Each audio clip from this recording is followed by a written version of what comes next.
Pimpernel and Rosemary by Baroness Orczy, read by Holly Rushik.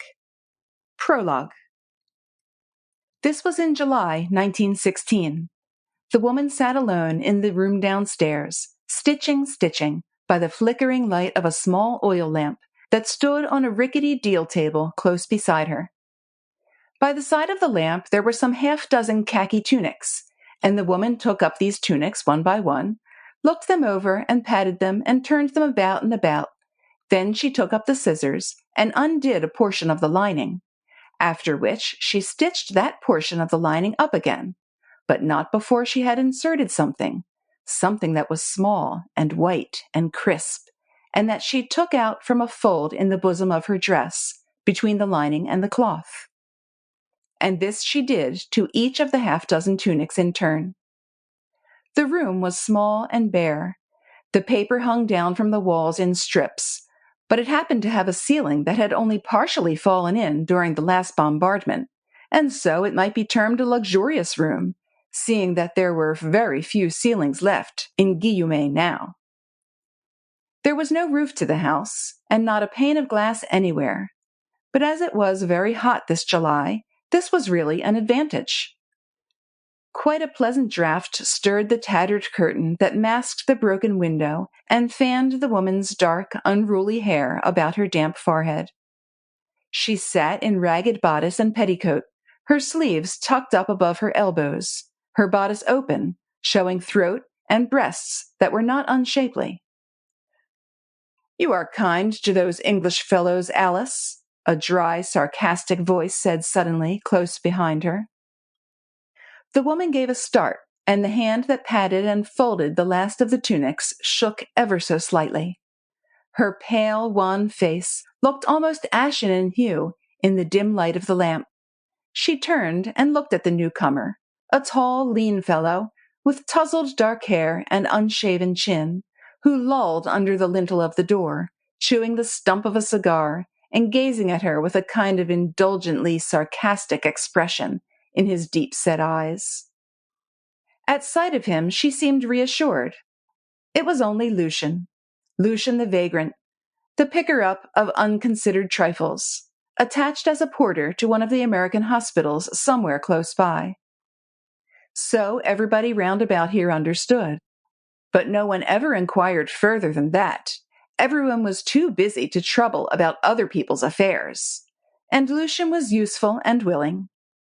Though he had a game leg, he would do anything he was asked. Run errands, repair a derelict car, clean boots, anything. Lucian l'Américain, they called him. The Yank, the English flying boys from the aerodrome at Guillaume had nicknamed him.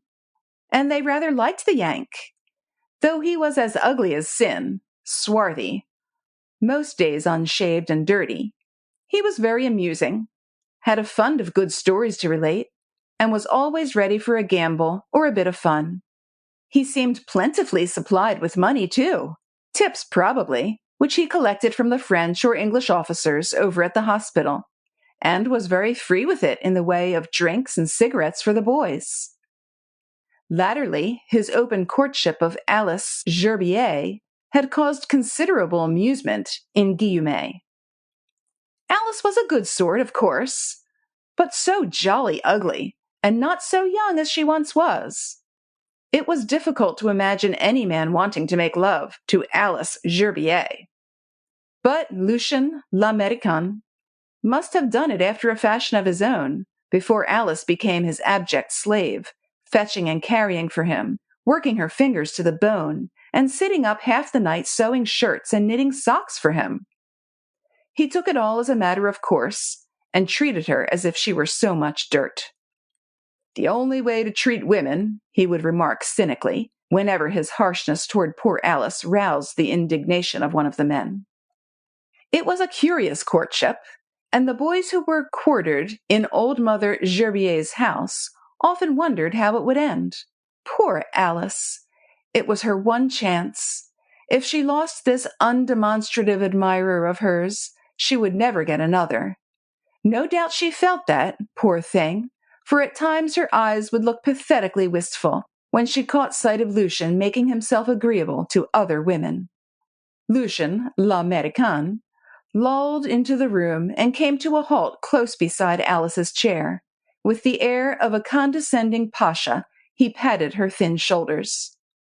"You are kinder to these fellows," he said, "than you are to me. Why the dickens you should work so hard for them, I don't know. You look dog-tired, and it's swelteringly hot tonight. We shall have a storm, I think." "The boys were saying they thought a storm was coming on," Alice said in a tired, toneless voice, "and they were hoping it would soon be over." "Off as usual in the morning, I suppose," Lucien remarked curtly. The woman nodded. "And like a good soul, you are putting a few stitches in their clothes, eh?" the man went on, and jerked a grimy thumb in the direction of the pile of tunics. "There's no one else to do it for them," the woman rejoined in the same toneless, listless voice. "Rather a futile task," he rejoined dryly. "What is a hole, more or less, in a tunic? How many of these fellows will come back from their raid tomorrow, do you suppose? Most of these carefully mended tunics will supplement the meager wardrobe of our friend Fritz over on the way, I'm thinking." "Perhaps," the woman assented with a weary sigh. "How many of them are going tomorrow?" he asked. "I don't know. All the men in this house are going." "And how many come back, do you think?" The woman shuddered and pressed her thin, colorless lips more tightly together. The Yank gave a harsh laugh and shrugged his lean shoulders. "These English flying men are very daring," he said lightly. "Even Fritz will admit that much. They'll take the maddest risks. I don't think that you will see many of these tunics back here at close of day tomorrow." The woman, however, remained obstinately silent, whilst Lucien threw himself into a broken-down armchair that groaned under his weight. She rose and gathered up the pile of tunics. "What are you doing with the things?" he asked querulously. "Can't you sit for once and talk to me?" He stretched out a long, muscular arm, succeeded in grabbing her dress, and drew her with sudden violence toward him. She tried to resist and to clutch the tunics tightly against her breast, but they fell out of her arms in a heap on the floor. She would have stooped to pick them up, but in a moment Lucien had her by the shoulders, forcing her to turn and look at him. "You are kinder to those fellows," he reiterated with a harsh laugh, "than you are to me. Leave those things alone, I say, and get me something to drink. What have you got in the house?" But Alice, for once, was obstinate. As a rule, even an unspoken wish from Lucien was a law unto her. But this time she wrenched herself free from his grasp, and getting down on one knee, she started picking up the tunics from the floor. Lucien watched her for a moment or two through half-closed lids, with an undefinable expression in his lean, swarthy face, and a strange line, almost of cruelty, around his firm lips. Apparently he was not accustomed to seeing his whims thwarted, and no doubt he was impelled by the very human desire to probe his power upon this fond and foolish woman. For suddenly he jumped up, gave the tunics that were still on the floor a vigorous kick, which sent them flying to the farthest corner of the room, and roughly grabbed the others, which Alice was hugging to her breast. "I told you," he said with a savage oath, "to leave those things alone and get me a drink." For the space of a few seconds, Alice still hesitated. She looked up at him with a pathetic expression of wistfulness and subjection, while she wiped the palms of her moist hands against her tattered apron. Lucien's eyes, meeting hers, lost their savage gleam. He looked almost ashamed of his brutality. "That's all right, my girl," he said with an indulgent smile. "I didn't mean to be unkind. Get me a drink, there's a good soul. Where did you want to put these things?" he added as he condescended to stoop and collect the scattered tunics. Alice's wan face at once beamed with joy, as pathetic as her anxiety had been just now. She even contrived to smile. "Never mind about them, Lucien," she said, and with rather jerky movements, she wiped the top of the table with her apron. Then she turned toward the door. "I'll put the things away presently. I can get you a bottle of that wine you brought the other day. Would you like that?" "Yes, I should," the Yank rejoined. And then you can come and sit here for a bit. That eternal stitching of yours gets on my nerves. Now, he went on, and having collected all the tunics, he placed them back upon the table. Why you wanted to fiddle with these tunics I can't imagine. They can't have needed mending. Why, they are practically new. He turned them over one by one. They were, as he said, almost new. Beautiful khaki tunics, smart and well cut, such as the British government loved to serve out to its magnificent airmen. Then, as Alice had suddenly come to a halt by the door, he half turned to her and added in his usual harsh, peremptory tone, Are you getting me that wine or are you not?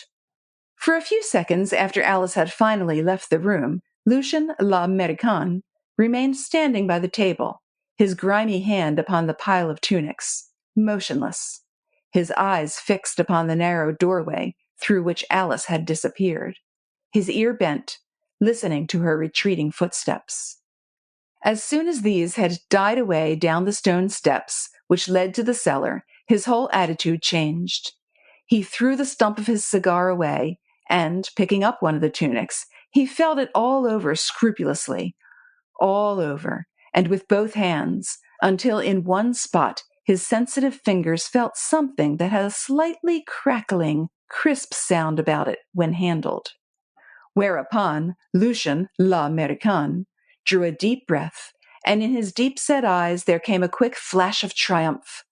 One by one, more quickly now and more surely, he picked up the tunics and felt each one in turn all over until his fingers encountered the something crisp and crackling which appeared hidden between the cloth and the lining. And while he did so, his face, never prepossessing, looked positively hideous. A cruel, almost animal look distorted it. His lips drew back against the gums, showing white teeth, sharp and gleaming like those of a wolf. That's it, is it? He muttered once or twice. Not bad for a woman. Did she think of it, I wonder? Suddenly his sharp ears detected the sound of Alice's tired footstep coming up the cellar stairs. He laid the tunics back upon the table in a neat pile. Then he went to the window, drew the curtain slightly aside, and gave a low, prolonged whistle, which was almost immediately answered by another from somewhere out in the darkness. Alice came in, carrying a bottle of wine and a mug. There was a scared look in her eyes as she entered, and her glance swept quickly, anxiously, round the room first, and then over the pile of tunics. Seeing them neatly folded, she appeared relieved, and set the bottle and mug down upon the table. She took a corkscrew from the table drawer and proceeded to draw the cork, whilst Lucien watched her with a smile round his lips, which the girl hardly dared to interpret. Now he lolled across to her. His hands were in his pockets. She had succeeded in drawing the cork and was pouring the wine into the mug, when, with a swift movement, Lucien's arm shot out and closed round her throat, whilst his other hand was clapped firmly against her mouth. She had not the time to scream. The bottle of wine fell out of her hand, crashing on the floor, and the wine flowed in a stream along the cracks of the worm-eaten wood in the direction of the door. Her eyes, dilated with horror, stared into the vacancy. Her hands, with fingers outspread, were stretched out straight before her. Lucien l'Américain never uttered a word. He just held her in a grip of iron, smothering any attempt she might make to scream. Less than 20 seconds went by whilst he held the woman thus, and she passed from an excess of horror into semi-consciousness. Then from the outer passage there came the sound of stealthy footsteps, and the next moment 2 men dressed in rough peasant clothes came into the room. Lucien l'Américain motioned to them with a glance, and silently, almost noiselessly, they closed in around the woman, and in a moment had her secure between them, and marched her out of the room, she going like a sleepwalker, with eyes closed and lips tightly pressed together, her face a reflex of the horror which had invaded her soul. Lucien l'Américain, left alone in the room, took up one of the tunics, and with Alice's scissors he carefully undid a few stitches in the lining. His deft fingers then groped in the aperture until they came in contact with something crisp and crackling, which he drew out and examined. It was a small sheet of thin paper, closely covered with minute handwriting, and then folded into as small a compass as had been possible. By the flickering light of the oil lamp, the Yank tried to decipher some of the writing. His face had become expressionless as marble. It seemed as if, with the unmasking of the woman, his interest in the event had ceased. The paper contained information which would have been of enormous importance to the Germans. Having skimmed the written matter through, Lucian folded up the paper again and slipped it in a pocketbook, which he carried next to his skin. After that, he took up the tunics one by one, and still with the aid of Alice's scissors, he extracted the same message, which was concealed in the self-same way between the lining and the cloth of each tunic. And these also he put away in his pocketbook. He had only just finished his task when, from down the village street, there rose the joyful sound of lusty throats singing Tipperee, and a minute or two later a half-dozen boys in khaki made noisy interruption into the house. At once there was loud shouting of, "Alice, Alice, where art thou? What ho, my Alice!" And one of the boys started singing The Roses of Picardy. "Hello, Yank!" came from another of them, who just caught sight of Lucian. "What the? Have you done with Alice?" "She'll be back directly," Lucian shouted in response. "I've promised to meet her, so can't stop. S'long!" He dashed out of the house, and in a moment the darkness had swallowed him up. 2. 3 days later. Half an hour after the break of dawn, in a moderately well-furnished room in the town hall of Lille, an elderly man was sitting over a scanty petit déjeuner. He had an intellectual face, with high-bred features and sparse gray hair, carefully brushed across his cranium, so as to hide beginnings of baldness. From time to time he cast eager eyes at the door opposite to where he was sitting, or anxious ones at the clock upon the mantel-shelf. Suddenly his whole face brightened up with eager expectancy. He had just perceived the sound of a harsh voice coming from the next room, and demanding, peremptorily, to speak with M. de Kervoisin. A servant entered, but de Kervoisin was too impatient to allow him to speak. "Number 10, is it?" he queried sharply, and at once added, "Show him in." A tall, ragged, uncouth, unshaved creature sauntered into the room, with hands in pockets and a chawed cigar stump in the corner of his mouth. Strangely enough, the elegant, high-bred M. de Kervoisin received his extraordinary visitor with the utmost courtesy. He rose to greet him, shook him warmly by the hand, offered him a chair, coffee, liqueurs, cigarettes. The newcomer declined everything except the armchair, into which he threw himself with obvious satisfaction. "Tired, my friend?" M. de Kervoisin queried amiably. "Of course," the other replied curtly. "I have been up nearly 2 hours." "The want of sleep," M. de Kervoisin murmured with an engaging smile. Then he added dryly, "And I suppose some emotion." "Emotion?" the other broke in with a harsh laugh. "None, I assure you, save what is pleasurable." "What? To see a woman shot?" He who went by the strange appellation of number 10 threw aside the chewed stump of his cigar. Then he carefully selected a cigarette from M. de Kervoisin's case, and lit it leisurely before he replied. "Yes, my friend, to see a woman shot. Have you never seen a human creature shot or hung?" "No, never," M. de Kervoisin replied with a shudder. "And I hope I never may." "It is a thrill well worth experiencing," the other remarked, and blew rings of cigarette smoke through his pursed lips. "Yes," he went on dryly, "well worth experiencing." "Ah," M. de Kervoisin rejoined with a sigh, "you English are astonishing." "Yes, I dare say we seem to you," number 10 retorted, "but we do not shoot women." "So I understand. The danger of spies is not quite so acute with you as it is with us, and this woman is really dangerous." "She was dangerous because she was so extraordinarily clever. In all my experience, I never came across anything quite so ingenious as the way she went to work. She worked from the British aerodrome, I think you told me, behind Guillaume, and calculated that out of every half-dozen English machines that went up, At least 3 would come down behind the German lines. So she inserted all the information she could get in the linings of the airmen's tunics. A clever idea, Number 10 added thoughtfully. And in the end, I only discovered the trick by accident. He smiled and stared for a second straight out before him. And as he did so, memory brought back vividly the picture of the tumble-down house at Guillaume and Alice Gerbier sitting there, stitching, with the pile of tunics before her.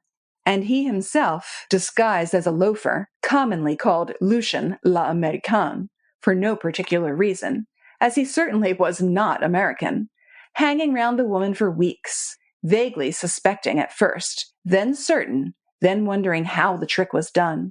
The clever trick whereby so much valuable information was conveyed to the Germans. Information that could only have been obtained in the neighborhood of the English aerodrome. And he saw himself the spy tracker, the Secret Service agent, carefully setting the trap which had ensnared so many women ever since the world began. The trap set with the bait to lure a woman's vanity, and an old maid's passionate longing for love. And to these memory pictures another now was added, the picture of Alice Gerbier in the early dawn in the prison yard of Lille, with her back to the wall and a handkerchief over her eyes, and a platoon of soldiers with rifles raised. And gradually, as these pictures passed before his mind's eye, became strangely vivid, and then passed by again, the man's expressive face became hideous in its aspect of ruthless cruelty. His eyes narrowed till they were mere slits, the lips curled up over the gums, displaying a row of teeth pointed and sharp as those of a wolf. A discreet cough from M. de Kervoisin roused him from his meditation. "You are certainly a prince among Secret Service agents, my friend," M. de Kervoisin said suavely. "I don't know what we should do without you. But Alice Gerbier certainly represents your crowning triumph." Number 10 gave a harsh laugh. "It certainly was a thrill," he said coolly. "Well worth experiencing." Chapter 1. To Peter Blakeney, Rosemary Fowke's engagement to his friend Tarkington seemed not only incredible, but impossible. The end of the world, death, annihilation, hell, anything. But it could not be true. He was playing at Lord's that day. Tarkington told him the news at the luncheon interval, and Peter had thought for the moment that for once in his life Tarkington must be drunk. But Tarkington looked just as he always did, grave, impassive, and wonderfully kind. Indeed, he seemed specially kind just then. Perhaps he knew. Perhaps Rosemary had told him. Women were so queer. Perhaps she did tell Tarkington that he, Peter, had once been fool enough to... Anyway, Tarkington was sober and very grave and kind, and he told Peter in his quiet, unemotional way that he considered himself the happiest man on God's earth. Of course he was, if Rosemary... But it was impossible, impossible, impossible! That afternoon, Peter hit many boundaries, and at the end of play was 148 not out. In the evening, he went to the Five Arts Ball at the Albert Hall. He knew that Rosemary would be there. He had designed the dress she would be wearing, and Tarkington told him, sometime during that afternoon, that he was taking his fiancée to the ball. His fiancée! Dear old Tarkington! So kind, so unemotional. Rosemary's husband presently. Ye gods! At the Albert Hall ball, Peter wore that beautiful Hungarian national dress that had belonged to his grandfather, a wonderful dress of semi-barbaric splendor, with the priceless 15th century jewelry which he had inherited from his mother. The buttons, the sword belt, the clasp for the mantle. They had been here in the Heves family ever since it was fashioned by Florentine workmen, imported into Hungary by a medieval queen. Peter dressed himself with the greatest care. If a thing was worth doing at all, it was worth doing well, and Rosemary had said once that she would like to see him in the dress.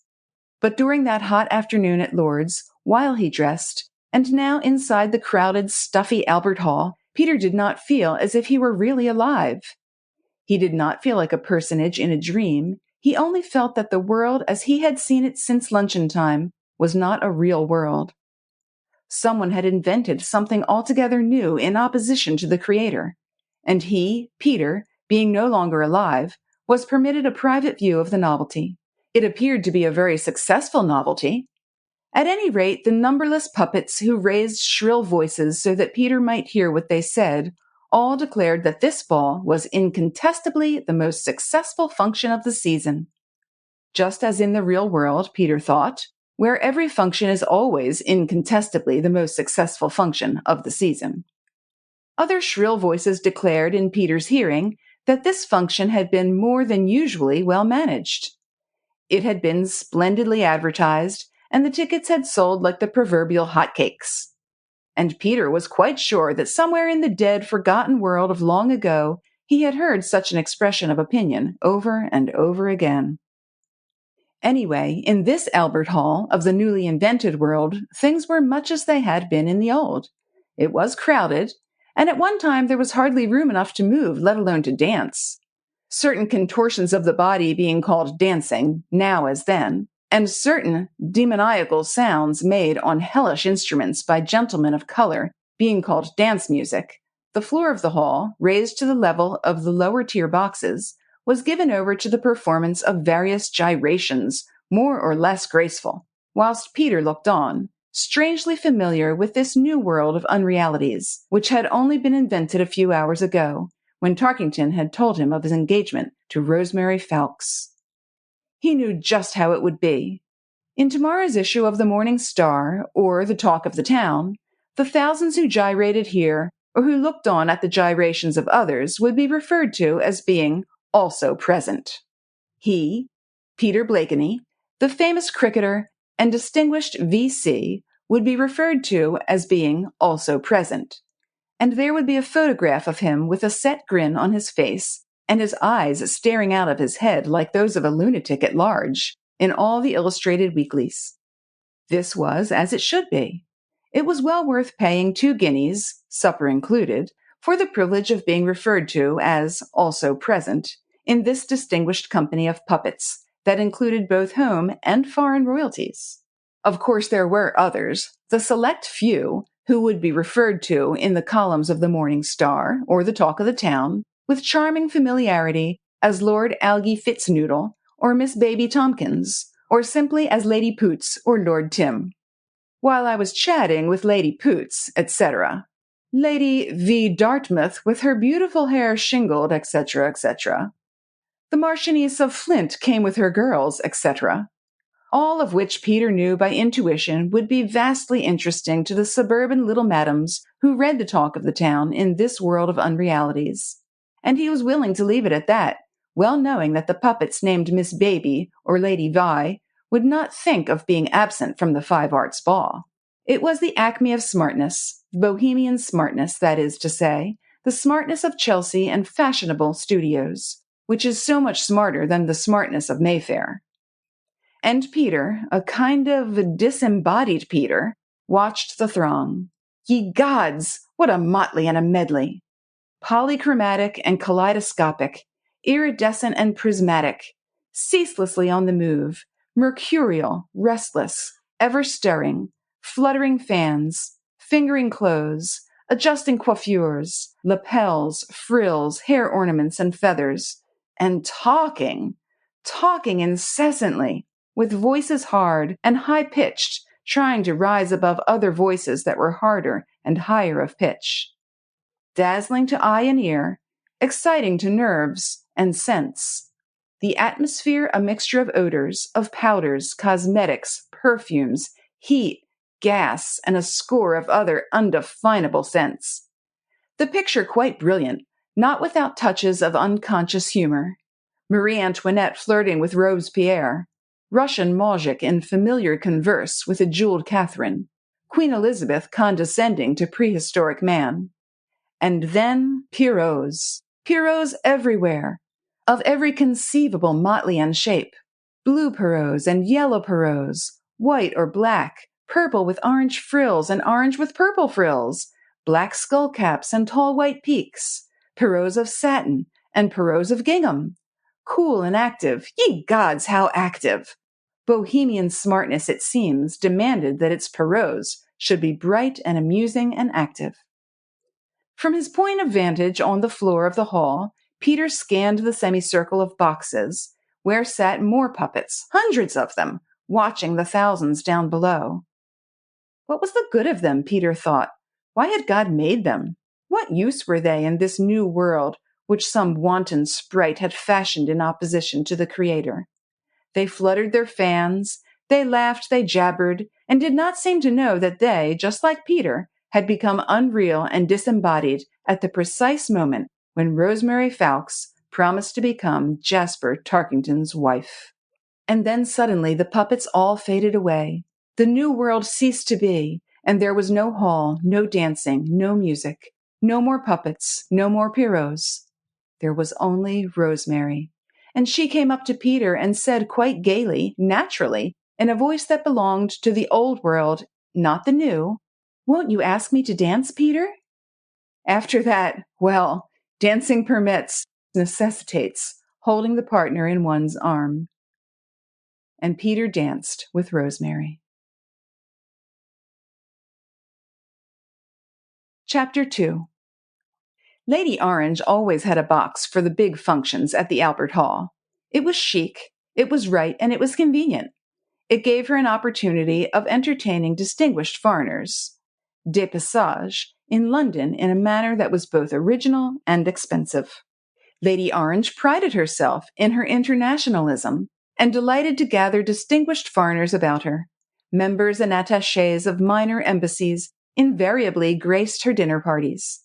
She often referred to her attainments as bilingual, and in effect she spoke French with a perfect Geneva accent.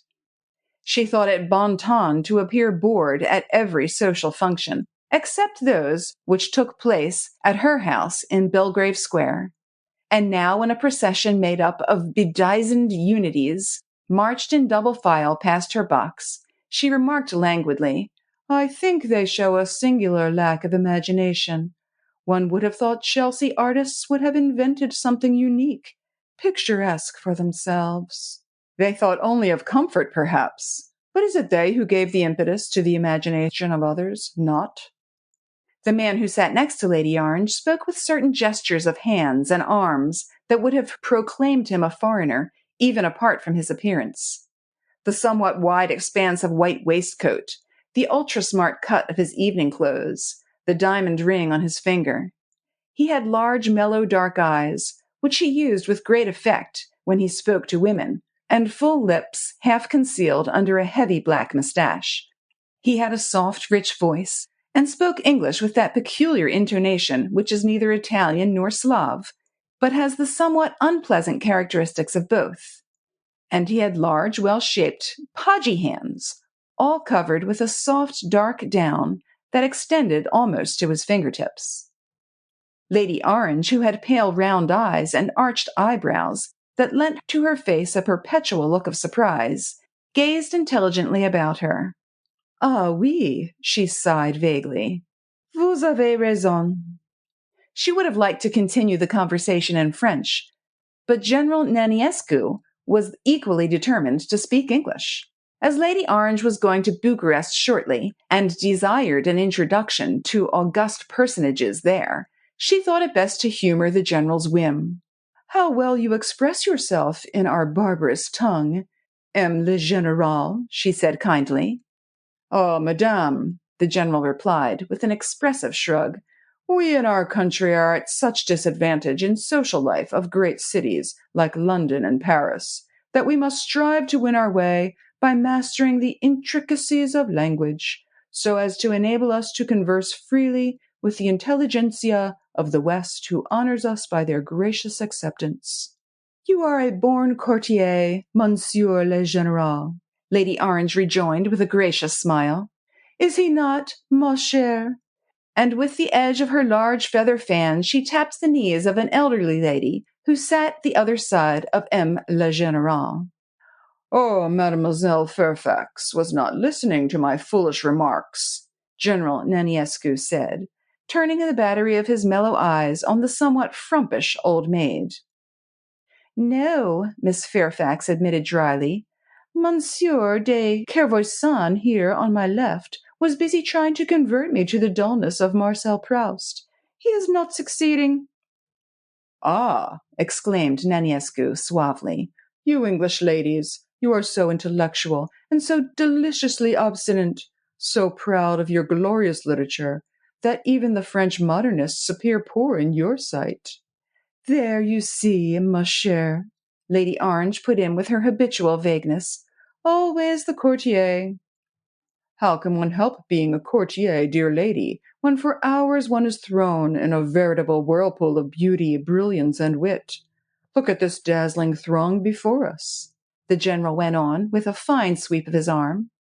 "The eyes are nearly blinded with its magnificence. Is it not so, my dear Kervoisan?" This last remark he made in French, for M. de Kervoisan spoke not a word of English. He was a small, spare man, with thin gray beard neatly trimmed to a point, and thin gray hair carefully arranged so as to conceal the beginnings of baldness. Around his deep-set gray eyes there was a network of wrinkles. They were shrewd, piercing eyes, with little if any softness in them. M. de Kervoisan, whose name proclaimed him a native of Brittany, was financial advisor to a multiplicity of small, newly created states, all of whom were under the tutelage of France. His manner was quiet and self-effacing when social or political questions were on the tapis, and he only appeared to warm up when literature or arts were being discussed. He fancied himself as a Maecenas rather than a financier. Marcel Proust was his hobby for the moment, because above all things he prided himself on modernity and on his desire to keep abreast of every literary and artistic movement that had risen in the one country that he deemed of intellectual importance, namely his own. For the moment he felt vaguely irritated because Miss Fairfax, a seemingly unpretentious and socially unimportant elderly female, refused to admit that there was not a single modern English prose writer that could compare with Proust. To the general's direct challenge, he only replied dryly, "Very brilliant indeed, my good Nanescu. But, you know, I have been so much in my day that sights like these have no longer the power to stir me." "I am sorry for you," Miss Fairfax retorted with old maidish bluntness. "I have been about the world a good deal myself, but I find it always a pleasure to look at pretty people. Look at Rosemary Fowkes now," she went on, addressing no one in particular. "Did you ever in all your life see anything so beautiful?" She made lively little gestures of greeting and pointed to a couple on the dancing floor below. Lady Orange turned her perpetually surprised gaze in that direction, and General Naniescu uttered an exaggerated cry of admiration. Even M. de Kervoisan appeared interested. "Who is the lady?" he asked. "She is Rosemary Fowkes," Miss Fairfax said, "one of the most distinguished—" "Ah, I entreat you, mademoiselle, tell us more," the general exclaimed with mock protest. "A lovely woman needs no other label but her own loveliness. She is distinguished among all because she is beautiful. What else should a woman be when she is the finest work the Creator ever produced? An enchantress." "Well," Miss Fairfax rejoined dryly, "I would scarce scold you, General, for those lyrical effusions if they were intended for anybody else. Pretty women are usually silly, because from childhood upwards they have been taught to use their intellect solely for the purpose of self-contemplation and self-admiration. But Rosemary Fowkes is an exception. She is not only beautiful, but brilliantly clever. Surely you remember those articles in the International Review on the subject of the evils of bureaucracy in the Near East? They were signed Uno, and many doubted at the time that the writer was a woman, and a young one at that." "Uno?" General Naniescu exclaimed, and threw a significant glance at M. de Kervoisan, who in his turn uttered an astonished "Ah!" and leaned over the edge of the box in order to take a closer view of the lady under discussion. Chapter 3. Indeed, no lyrical effusion would seem exaggerated if dedicated to Rosemary Fowkes. She was one of those women on whom nature seemed to have showered every one of her most precious gifts. There are few words that could adequately express the peculiar character of her beauty. She was tall, and her figure was superb, but there are many tall, beautifully built women. She had hair the color of horse chestnuts, when first they fall out of their prickly green cases, and her skin was as delicately transparent as eggshell china. But Rosemary's charm did not lie in the color of her hair or the quality of her skin. It lay in something more undefinable. Perhaps it was her eyes. Surely it was in her eyes. People were wont to say that they were haunting, like the eyes of a pixie or of a fairy. They were not blue, nor were they green or gray, but they were all three at times, according as Rosemary was pleased or amused or thoughtful. And when she was pleased or amused, she would screw up those pixie eyes of hers, and three adorable little lines that were not wrinkles would form on each side of her nose, like those on the nose of a lion cub. Her chestnut-colored hair lay in luscious waves over her forehead and round her perfectly shaped little head, and when she smiled, her small white teeth would gleam through her full parted lips. Eschewing the fantastic Pierrot costumes of the hour, Rosemary Fawkes was dressed in a magnificent Venetian gown of the 15th century, the rich crimson folds of which set off her stately figure as well as the radiant coloring of her skin and hair. She wore a peculiarly shaped velvet cap, the wings of which fastened under her chin, thus accentuating the perfect oval of the face and the exquisite contour of forehead and cheeks. "A woman so beautiful has no right to be clever," General Naniescu remarked with an affected sigh. "It is not fair to the rest of her sex." "Miss Fawkes is certainly very gifted," Lady Orange remarked dryly, her enthusiasm apparently being less keen on the subject of Rosemary than of Miss Fairfax. "And who is the happy man?" M. de Kervoisan put in his dry, ironic tone. "With whom the enchantress is dancing?" "Peter Blakeney," Miss Fairfax replied curtly. "Qui ça, Peter Blakeney?" "Peter Blakeney? Peter Blakeney? He does not know who is Peter Blakeney?"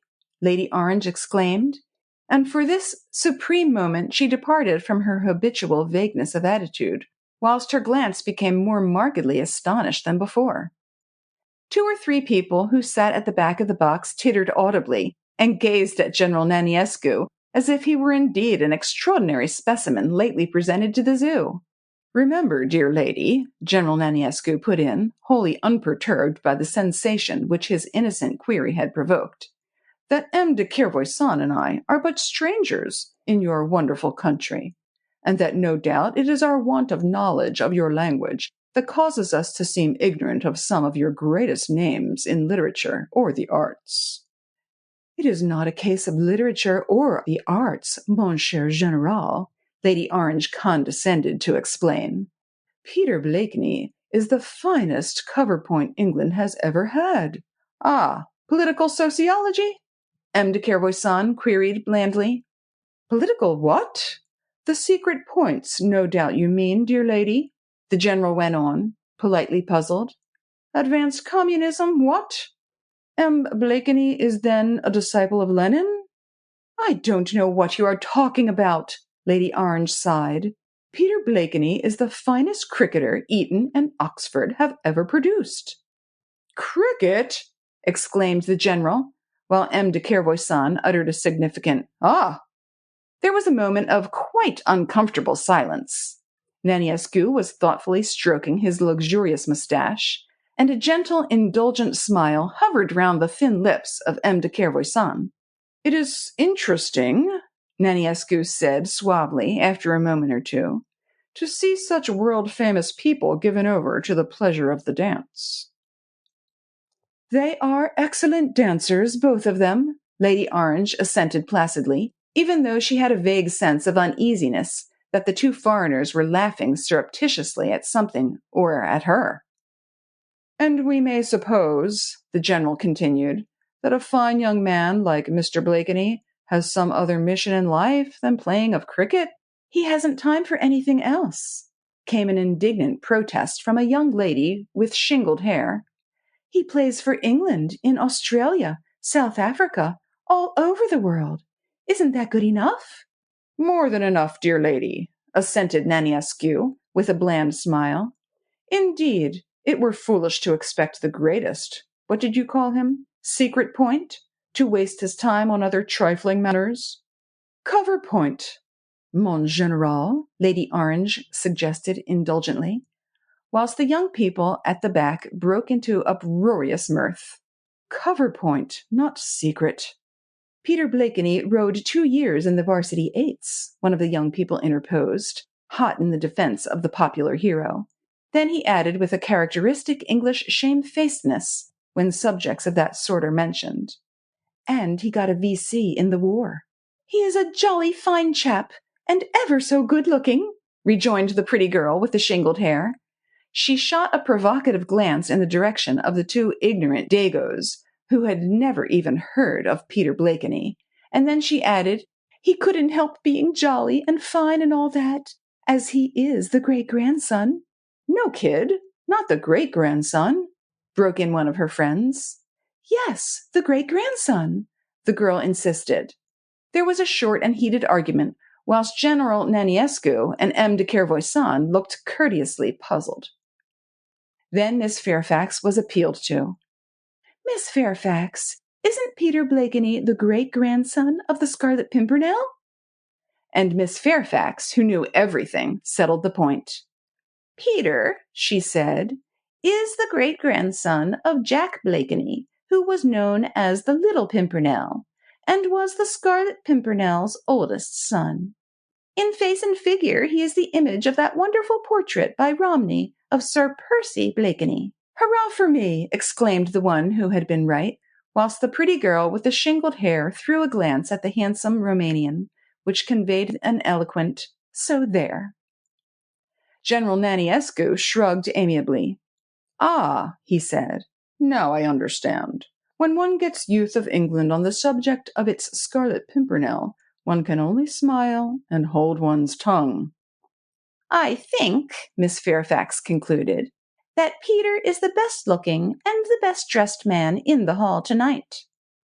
You stab me to the heart, dear lady, the general protested with mock chagrin, though I am willing to admit that the descendant of your national hero has much of his mother's good looks. Did you know Mrs. Blakeney, then? Only by sight and before her marriage. She was a Hungarian lady of title, Baroness Heaves, General Naniescu replied, with a shrug that had in it a vague suggestion of contempt. I guessed that our young cricket player was her son from the way he wears the Hungarian national dress. I was wondering what the dress was, Lady Orange remarked vaguely, thankful that the conversation had drifted back to a more equable atmosphere. It is very picturesque and very becoming. And quite medieval and Asiatic, do you not think so, dear lady? The Hungarian aristocrats used to go to their court dressed in that barbaric fashion in the years before the war.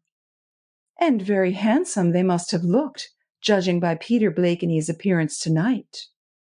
I knew the mother, too, Miss Fairfax remarked gently. She was a dear. She is dead, then? M. de Kervoisan asked. Oh, yes, some years ago, my dear friend, the general replied. It was a tragic story, I remember, but I have forgotten its details. No one ever knew it over here, was Miss Fairfax's somewhat terse comment, which seemed to suggest that further discussion on the subject would be unwelcome. General Naniescu, nevertheless, went on with an indifferent shrug and that same slightly contemptuous tone in his voice. Hungarian women are most of them ill-balanced. But by your leave, gracious ladies, we will not trouble our heads any longer with that young man, distinguished though his cricket-playing career may have been. To me he is chiefly interesting because he dances in perfect harmony with Venus Aphrodite, whose Vulcan, I imagine, he would gladly be, M. de Kervoisan remarked with a smile. A desire shared probably by many, or is he the one and only Vulcan already found? Yes, in the person of Lord Tarkington, Miss Fairfax replied. Qui ça, Lord Tarkington? The general queried again. You are determined to know everything, mon cher général, Lady Orange retorted playfully. Ah, but Mademoiselle Fairfax is such a wonderful encyclopedia of social science. and since my attention has been purposefully drawn to Aphrodite, my curiosity with regard to Vulcan must be satisfied, mademoiselle. I beg you, tell me all about him." "Well," Julia Fairfax resumed good-humouredly, "all I can tell you is that Jasper Tarkington is one of the few rich peers left in England. And this is all the more remarkable as his uncle, the late Lord Tarkington, was one of the poorest. Nobody seems to know where Jasper got his money. I believe that he practically owns one of the most prosperous seaside towns on the south coast. I forget which. Anyway, he is in a position to give Rosemary just what she wants, and everything that she craves for, except perhaps—" Miss Fairfax paused and shrugged her thin shoulders. Taunted by General Naniescu, she refused to complete the sentence she so tantalizingly left half-spoken. "Lord Tarkington is a great friend of your country, General Naniescu," she said abruptly. "Surely you must know him." "Tarkington," the general mused. "Tarkington. I ought to remember, but—" "He was correspondent for the Daily Post at the time that your troops marched into Hungary in 1919. "Surely you are mistaken, dear lady. Tarkington? I am sure I should remember the name. My poor misjudged country has so few friends in England, I should not be likely to forget." "Lord Tarkington only came into the title on the death of his uncle a year ago," Lady Orange condescended to explain. "And he was called something before that?" the general sighed affectedly. "Ah, your English titles. Another difficulty we poor foreigners encounter when we come to your wonderful country. I knew once an English gentleman who used to come to Romania to shoot with a friend of mine. He came 4 times in 4 years, and every time had a different name." "Delicieux," Lady Orange murmured, feeling that in this statement the Romanian general was paying an unconscious tribute to the English aristocracy. "Do tell me who it was, mon cher général." "I cannot exactly tell you who he was, kind lady. When I first knew the gentleman, he was Mr. Oldmarsh. Then somebody died, and he became Lord Henry Oldmarsh. The following year, somebody else died, and he was Viscount Rawcliffe. And when last I saw him, he was the Marquis of Barchester. Since then, I have lost sight of him, but I have no doubt that when I see him, he will have changed his name again." "Vous êtes vraiment délicieux, mon cher," Lady Orange exclaimed, more convinced than ever that there was only one aristocracy in the whole of Europe, and that was the English. "No wonder you were puzzled." She would have liked to have entered on a long dissertation on a subject which interested her more than any other, a dissertation which would have embraced the Doomsday Book and the entire feudal system. But Naniescu and Miss Fairfax were once more discussing Rosemary Fawkes and her fiancé. "I suppose," the Romanian was saying, "that Lord Tarkington has given up journalism altogether now?" "I don't know," Miss Fairfax replied. "Lord Tarkington never talks about himself. But Rosemary will never give up her work. She may be in love with Jasper for the moment, but she is permanently enamored of power, of social political power, which her clever pen will always secure for her, in a greater degree even than Tarkington's wealth and position." "Power?" the general said thoughtfully. "Ah, yes. The writer of those articles in the International Review can lay just claim to political power. They did my unfortunate country a good deal of harm at that time, for they appeared as part of that insidious propaganda which we are too proud, and alas, also too poor, to combat adequately. Over here in England, people do not appear to understand how difficult it is to subdue a set of rebellious, arrogant people like the Hungarians, who don't seem to have realized yet that they have lost the war." Lady Orange gave a little scream of horror. "Pour l'amour les dieux!" she exclaimed. "Keep away from politics, mon cher général." "A 1,000 pardons, gracious friend," he retorted meekly. "The sight of that lovely lady who did my poor country so much harm brought words to my tongue, which should have remained unspoken in your presence." "I expect you would be interested to meet Rosemary," said the practical Miss Fairfax with her slightly malicious smile. You might convert her, you know." "My only wish would be," General Naniescu replied with obvious sincerity, "to make her to see the truth. It would indeed be an honor to pay my devoirs to the lovely Uno." "I can arrange that for you easily enough," rejoined Lady Orange. She leaned over the edge of the box, and with that playful gesture which seemed habitual to her, she tapped with her fan the shoulder of a man who was standing just below, talking to a friend. "When this dance is over, George," she said to him, "tell Rosemary Fawkes to come into my box."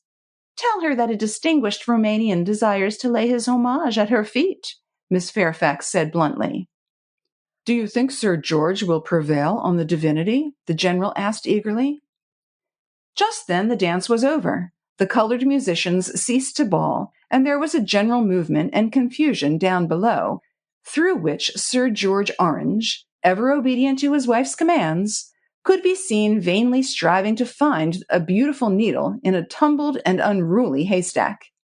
He came back to the side of his wife's box after a while. "I can't find her," he said apologetically. "She has probably gone to get an ice or something. Tarkington was also looking for her." "Well," said Lady Orange placidly, turning her surprised gaze on General Naniescu, "I suppose you and M. de Kervoisin take us up to supper in the meanwhile. We'll capture Rosemary later, I promise you." The party in the box broke up. The young people went downstairs to dance, whilst the two foreigners gallantly escorted the elderly ladies up innumerable flights of stairs to a cold and cheerless upper story, where an exceedingly indigestible supper, washed down with salad dressing and colored soda water, was served to Pierrots, Marie Antoinettes, Indian squaws, and others who crowded round the tables and fought eagerly for unwashed forks and glasses of doubtful cleanliness. The Five Arts Ball was indeed a huge success. Chapter 4. "Would you like anything?" Peter Blakeney asked of his partner while he steered her clear of the crowded dance floor. "I am rather thirsty," Rosemary replied, "but I could not stand that awful supper upstairs." "Well, look here," he urged. "You slip into one of the empty boxes, and I'll forage for you." They found a box on the upper tier, the occupants of which had probably gone off to supper. Rosemary sat down and pulled the curtain forward. Thus ensconced in a cozy corner of the box, she drew a contented little sigh, glad to be in the dark and alone. Peter went to forage, and she remained quite still, gazing, unseeing, on the moving crowd below. She was hot and felt rather breathless. Her chestnut hair, below the velvet cap, clung against her forehead, and tiny beads of moisture appeared round the wings of her delicately modeled nose. The last dance had been quite intoxicating. Peter was a perfect dancer.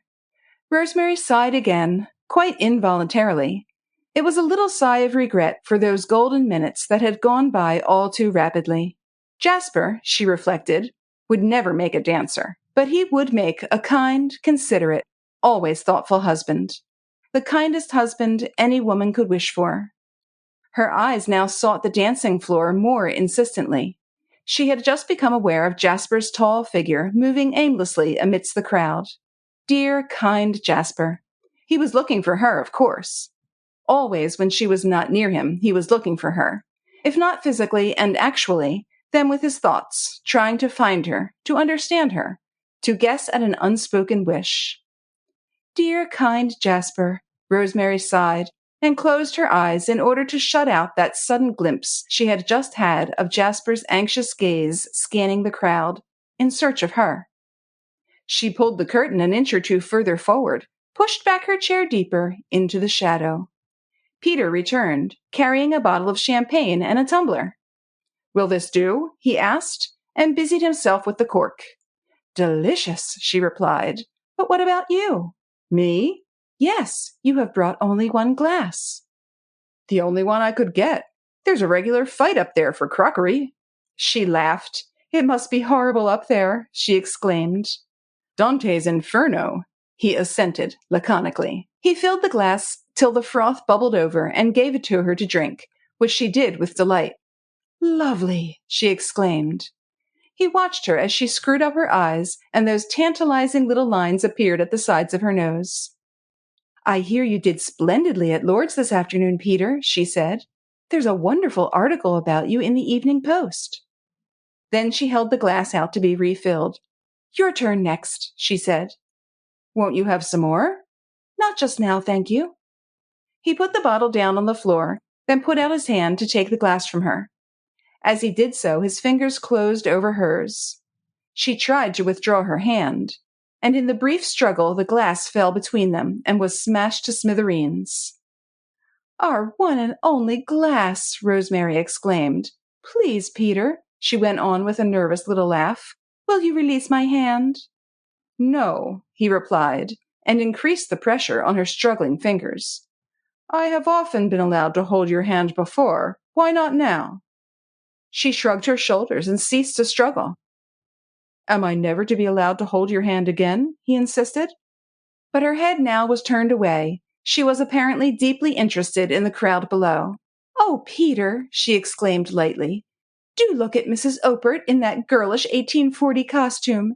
Did you ever see anything more ludicrous? Do look at her huge feet in those wee sandals. There's Jimmy Ransom talking to her now. Again she tried to withdraw her hand, and still he held her fast. She turned to him with a frown. Peter, she said, if you are going to be foolish, I'll go. What do you call being foolish? He retorted, holding her hand. I held you in my arms just now while we danced. I call it being foolish, Peter, she retorted coolly. Would you rather I call it disloyal? You are too clever to do that, Rosemary, he rejoined. Disloyalty being so essentially a feminine attribute. Peter! Oh, I know, he went on, quite slowly, and then suddenly released her hand. Presently you will be Jasper's wife, the wife of my best friend. And if I happen to hold your hand just one instant longer than convention permits, I shall be called disloyal, a cad, any ugly word that takes your fancy for the moment. So I must become less than a friend, less than a distant cousin.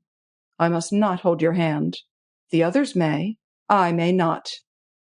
They may come near you, look into your eyes, see you smile. My God! Rosemary, am I never to look into those glorious eyes of yours again? For a moment it seemed as if she was going to give him a direct answer.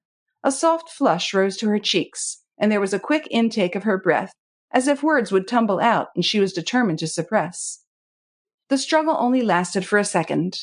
The next she had thrown bayed her head and burst into a peal of laughter. Why, Peter, she exclaimed, and turned great serious eyes upon him. I never knew before that you read Browning.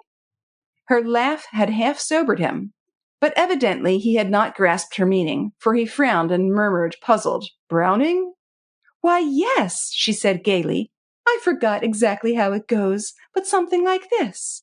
I will hold your hand just as long as all may, or so very little longer. He made no sign that her flippancy had hurt him. He sat down beside her, his hands clasped between his knees. Why should you hate me so, Rosemary? He asked quietly. Hate you, my dear Peter? She exclaimed. Whatever put that quaint notion into your head? The heat must have been too much for you this afternoon. You never will wear a cap. I know I am beneath contempt, of course, he insisted. But when one despises a poor creature like me, it seems wanton cruelty to just kick it. I did not mean to hurt you, Peter, Rosemary rejoined more gently. But when you are trying to talk nonsense, I must, in self-defense, bring you back to sanity. Nonsense? Would to God I could talk nonsense, act nonsense, live nonsense. Would to God my poor brain did refuse to take in the fact that you have promised to become Jasper's wife, and that I, like a fool, have lost you forever. Lost me, Peter? She retorted, with just the faintest tremor of bitterness in her voice. I don't think you ever sought me very seriously, did you? I have loved you, Rosemary, Peter Blakeney said, very slowly and very deliberately, from the first moment I set eyes on you. Then, as the girl shrugged her shoulders with an obvious attempt at indifference, he said more insistently, You knew it, Rosemary.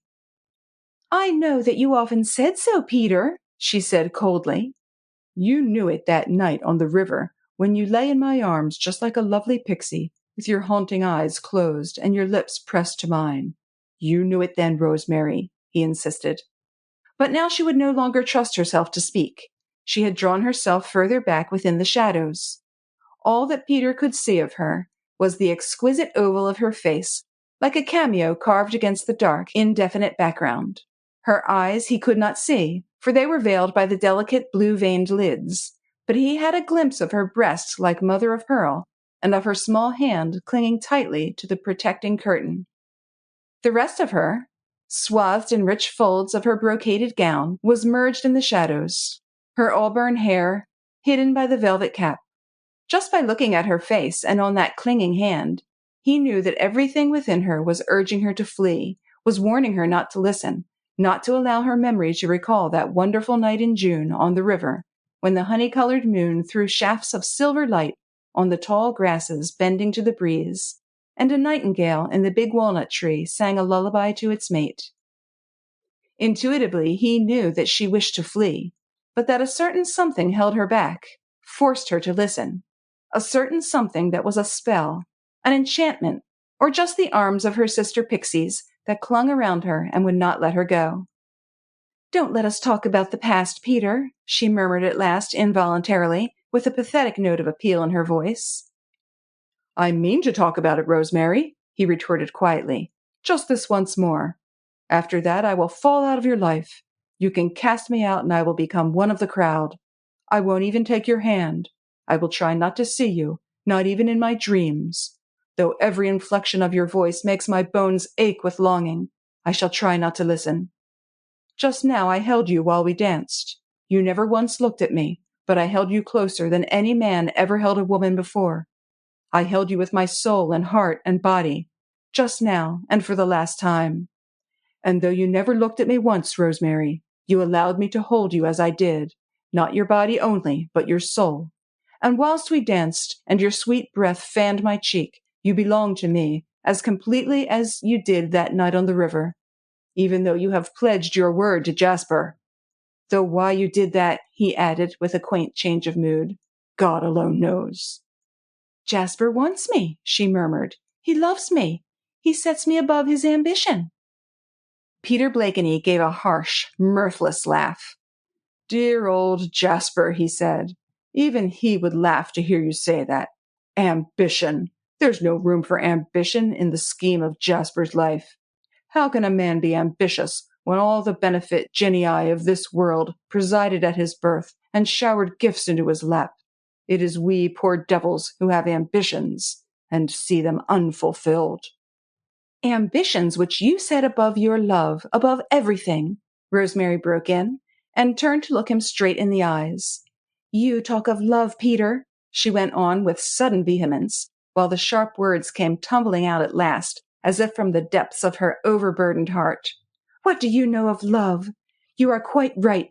I did lay in your arms that night, loving you with my whole being, my soul seeking yours, and finding it in that unforgettable kiss. My God! How could I have loved you, Peter? But you? What were your thoughts of me that next day, and the next day after that, whilst I waited in suspense, which turned to torture for a word from you that would recall that hour? What were your thoughts? Where were you? I was waiting for you at the Lascelles, as you promised you would come over from Oxford the very next day.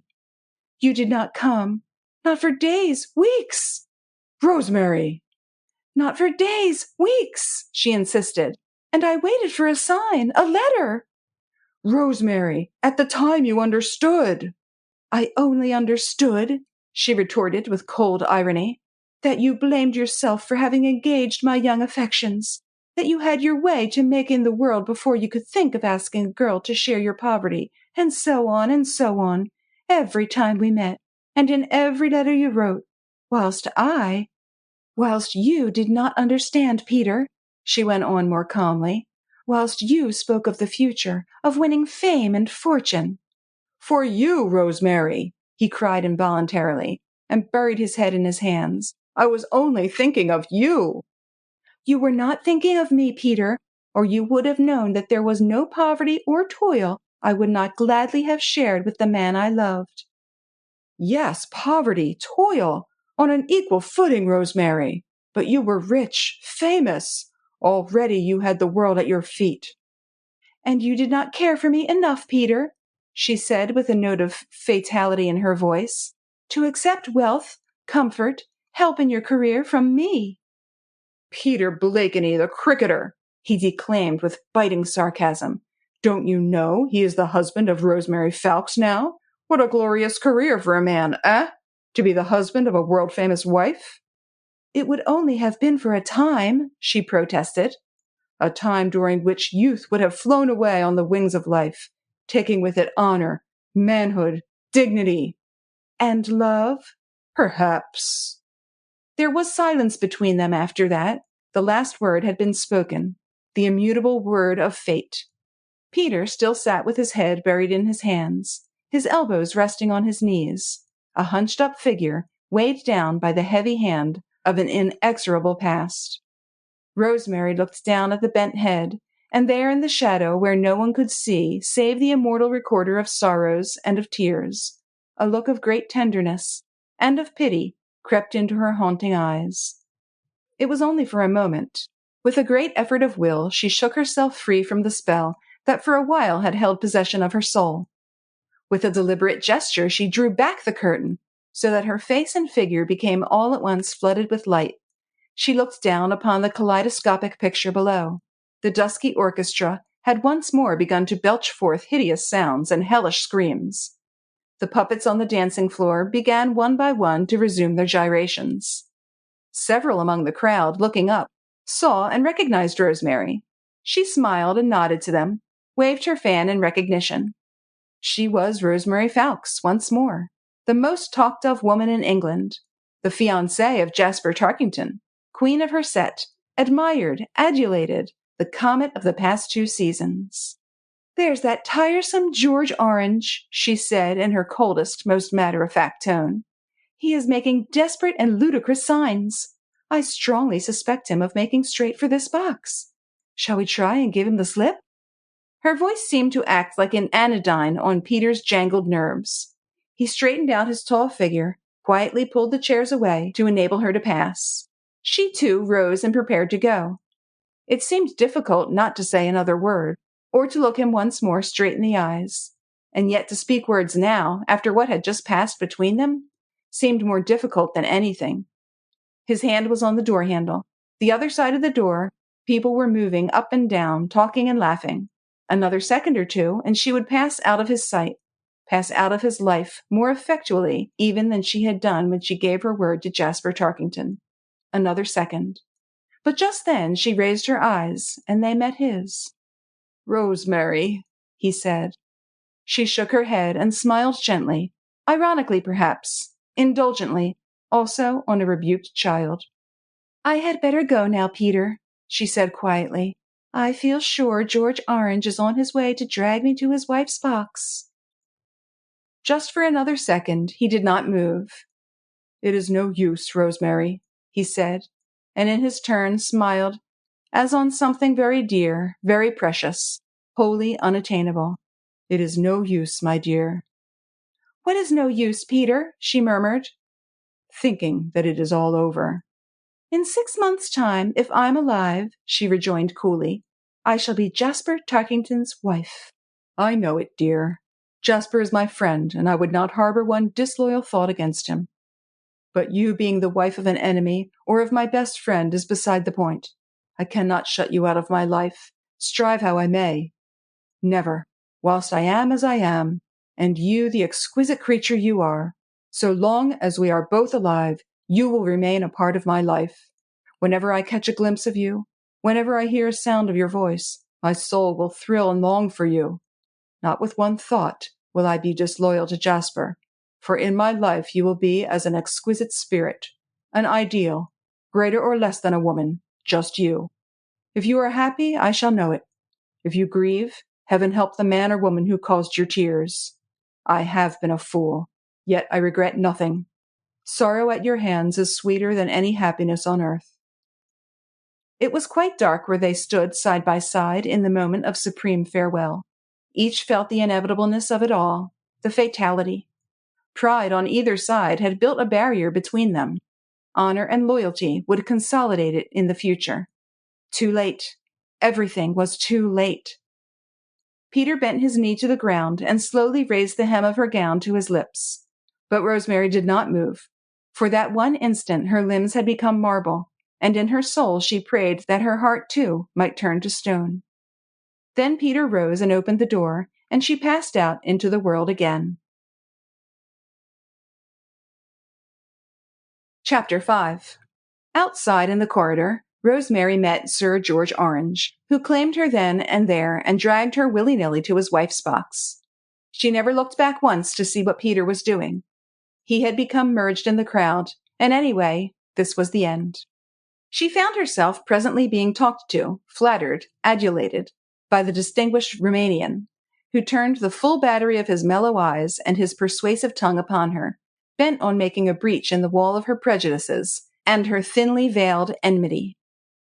She told no one, not even Jasper, the gist of her conversation with Neniescu.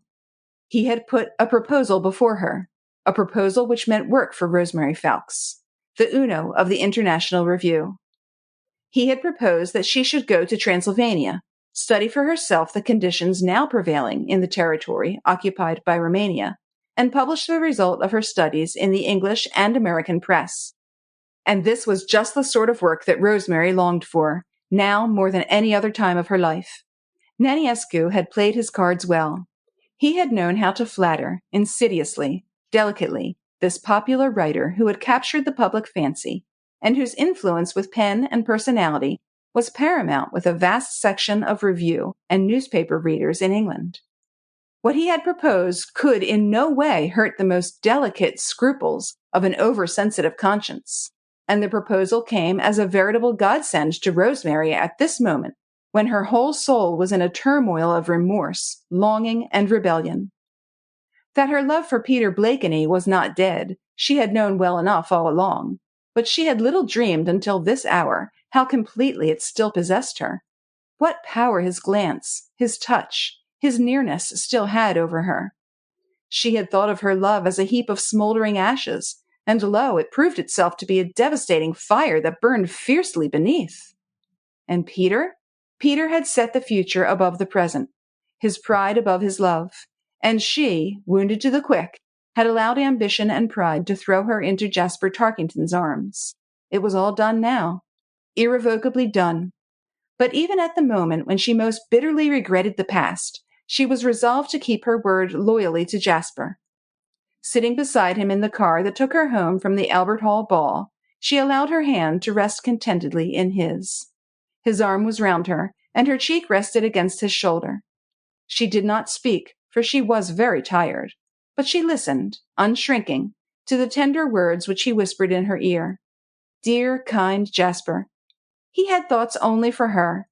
From the moment when she finally promised that she would be his wife, he had loaded her with delicate attentions and exquisite gifts. Every word he spoke was soothing and restful, so different to Peter's tempestuous outbursts, his unrestrained, passionate eloquence that would leave her limp and bruised, unable to understand his next mood, his sudden indifference to everything save his own future pursuits. Chapter 6. It was only a couple of days later that Rosemary broached to Jasper Tarkington the subject that was uppermost in her mind. She had lunched with him at the Ritz, and they walked together across St. James Park to her flat in Ashley Gardens. It was one of those rare days of June which make of England one of the most desirable countries to be alive in. The air was soft, with just that delicious feeling of moisture in it that gives additional fragrance to the scent of the hawthorn. It vibrated with the multitudinous sounds of birdsong, a twitter and a singing and a whistling that thrilled the ear with their heavenly melodies. Rosemary Fowkes was very nearly as tall as her fiancé, and Jasper Tarkington had a slight stoop, which brought his eyes on a level with hers. Scoffers were wont to say that Tarkington's stoop was nothing but affectation. It certainly was a characteristic of him, as is a monocle with some men. His whole appearance was one of super-refinement, He essentially gave the impression of a man who had seen so much of the world that he had become surfeited with it and thoroughly weary.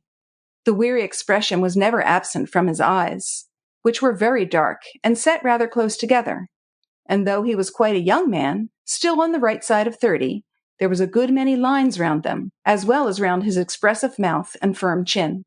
He had slender, beautifully shaped hands, which, when he walked, he kept behind his back, holding a malacca cane that was adorned with a green tassel. There is no doubt that there was a hint of affectation about Jasper Tarkington's appearance and manner, although in conversation he spoke with true Anglo-Saxon directness. He was always dressed with scrupulous correctness, and affected the Edwardian rather than the ultra-modern modes.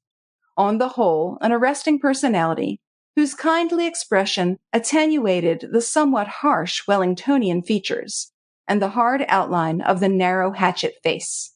Rosemary Fawkes, walking beside him in her irreproachably cut tailor-made, looked like a young Diana, radiant with youth and health. Her skin, her eyes, her hair, the jaunty little hat she wore, the trim shoes and neat silk stockings, appeared strangely out of harmony with the stooping figure of this disillusioned man of the world, with that vague air of Buckingham Palace about his gray frock coat and silk hat. It was whilst walking through the park that Rosemary spoke to her fiancé about Naniescu's proposal. Jasper listened attentively, and without interrupting her until she herself paused, obviously waiting for him to speak. Then he said, "And you have fallen in with General Naniescu's views?" "Yes," she replied, after an instant's hesitation. "The whole thing appeals to me very much, and I am flattered by the confidence which the Romanian government apparently has in my judgment. And of course," she added, "I am not bound in any way." "Have you made any definite promises to Naniescu?" "Not quite definite. I wanted first of all to consult your wishes." "Oh, my dear," Tarkington interjected, and for one instant a light of youth and folly illuminated his tired eyes. "Did I not promise you, when you made me so immeasurably happy, that you should be absolutely free to follow your career in whatever manner you choose? I am far too proud of you to wish to hamper you in any way." "You have always been the dearest, kindest, most considerate creature on God's earth," Rosemary rejoined, and in her eyes there came a look so soft, so tender, so womanly, that the man on whom it fell hardly dared to meet it. "But you are not forgetting, are you, Jasper?" she went on earnestly, "that politically we don't always see eye to eye, you and I." "So long as we see eye to eye in other things," he said, "what does it matter? When I asked you, my dear, to be my wife, I knew that I would not be mating with a silly doll. I am not fatuous enough to imagine that you would change the trend of your beliefs in order to harmonize them with mine." Rosemary made no reply for the moment. Probably, had they been alone, she would have put out her hand and given his a grateful and understanding squeeze. As it was, the tears gathered in her eyes, for Jasper had spoken so naturally and at the time so nobly that her heart was more than ever touched by those splendid qualities in him, with his actions and his words were constantly revealing to her. Perhaps she was nearer to being in love with Jasper Tarkington at this hour than she had been since first he asked her to be his wife. And when the glory of this June afternoon, the twittering of birds, the scent of syringa and lilac in the air, brought back with nerve-wracking insistence memories of Peter's voice and Peter's touch, it was by mentally comparing the character of the two men as she knew them that she succeeded in casting those memories away. "You are wonderfully good to me, Jasper," she sighed. "One cannot," he retorted simply, "be good to that which is most precious in life. One can only worship and be grateful. But now tell me something more about your plans. I feel a little bewildered, you know, at the suddenness of them." "I have not yet made any definite plans," she replied, "and, as I told you, I have made no definite promise to General Naniescu. As a matter of fact, I intend writing him a final acceptance or refusal tonight." "But you incline toward acceptance?" Frankly, yes. That would mean, he queried, that I start for Budapest within the next few days. Oh, what about your passport? General Naniescu assured me that he would see to that. But you would not stay long in Budapest? No, only a couple of days. I shall go straight on to Transylvania. I have been there before, you know. No, I did not know. Peter's mother was a great friend of mine. You know, I was a motherless kid, and she took me under her wing on many, many occasions. At one time I traveled with her a good deal, and she took me several times with her when she went to Transylvania to stay with her relations. I know them all. They are dears. And, of course, they are extraordinarily hospitable over there, Tarkington admitted dryly. Hospitable to a fault.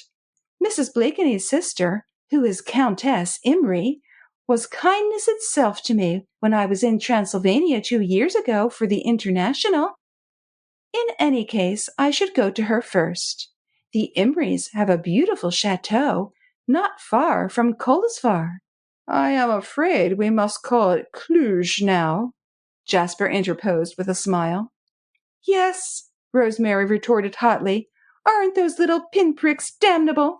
Changing the name of a city has been Hungarian for centuries, and that has been the center of some of the most epoch-making movements in Hungarian history.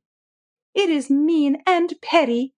You must admit, Jasper, she insisted, that it is mean and far more galling to a proud, if conquered nation than other more tangible deeds of oppression. Why, even the Germans, when they took Alsace-Lorraine from France, did not rename their towns.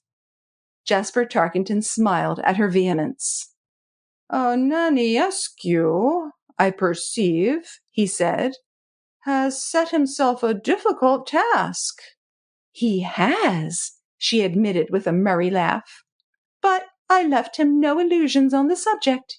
He knows that at the present moment, and with all the knowledge which, as I reminded him, I gathered at first hand 2 years ago, I am just as severe a critic of his government as I was then. He, on the other hand, declares that if I will divest myself of every prejudice and go to Transylvania with an open mind, I shall understand that Romania is acting only in her own very obvious interests, but also in the interests of European peace. Well, Rosemary concluded gaily, I am going to accept General Naniescu's challenge, and I am going to Transylvania with an open mind. I am to have a perfectly free hand. Not a word in any article I choose to write is to be censored. He declares that he will show me the truth, and nothing but the truth, and that his government is only too ready to accord me every facility for investigation and for placing the case before the British public. She paused to draw breath after this long peroration. As she walked so freely along, the eyes of many a passer-by were cast with undisguised admiration on the graceful girlish figure, the face aglow with youth and animation, the sparkling eyes, the lips which nature had so obviously framed for a kiss. Jasper Tarkington said nothing for the moment. When she had finished speaking, he sighed, involuntarily perhaps, and his tired eyes took on a still more wearied look. Was it that he felt he could not altogether follow this exquisite woman along the path of ambition which she trod with so youthful a step? Was he just a little too old, a little too blasé, to share all that enthusiasm, that pride, that burning desire to live every moment of the span of life, to fill every hour with deeds and spoken thoughts which would abide when youth had gone? Who shall say? Jasper Tarkington had never been communicative. His best friends knew little of his life, and though he too, in his day, had used his unquestioned mental gifts for political journalism, he had never been the ardent propagandist that this beautiful apostle of lost causes desired to be. His silence now acted as a slight damper on Rosemary's enthusiasm. I am sorry, dear, she said gently. I always seem to forget that you and I are in opposite camps over this one thing. We shan't be that for long, he retorted lightly. "If Naniescu's hopes are fulfilled." Strangely enough, just as he spoke, he saw General Naniescu and M. de Kervoisan, who were entering the park at Queen Anne's Gate, as they themselves were coming out of it. The three men raised their hats, and Rosemary gave Naniescu and his friend a pleasant nod. "I don't think," Tarkington said after a moment or two, "that our friend Naniescu will be very fond of me after this." "Why? On the contrary, he should be grateful that you have not tried to oppose him in any way." "I am going to oppose him in one way, though," Jasper resumed earnestly. "I don't intend to interfere with his plans or yours, my dear, as I said before. But there is one thing I am going to ask you, Rosemary." "What is it, dear?" she asked impulsively. "I am so glad you are going to ask me for something. All the giving has been on your side up till now." "Not so fast, little one. You mayn't be ready to do what I want." "Is that likely?" she retorted, then added with gentle earnestness, "There is nothing in the world I wouldn't do for you, Jasper." "Will you marry me?" he asked abruptly. "Before you go away?" She did not reply immediately, for in truth she was very much taken aback. Her engagement to Jasper Tarkington was very recent, and up to now he had not once spoken of a definite date for the marriage. She felt herself placed in an awkward position, for the fact that only a few seconds ago she had assured him that there was nothing she would not do for him. And now this request for an immediate marriage. She certainly was not prepared for it. Everything in her urged her to refuse. The memory of that hour in the box at Albert Hall, her talk with Peter, her realization that Peter still held her heart, still ruled over her thoughts, everything, in fact, except a sense of gratitude, urged her to refuse. And yet she could not after what she had said, not after all that Jasper Tarkington had done for her. While all these thoughts were whirling in her brain as she walked along, mechanically now, all the spring gone out of her step, something of the joy of living gone out of her spirits, she vaguely heard Jasper's quiet, gentle voice. "You mean so much to me, Rosemary," he was saying, "that life here in England, while you were God knows where, in tribulation perhaps in danger, needing me too, perhaps without knowing it, would be unendurable. I could not do it. I should follow you anyway, and come as near to you as I dared, yet without the right to look after you as closely as I would wish. Well, my dear, you are far too womanly and kind to inflict such torture upon me. For it would be torture, and I would go under, through it all. I don't know if you quite understand, but—" There was an unusual vibration in his voice. It seemed as if for once passion would get the better of his habitual restraint. Tarkington always spoke slowly and directly, but for once words appeared to be failing him. However, just then they turned into Victoria Street, and the noise and bustle of traffic, his meticulous care of Rosemary while they crossed the road, brought him back to the prosiness of life. Nor did he speak again till they had reached the quietude of Ashley Gardens. "Will you come up?" Rosemary asked, pausing at the entrance of one of the blocks of flats. He shook his head. "I think I would like you to think it all over quietly," he said. "I want you to remember that when I am asking you to hurry in our marriage, I only do it because I want to have the right to look after you. I won't interfere with you in any way whatever. I give you my word that as my wife, you will be every bit as free as you are now, more so really, because in that part of Europe a married woman can claim an independence which convention absolutely denies to a girl. In Budapest, you will meet people of your own nationality and of your own set. I could not bear the thought that your loveliness would leave you a ready prey to gossip or malice. There now," he added with a self-depreciatory smile, "I have said more than I meant to. My first excuse is that you are more than life to me, and as you are so precious, I foresee dangers where perhaps none exist. My second, that I am pleading for my own happiness. I was almost going to say for my life. You are not like other women, Rosemary. You are above the petty conventions of trousseau and crowded weddings. As soon as I have your answer, I will get the special license, and will be married in your parish church, without fuss and ceremony. So think it over, my dear, and let me have your answer as early tomorrow morning as you can. Remember that I shall scarcely live until I have your answer." She made no reply, only put out her hand, which he took in his. There was no glove on it, and for a moment it seemed that in spite of passers-by, in spite of the conventional atmosphere of this part of London, he would raise that little hand to his lips.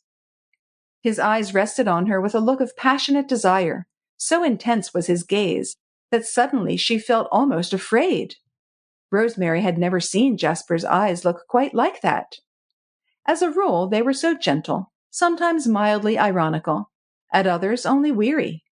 But now it almost seemed as if, in order to bend her will to his, he was striving to exert some kind of power that was outside himself, as if he had called to his aid forces that would prove more invincible than those that were within him.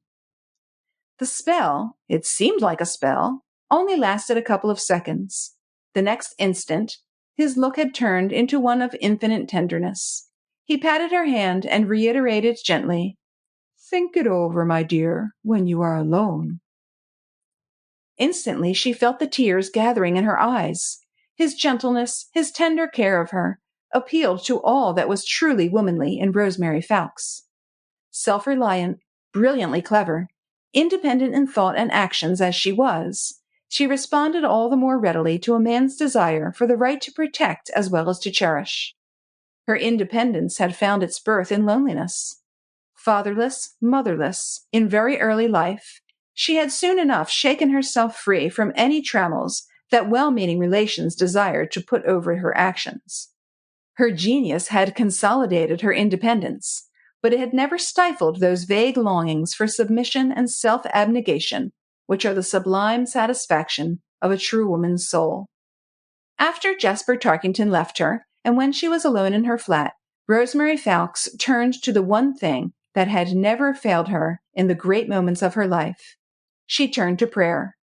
On her knees and with her heart filled with longing and a sorrow that she dared not face, she prayed for help and for guidance. She had no one to turn to but him who said with infinite understanding and love, "Come unto me, all ye that travail and are heavy laden, and I will refresh you." In the midst of worldly joys, satisfied ambition, hopes for the future, and pride in the past, Rosemary Fowkes would tonight have felt desperately lonely and lost in bewilderment before a divided duty to self, duty to Jasper. But for the comfort of prayer, the thought of all that lay beyond this world of ours, a world that is so sordid and petty even at its best. Chapter 7. The next 2 or 3 weeks were like a dream for Rosemary Fowkes. She left herself no time to think. The future beckoned her with enticing arms, holding prospects of activities, of work that would fill the mind to the exclusion of memory. That evening, when she rose from her knees, she rose with a resolve, and never for one moment after that did she allow herself an instant of regret. She wrote a line to Jasper to tell him that she would do as he wished. She was prepared to marry him as soon as his own arrangements were completed. She also wrote to General Naniescu, agreeing to his proposal. She reserved to herself complete freedom of action to send any articles or reports she chose to English or foreign press.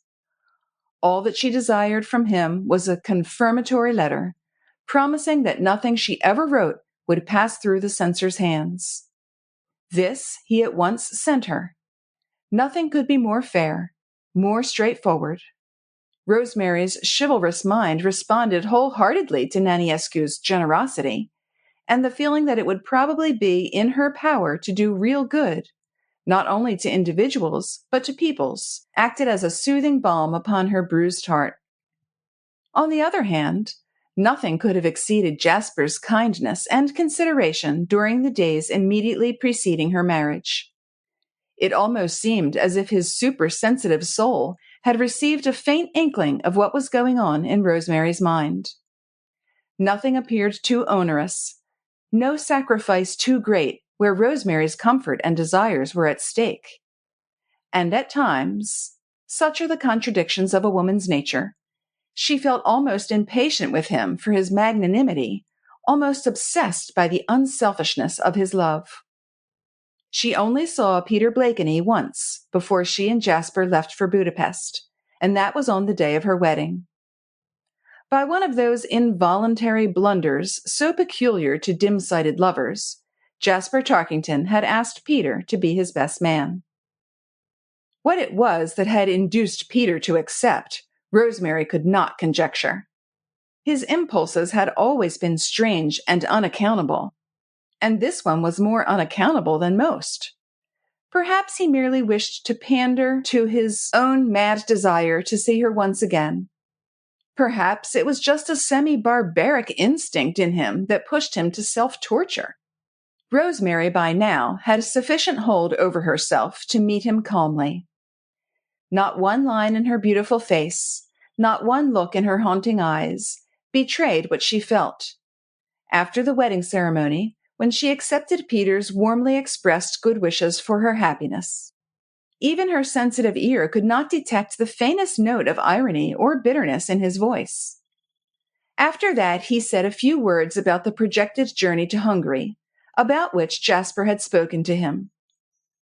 She would be seeing his relatives there, the Imrys, the Heaves. Elsa Imry was his mother's sister, and such a dear. And Philip used to be a jolly boy, but Rosemary knew them all. She knew she would be made very welcome. Peter ended by speaking with great earnestness about his little cousin Anna Heaves. Her father, who had been Mrs. Blakeney's only brother, was dead, and Peter had an idea that Anna was not altogether happy. "She has left home for some reason I can't quite fathom," he said, "and now lives at Cluj. She writes to me sometimes, and when I know the exact day when you will be in Cluj, I will write and tell her to go and see you. I suppose you will put up at the Pannonia." Rosemary nodded, and Peter went on talking about little Anna, as he called her. "I know you will be kind to her," he said. "You remember her as a child, of course. In a way, she is still a child, and so pretty and enthusiastic. Give her a kiss from me when you see her." Which Rosemary, of course, promised to do. Then she gave him her hand without saying anything, for she could not trust herself to speak much, and he kissed it just above the wrist, but more like a knight doing homage to his lady than a lover who gazed, perhaps for the last time, on the woman he worshipped. It was after the marriage ceremony that the dreamland in which Rosemary had moved these past days became more intangible, more of a spirit world than before. The brief days in a dreary hotel at Folkenstone would have been unendurable but for her state of mind, which almost amounted to semi-consciousness. Then came the weary journey to Budapest, the sleepless night on the train, the awful meals in the crowded, stuffy restaurant car, the ceaseless rub-a-dub-dub, rub-a-dub-dub of the wheels that bore her away farther, ever farther from that bygone world which had become the might have been. And through it all, like a ray of light, so persistent that it ceased to impress, was Jasper's constant, unwearying care of her. He never seemed too tired to minister to her wants, to arrange cushions for her, a footstool, to open or close the window, the 1,001 little attentions, in fact, which most travelers are too self-engrossed to render. And as Rosemary sat in her corner seat during those 2 wearisome days, gazing out of the window with eyes that failed to take in the beauties of successive landscapes, her mind gradually became at peace with her heart. Her youth, her buoyancy of spirits, reasserted themselves, made her envisage life in all its brightest aspects, as it presented itself before her with cornucopia filled to the brim, with all that made it worth the living. Work and a noble mate. What more could the heart of a woman desire? And Rosemary closed her eyes, and in a quickly fleeting dream sighed for the one thing that would have made her life a paradise. And, still dreaming, she felt hot tears of regret trickle slowly down her cheeks. She woke to feel Jasper's arms around her and his lips kissing away her tears. Chapter 8. Budapest had been baking all day under a merciless sun in late July. But at this hour, the coolness of a clear moonlit evening sent everyone out of doors. The Corso was crowded.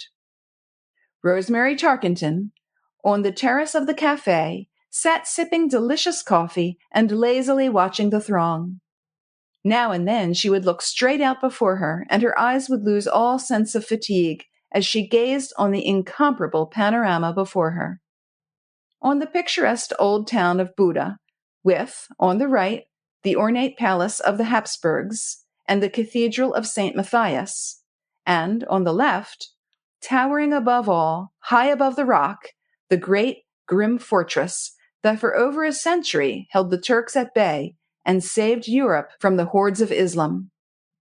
One by one, tiny lights began to wink and to blink in the houses that rose tier upon tier on the slopes across the river, whilst down below, gaily illuminated boats flitted to and fro from the turbulent waters of the Danube, carrying a burden of merrymakers home from the shady island of St. Marguerite close by.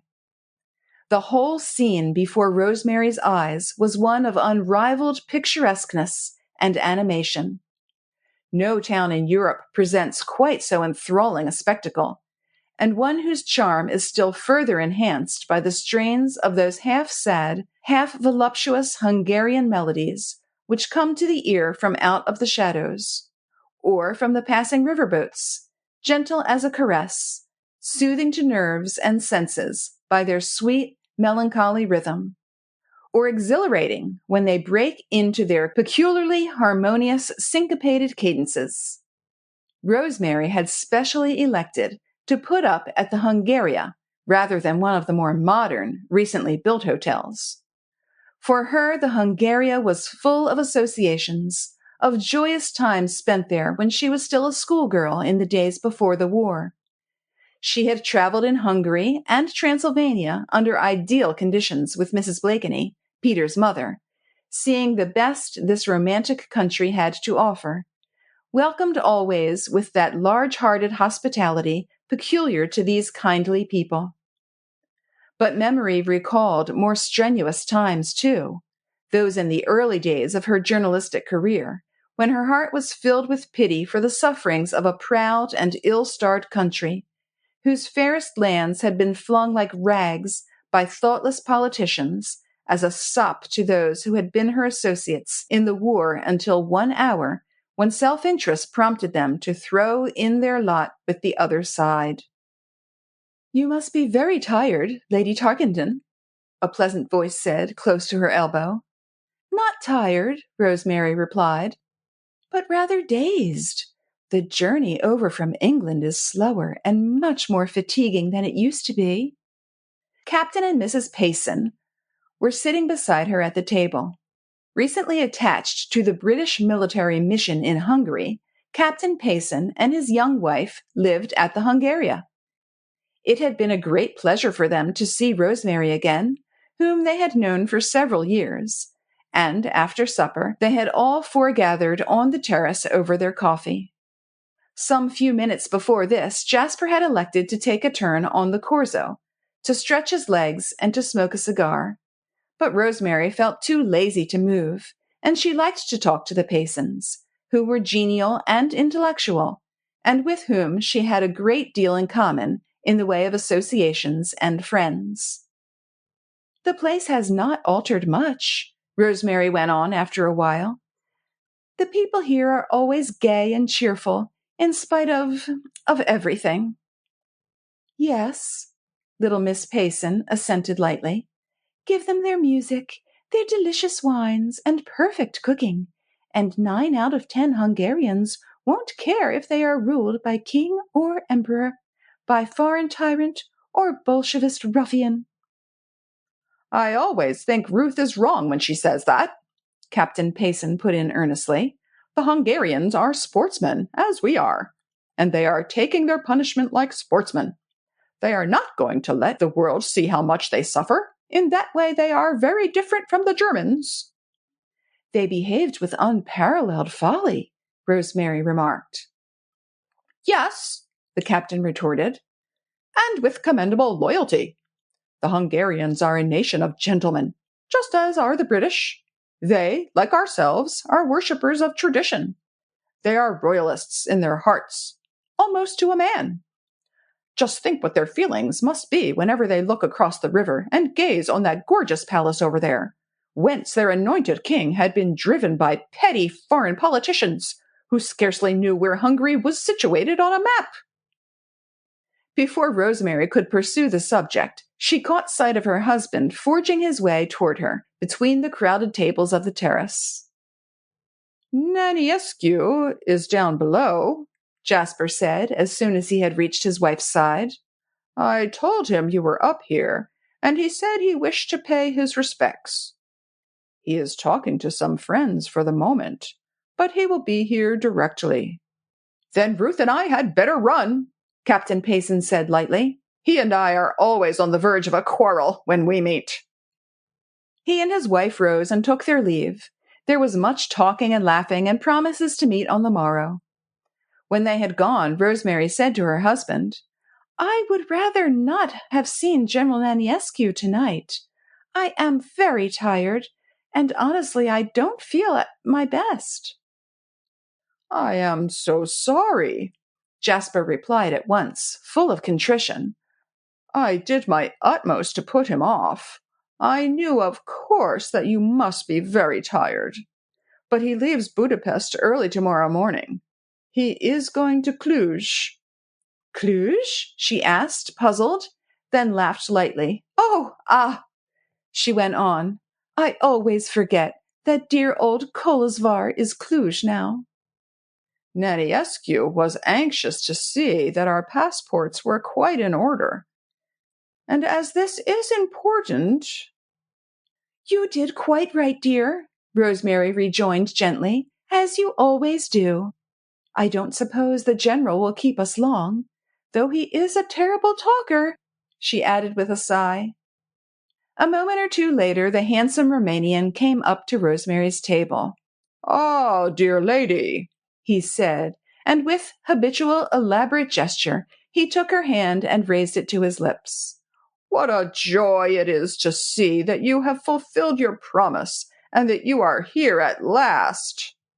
He sat down at the table, but declined Jasper's offer of a liqueur or a cup of coffee. "I am only here for a moment," he said, "overwhelmed with work and with engagements. But I thought I would save you trouble if I just looked at your passports and saw that they were entirely in order." "That is more than kind," Rosemary rejoined, whilst Jasper went immediately to fetch the passports. For a moment or two, Rosemary remained silent and absorbed. An indefinable something had caused her to shrink when she felt General Naniescu's full lips upon her hand, something hostile and portentous. The next moment, this feeling had gone, and she was ready to chide herself for it. Naniescu was earnest, persuasive, elaborately polite in manner and florid of speech, just as he had been in London, when first he put his proposal before her, and certainly there was not a hint of anything sinister about him. "I am looking forward to my visit to Transylvania," Rosemary said quite gaily.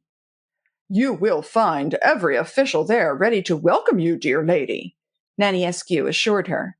"You need only express a wish to find it met in every possible way. And if you should do me the honor of requiring my personal services, needless to say that I should fly immediately to obey your commands." Rosemary shrugged her pretty shoulders. "I do not anticipate any such call upon your valuable time," she said coolly. "Ah, one never knows. You, dear lady, are going amongst a strange people. he added with a sigh. People whose supposed grievances have made bitter. I have old friends in Transylvania, and will feel as safe with them as I should in my flat in London. You will stay the whole time with the Imrys? The general asked.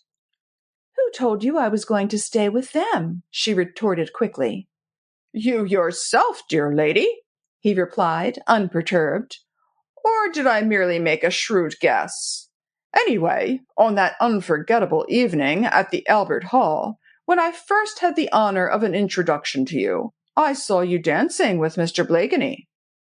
The Countess Imry is his mother's sister. You told me that you had friends in Transylvania.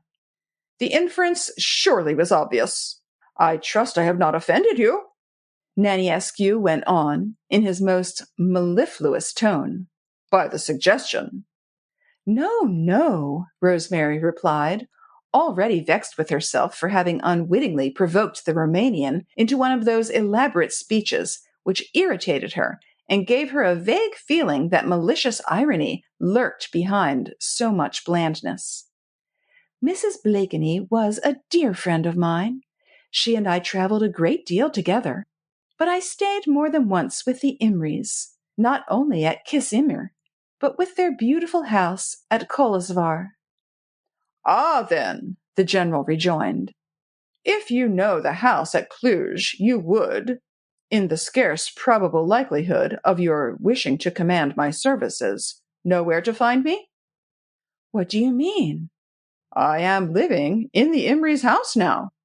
But how can that be? Rosemary retorted, somewhat puzzled, for she knew that in this part of Europe the idea of letting their house to strangers would never occur to proud, wealthy people like the Imrys, as it does so readily to those of their caste in England. But when General Naniescu, with an indifferent shrug, replied dryly, Oh, the house was a great deal too big for the occupation of a small family. On public grounds, we cannot allow the many to suffer for the whims of a few. Rosemary frowned, no longer puzzled. She felt rather than saw that the Romanian's dark, mellow eyes rested on her for an instant with a look of quiet mockery. But it was a mere flash. The next moment he was as suave as before, and said with that perfect deference which he had always affected when speaking to her about her work, That question, dear lady, will be one which I earnestly hope you will approach with an open mind, and on which your brilliant intellect will, I trust, shed the light of truth. Jasper's return with the passports brought on a fresh train of thought. Naniescu pronounced them to be in perfect order. He added a special note and signature to the visa, which had been obtained from the Romanian consul in London. Rosemary was feeling very tired and longed to go to bed, but Naniescu stayed on, talking desultorily to Jasper about politics and social conditions, all matters which Rosemary did not feel sufficiently alert to discuss. Her thoughts wandered away, and she scarcely heard what the two men were saying. She was, in fact, just meditating on a polite form of abrupt leave-taking, when something that Naniescu said arrested her attention. My government, the Romanian was saying, obviously in reply to a remark from Jasper, is quite alive to the evil wrought by those pernicious articles which appear from time to time in English and American newspapers. Then why doesn't your censor stop them? Jasper queried bluntly. He would, my dear Lord Tarkington, Naniescu rejoined blandly. He would, but those devils are so astute. How they manage to smuggle their articles through the post, I, for one, cannot for the life of me make out. Ah, Rosemary put in with a smile, as quietly ironical as Naniescu's had been a while ago. You still carry on a strict censorship, then? You do not believe in liberty of speech or of the press? Oh, we do, dear lady, indeed we do. But unfortunately, the English and American press are so easily captured by sentimentality.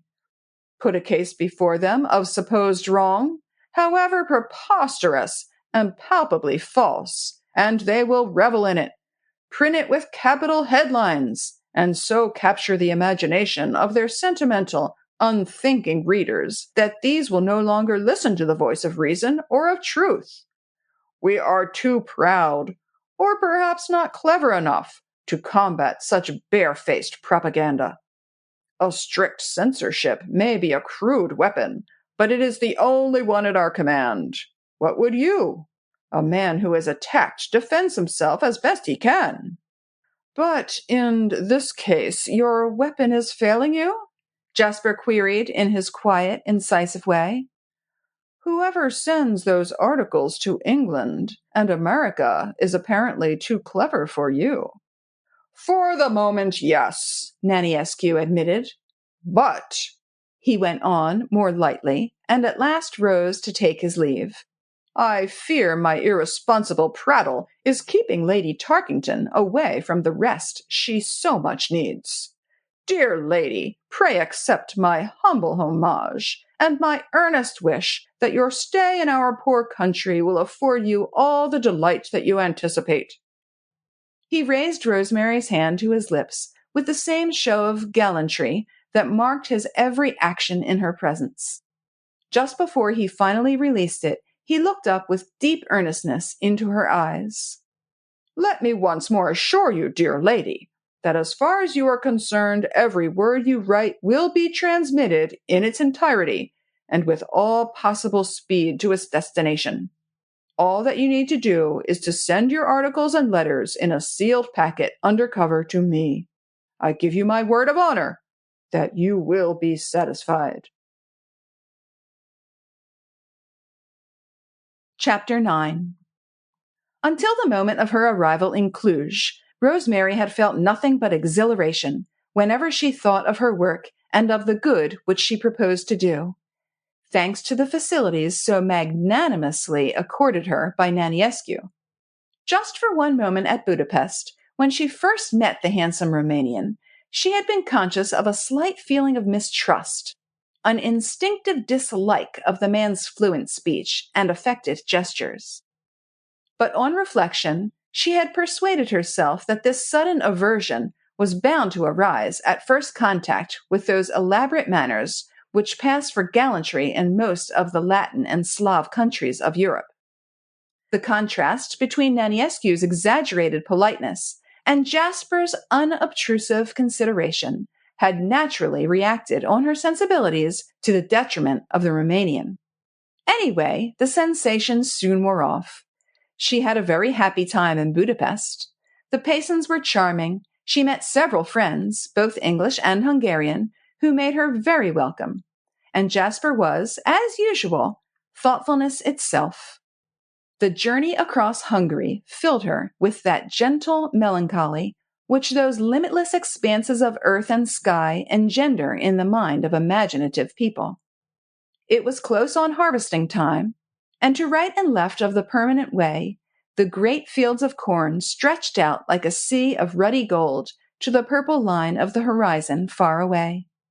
Rosemary loved to gaze on the measureless stretches of country, whereon for mile upon mile nothing showed above the line of waving corn, save at rare intervals the thatched roof of a tiny homestead peeping from beyond a clump of gray-green willow, or an isolated well, with one gaunt arm stretched skywards, around which a herd of young horses had halted for the midday rest.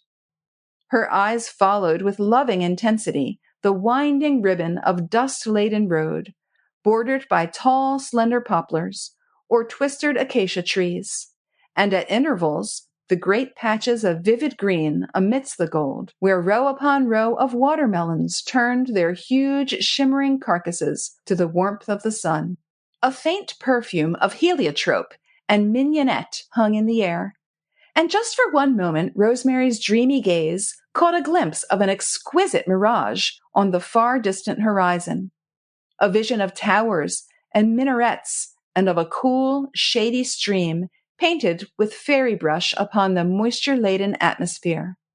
It was a phantom picture that vanished almost as soon as it had appeared, but upon the watcher's supersensitive mind It left in its swift transit an impression as of a magic land, a paradise the gates of which had for one brief second been opened by celestial hands, so that she might glimpse the Garden of Eden beyond, the world of happiness and of love, which for her must ever remain elusive and unattainable. The arrival at Cluj was dreary and disappointing. From Budapest, she herself had telegraphed to the hotel she knew so well, and had sent a letter at the same time asking the proprietor to have a hot supper ready for herself and Lord Tarkington. The hotel appeared unfamiliar when she stepped out of the little cab which had brought them from the station. The smiling hall porter, who used to greet Mrs. Blakeney with respectful familiarity on arrival, was no longer there. An out-at-elbows, ill-dressed, unwashed porter took charge of their luggage. The proprietor, he said, was not in the house, and he himself was in charge of the place. He bluntly explained in broken German that under the new management, no meals except early morning coffee were served in the hotel, the restaurant now being under separate ownership. The lady and gentleman could get something to eat there, no doubt. It was all very cheerless, and to Rosemary very strange. The gay little town of Kolozsvár, usually so full of animation at this late evening hour, seemed already asleep. The streets were ill-lighted. There was an air of desolation and melancholy about the place. The hotel itself had become stuffy, dirty, and ill-lighted. The furniture looked dilapidated. The bed linen was coarse, and the rooms none too clean. Rosemary spent a wretched night, but she was a hardened traveler, and had before now put up with worse inconveniences than these. There was always the comforting thought that it was the only night that she would spend in Cluj. The next day, Count Imre's carriage and horses — he was not allowed to have a motor car — would be taking her and Jasper to Kiss Imre, where a big welcome and every conceivable luxury awaited them both. All that she was waiting for now was to see Anna Heaves, little Anna, as Peter called her, the pretty, enthusiastic child to whom Rosemary had promised to give a kiss for Peter's sake. And in the morning, just as Rosemary had finished putting up her hair and had slipped into a dressing gown preparatory to going in to breakfast with Jasper, there was a knock at the door, and Anna came in. Sweet, enthusiastic Anna, who gazed at her shyly with Peter's eyes and then smiled with Peter's smile. She would have been pretty, too, but for the unhealthy pallor of her cheeks and the dark rings that circled her eyes. Peter's eyes! "I am so ashamed, Miss Fawkes," Anna murmured shyly, but at once Rosemary broke in, stretching out her arms. "Aren't you going to kiss me, Anna?" With a pathetic little cry, the girl ran into Rosemary's arms, and, her head buried on her friend's shoulder, she burst into tears.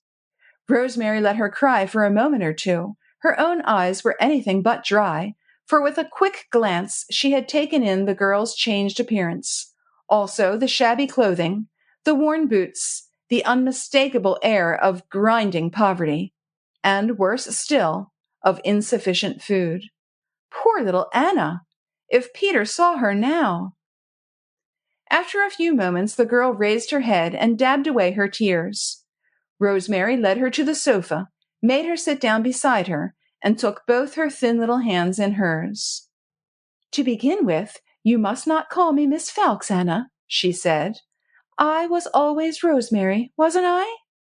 Anna nodded, and a wan little smile struggled around her lips. "And you know I am married now," Rosemary went on. "Hadn't you heard?" Anna shook her head. She could not yet trust herself to speak. "Of course," Rosemary said gaily. "How stupid of me! Jasper and I were married very quietly in London, and we are not people of such importance that your Hungarian papers would chronicle the fact. My husband is Lord Tarkington, the best and kindest of men. I'll tell him presently that you are here. He would love to see you." "No, Rosemary dear," Anna broke in quickly. "Don't tell Lord Tarkington that I am here. I never see strangers now. You see, I have no decent clothes, and Jasper would look at your sweet little face, Anna, and never notice your clothes. And you are not going to call my husband a stranger, are you? Then, as Anna was silent, and with head bent appeared to be staring into nothingness, Rosemary continued lightly, even though her heart felt heavy at the sight of the havoc wrought in this young thing by miseries at which she could still only guess. By the way, little un, she said, I don't yet know what you are doing in Kolzvar, or Cluj. Tiresome name. I can never remember it.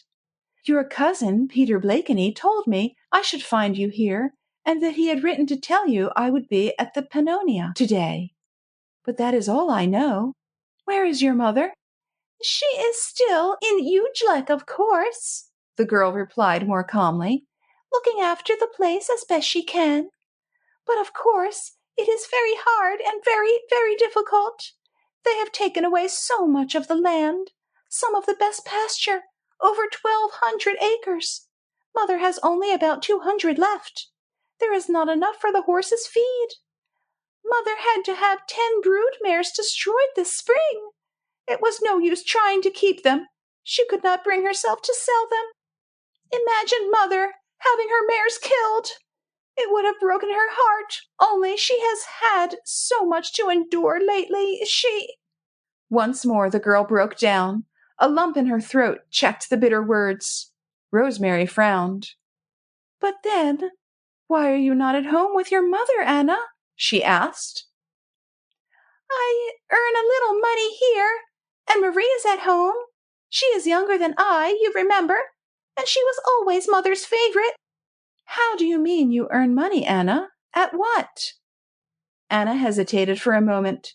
She looked up and saw Rosemary's eyes fixed questioningly upon her, and those eyes were so full of kindness that the girl's reticence, even her bitterness, melted under the warmth of that gaze. I help in the shop of Prologue, the grocer, she replied simply. Prologue, the grocer? You? The cry of surprise, almost horror, had come involuntarily to Rosemary's lips. She thought of Mrs. Blakeney, the exquisite grand dame, who, after her marriage to Peter's father, the eminent scientist, had won her position in English society by her charm, her tact, and that air of high breeding which is becoming so obsolete these days. She thought of Peter himself, who had inherited so much of his mother's charm and all her high-souled notions of noblesse oblige, of what was due to birth and to descent. Did Peter know what little Anna was suffering under this new regime, brought about by a treaty of peace that was to bring the millennium to all the peoples of Europe? With a sudden impulse, Rosemary put her arms once more round the shrinking little figure. Anna, she said earnestly, I think you are absolutely splendid. I admire your pluck more than I can say. But surely you could find more congenial work than selling groceries. She paused a moment, her active brain at once turning to projects that had little Anna's welfare for their aim. Little Anna could not go on selling groceries in an obscure Romanian town. It was unthinkable. Surely Peter did not know. And how could Rosemary face him with the news that she had found little Anna selling groceries at Cluj? Something must be done, and quickly, to alter such an awful state of things.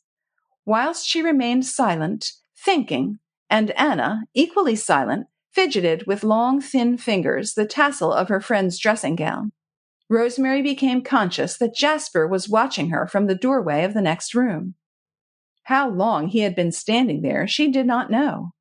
She looked at him over Anna's bent head, and, as usual, she read in his expressive face a divination of her thoughts. It almost seemed as if, with a slight nod of his head, he was actually approving of what she had not yet put into words.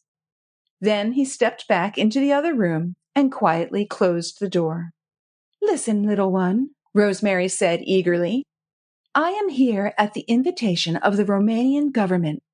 That is to say, General Naniescu, who, I understand, is military governor of Transylvania, has asked me to come over here and study the conditions, both social and political. I shall be writing several articles for English and American papers, and I simply must have a secretary for my ordinary correspondence. And Anna shook her head. I don't know how to type, she said rather curtly, and I can't do shorthand. Neither of which is necessary, Rosemary retorted. Anna looked her straight in the eyes. You don't imagine, she said quietly, that if your articles revealed even a particle of the truth, they would ever be allowed to pass the censor. And if they concealed the truth, which you would not expect my father's daughter to associate herself with them. That's a brave, patriotic speech, Anna, Rosemary rejoined with a triumphant little laugh. But you need not be the least afraid. My articles will contain the truth, the whole truth, and nothing but the truth, and the censor will have no power over them. I give you my word. But Anna was unconvinced. Rosemary, dear, she said earnestly, don't think me ungrateful or obstinate. Just imagine what it would mean to me to give up this awful grinding routine that wearies me at times to such an extent that I go into the cathedral and beg and pray to God that I might soon die and escape from it. But you know, dear, when one's country is as unfortunate as ours has become, one must do one's utmost to help and serve her, mustn't one? Why, of course, Rosemary assented, puzzled by the girl's strange earnestness, the glow of ardent patriotism that all at once emanated from that drooping, slender figure. But I don't quite see how you are serving your country by selling groceries in Prologue's shop. No, not by that, Anna went on eagerly. Oh, I know that I can trust you, Rosemary, and you can't imagine what a relief it is to me to have someone to talk to. I have not spoken like this to a soul for nearly 2 years, and sometimes I feel as if I must choke. But one dare not talk to anyone these days, for government spies are everywhere. You never know who will betray you. The concierge of your house, the woman who washes the stairs, or the beggar to whom you give alms. Oh, I could tell you things. However, all of us who are suffering unspeakably under our new tyrants are determined that the outside world shall hear the truth. But there is such a strict censorship that one dare not send anything through the post except what is absolutely banal and meaningless. The girl paused a moment. Her eyes wandered searchingly around the room, rested for an instant first on one door, then on another, as if in fear that those spies whom she so dreaded were lurking behind them. Then, satisfied that she was alone with her English friend, whom she knew she could trust, she said abruptly, You remember my cousin, Philip Imrie? Of course. He always had a great talent for writing. When he was quite a boy, he used to write poetry and little stories. He is only 19 now. Next year he will have to do his military service in the Romanian army, and that is a perfect hell for every Hungarian. Just think, Rosemary, if an Englishman had to serve in the German army. Isn't it unthinkable? But still, that cannot be helped. We are the vanquished race, and we have to pay the price. But we are determined that the nations of the West shall know the truth. So Philip and I together thought of a plan. We thought of it for 2 years, and it took some time to organize.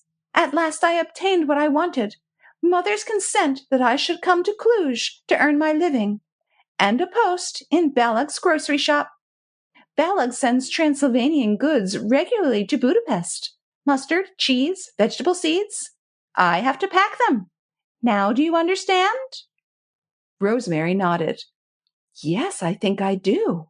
Philip writes those articles, which appeared in the Evening Post, and caused such an outburst of sympathy for the Hungarians of Transylvania throughout Great Britain. And you? She added, and her eyes full of tenderness and compassion rested with undisguised admiration on the shrinking little figure of Anna Heaves. He rides over from Kissimmee, the girl continued simply, and brings me the articles which he has written, and I consign them inside the grocery parcels to the firm at Budapest, who, of course, are in entire sympathy with us, and post them to England. Oh, it is splendid, Rosemary dear, the girl continued with glowing eyes, to be able to do all this. Now you see, don't you, that I could not possibly give it all up. Yes, Anna, I do see that, but you are running terrible risks, little un. I know I am, and so does Philip, but you don't know how happy it makes us. The days when an article of his goes to Budapest is a fete day for us both. It is usually a Saturday, when the parcels are sent off, and the girl went on with pathetic naivete. On the Sunday morning, when I go to Mass, I no longer bother God with my troubles and with senseless prayers. I just thank him for letting me do something for Hungary. Rosemary said nothing for the moment. Indeed, what could she say? To try and dissuade this young fanatic from all her high-souled foolishness was an attempt foredoomed to failure. Rosemary had far too keen a knowledge of human nature and held far too high an opinion of patriotism as a virtue not to understand the intense happiness that this constant sacrifice brought into Anna's dreary life. To have suggested that the girl give up this joy, these constant risks, would have been futile. You are a splendid, brave thing, Anna, was all that she could say, and her voice sounded quite harsh as she spoke, because she was fighting against emotion. She gazed with real admiration on the poor, wizened little figure of this girl, in whose soul burned a flame of ardent patriotism. Anna had counted the cost of what she was doing, with her eyes open, and visaged every risk. She was accomplishing quietly and unostentatiously what she believed to be her duty to her poor native land. A heroine of the peace, she risked more than the thousands of heroines of the war had done, save perhaps one. Like Edith Cavell, she faced and risked death for an ideal, happy in her quiet way for the privilege of doing it, enduring a life of grinding routine, of dreary monotony, more trying for the young to bear than active sorrow or physical pain. The two girls had not spoken for some time. They sat side by side on the sofa, with hands clasped and eyes fixed upon one another. Anna, with nerves weakened by privations, was on the verge of giving way to an emotion which would have eased the tension that for the past months had been threatening to break down her spirit. Rosemary, on the other hand, felt for the moment almost ashamed of her robust health, her virile brain, the contentment, if not happiness, in life which was her portion since she had married Jasper, and her compassionate heart longed for the power to comfort and to help this gentle, high-souled girl who looked at her with Peter Blakeney's eyes, and whose lips, when she smiled, were so like his. Anna was running her head against a stone wall. Rosemary felt that inevitably she would sooner or later be crushed in the process. Her thoughts flew to her husband, the man on whom she knew that she could always rely when knotty problems of life threatened to be beyond her powers to unravel. Jasper would be of good counsel. Selfless, generous to a fault, his unerring tact would perhaps find a way into the innermost recesses of Anna's heart, and find the means to save the child from further fanatical folly without wounding the susceptibilities of her high-mettled patriotism. And now, Anna, Rosemary said after that moment of silence, which had sealed a bond of sympathy between herself and Peter's kinswoman, you are going to have a cup of hot coffee with me and Jasper. No, she went on determinedly, and took hold of the girl's wrists. I shall not let you go till you have seen Jasper. He will just love you, and you and he will get on splendidly together. You two fine creatures are made to understand one another. She dragged the obviously unwilling Anna with her into the next room. Jasper was there waiting. His hand was on the bell-pull at the moment, and his kind, grave eyes at once sought those of Anna, who reluctantly allowed herself to be drawn toward him. Rosemary effected a quick introduction. In a moment, Jasper's kind words had gained the victory over Anna's shyness. Less than 2 minutes later, they were seated side by side at the table, while Rosemary ordered coffee of the slatternly chambermaid who had come in to answer the bell. It was wonderful how splendidly Jasper and Anna got on. He seemed in a few seconds to have caught the knack of gaining the girl's confidence. She became animated, quite pretty, with shining eyes and full red lips that had lost for the moment their pathetic droop. She did not refer to her cousin, Philip Imrie, or to the dangerous game he and she were playing together, but she talked of her mother and of Ujlak, of the horses and the farm and the difficulties that beset the Hungarian landowners at every turn. "I dare say that to a great extent it is our fault," she was even willing to admit in response to gentle criticism from Jasper. "We did not make ourselves beloved by the peasantry. They spoke a different language from ours. Theirs was a different religion, and they were the alien race. We did little, if anything, for them. But tell me," she went on, and fixed her shrewd glance upon Jasper, "do you think that you landowners over in England, who do so much for your tenantry and your villagers, cricket clubs, football, concerts, I don't know what else, but things that you pay for and that they enjoy, well, do you think that in their hearts they love you any better than the Romanian peasantry loved us Hungarians? And do you really believe that if you were in trouble, as we are now, and they were given a certain power over you, they would use it to show their gratitude for past generosity? Do you really believe that, Lord Tarkington?" she insisted. And Jasper, with a smile at her vehemence, could only shrug his shoulders. He was evidently very much taken with little Anna. Chapter 10. It was a week later, and Jasper and Rosemary had been spending that time at Kisimmer. No one who has not traveled in that part of the world can form a conception of the large-hearted hospitality that welcomes the stranger in a Hungarian chateau. And Rosemary at once took the Imries to her heart.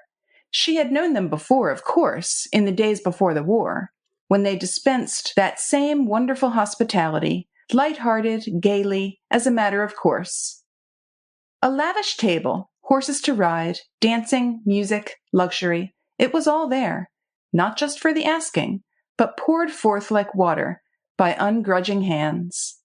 They had plenty, and they gave in plenty. One loved them as one loves children and puppies and youth and dance music, because their gaiety thrilled the heart and painted the picture of life in radiant colors. But most of that had become a thing of the past. So much of it had gone, been irretrievably lost in the cataclysm of war and alien occupation. The will to give was still there, the love of the stranger, the boundless hospitality. But giving now meant a sacrifice somewhere, giving up something to give to others. All the sweeter, all the more lovable for being tinged with sadness. To Rosemary, Eliza Imrie now was a woman.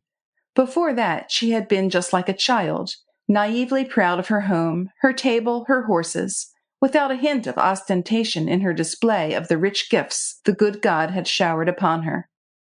Now Eliza's large, prominent blue eyes had become a little dim with constant weeping, and her mouth, when at rest, drooped slightly at the corners. Eliza was still a very handsome woman, with her hair of a ruddy gold like the cornfields of her native land, but all around the temples there was now a sprinkling of silver, a sprinkling that softened the face, as powder does when applied lightly to the hair. Though in outward appearance she was very unlike her sister, yet she constantly reminded Rosemary of Mrs. Blakeney. It was a question of movements, a gesture here and there, and also the tone of the voice. Eliza, too, like her sister, had a magnificent figure, and the perfect hands, arms, and wrists peculiar to her race. She had suffered, of course, badly during the war, terribly since the peace. At all times, a maîtresse femme. It was she who had carried on the administration of her husband's estates. She who used to interview bailiffs, lawyers, tenants. She had always been looked up to by the local officials and by the surrounding peasantry as the head of the house. Morris Imrie had always been neurasthenic, and the privations of the war and the humiliations consequent on the alien occupation of his country had exasperated his nervous system and further embittered his quarrelsome disposition. In the happy days before the war, His contribution to the management of his estates consisted in grumbling daily at his chef and swearing unremittingly at those of his servants who came to him for orders in anything pertaining to the house. Malicious tongues were wont to say that Morris Imrie had gypsy blood in his veins. More likely it was an Armenian strain. Certain it is that his face and hands were swarthy, his nose hooked, and his eyes very dark and piercing, characteristics which he had transmitted in a softened degree to his son Philip. But he was a man of culture for all that. He had read a great deal and thought over what he had read. Jasper Tarkington found him at the outset an interesting, if not very congenial, companion. Then there was Philip, worshipped by his mother, adored by his father, handsome, a splendid dancer, an accomplished musician. Philip was very attractive. If there was gypsy blood in his veins, it had given him nothing but physical beauty and the highly developed musical talent of that race. He had dark curly hair and large mellow eyes fringed with long lashes that would have been a gift of the gods to a girl. Jasper at first sight pronounced him effeminate, but Rosemary, knowing what she did about him, would not allow this for a moment.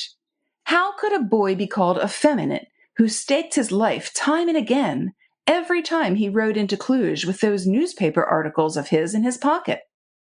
But this, of course, Jasper did not know. Chapter 11. Elsa Imrie talked very freely with Rosemary, and often referred to her husband as having taken the oath of allegiance to the King of Romania. It was all because of Philip. "What am I working for?" she said, with the light almost of a fanatic in her eyes. "And what shall I work for so long as I have breath left in my body, is to save Philip's inheritance. The Romanians are lying in wait for us, watching for an excuse to expel us from Transylvania. Many have had to go. Nothing would induce them to be false to the oath that they had sworn to the anointed king of Hungary. So they had to go. Sometimes at 24 hours' notice, bag and baggage, turned out of the home that their forebears had owned for hundreds of years. But I would not do that. I had to think of Philip. The Romanian occupation is now an accomplished fact, and we are too helpless, too friendless, not to accept it. But we must be very careful. One false step, and we are done. Imagine how I tremble every time Morris lets himself go. You know how unguarded he always is in his speech." Rosemary felt an actual physical pain in her heart when she thought of this devoted mother's brave struggle to guard her son's inheritance, and how little she guessed that Philip himself was jeopardizing his future and risking his life in a cause that she was proclaiming hopeless. Those rides to Cluj, the meeting with Anna Heaves, the dispatch of those newspaper articles of his, and government spies lurking everywhere. But during meals, all unpleasant subjects were vetoed. Rosemary would have none of them, and her wishes, as the honored guest, were law in this hospitable house. These good people, with their mercurial temperament, had a wonderful gift of casting aside trouble and giving themselves over to the pleasures of the moment. And so, at dinner in the evenings, the gypsy band not yet driven forth out of the neighboring village would discourse sweet music, the tender, sad Hungarian refrains that appeal to the stranger almost as much as they do to the native. Rosemary, who was an exquisite dancer, longed to tread the measure of the Czardash, the Hungarian national dance, which begins with a dreamy, languorous, slow movement, and then suddenly breaks into a wild, mad whirl, wherein the dancers' eyes glow with excitement, their cheeks burn like fire, and their breath comes and goes through quivering, parted lips. Surely the merriest, maddest, most intoxicating dance devised by a passionate people, probably for the letting off of some inward steam that must find vent in such rapturous movements from time to time, or it would consume them with its glow. "I think Lady Tarkington is quite splendid," Morris Imrie said to Jasper in the intervals of beating time with hand and foot to the ever-quickening measure of the dance. "Hey, you confounded gypsy!" he cried, shouting to the swarthy, perspiring leader of the band. "Quicker, quicker! Can't you hear me speak? Do you think you are playing a funeral march?" "I think," Jasper put in, with his quiet smile, "if the musicians put on any more speed, Rosemary, for one, would be crying mercy." But for the moment, Rosemary showed no sign of crying any such thing. Her nimble feet had quickly caught the quaint, syncopated rhythm, and Philip was a magnificent teacher. Perhaps there was some truth in the saying that he had inherited a strain of gypsy blood, for indeed, when he danced the czardash, there was something barbaric about his movements. They were full of grace and perfect in rhythm, but all the time they gave the impression of wild roamings through desert lands, of a will that brooked no fetters, and was a law unto itself. Rosemary gave herself wholly to the pleasure of being whirled round, turned and twisted, sometimes lifted off her feet. All intellectuality fell away from her for the time being. She was just like a young and beautiful animal in enjoyment of the senses kind nature had given her. The sound of that intoxicating music, the feeling of unfettered movement, the scent of dying roses in huge vases, that sent their sweet, indefinable fragrance through the heat-laden air. Faster, ever faster. Little hoarse cries escaped her throat as Philip seized her with one arm round the waist, and, lifting her off her feet, twirled her round and round, till the golden lights of the shaded candles swam like the trail of comets before her eyes. Faster, always faster. She could hardly see now out of her eyes. All that she saw was Philip's dark curly hair waving round his forehead. The music seemed now a part of the universe, not played by one band of musicians, but the very atmosphere itself vibrating and resounding, forcing her to tread the measure and not to leave off, to go on and on and on, always hearing the music, always lifted off her feet and whirled round and round. Then suddenly everything ceased all at once.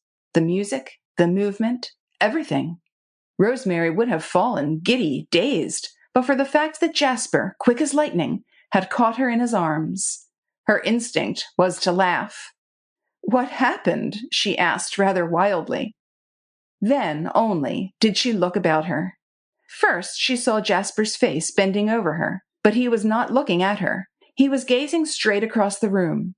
Rosemary's eyes followed his gaze, and all at once she gave a gasp, which she smothered instantly by clapping her hand to her mouth.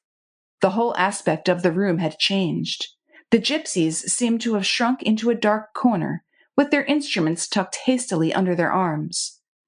They seemed to be trying to make themselves invisible. Two of them had crawled under the piano. Only their feet, in shabby, down-at-heel shoes, protruded under the folds of rich brocade that covered the instrument. And in the center of the room there was a group of men, some half-dozen, in the uniform of the Romanian army. One of them had his hand on Philip's shoulder. Philip stood in the midst of them. His dark face was still flushed with the dance. His curly hair clung to his streaming forehead. He was still panting with the movement and excitement of a moment ago, and his eyes, dark and glowing, wandered ceaselessly from one soldier's face to another. Under the lintel of the great double doors that gave on the hall, a couple of men-servants stood, scared. Rosemary's ears were buzzing, and she saw everything through a veil. The room had not yet quite ceased whirling about her, but through the din in her ears and the hammering in her head, she heard the ominous words. "Resistance will do you no good. You had best come quickly." They were spoken in Romanian, which Rosemary understood. Then there came a cry, like that of a wounded beast, and Morris Imrie jumped to his feet. With head down, he charged into the soldiers, just like an infuriated bull. Of course, he was seized at once, dragged back, forced down into a chair, where, with arms gripped by the soldiers, he launched forth a torrent of invective and abuse, and now and then, when he succeeded in freeing one of his arms, he hit out to the right and left with his fist. One of the soldiers, who appeared to be in command, spoke to him with cold deliberation. "You are behaving like a fool, M. le Comte," he said. "For let me tell you that if you interfere with my men in the execution of their duty, I will take you along too." Morris's answer to this sound piece of advice was a fresh torrent of vituperation. He shook himself free with the hands that held him down, raised a menacing fist, and cried hoarsely, "If you dare to touch me, you miserable—" But suddenly stronger arms than those of the soldiers were thrown around him and forced him back into the chair. They were his wife's arms. Elsa Imrie, throughout all this, had thought of nothing but the danger to Philip. The humiliation of this descent upon her house, the insolent attitude of the soldiers, this bringing home the fact of alien occupation and alien government hardly affected her. Her one thought was Philip. The danger to Philip doubled and trebled by his father's ungoverned temper. And my God, if he should strike one of the soldiers! So she held Morris down and held her hand across his mouth, and Rosemary could hear her whispering in a thick, choked voice, "Morris, in God's name, Morris, keep quiet. Morris, for Philip's sake, hold your tongue." He struggled desperately, but she held him as only a mother can hold that which threatens her child. The soldier looked on with a sardonic smile. When Morris at last was forced into silence, he shrugged his shoulders and said dryly, "You are very wise, madam, to keep M. le Comte's temper in check for him. My orders are that if any resistance is offered, take all three of you along. I need not tell you that after that, you two will be sent packing out of the country, and your son—" A cry from Elsa broke into his complacent speech. At once she became humble, cringing. All the pride of the aristocrat was submerged in the devastating anxiety of the mother. She still held Morris down, for she dared not loosen her hold on him. But she turned a tear-stained face, pathetic-looking in its expression of appeal, toward the Romanian. "You must not take any notice of his lordship, Captain," she said, trying in vain to speak lightly and to steady her voice. You have known him for years, haven't you? You remember, he was always a little excitable. You used to amuse yourselves, you and your brother officers, by making him angry with one of the peasants and seeing the men's terror of him. You remember?" she reiterated with the same pathetic effort at conciliation. "When we were at Tusnad and you were in garrison at Sinaia, you used to motor over for luncheons and balls and—" "It is not part of a soldier's duty, madam," the young soldier broke in curtly, "to remember such incidents. If M. le Comte will cease to insult my men, we will leave him in peace. Otherwise, you both come with me." He turned sharply on his heel and spoke with one of his men. Apparently he was willing to give Morris Imrie time to make up his mind what he would do. Rosemary still could hear Elsa's voice thick and hoarse with anxiety. "Morris, in the name of heaven!" The same refrain, the same reiterated prayer for submission, the one thing that would help to make Philip's lot easier. They could not do anything to Philip, of course. What had the poor lad done? Nothing. The mother racked her brain, thinking what he had done. Nothing. He had taken the oath of allegiance to the new king. Next year he would do his military service. A perfect hell. But Philip had never grumbled, and he had never joined in with those senseless political groups who met at night in out-of-the-way places about Cluj and dreamed dreams of freeing Hungary one day. Philip had never done anything so foolish. This cloud, therefore, would blow over. It was all a mistake, a misunderstanding. With silence and submission, it would all blow over. But Philip, all along, had never said a word. The first inkling that he had of this sudden danger that threatened him was the grip of a heavy hand upon his shoulder. Breathless with the dance, he had not made a movement or uttered a word of protest. His great dark gypsy eyes wandered defiantly from the captain's face to those of the men, but he asked no questions. He knew well enough what had happened.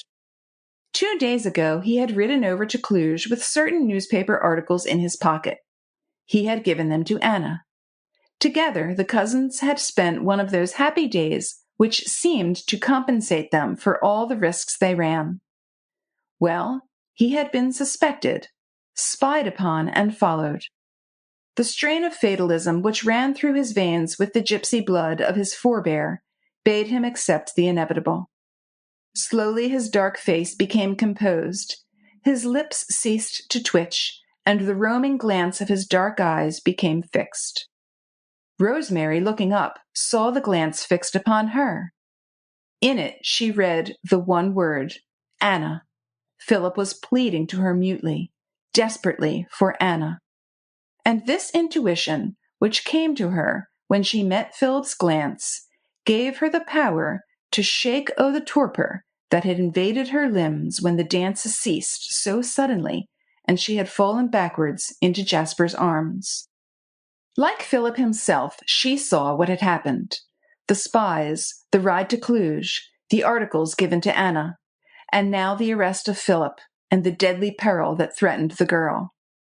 "Can we do anything?" she whispered hurriedly to Jasper, and with quick, nervous movements, she patted her hair into place and readjusted her tumbled gown. Jasper shook his head. "We should do no good by interfering," he said gravely. But Rosemary was in no mood to listen. She remembered Neniescu and his promises, the powers he had given her, the request that she should speak the truth. She felt that she was a force to be conciliated, and here was the moment to test her own power. Without another word, she ran out of the room, and then through the great hall to the outer vestibule, where stood the telephone. While she took down the receiver and hurriedly gave the number of the Imre Palace at Cluj, she prayed in her heart that a few minutes' respite would be granted her before the soldiers marched Philip away. "Hello, hello! His Excellency, General Neniescu. Lady Tarkington wishes to speak with His Excellency at once. Say it is urgent, most urgent. Yes, Lady Tarkington, the English lady at Kissimmee. No, never mind the name, please. Just say the English lady from Kissimmee." Another moment or two of agonizing suspense, then Neniescu's mellow voice. Thank God! He was at home, and she was through to him. "General Neniescu? Lady Tarkington speaking. Thank you. I am well, very well. Yes, my first article goes early next week. Yes, quite happy so far. General Neniescu, Philip Imre has been summarily arrested. I don't know. There's a captain in charge. No, he did not say. Yes, I am sure it is a mistake, but the mistake may prove fatal unless— Oh, yes, you will? Really? Tomorrow morning? You are kind. I hardly like to ask you. Of course, I shall be here. Will you speak to the captain yourself now? I thank you with all my heart. Will you hold the line? I'll send the captain to you. I don't know how to thank you. No, nothing else tonight, but I am looking forward to thanking you myself tomorrow morning. About 10 o'clock? Yes, thank you 1,000 times. Good night." She had hardly finished speaking when she heard the tramping of feet coming from the drawing-room and then across the hall, and, glancing round, she saw the soldiers filing out 2 by 2, with their captain beside them and Philip in their midst.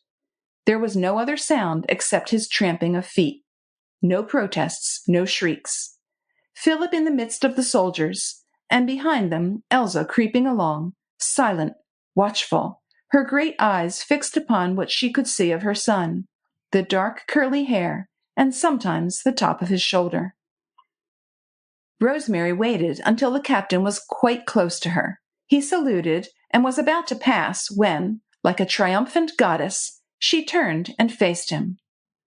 "His Excellency the Governor on the telephone," she said curtly, and held the receiver out to the young soldier.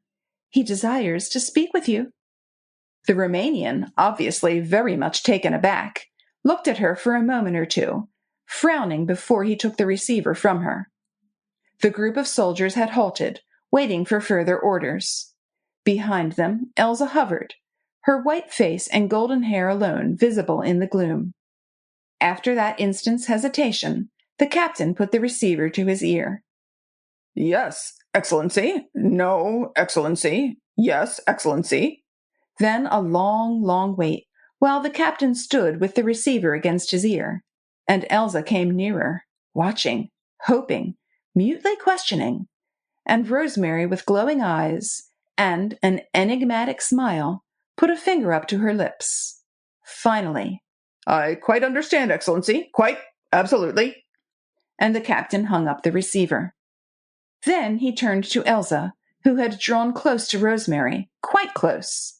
He clicked his heels together and touched his képi with his right hand. "By order of His Excellency General Naniescu," he said, "Count Philip Imry is free to remain under this roof. He will give his word of honor that he will not attempt to leave the castle until after the arrival of His Excellency in the course of the morning." And thus the incident was closed. Philip gave the required parole, and with more clicking of heels and salutes, the young captain marched out of the house, followed by his men. Then only did Elsa break down, when she put her arms round Philip's shoulders and sobbed her heart out against his breast. He appeared more dazed than relieved, and kept his eyes fixed on Rosemary, whilst, with his long, thin hand, he stroked and patted his mother's hair. Rosemary gave him an encouraging glance. "It was all for Anna's sake," her glance said mutely. "In any case, Anna will be safe." And the incident being closed, she went back to the drawing room. Jasper held out a hand to her, and when she placed her hand in his, he raised it to his lips. She took it as a sign of his approval, and bending down, she gave him her forehead to kiss.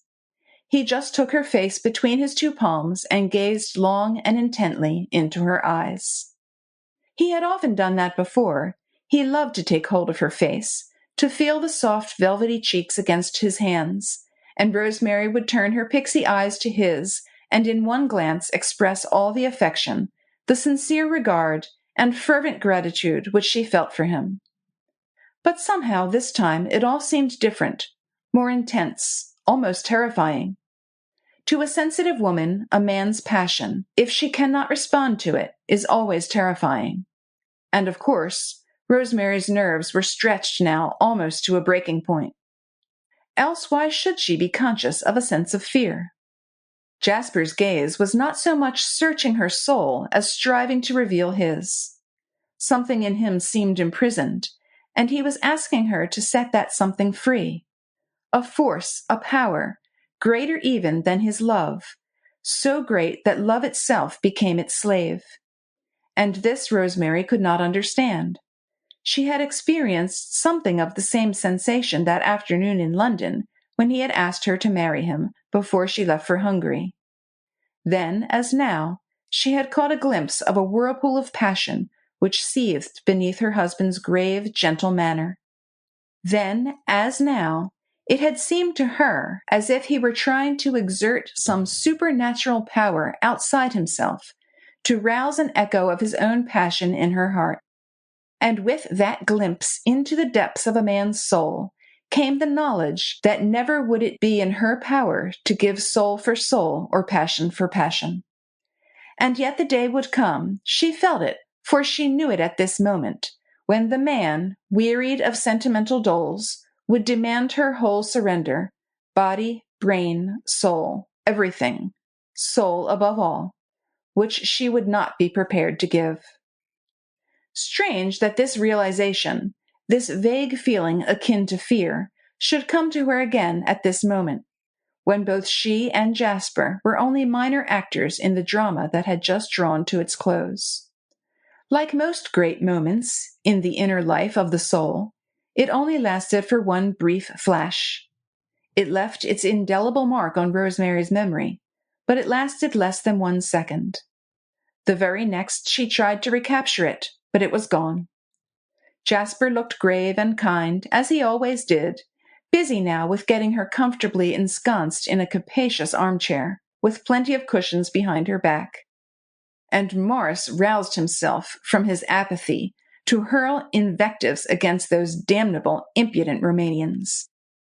And the gypsy musicians, reassured, crawled out of their hiding places, and their leader, shouldering his violin, began to play a dreamy melody. One by one the others fell in harmony, the cello, the bass, the clarinet, and the inimitable cymbalum. "There is but one beautiful girl in all the world," was the tune that they played. Its soft, languorous cadence rose and fell in the air, wherein the dying roses once more sent up their voluptuous fragrance. Forgotten was the danger just past, the peril still ahead. Music, the never-failing expression of emotion in these romantic people, soothed their nerves and uttered the words which could not rise to their lips. Elsa sat with Philip's hands in hers. Rosemary, with eyes fixed far away, caught herself gazing on the memory picture of a dark recess in a box in the Albert Hall, with the noise and whirl of a big social function about her, but with complete isolation there in the darkness. And through the deafening noise, memory conjured up a man's voice that murmured with passionate earnestness, "It is no use, my dear, thinking that all is over." Chapter 12. The morning was as clear as crystal, the sky of a translucent turquoise blue. Away on the right, the masses of soft-toned purple kills stretched their undulating lines like waving veils, hiding the mysteries of the horizon. Rosemary had thrown open the windows of her bedroom and stepped out upon the balcony. With arms outstretched, she drank in the intoxicating air, laden with the scent of heliotrope and lilies. She had the delicious feeling of having accomplished something, of having tested her power and found it absolute. Naniescu, on the telephone, had been almost apologetic when she told him about Philip's arrest. He declared that there was some mistake, and that he himself would come over in the morning and inquire into the matter. Rosemary was young enough to feel a naive pleasure in her work. That Philip Imrie was restored then and there to his mother's arms was her work, the outcome of her position in the journalistic and political world. And the knowledge that this was so was as intoxicating as the fragrant air on the perfect late July morning. A moment or two later, she heard the pleasant noise of the rattling coffee cups in the room behind her. She turned in, ready to embrace the little housemaid who looked after her so cheerfully. In fact, Rosemary was in a mood to embrace the whole world. Contrary to her usual happy way, however, the little housemaid did not look up when Rosemary came in. As a rule, she would run and kiss the gracious lady's hand, according to the pretty custom of her country. Today, she just rattled the coffee cups, and Rosemary noticed that her hands were shaking and that she turned her head very obviously away. "What is it, Rosa?" Rosemary asked in her best Hungarian, of which she had learned quite a good deal at different times. "Why don't you come and say good morning?" The kind voice and the necessity to respond to the gracious lady's inquiry broke down the barrier of Rosa's self-control. She raised her apron to her eyes and burst into a flood of tears. The next moment Rosemary was by her side, her arms round the girl's shoulder. "Rosa," she said. "Rosa, what is it?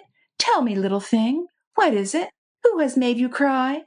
But Rosa went on sobbing and murmuring between her sobs, "Oh, gracious lady, what a calamity! What a dreadful calamity!" After a few seconds of this, Rosemary began to lose patience. She was English and practical. Rosa's continued sobbing and incoherent mutterings got on her nerves. She gave the girl a good-humored shake. "What calamity, Rosa?" she queried. "Bless the girl! I'll smack you, Rosa, if you don't speak." Now this was a language that Rosa understood far better than a string of kindly inquiries. She had been smacked by her mother almost as soon as she was born.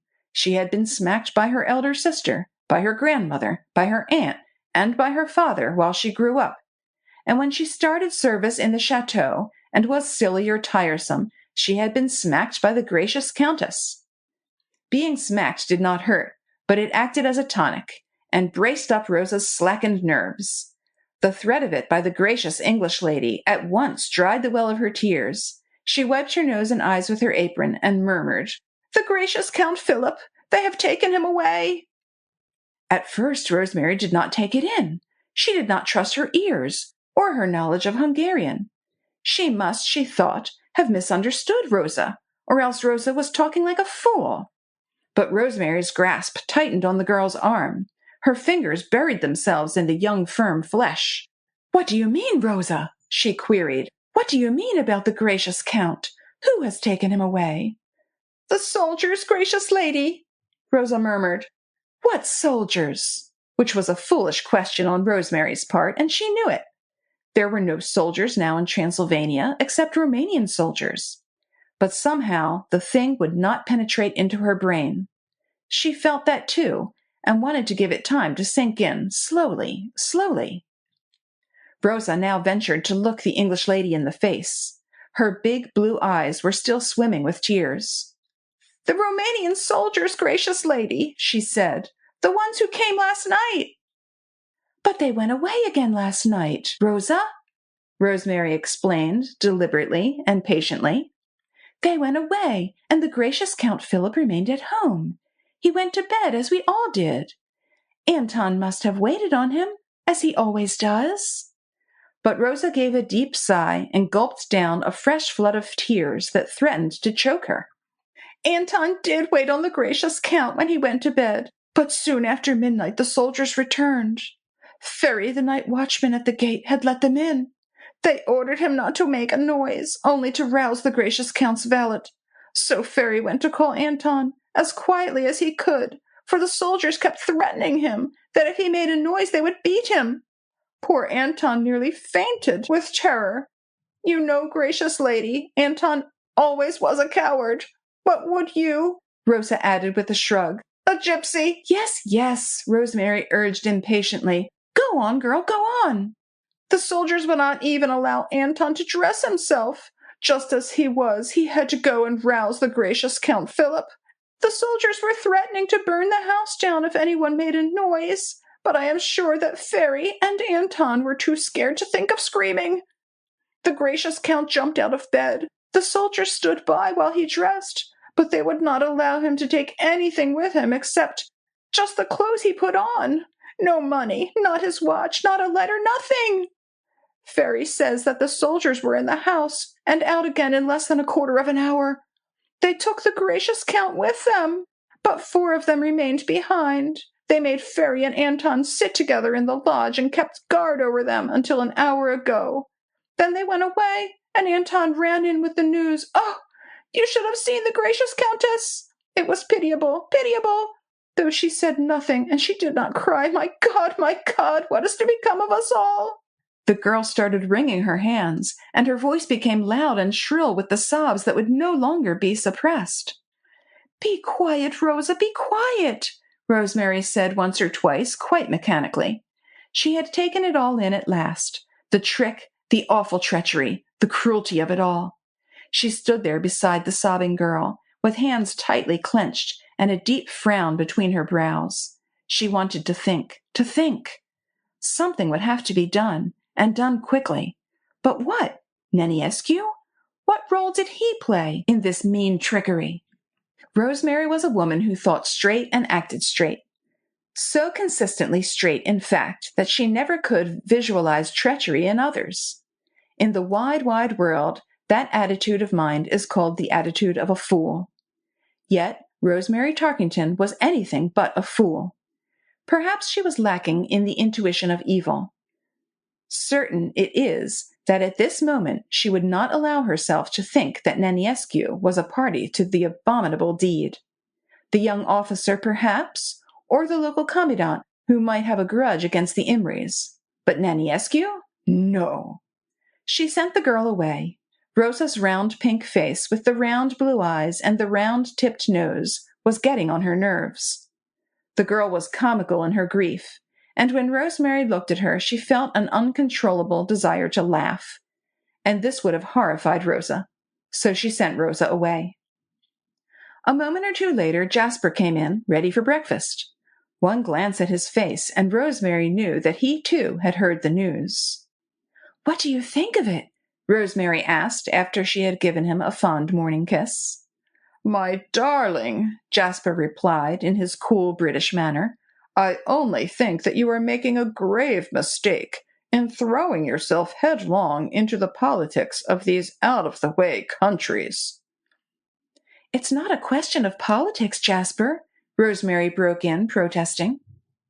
I know, my dear, I know. Your warm heart prompts you to interfere there where prudence would dictate the wiser course of closing one's eyes. You would not be the adorable woman that you are if you acted differently. But believe me, my darling, it is not wise. You will only run your lovely head against a stone wall, and in the end do no good. You must let these people fight out their quarrels their own way. They are not our kind. We don't understand them. My firm conviction is that you will only do harm by interference. Mind you, I haven't a doubt that young Imry has done something stupid. They are a hot-headed lot, these Hungarians, especially the young ones, and of course they don't like the present regime. The government in power has a perfect right to protect itself against conspiracy and rebellion, even though we outsiders may think that those conspiracies are futile and the measures of repression unduly harsh. Leave them alone, my dear, Jasper concluded more lightly, with a shrug, and have a cup of hot coffee. He settled himself down on the sofa and tried to draw her down to him, but Rosemary was not in the mood for sentiment. Reason whispered to her that Jasper was right. He was always right. Worse luck. She knew that Philip Imry had acted foolishly, very, very foolishly, and that, as a matter of fact, in this case, the commandant, or whoever was responsible for Philip's arrest, was entirely within his rights. She, certainly as an impartial spectator of events, brought here for the express purpose of seeing the truth and nothing but the truth, could not in conscience make capital of this incident.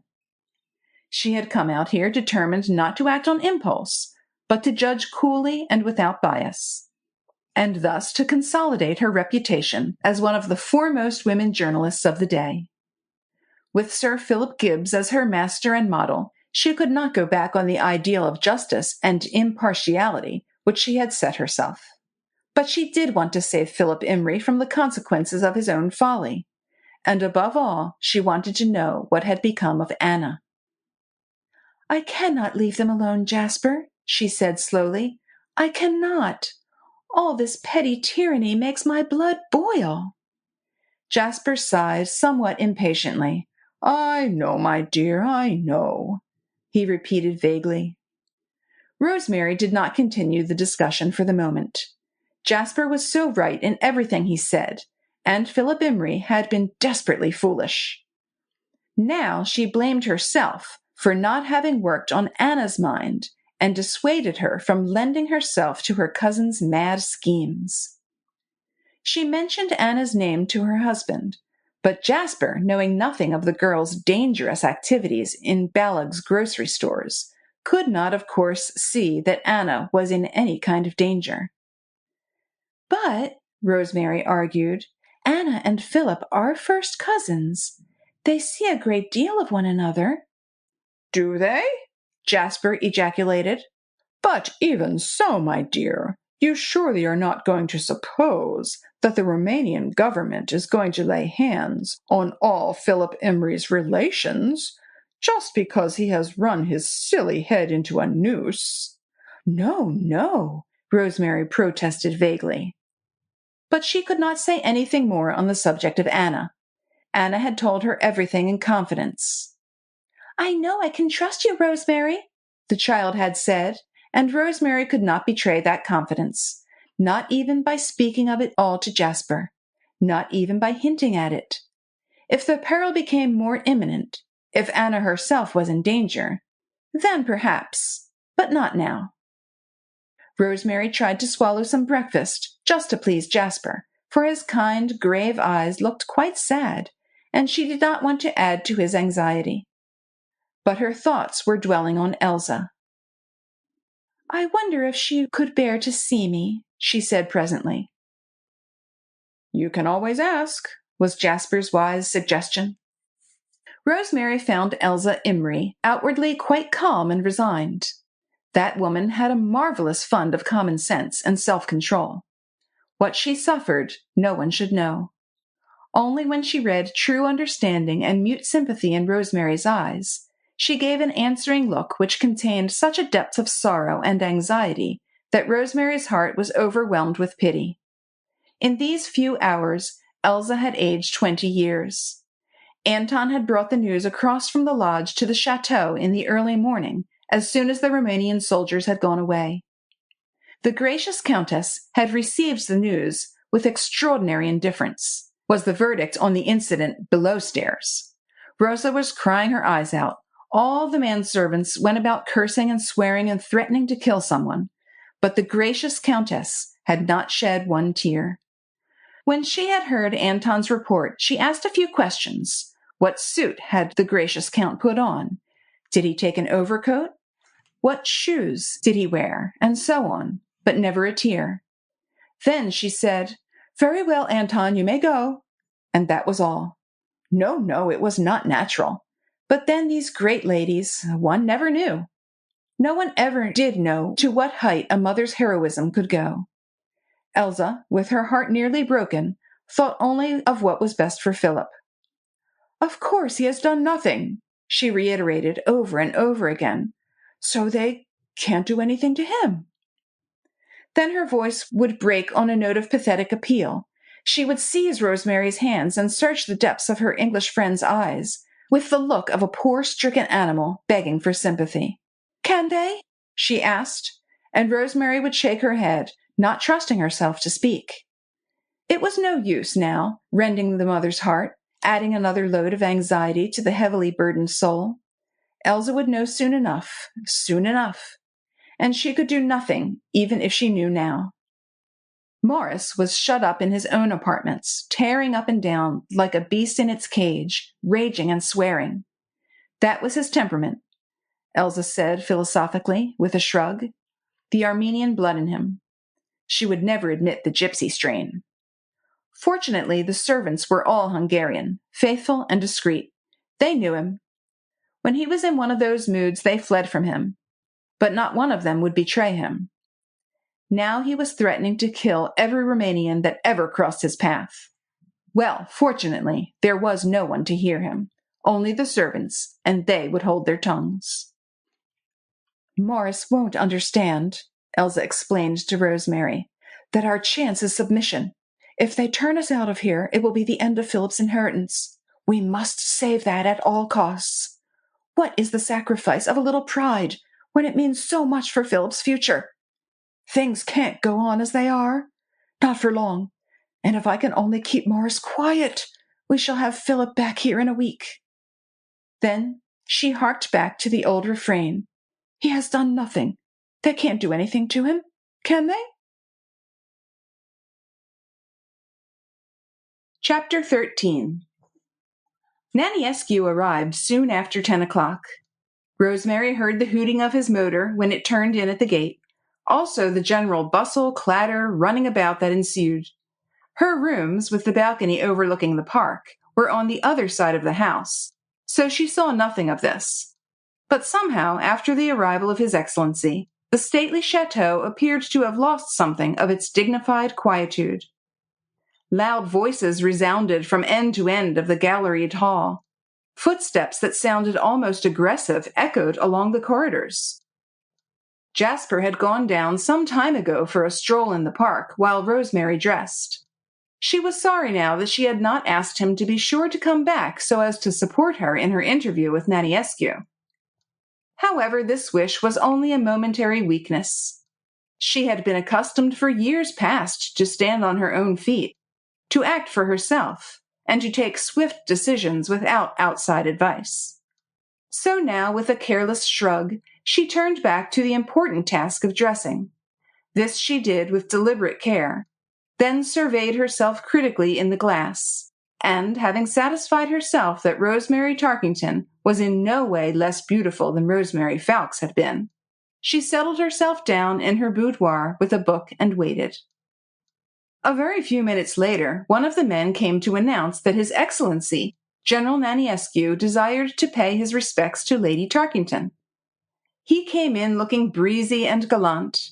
He kissed Rosemary's hand, sat down on the chair she indicated to him, inquired after the state of her health, her journey, her work, all in a mellifluous voice and in execrable English. In fact, for the first 5 minutes of this momentous visit, he was just a pleasant, cheerful man of the world, exchanging banalities with a pretty woman. "Est-ce cher Tarkington?" he queried. "How is he?" "My husband will be in a moment or two," Rosemary replied, trying to bring the conversation round to the all-important subject. "He will, of course, make a point of not failing to see you." She made a slight, insignificant pause. Then she went on more seriously. "I can assure you, M. le Général, that Lord Tarkington's interest in our dear host and hostess is just as keen as mine." Of course, Naniescu rejoined vaguely, with a sweep of his well-manicured hand. "They are very foolish people, these Imries, and that young man. Dear lady, you have not an idea what trouble we have with these Hungarians. They are all a little talc. What you call so admirably in your picturesque language, they have a bee in their bonnet, what?" He laughed, very pleased with himself for what he apparently considered a little joke. "A bee in their bonnet," he reiterated, still waving his white, podgy hands about. He set his teeth together and made a sound to represent the buzzing of bees. "Buzz, just like that. But bees," he added curtly, "are apt to be tiresome. Is this not so?" "You choose to look upon the matter lightly, M. le Général," Rosemary rejoined with a touch of impatience. "But to these unfortunate people, the summary arrest of their only son is anything but a light matter. On the telephone last night—" "Oh, the telephone!" the general broke in with an affected sigh. "A marvelous invention, what? But it is difficult on the telephone to give those little nuances which are the essence of conversation. It was wonderful to hear your melodious voice on the telephone last evening. I was not expecting to hear it, and it was delightful, like a spirit voice coming from a place unseen to soothe me to pleasant dreams." He tried to capture her hand, and when she snatched it away with obvious irritation, he gave a soft, guttural laugh and gazed with a look of bold admiration into her eyes. Rosemary felt her temper rising, and nothing but her knowledge that this distinctly unpleasant personage had supreme power over those she cared for kept her impatience in check. "General Naniescu," she said, quietly determined, "you must forgive me if I cannot enter into your playful mood just now. The only son of my very dear friend is under arrest for an offense of which he knows nothing, and, moreover, he was arrested under circumstances that are entirely unjustifiable, seeing that this country is not, I presume, under martial law." "Not under martial law, certainly, dear lady," Naniescu was willing to admit, and did so with a certain measure of seriousness. "But under strict disciplinary law, framed by a suzerain state for the protection of its own nationals in occupied territory. But let that pass. You graciously informed me over the telephone last night that young Imry was arrested, and I gave orders to the captain in charge for his immediate release. As I intended to come over here in the course of the morning, I was willing to let the matter stand until I had investigated it myself." "Count Philip Imry was released at 10 o'clock yesterday evening, and rearrested in the middle of the night. He was not even given the chance of saying goodbye to his parents, or of providing himself with the necessary clothing and money. I imagine, M. le Général," Rosemary went on coldly, "that this was done by your orders, or at any rate that you were not kept in ignorance of it." For a fraction of a second, Naniescu hesitated. Then he said cynically, "Yes, certainly I knew of it. I may even say that it was done by my orders." Rosemary suppressed a cry of indignation. "Well then?" she exclaimed hotly. But Naniescu, not in the least taken aback, only retorted blandly, "And how am I to interpret that enigmatic query, dear lady?" "As a challenge to justify your actions," was Rosemary's bold reply. Then, as he gave no immediate answer, but allowed his mellow dark eyes to rest with a distinctly mocking glance on her face, Rosemary felt a hot flush rise slowly to her cheeks. Just for an instant, she felt at a disadvantage. She was obviously not in a position to demand explanations from a man who belonged to the governing classes in his own country. With every belief in the power of the press, Rosemary had far too much common sense not to realize that a man in Naniescu's position would not put up with being dictated to or cross-examined by a stranger, however influential he or she might be. So once again she swallowed her resentment, determined that whatever chance she had of helping the Imries should not be wrecked through want of tact on her part. Diplomacy, good temper, and if necessary, seeming complaisance would be more likely to win the day than any attempt at threatening. "Monsieur le Général," she resumed after a while, "I know that you will forgive me for my seeming ill humor. I have witnessed so much sorrow these last few hours that I suppose my nerves are rather jarred. I know, of course, that it is not my place to criticize the measures which your government chooses to impose on a subject race. As a suzerain state, Romania has a perfect right to defend what she believes to be her own interests, and in a matter that she thinks best. Will you forgive me the sharp words I allowed to slip just now?" And with a return of that charm of manner, which even more than beauty held most men in thrall, Rosemary put out her hand. The gallant Romanian, without a trace of mockery now in his large dark eyes, took it in both his own. Then he stooped and kissed the dainty fingertips. "And now," Rosemary went on resolutely, "that I have made amende honorable, will you allow me to plead the Imry's cause in all earnestness? In the name of humanity, Monsieur le Général, the boy is only 19. The general leaned back in his chair, his well-manicured fingers gently stroking his silky mustache, his eyes no longer attempting to conceal the satisfaction which he felt at seeing this exquisitely beautiful woman in the role of a suppliant before him. Now, when she paused, he gave an indifferent shrug. "Dear lady," he said, "my experience of this part of the world is that boys and girls of 19 who give up jazzing and have not started making love, but who choose to meddle in politics, are veritable pests." "But Philip Imry does not meddle in politics," Rosemary protested. "Are you quite sure of that?" he retorted. As he said this, his eyes became quite small and piercing, like two little flaming darts. But though his sudden challenge had sent a stab of apprehension through Rosemary's heart, her glance never faltered, and she lied straight out, lied boldly, without hesitation, without a blush. "I am quite sure," she replied. And the only compunction she felt over that lie was when she realized, as she did at once, that the Romanian did not believe her. "Little Anna Heaves did not confide in you?" he asked, with perfect suavity. "What do you mean?" "Just what I said, dear lady. Anna Heaves and Philip Imry are two young hotheads who have given us an infinity of trouble. For a long time we could not find out how certain pernicious articles, injurious to the good reputation of Romania, found their way into the English and American press. Now we know." "Your spy system seems more efficient than your censorship," Rosemary retorted bitterly. "That is beside the point." "Yes, the point is that those two are mere children." "I dare say the judges will take that into account and deal leniently with them. With them?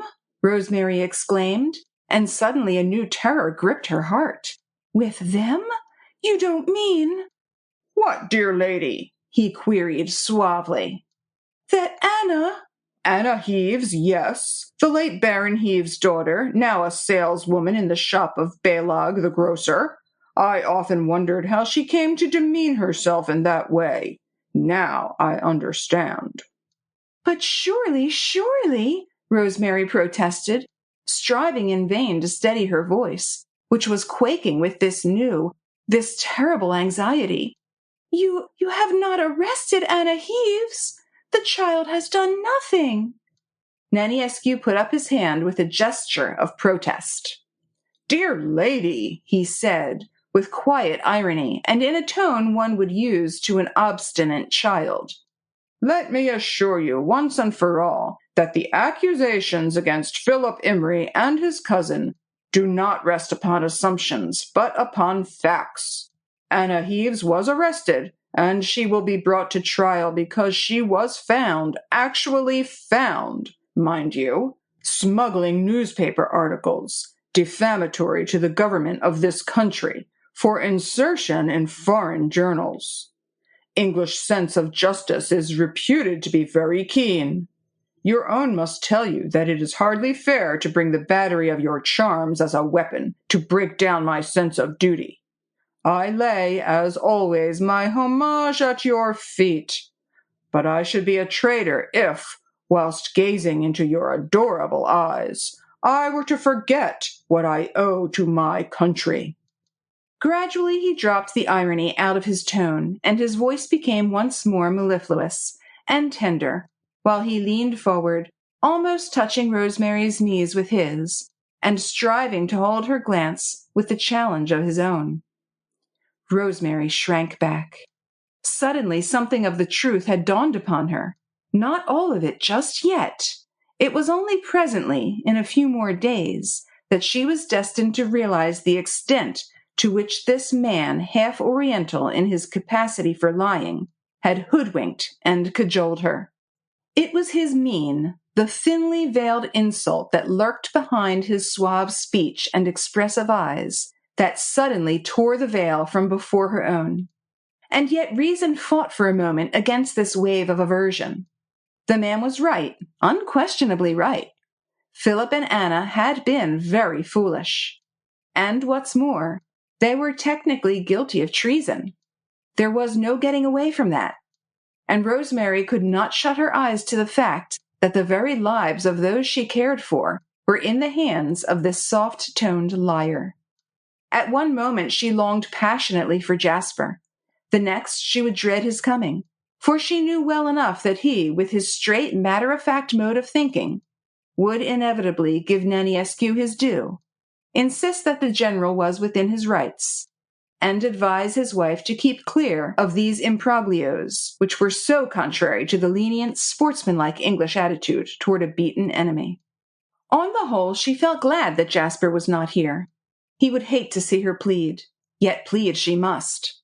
There was nothing else to do. She must plead with fervor, plead with all the strength that she possessed, all the eloquence that she could command. In the name of humanity! That was her chief plea, and with anxious eyes she searched the man's face for the first trace of pity. Anna and Philip are so young, she urged, mere children. But Naniescu smiled, that fat, complacent smile of his, which she had quickly learned to loathe. You would not like me, she said at one moment, to send an account of it to all the English and American papers. 2 children, one under 18, the other not yet 20, arrested in their beds at dead of night, brought to trial for having smuggled a few newspaper articles through the post. If you do not deal leniently with them— Who said we would not deal leniently with them? Naniescu broke in blandly. Surely not I. I am not their judge. General Naniescu, she retorted, I have been in Transylvania long enough to know that your powers here as military governor are supreme. Leniency in this case, she urged insistently, could only redound to your credit, and to the credit of the country whom you serve. But frankly, dear lady, I don't see what I can do. The case has passed out of my hands. Send these children home with a caution, Monsieur le Général, Rosemary went on pleading. That is what we would do in England in a like case. To hatch more treason, he retorted with a shrug. Give us more trouble, more buzzing of bees and pestilential backbiting.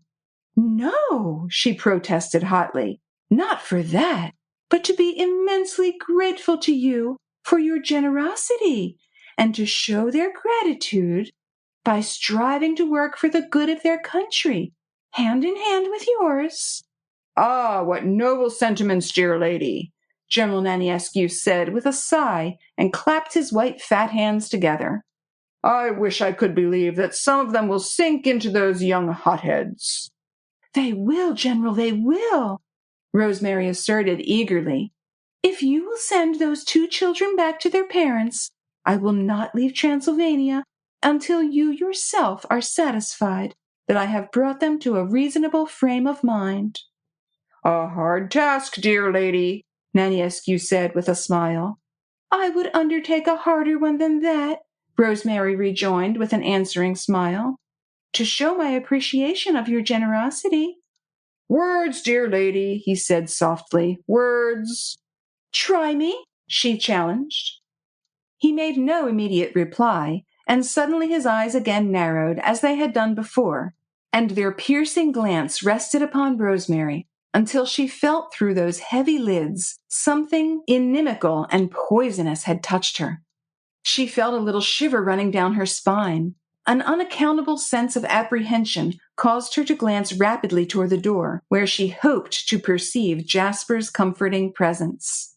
She was not afraid, of course, nor did she regret her enthusiasm or her advocacy of the children's cause, but she had the sudden vague feeling that she had come to the brink of an abyss, and that she was staring down into unknown depths into which unforeseen forces were urging her to leap.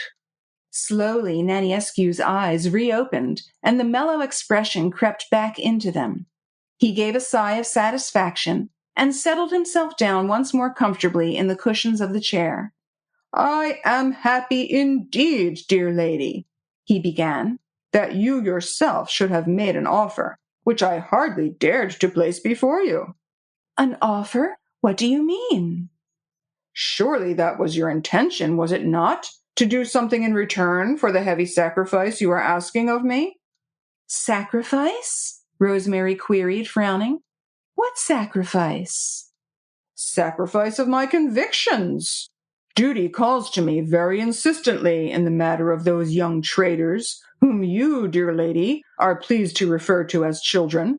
I know that I should be doing wrong in giving them the chance of doing more mischief. I know it, he reiterated emphatically, with as much certainty as I do the fact that they will not give up trying to do mischief.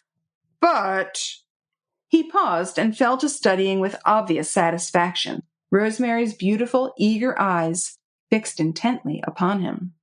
But what, Monsieur le Général? She asked. But I am prepared to make the sacrifice of my convictions at your bidding, if you, on the other hand, will do the same at mine. Rosemary's frown deepened.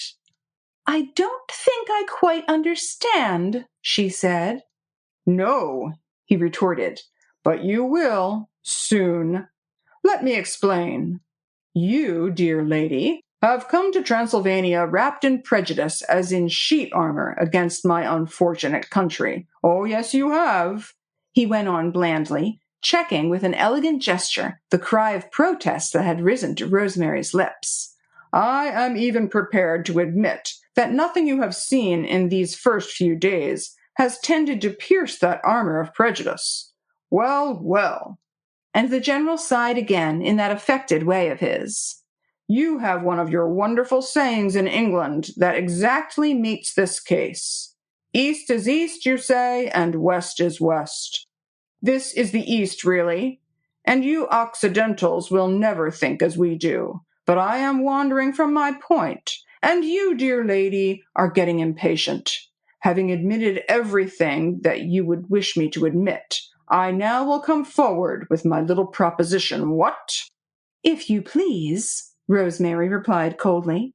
The children, as you are pleased to call them, Nanny Askew went on with slow deliberation, shedding his affected manner as a useless garment no longer required to conceal his thoughts. The children have done us an infinity of mischief in the eyes of British and American public by the publication of these articles defamatory to our government. For this they have deserved punishment. Now I propose to remit that punishment if you will undo the mischief they have done. I? Rosemary exclaimed, puzzled. How? By publishing newspaper articles that will refute those calumnies once and for all, the general said blandly. Then, as Rosemary recoiled at the suggestion as if she had been struck in the face, he went on cynically. You are such a brilliant journalist, dear lady, endowed with a vivid imagination. It will be easy for you to do this for the sake of those two young traitors in whom you take such a kindly interest.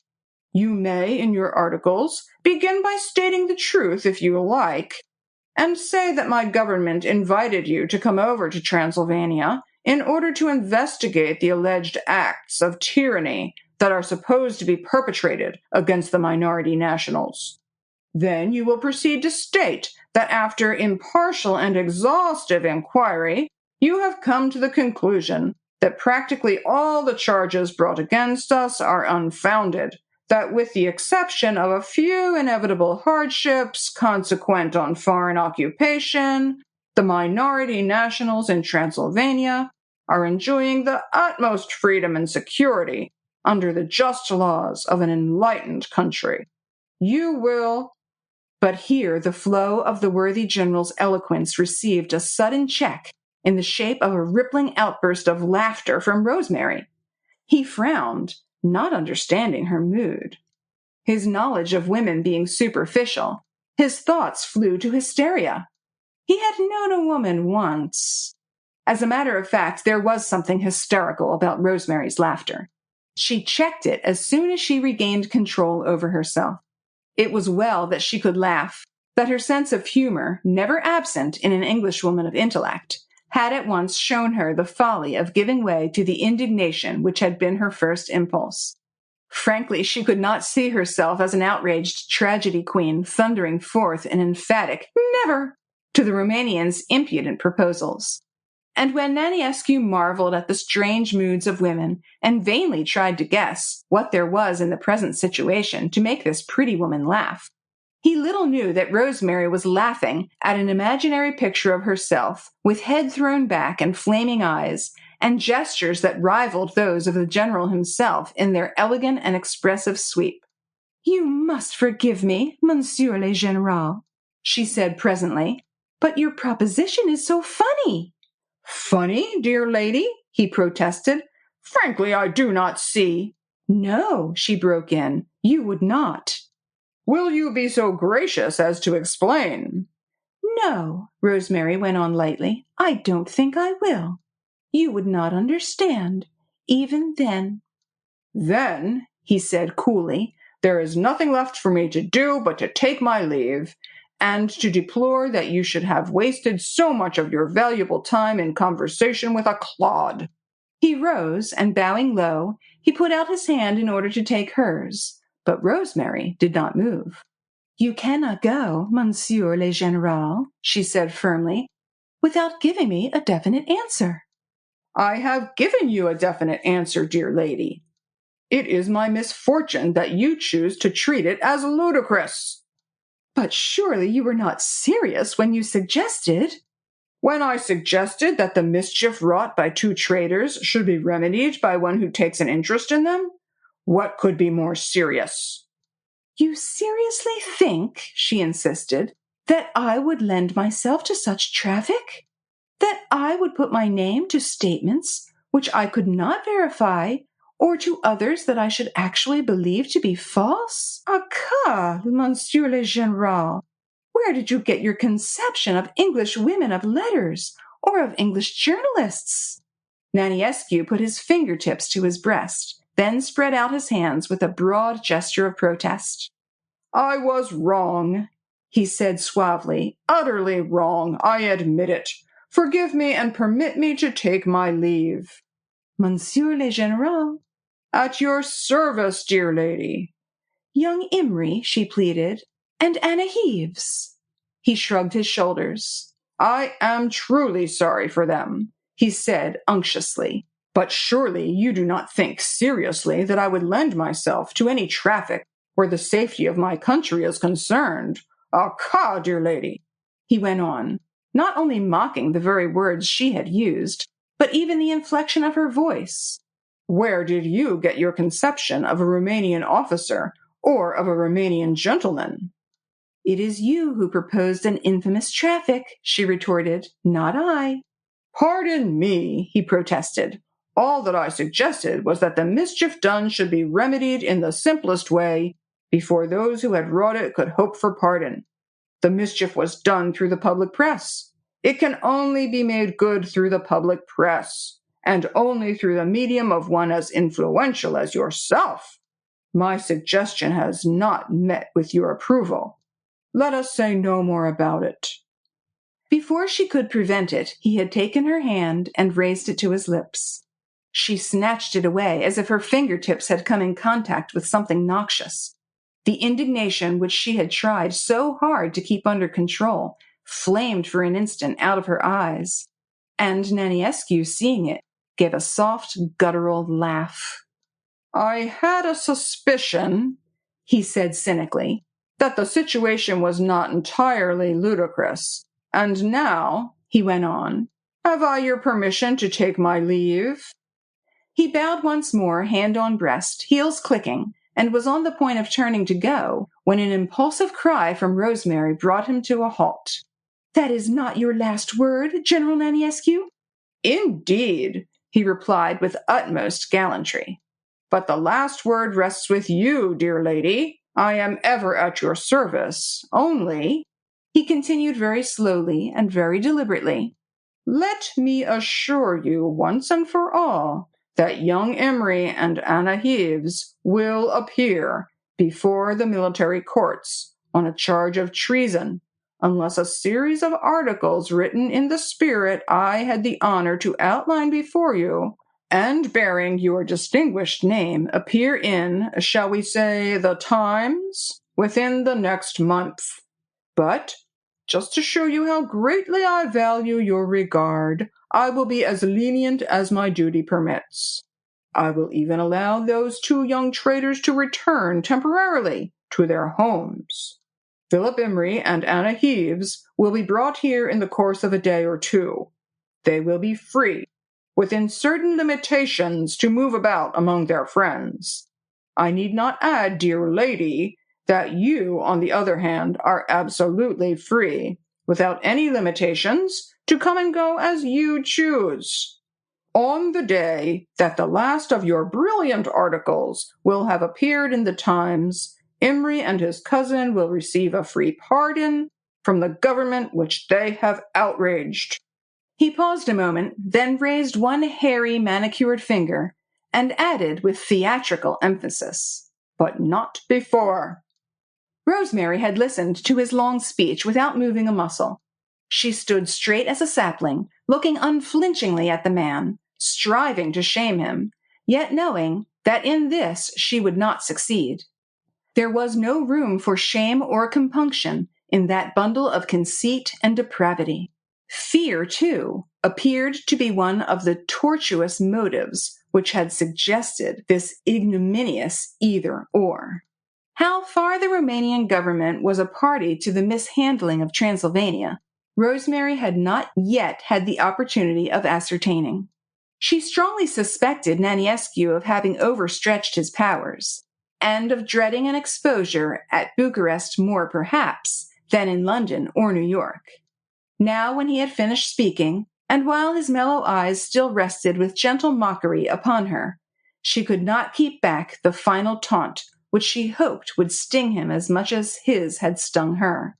"What proof have I," she queried slowly, "that if I fulfill my share of the bargain, You will not in the end repudiate yours?" He smiled, quite undisturbed. "You mistrust me. It is only natural," he said unctuously. "But what can I do?" "Write me a letter," she replied coldly, "embodying your terms for the release of Philip Imrie and Anna Heaves, and your promise to keep the bargain if I accept those terms." "Will that satisfy you?" he asked. "It will hold you to your word at any rate. For if it did not—" He gave his soft, throaty laugh, and a glimmer of satisfaction shot through his eyes. "You English women are truly marvelous," he observed. "So businesslike. Everything in black and white, what?" "Preferably," she rejoined dryly.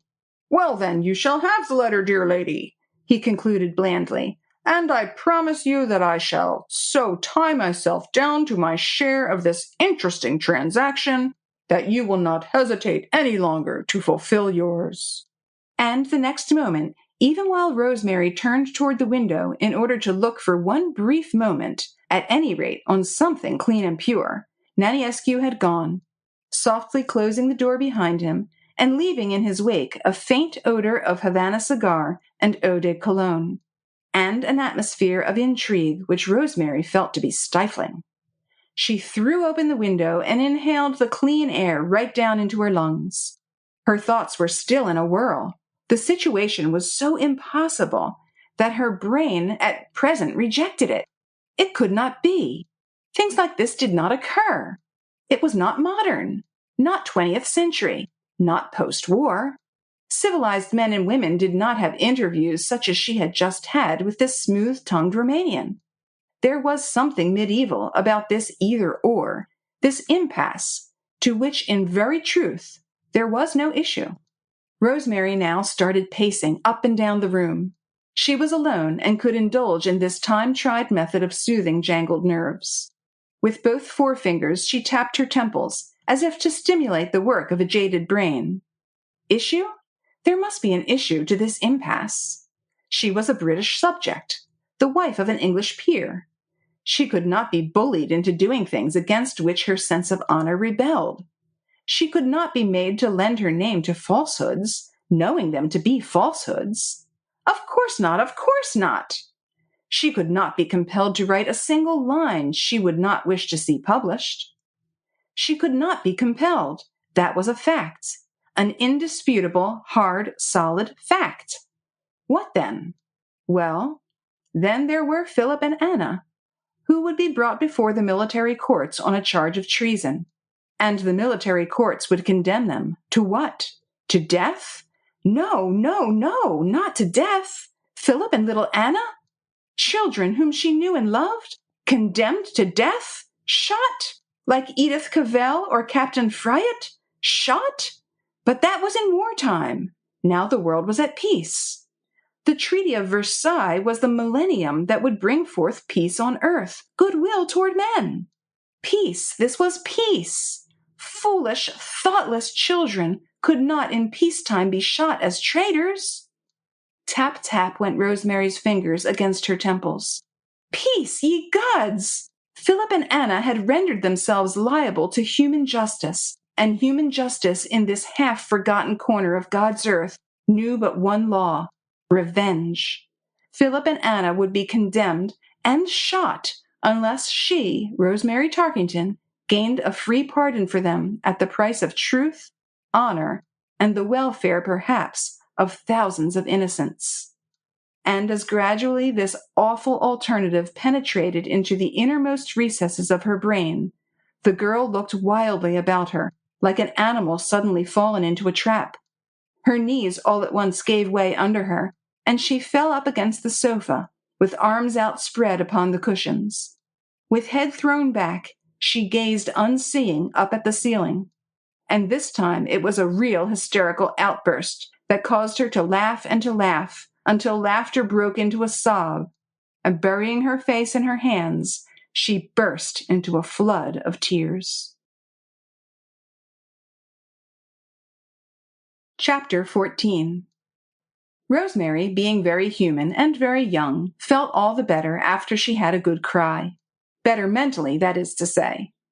Physically, she was tired, hot, overstrained. Her eyes ached her limbs ached, her head ached, but mentally she felt better.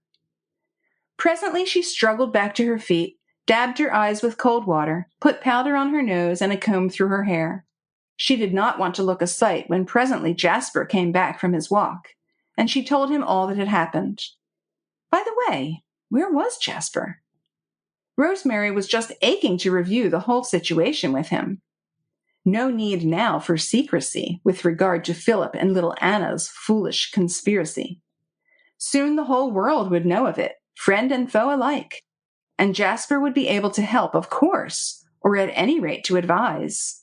He had done so much for the Romanian government in the past, there was just a chance they might do something at his request, out of gratitude. Gratitude? Rosemary smiled ironically to herself at the thought of connecting so gentle an emotion with men like Naniescu. Still, Jasper might think of something, or some way out of the situation, which Rosemary still persisted in thinking unreal. It was, of course, the climax of a plan formed as far back as the 5 Arts Ball at the Albert Hall, when Naniescu first proposed to her that she should come to Transylvania. To get her here, then to close on Philip and Anna a trap, which had no doubt long ago been set, and finally to use them as a lever in order to force her, Rosemary, to write those articles which would soothe the vanity of Romanian bureaucrats and throw dust in the eyes of the sentimental public. As if in response to Rosemary's wish for his presence, Jasper presently walked in, courteous, chivalrous, full of apologies for having left her to face Naniescu alone. "I must have been dreaming," he said contritely, "while I wandered out of the park, for, all of a sudden, I found myself away upon the mountainside thinking of you. Your dear face peeped at me through the trees, and then I realized that I was leaving you in the lurch, and that you might be wanting me, and I not there. Can you, I wonder, forgive me?" He sat down beside her on the sofa and took her hand, and one by one he kissed each rosy fingertip. "Wherever I am, little one," he said softly, "I always see you. Your presence beside me this morning was so real that I was never wholly conscious that you were not actually there. Will you forgive me?" he asked again. Rosemary turned to him with a smile. There was no one in the world quite so kind as Jasper.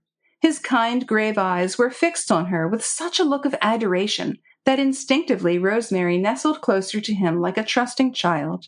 And on an impulse, she told him everything, the arrest of Philip Imrie and of little Anna, and Naniescu's infamous proposal. But Jasper didn't say much. He did not even seem very attentive while she spoke of little Anna, of Philip, and of Naniescu.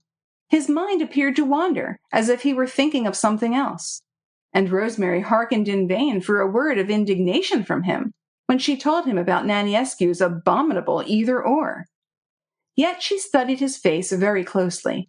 Those fine aristocratic features, with their somewhat affected wearied expression, and the dark eyes set closely together like those of an eagle or a hawk. He said nothing. He only looked as if he were thinking hard, pondering over something that puzzled and worried him. Rosemary wondered what it was. And later on, when she pressed him with questions, he seemed to drag himself back to the present situation with a great effort of nerve and will, and even then he did not appear to have a firm grasp of it. He put irrelevant counter-questions, and once or twice answered at random. His chief concern seemed to be that she, Rosemary, knowing the foolish game Philip and Anna were playing, had not succeeded in putting a stop to it. "The girl appeared sensible enough," he said almost irritably. "I believe she would have listened to you. That sort of thing is just romantic nonsense. It never does any good, and more often than not it brings trouble on the innocent rather than on the guilty. The same thing applies to the Germans, the Austrians, and the Hungarians. They have been beaten, and they have got to take their punishment. All these political intrigues are just folly. Of course Jasper was right. Of course he was sensible, and just and clear thinking. But while Rosemary paid ungrudging tribute to his judgment, she felt more and more chilled by his total lack, not only of sympathy, but even of attention, as if the matter of Philip and Anna's life and liberty hardly interested him. Now Rosemary hardly liked to ask him for advice, for fear he might tell her to assent to Naniescu's wish, and to write those articles against which her sense of right and wrong, of truth and professional honor rebelled. She could almost hear Jasper saying, "You can get quite near the truth in your articles, and satisfy Naniescu, and you will save those two hotheads from the consequences of their own indiscretion. Believe me, you would be doing far more good that way to this miserable country than Philip ever did with his ill-considered articles." Perhaps Jasper had actually said all this. Rosemary could not be sure. For the last few minutes her mind had been absent from her body.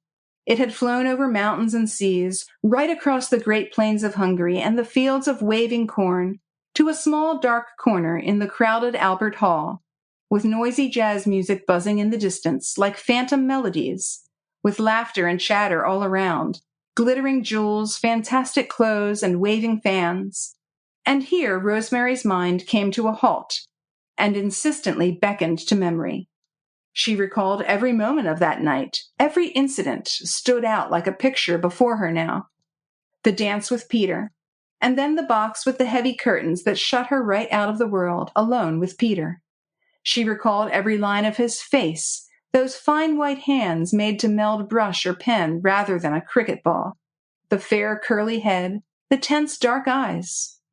What sympathy she would have got from Peter if only he were here. His judgment, perhaps, would not have been so sound as Jasper's.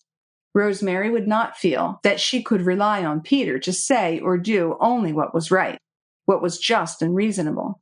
He would be guided by his heart and not by his head. He would be wrong, no doubt, utterly wrong, in his judgments, in his advice.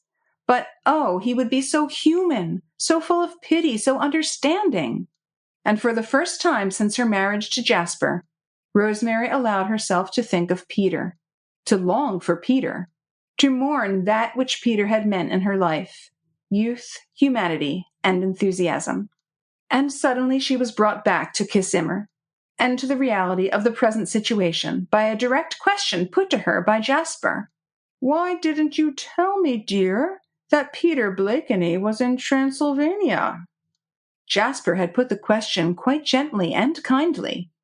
He never put on with Rosemary any airs of marital authority, nor was there even a hint of reproach in his tone. But the question did bring Rosemary's mind back in a second from the Albert Hall to Kiss Immer. She frowned, very much puzzled, and turned to look straight at Jasper. He, too, appeared to have come back to Kiss Immer from the land of nowhere. He still had on a puzzled and pondering expression, but with a certain look of hardness, which he seldom had when his wife was nigh. "Peter Blakeney?" Rosemary asked slowly. "What in the world do you mean?" "Don't look so scared, little one," Jasper rejoined, his stern face breaking into a smile. "As a matter of fact, the whole thing has puzzled me to such an extent that I am afraid I must have appeared very unresponsive just now." He paused, and leaning forward, he rested his elbows on his knees, and instead of looking at his wife, he gazed intently down on his hands, as if he wished to avoid making her feel uncomfortable by staring directly at her.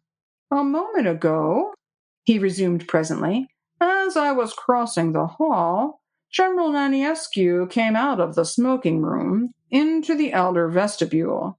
He did not see me, and I was just debating in my mind whether I would speak to him, when he turned to a young officer who was evidently in attendance, and what he said to him was this: 'Ring up Mr. Blakeney at once, and tell him I will see him about the business at 5 o'clock this afternoon.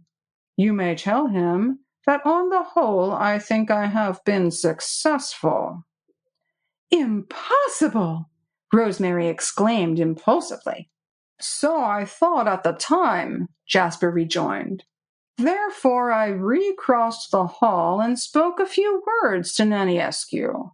He appeared vexed when he saw me, and I distinctly saw him make a sign to the officer, who did not then go to the telephone, although a moment ago Naniescu had ordered him to ring up at once. I kept the general talking for a few minutes in the hall. He did not refer to his conversation with you, nor did he refer in any way to Peter."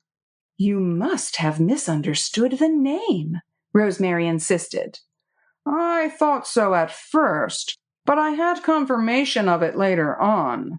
Naniescu very obviously and very clumsily maneuvered me toward the dining room, the doors of which were wide open.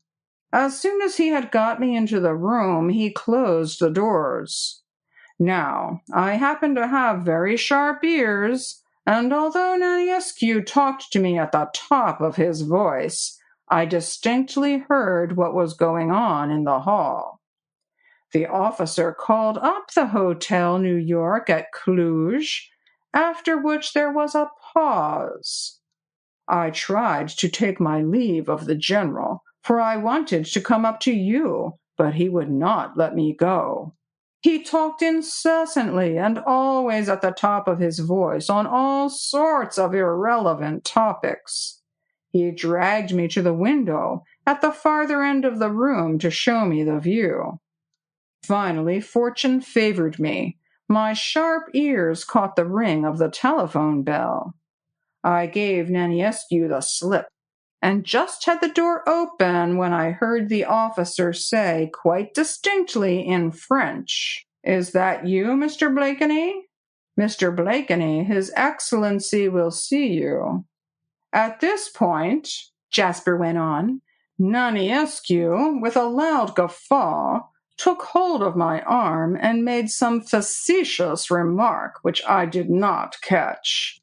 However, he had made it so obvious that he did not wish me to hear the telephone message, and on the other hand, I had heard the officer name Peter so distinctly that I allowed myself to be dragged back into the room and made no further attempt to pry into Naniescu's or Peter's secrets. "But this is all nonsense," Rosemary broke in warmly. "Peter is not in Transylvania. I am sure he is not. He would have told me. He would have let me know. It is some other Blakeney whom Naniescu was calling up." Jasper shrugged. "Perhaps," he said quietly. "I am sure," Rosemary insisted.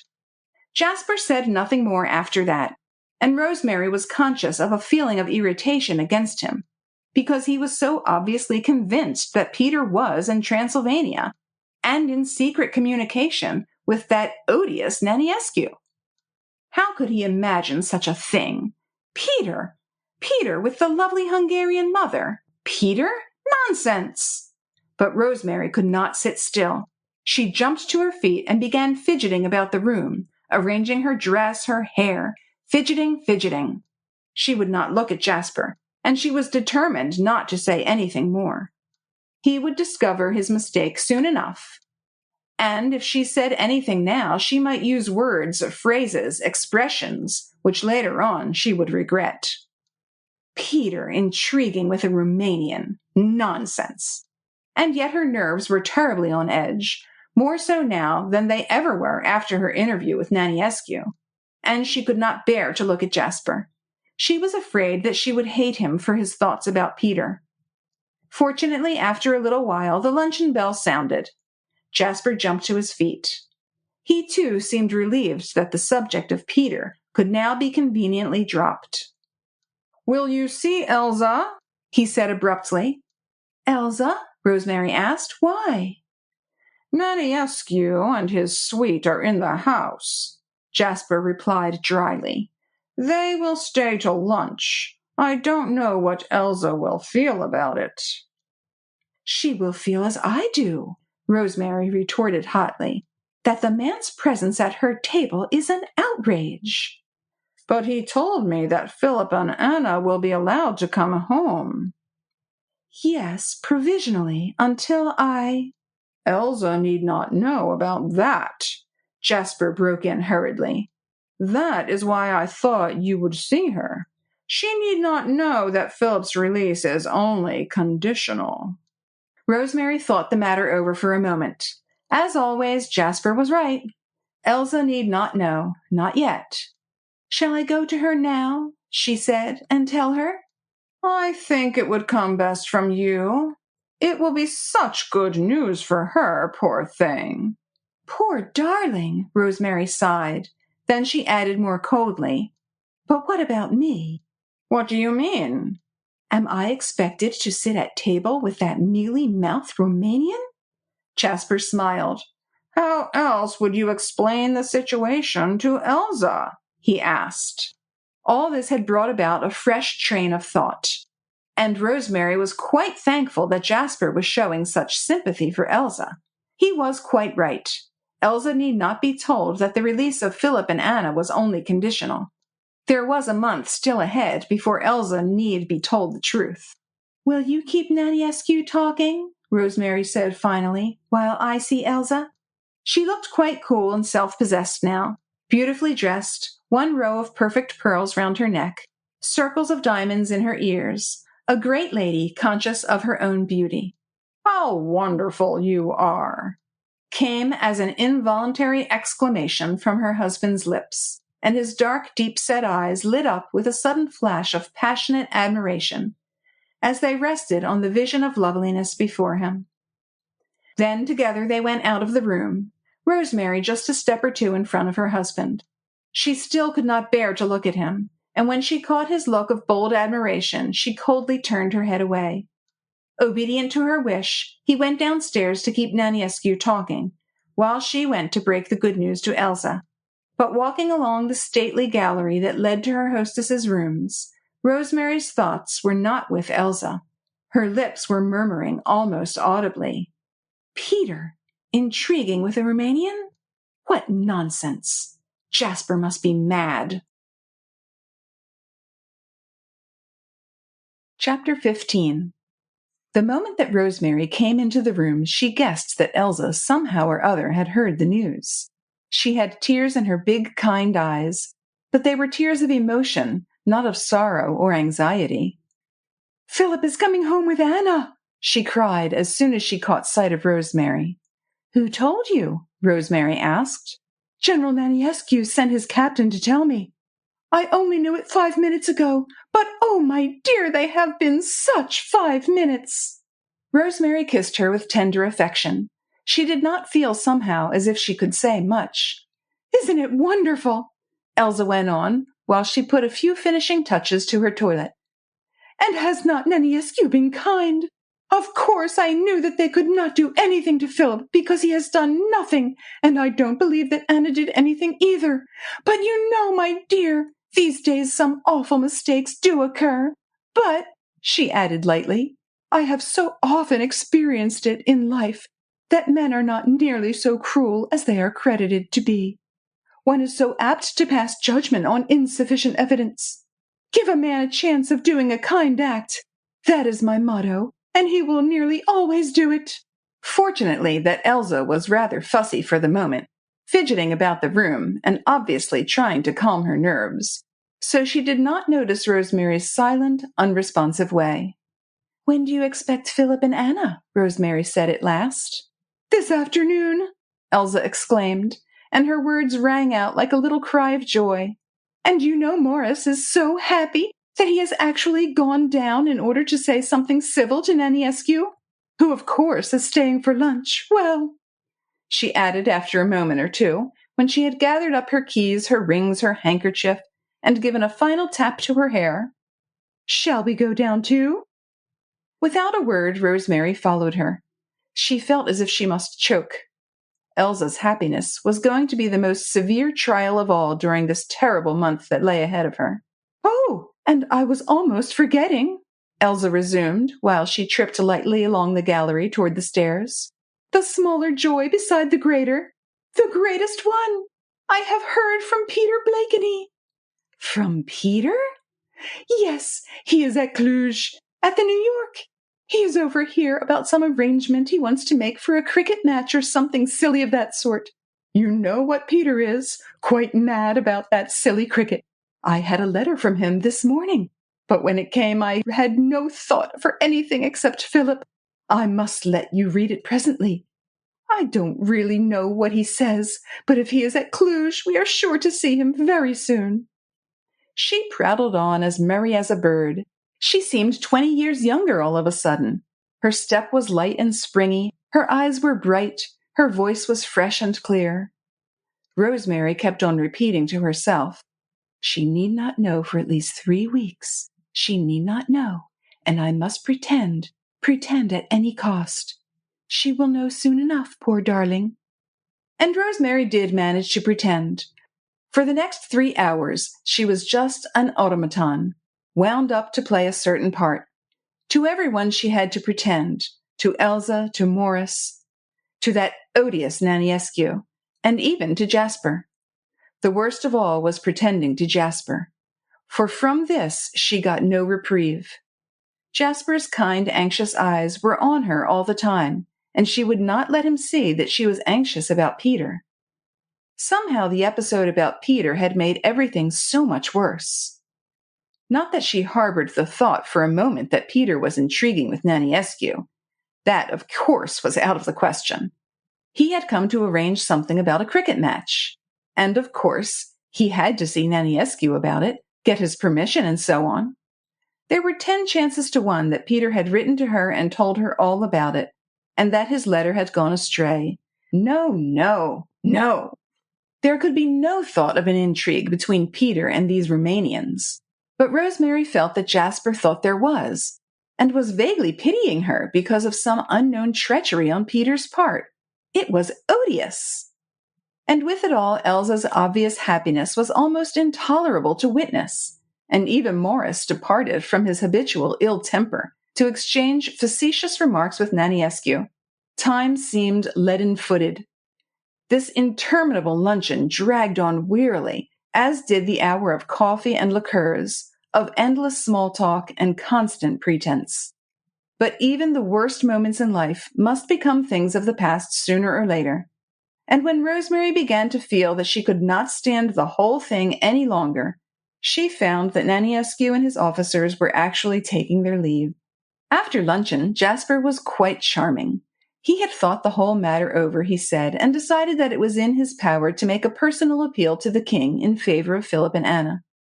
He had certainly rendered more than one signal service to Romania, during and after the war, and he thought that in these countries personal influence counted a great deal. At any rate, there would be no harm in trying, and he would start for Bucharest immediately. He had spoken about the proposed journey to Elsa and Morris, alleging official business, and Elsa had already arranged that he should be driven to Cluj in time for the afternoon express. Rosemary's heart was at once filled with gratitude. She felt angry with herself for having mistrusted him.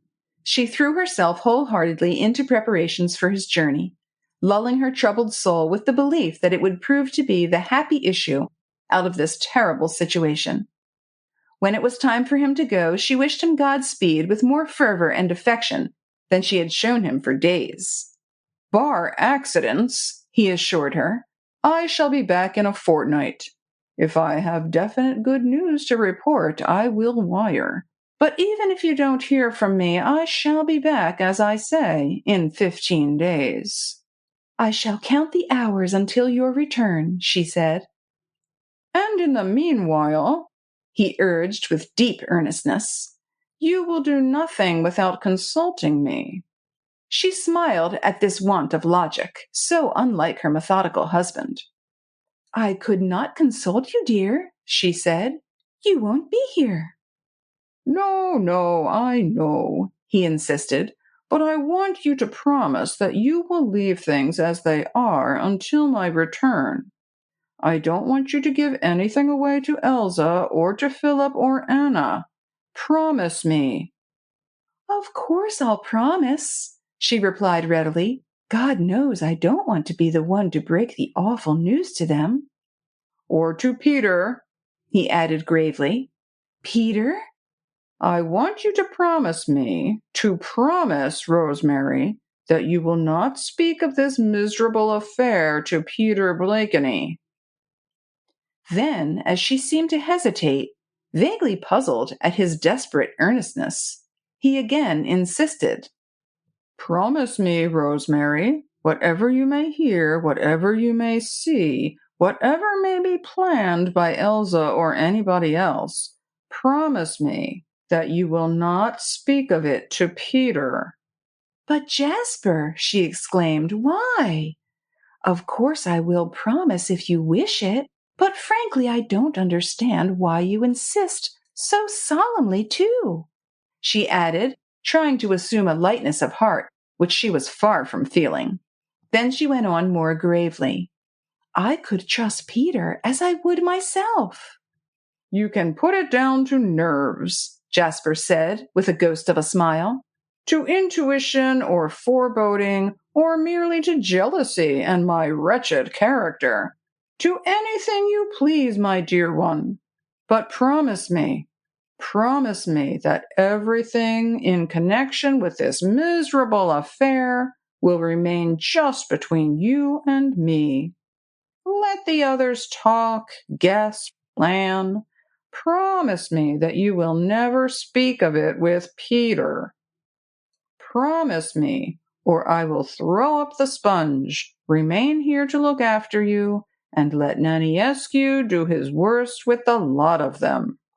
Thus, alternately demanding, entreating, threatening, he extracted the promise from her, even though her heart cried out against what she felt was treachery to Peter. Jasper's insistence filled her with a vague sense of foreboding, not unmixed with fear. And yet, the very next moment, as soon as he had her promise, he became tender, soft, loving, as if trying to make her forget his solemn earnestness of a while ago. He took her in his arms and gazed into her eyes with such an intensity of longing, which made her own heart ache with self-reproach.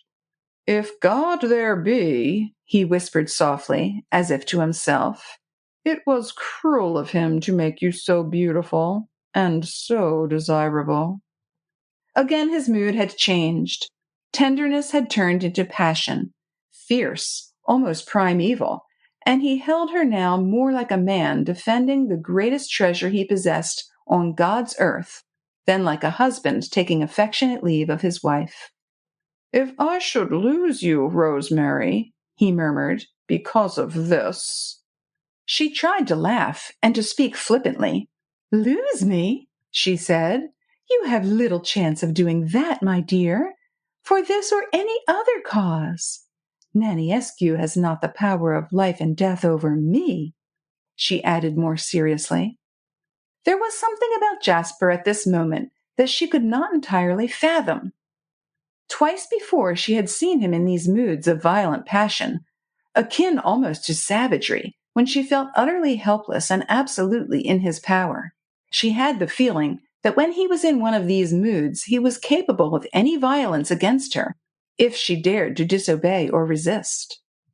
Not that Rosemary was afraid. She had never in her life been afraid of anyone, but she had always been mistress of herself, and at this moment, held tightly by the man to whom she had sworn love and fealty, she felt like a slave of olden times in the grip of her lord. You will care for me some day, Rosemary? He asked with passionate earnestness. Say that you will some day, when all this is forgotten, and we are back again in England, free to live our own lives, free to love. You will care for me then, Rosemary, will you not? For I could not live beside you for long, feeling all the time that you did not belong to me with your whole soul. You have such haunting eyes such as pixies and fairies have, maddening eyes. I should go crazy presently if I failed to kindle the lovelight in those eyes. He kissed her eyes, her mouth, her throat. Rosemary would have struggled, would have screamed if she dared. Fortunately, a knock at the door and the entrance of one of the men servants who came to fetch milord's luggage put an end to the situation, which Rosemary found very difficult to endure. After the man had gone, the spell appeared to be broken. Jasper became once more the courteous, grave man of the world he had always been. The episode of a moment ago did not seem to have occurred at all, as far as he was concerned, and while Rosemary felt her teeth chattering and the palms of her hands were covered with a cold sweat, Jasper moved about the room and spoke to her about his proposed journey, his certain return in a fortnight, as if nothing had happened. Chapter 16. The carriage, which took Jasper to Cluj, brought back Philip and Anna. After that, the house was full of animation, like a beehive in May. Rosemary only saw the two young people for a moment. She felt a stranger in this family gathering, and her heart was so heavy that she soon found a pretext for going up to her room. Later on, she pleaded a headache. Kind and hospitable as were these dear people, Rosemary felt that they must wish to be alone amongst themselves after the terrible time they had all gone through. They would have so much to talk over that the presence of a stranger, even so welcome a one as Rosemary Tarkington, must of necessity be irksome. It was clear to her from the first that Philip and Anna knew little, if anything, of the conditions attached to their release. Philip talked lightly of their being under surveillance for a time, and then added quite gaily that he would gladly lead the life of a hermit in Kizimmer and never go outside the gates until the present clouds blew over. He gave himself wholly up to the joy of watching his mother's happiness and seeing her dear eyes beaming on her returned boy. Altogether, he was more like a schoolboy who by a fluke has escaped punishment than a man conscious of a deadly peril that had not ceased to threaten him. They all sat up talking late into the evening, and when Rosemary found herself at last alone in her room, trying to think things out before she went to bed, little Anna came up to her. The child looked hollow-eyed and grave. The joy that had been on her face when she first found herself in this second home of hers had all gone. She looked old, wan, and tired out. Rosemary put out her arms, and Anna ran up to her and snuggled up close to her, just like a child. For a long time she was quite silent, with her head against her friend's shoulder, her little thin hands held in Rosemary's kind, firm grasp. Now and again a hot tear would fall on Rosemary's hands. Anna was crying quietly to herself, and Rosemary waited until the girl was calm enough to speak. "I don't understand the whole thing, Rosemary," were the first words that Anna spoke. "What is it you don't understand, dear?" Rosemary asked. "It is not like them to be lenient, is it?" the girl retorted, looking up with a quick, eager inquiry into her friend's face. "Oh, in this case," Rosemary rejoined vaguely, "you are both so young." Anna shook her head vigorously. "That wouldn't worry them," she said, "after all the trouble they must have taken to track us down." "You were caught in the act, I suppose?" Rosemary queried. Anna nodded. "Yes," she said, "and that was strange, too. I had all my parcels ready, the usual ones for Budapest, and Philip's manuscript at the bottom of a box of vegetable seeds. Half a dozen soldiers and an officer came into the shop and walked straight up to the place where the parcels were stacked. They seemed to know all about everything, for the officer just ordered his men to undo all the parcels, and of course there was Philip's manuscript." "There's nothing strange in all that, Anna," Rosemary said. "I have no doubt in my mind that you both have been watched for some time by Secret Service men, and at last they closed their trap on you." But once more Anna shook her head. "I can't explain what I mean," she said, and puckered her fine straight brows together. "It is a kind of intuition that came to me when I saw those soldiers walking in. I am absolutely convinced that we were not denounced by regular government spies. They are too clumsy, and we were too careful. I am certain," she reiterated obstinately, "that we were not denounced by one of them." "By whom, then?" "Ah, that I don't know. It is an awful feeling I have. You know I never believed in all that so-called psychic nonsense. which is so fashionable just now. But the feeling I have is not just an ordinary one. It is so strong that I cannot fight against it. It is a feeling that eyes are always watching me and Philip.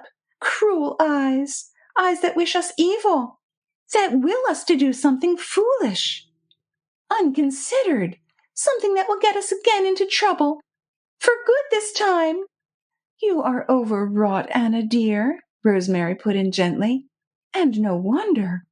Of course, we all know that there are government spies all over the place. And you and Philip will have to be doubly careful in the future. But here in Kissimmee you are among friends. Your Aunt Elsa's servants are all of them Hungarian, and thoroughly to be trusted. Anna said nothing. She was staring straight out in front of her, as if trying to meet those mysterious eyes, which were forever watching her. An involuntary cry of horror rose to Rosemary's lips. "Anna!" she exclaimed. "You don't think that I—" But before she could complete her sentence, Anna's arms were round her. "Of course not, of course not," the girl murmured tenderly. "Rosemary, darling, of course not." "I never spoke about your affairs to a single soul, Anna," Rosemary said gravely. "I give you my solemn word of honor that I never even mentioned the thing to my husband until after your arrest, when, of course, all the facts became public property." "I know, Rosemary, I know," Anna repeated. "I would trust you with every secret. I would trust you with my life, with Philip's life." "And you did not trust anyone else?" Rosemary asked. "I never breathed a word about it to a living soul, except to you and Peter Blakeney." "Peter knew?" "Yes, Peter knew." "You wrote to him?" Rosemary insisted. "Ah, then I understand. Your letters were held up by the censor and—" "No, I never wrote to Peter what Philip and I were doing, but you know he arrived at Cluj the day before I was arrested. He came to arrange some cricket match or other between Romanians and Hungarians. I don't know anything about cricket, but of course Peter was full of it.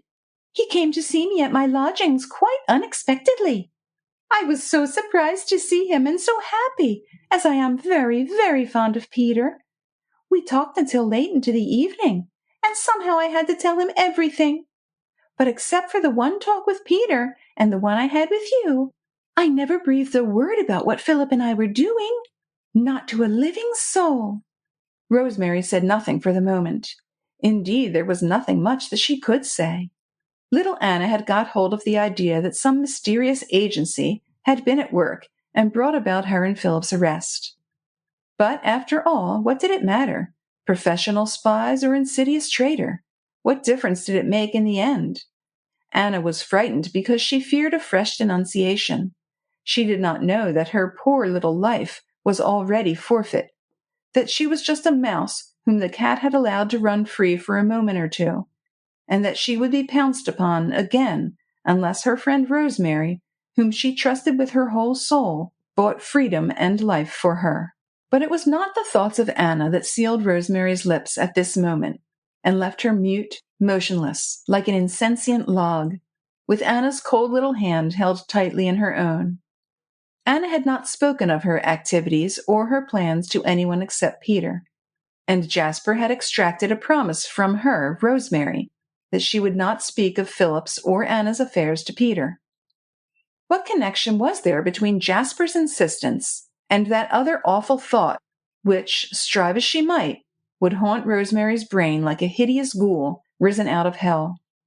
What mystery lurked in the denunciation of these children, in their release, in the alternative which Năniescu had placed before her?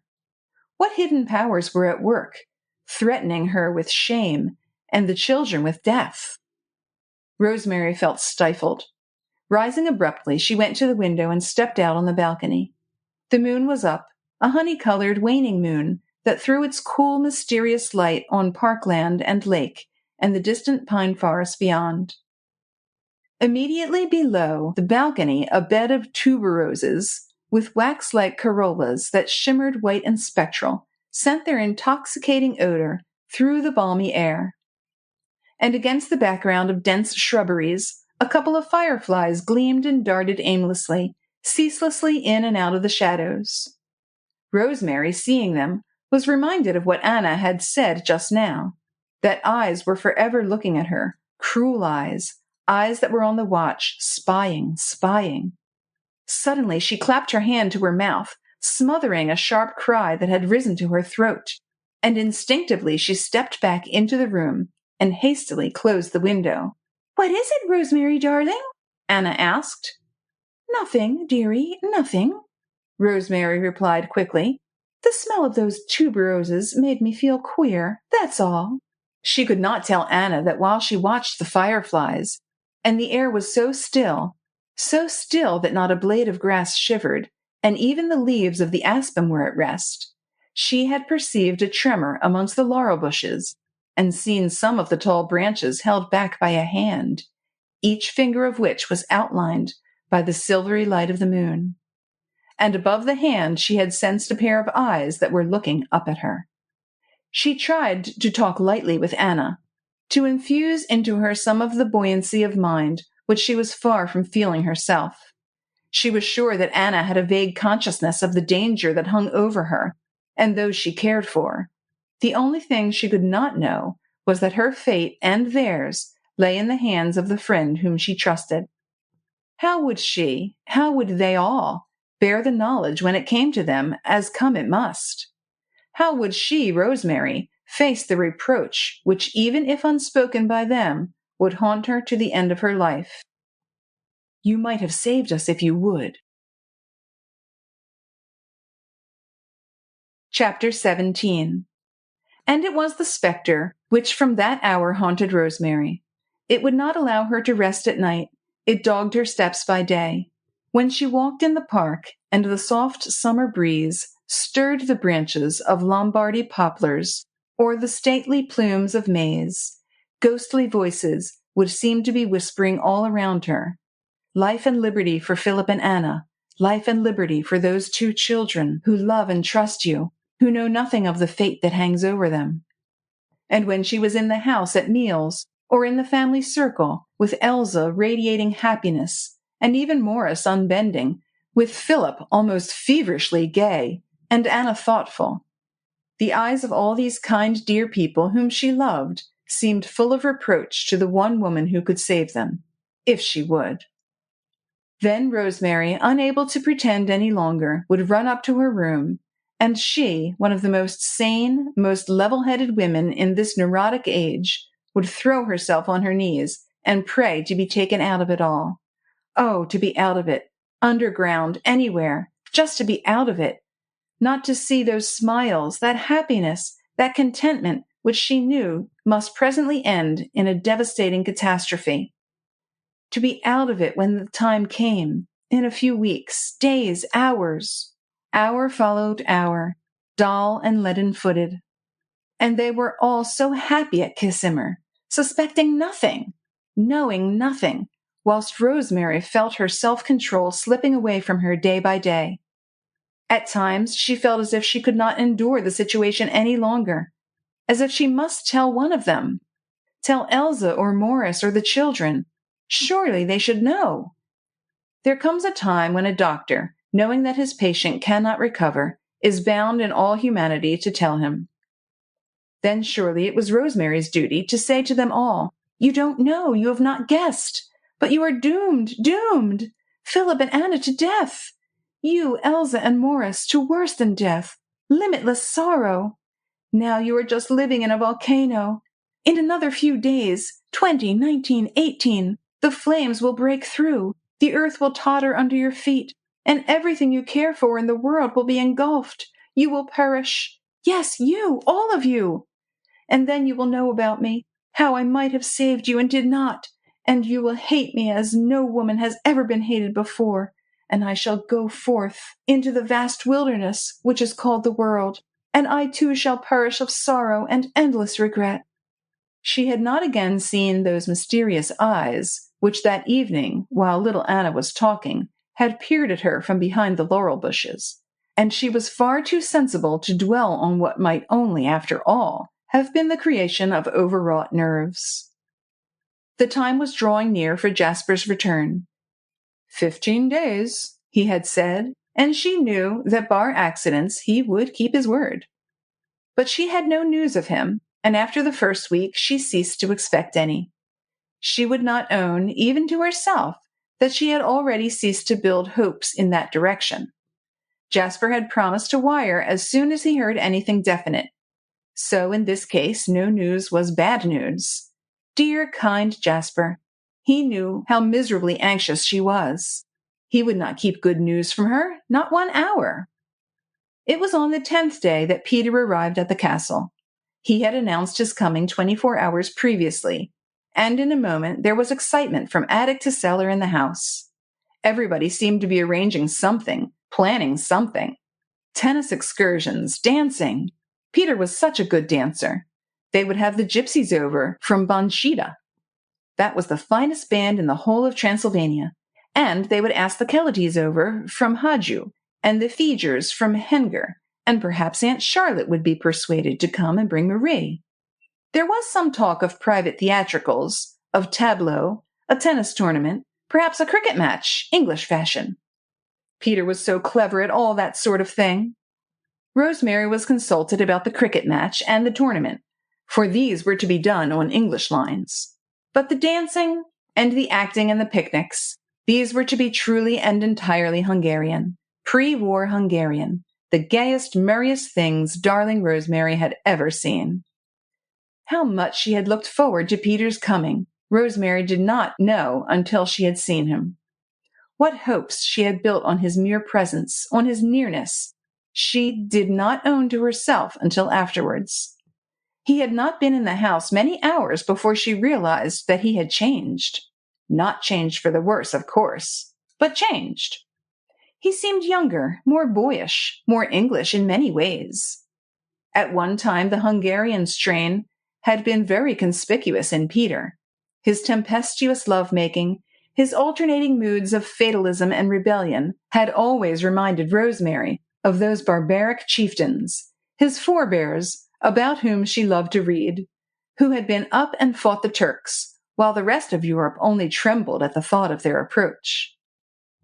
But now Peter was much more like the conventional young English athlete, not very loquacious, very placid, ashamed of showing emotion or excitement, standing about for the most part with his hands in his trouser pockets, contemplating the toes of his boots, and smoking innumerable cigarettes. He had not seemed like this at first. He arrived in the late afternoon, and Rosemary was downstairs in the paved courtyard when the carriage drove in through the gates, with its 4 spanking grays, shining with lather, for the day had been very hot, and the roads were dusty. Peter was on the box, having dislodged the coachman, who sat beside him, the groom being relegated to the cushioned seat of the Victoria. There was such a hallooing and a shouting, everyone screaming a welcome, grooms rushing to hold the horses, greys pawing and champing and snorting, that Rosemary hardly saw Peter when he threw the reins to the coachman, jumped down from the box, and was lost in a forest of welcoming arms that hid him completely from view. It was only after dinner, when the whole company went out into the garden to get a breath of air, that Rosemary found herself for a few moments alone with him. It had been desperately hot indoors, and the noise of all these dear people, all talking and laughing at the same time, had been overpowering. Fortunately, everyone thought it would be lovely in the garden, and still laughing and chattering, they trooped out like a covey of chickens let out of a coop. Rosemary had wandered on ahead of the others, and presently she turned down the path that ran along the perennial border, now a riot of color and a tangle of late lilies, crimson penstemons, and evening primroses. Rosemary did not hear Peter coming. No one ever dressed for dinner at Kissimmar, and Peter had his tennis shoes on, and the rubber soles made not the slightest sound upon the smooth gravel path. She stopped to look at a clump of tiger lilies when suddenly a wonderful sense of well-being seemed to descend upon her soul. It was as if she had stepped out of a boat that had been tossed about on a stormy sea, and all of a sudden set her foot upon firm ground. The first words he said were so like the foolish, light-hearted Peter she knew. "You wonderful pixie," he said. "I can't believe that's really you." She did not immediately turn to look at him, but went on studying the markings on the lilies. Then she said, as indifferently as she could, "Why didn't you let me know sooner, Peter, that you were coming to Transylvania? In fact," she went on coolly, "you never did let me know at all. I first heard through others that you were here." "Who told you?" he asked. "I think Jasper did first," she replied. "He had heard the news from General Naniescu." Then only did she turn and look at him. She had to look up because, though she herself was very tall, one always had to look up at Peter, who was a young giant. At this moment she certainly did not think that he was changed. He looked just the same, with his very boyish face and laughing eyes, and his fair hair that so often looked as if it had been Marcel waved. He was looking down at her when she turned to him, and suddenly he said, "You don't look happy, Rosemary." Of course she laughed and told him not to make silly remarks. How could she help being happy here with these dear, kind people? Never, never in all her life had she met with such kindness and hospitality. Peter shrugged his shoulders. He thrust his hands in the pockets of his flannel trousers and looked down at the toes of his shoes. "Very well," he said lightly. "If you won't tell me, you won't, and that's that. But let me tell you this. Though I dare say I am a bit of a fool, I am not quite such an ass as not to see the difference in you. You've got thinner. When I first arrived and shook hands with you, your hand felt hot, and your eyes—" He broke off abruptly, and then said with sudden irrelevance, "Where's Jasper?" "Gone to—" she began, and suddenly came to a halt. When she promised Jasper not to breathe a word of Philip's and Anna's affairs to Peter, she had not realized how difficult this would be. Would she be breaking her promise if she now told Peter that Jasper was in Bucharest?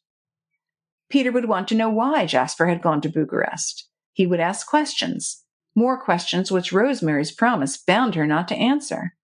"He has been called away on business," she said curtly. Her hesitation had only lasted a second or two. She hoped that Peter had not noticed it. Anyway, when he asked, "To Budapest?" she replied without hesitation this time, "Yes, to Budapest." And she added quite gaily, "He'll be back at the end of the week. You can't think, Peter, how I miss him when he is away.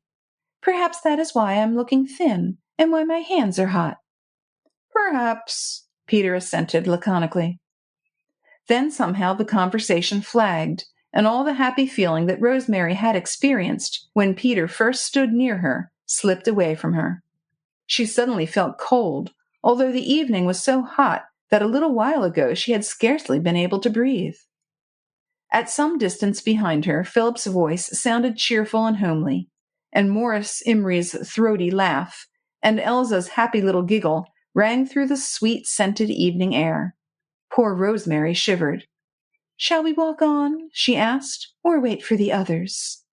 "Let's walk on," Peter replied, and then added in a clumsy, boyish fashion, "Rather." They walked on side by side. Rosemary, at a loss what to say next, had thrown out an inquiry about the cricket match. This set Peter talking. All at once he threw off his abrupt, constrained air and prattled away 19 to the dozen. The cricket match was going to be a huge success. Didn't Rosemary think that it was a grand idea? Talk about the League of Nations, or whatever the whole thing was called. In Peter's opinion, there was nothing like a jolly good cricket or football match to bring people together. Make them understand one another, was Peter's motto. Of course, all these Dagos over here had got to learn to be proper sports. No sulking if they got beaten. Peter would see to that. Anyhow, the old General What's-His-Name had been a brick. He had helped Peter no end to get the Romanian team together, and had given them all free passes to Hodmizo, where the match would take place.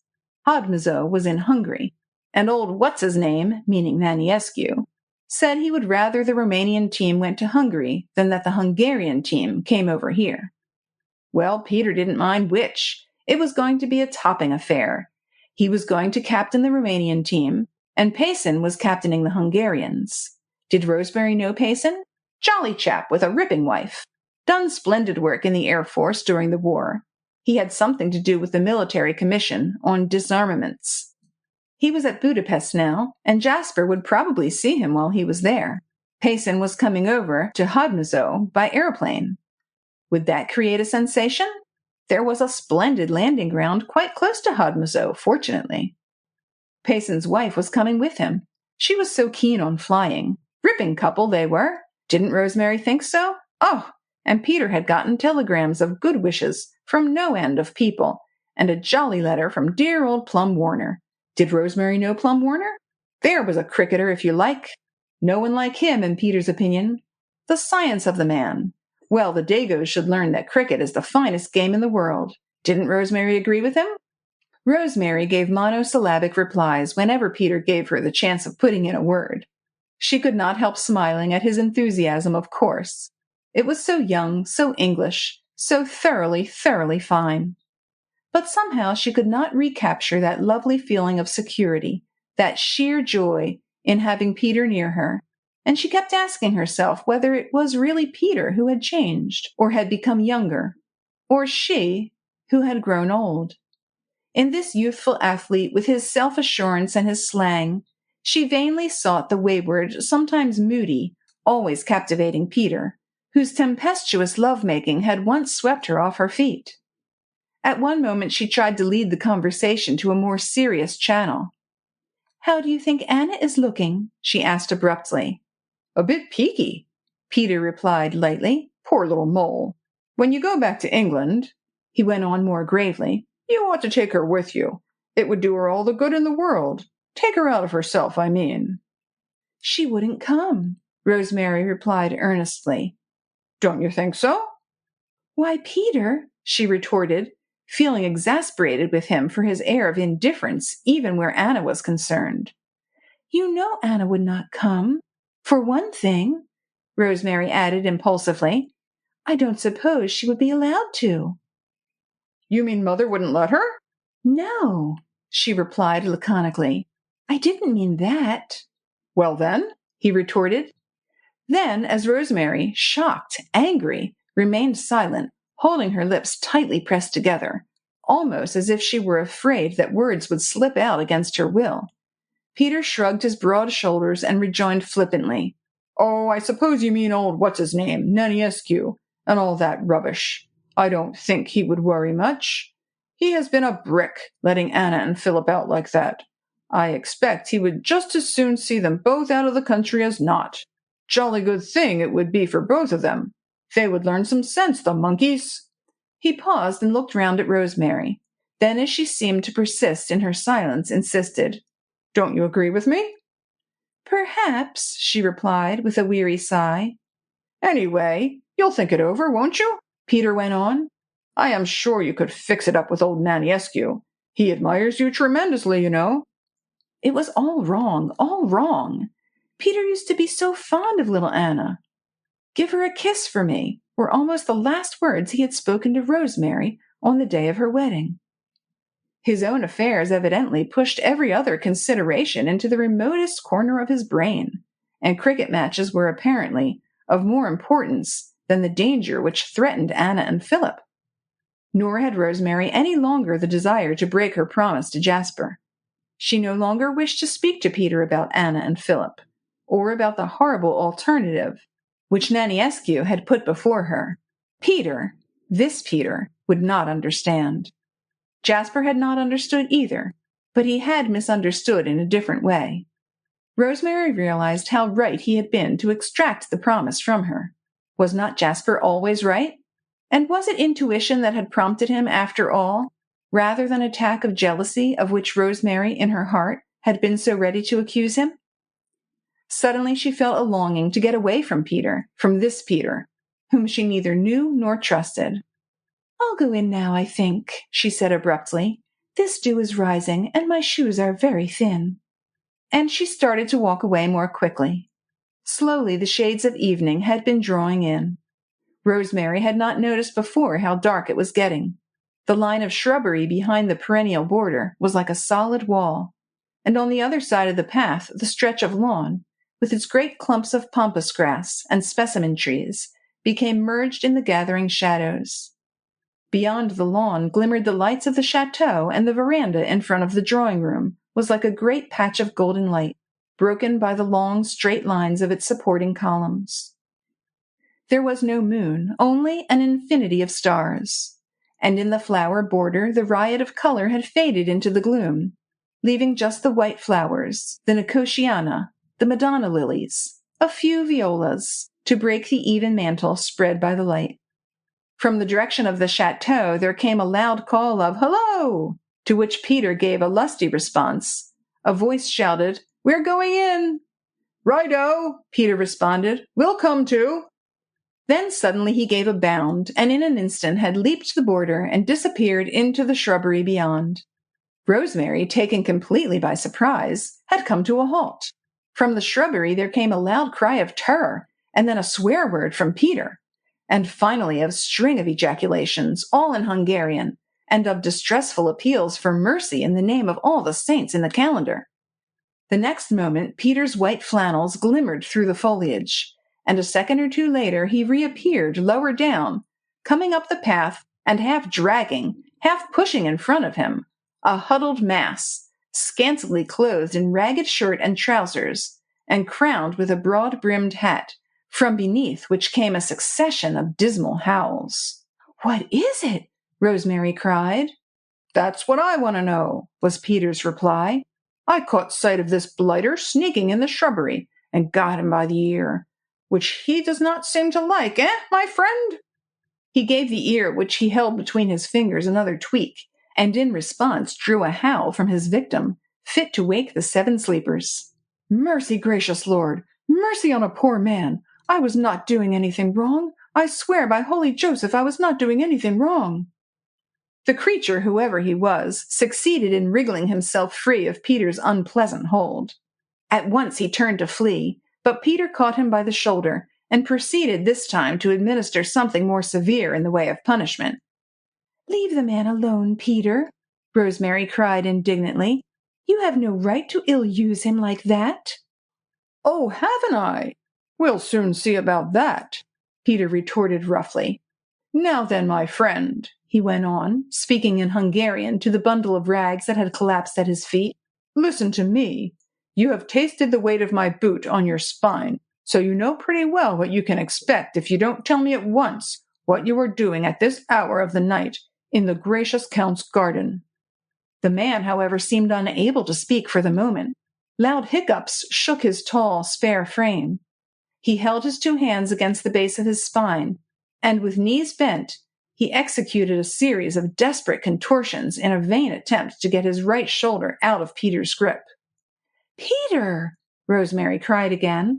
"Let the poor wretch go. You must, or I shall hate you." But Peter only retorted harshly, "If you weren't here, Rosemary, I'd thrash the vermin to within an inch of his life. Now then," he commanded, "stop that howling. What were you doing in that shrubbery?" "I only wanted to speak with the gracious Countess," the man contrived to murmur at last, through the hiccups that still seemed to choke the words in his throat. "I have a message for her." "That's why I caught you with this in your belt, Peter queried sternly, and drew something out of his pocket, which Rosemary could not see. He showed it to the man, who promptly made a fresh appeal to the saints. "The roads are not safe for poor gypsies, gracious Lord, and I had the message." "Who gave you a message for the gracious Countess?" Rosemary asked him gently.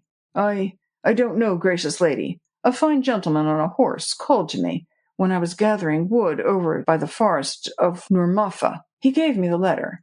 Take it, he said, to the gracious Countess over at Casimir, but do not give it into the hands of any but hers, and only give it to her when she is alone. "Where is the letter?" "It is here, gracious lady," the man replied, and fumbling with the belt that held his ragged trousers round his waist, he drew from underneath it a soiled and crumpled rag that effectively looked like a letter in a sealed envelope. Peter would have snatched it out of his hand, but Rosemary interposed. "Peter," she said gravely, and stretched a protecting arm over the gypsy's hand. "The man was told not to give it in any hand but Elsa's." The man is a liar, Peter reposited harshly. Just then, Philip's voice reached them from across the lawn. What are you two doing over there? Philip, is your mother with you? Rosemary shouted in response. Yes, we're just going in. Ask her to wait a moment, then. What has happened? Elsa called. Nothing, darling, Rosemary replied. Send the others in and wait for me, will you? Then she turned to the gypsy and said kindly, Walk beside me, and don't try to run away. The gracious Lord will not hurt you if you walk quietly beside me. And so the three of them walked across the lawn toward the chateau, Rosemary in front, and beside her the gypsy, whose long, thin hands almost swept the grass as he walked with bent knees and arched back, throwing from time to time anxious glances behind him.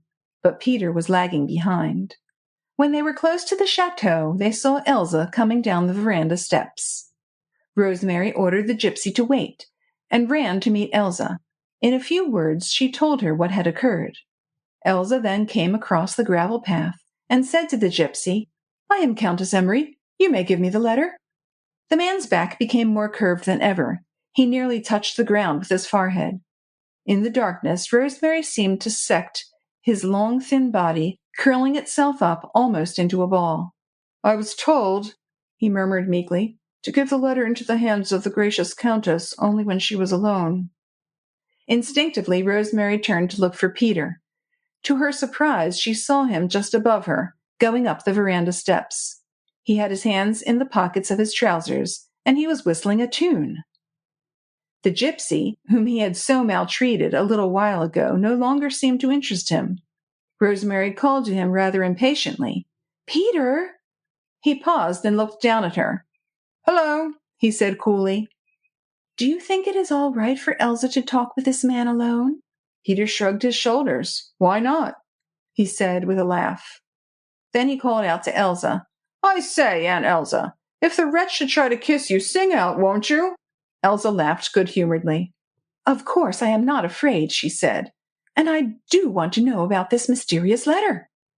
Rosemary would have liked to argue the point. She could not understand how it was that Peter took the matter so lightly all of a sudden.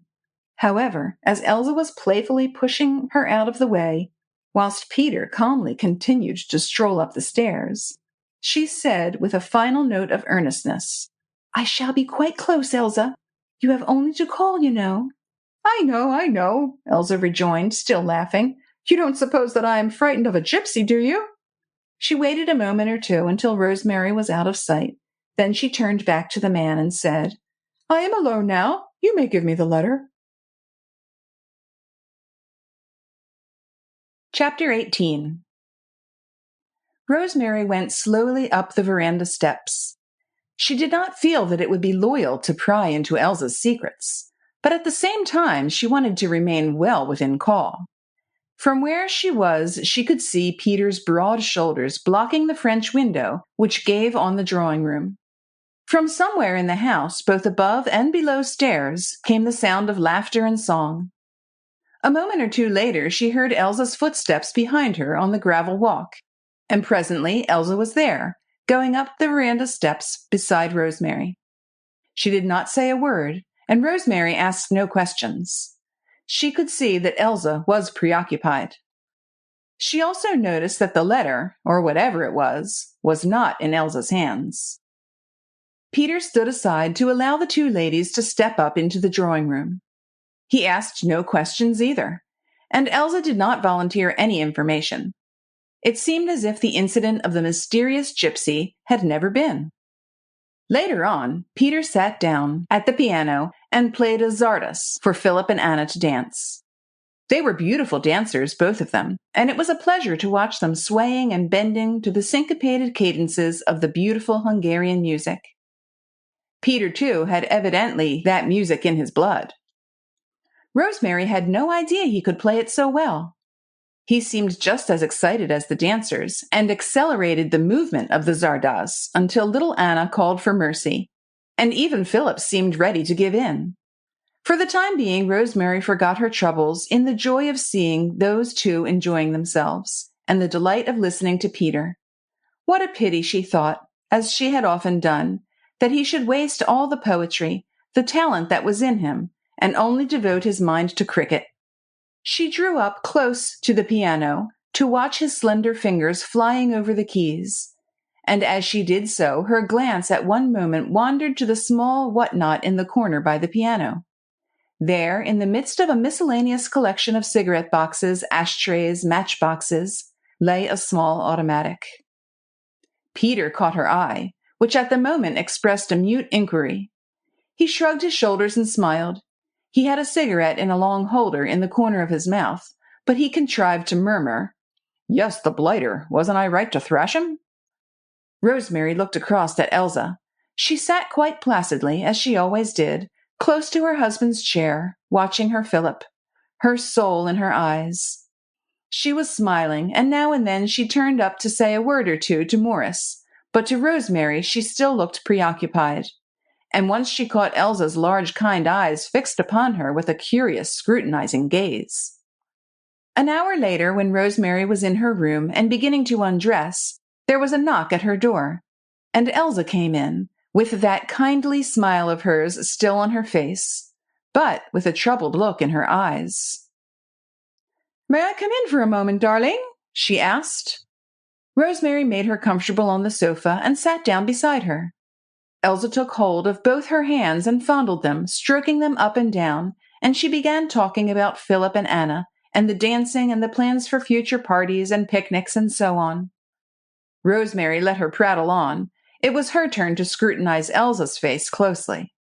That something was troubling this dear, kind creature was obvious. She was, as it were, gathering her moral forces before she broached something unpleasant that she had come to say. It was no use brusquing the matter, and Rosemary entered into Elsa's plans, discussed the coming dinner parties, the proposed list of guests, talked about Anna's future, and made some remarks about Peter. This brought the main subject on the tapis. "Where did you and Peter first see the gypsy?" Elsa asked presently. "He was hiding in the shrubbery," Rosemary replied, "behind the flower border. I didn't see him. Peter saw him and pounced upon him and dragged him out on the path. Funny he did not just go to the service door and ask for me, wasn't it?" "That's what Peter thought. I am afraid he treated the poor wretch rather roughly." "I am sorry he did that," Elsa mused, and thoughtfully stroked Rosemary's slender fingers between her own. "The man really had a message for me." "I know," Rosemary rejoined, "a letter." "No, it wasn't a letter," Elsa said, and looked Rosemary now straight between the eyes. "You know these gypsies are queer people. They have curious gifts of divination and prophecy. This man—" She seemed to hesitate, her glance wavered, and once more she started mechanically stroking Rosemary's hands. "But the man had a letter for you, Elsa dear," Rosemary insisted. "I saw it in his hand." "Oh, that was only a blind. And so was his story about the gentleman on a horse. He told me that he had come all the way from Ujlak to speak with me. Ujlak is where I was born, and my dear brother and Peter's mother. My sister-in-law lives there still. Anna was born there, and little Marie. It was my father's home, and my grandfather's before him, and our ancestors for many generations. Well, this gypsy came from there." "In order to speak with you?" "So he said." "Well, and what did he have to tell you?" Rosemary asked. "That he had a vision. My father had appeared before him in a dream and told him that he must start at once to seek me. He was to tell me that he whom I love best in all the world is in immediate danger of death." Rosemary never moved. She was looking straight at Elsa. Only when Elsa paused, seeming to wait for some word from her, Rosemary said, That wretched creature told you that?" Elsa nodded. She went on simply, "I see in your face, dear, that he told the truth. Not only in that, but what he said to follow." "What was that?"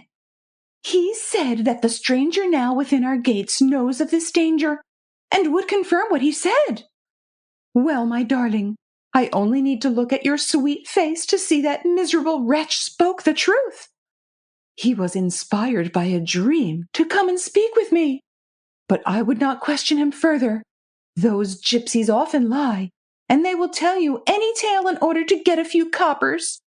But I saw your look when I told you what he said, and it is from you that I want the truth. What is the danger that threatens Philip?" "Elsa, darling," Rosemary murmured. "I am his mother, you know," Elsa interposed with her gentle, quiet smile.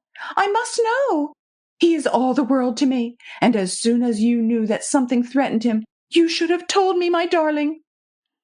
Then, as Rosemary was still fighting with herself, alternately praying to God for guidance and striving to swallow the tears that were choking her, Elsa went on quite quietly. "It is difficult for you, of course," she said, and patted Rosemary's cheek like an indulgent mother. "But it would have been better to tell me at first. I have had a very, very happy week since the children came home. But looking back on it now, I don't think that I was ever quite free from a vague sort of doubt. I was always a little uneasy, and whenever Philip kissed me, I could not help crying." Elsa had spoken in a curious, dreamy manner, her round blue eyes fixed somewhere on vacant space. But now she seemed to pull herself together. She looked once more at Rosemary and gave her an encouraging smile, and said in a perfectly quiet, matter-of-fact tone, "Well now, tell me all about it. Philip's release and Anna's is only a temporary one. Is that it?" Rosemary nodded. She could not trust herself to speak. Elsa gave a little gasp, but her voice was still quite steady as she went on questioning Rosemary. "What is the charge against them?" "Philip wrote certain newspaper articles," Rosemary replied, and her voice sounded mechanical, like that of an automaton, "which have appeared in the English and American press. Anna used to send those through in the parcels she packed up in Balog's shop." "I knew about those articles," Elsa rejoined simply. "Everybody in Transylvania knew about them, but I did not guess that Philip had anything to do with them, or Anna. Then," she went on with a little catch in her throat, "it means a charge of treason against the state?" "Yes." "Military tribunal?" "Yes." "And if they are found guilty, a sentence of death?" "No, no, no." And Rosemary was on her knees with her arms round Elsa's shoulders, her tear-stained face turned up to her, protesting vigorously, strenuously, that which she knew was false. But Elsa's big round eyes were tearless. She looked a little wildly, perhaps, but quite kindly into the beautiful face that expressed such a world of love and sympathy. Then, gently but firmly, she disengaged herself from Rosemary's arms. "Well now, my dear," she asked very quietly, "all this being so, why did Naniescu let those children come home at all? Why should he postpone their trial, their punishment?" Rosemary's head fell upon her breast. "I don't know," she murmured. But Elsa put her podgy finger under Rosemary's chin and forced her to look up. "Don't lie to me, darling," she pleaded softly. "Tell me the truth." "I have told you the truth, Elsa," Rosemary protested through tears. "Then I must believe you, if you say so. And yet it is all very mysterious. Why should Naniescu wait? Why should he play with those poor children like a cat does with a mouse? You know, Rosemary darling, what the gypsy said in the end?" Rosemary shook her head. "He said that the stranger within the gates had the power to save my son from death. Have you that power, Rosemary?" "No, no," Rosemary protested wildly. "If it were in my power, don't you think that I would do anything in the world to save Philip and Anna?" Elsa nodded. "Yes, dear," she said gently. Of course I do think it. But when the gypsy said that, I could not help feeling hopeful, for he was right in everything else he said." Then suddenly she took Rosemary's face between her two hands, and she gazed into her eyes with a look of almost fierce intensity in her own, as if she could wrest a secret from the depths of the younger woman's soul. "Swear to me, Rosemary," she said, and her gentle voice sounded raucous and harsh. "Swear to me that there is nothing in the world that you can do to save Philip." And Rosemary, returning her gaze, replied steadily, "I swear to you that it is not in my power to save Philip and Anna. If it were, I would do it." Even then, Elsa did not cry. She just sat there quite still, her big round eyes quite dry, her mouth without a quiver, but sitting there so still, with her beautiful golden hair all round her face, the soft streaks of gray all about her temples, her fine features rigid, her podgy white hands resting on her knees. She looked such a tragic figure of despair that Rosemary could hardly suppress the cry of anguish that rose insistently to her throat. "And so we can do nothing?" Elsa said, with a note of quiet finality in her voice. "Don't say that, dear," Rosemary protested. "Jasper, as a matter of fact, has gone to Bucharest to try and see the king personally.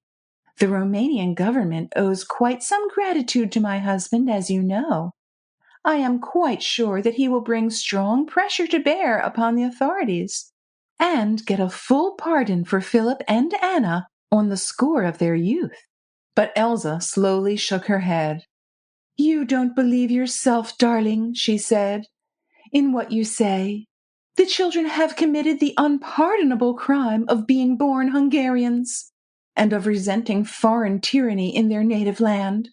The king himself would be kind, I am sure, but Bucharest is a long way off, and the bureaucrats over here do not know the meaning of the word mercy."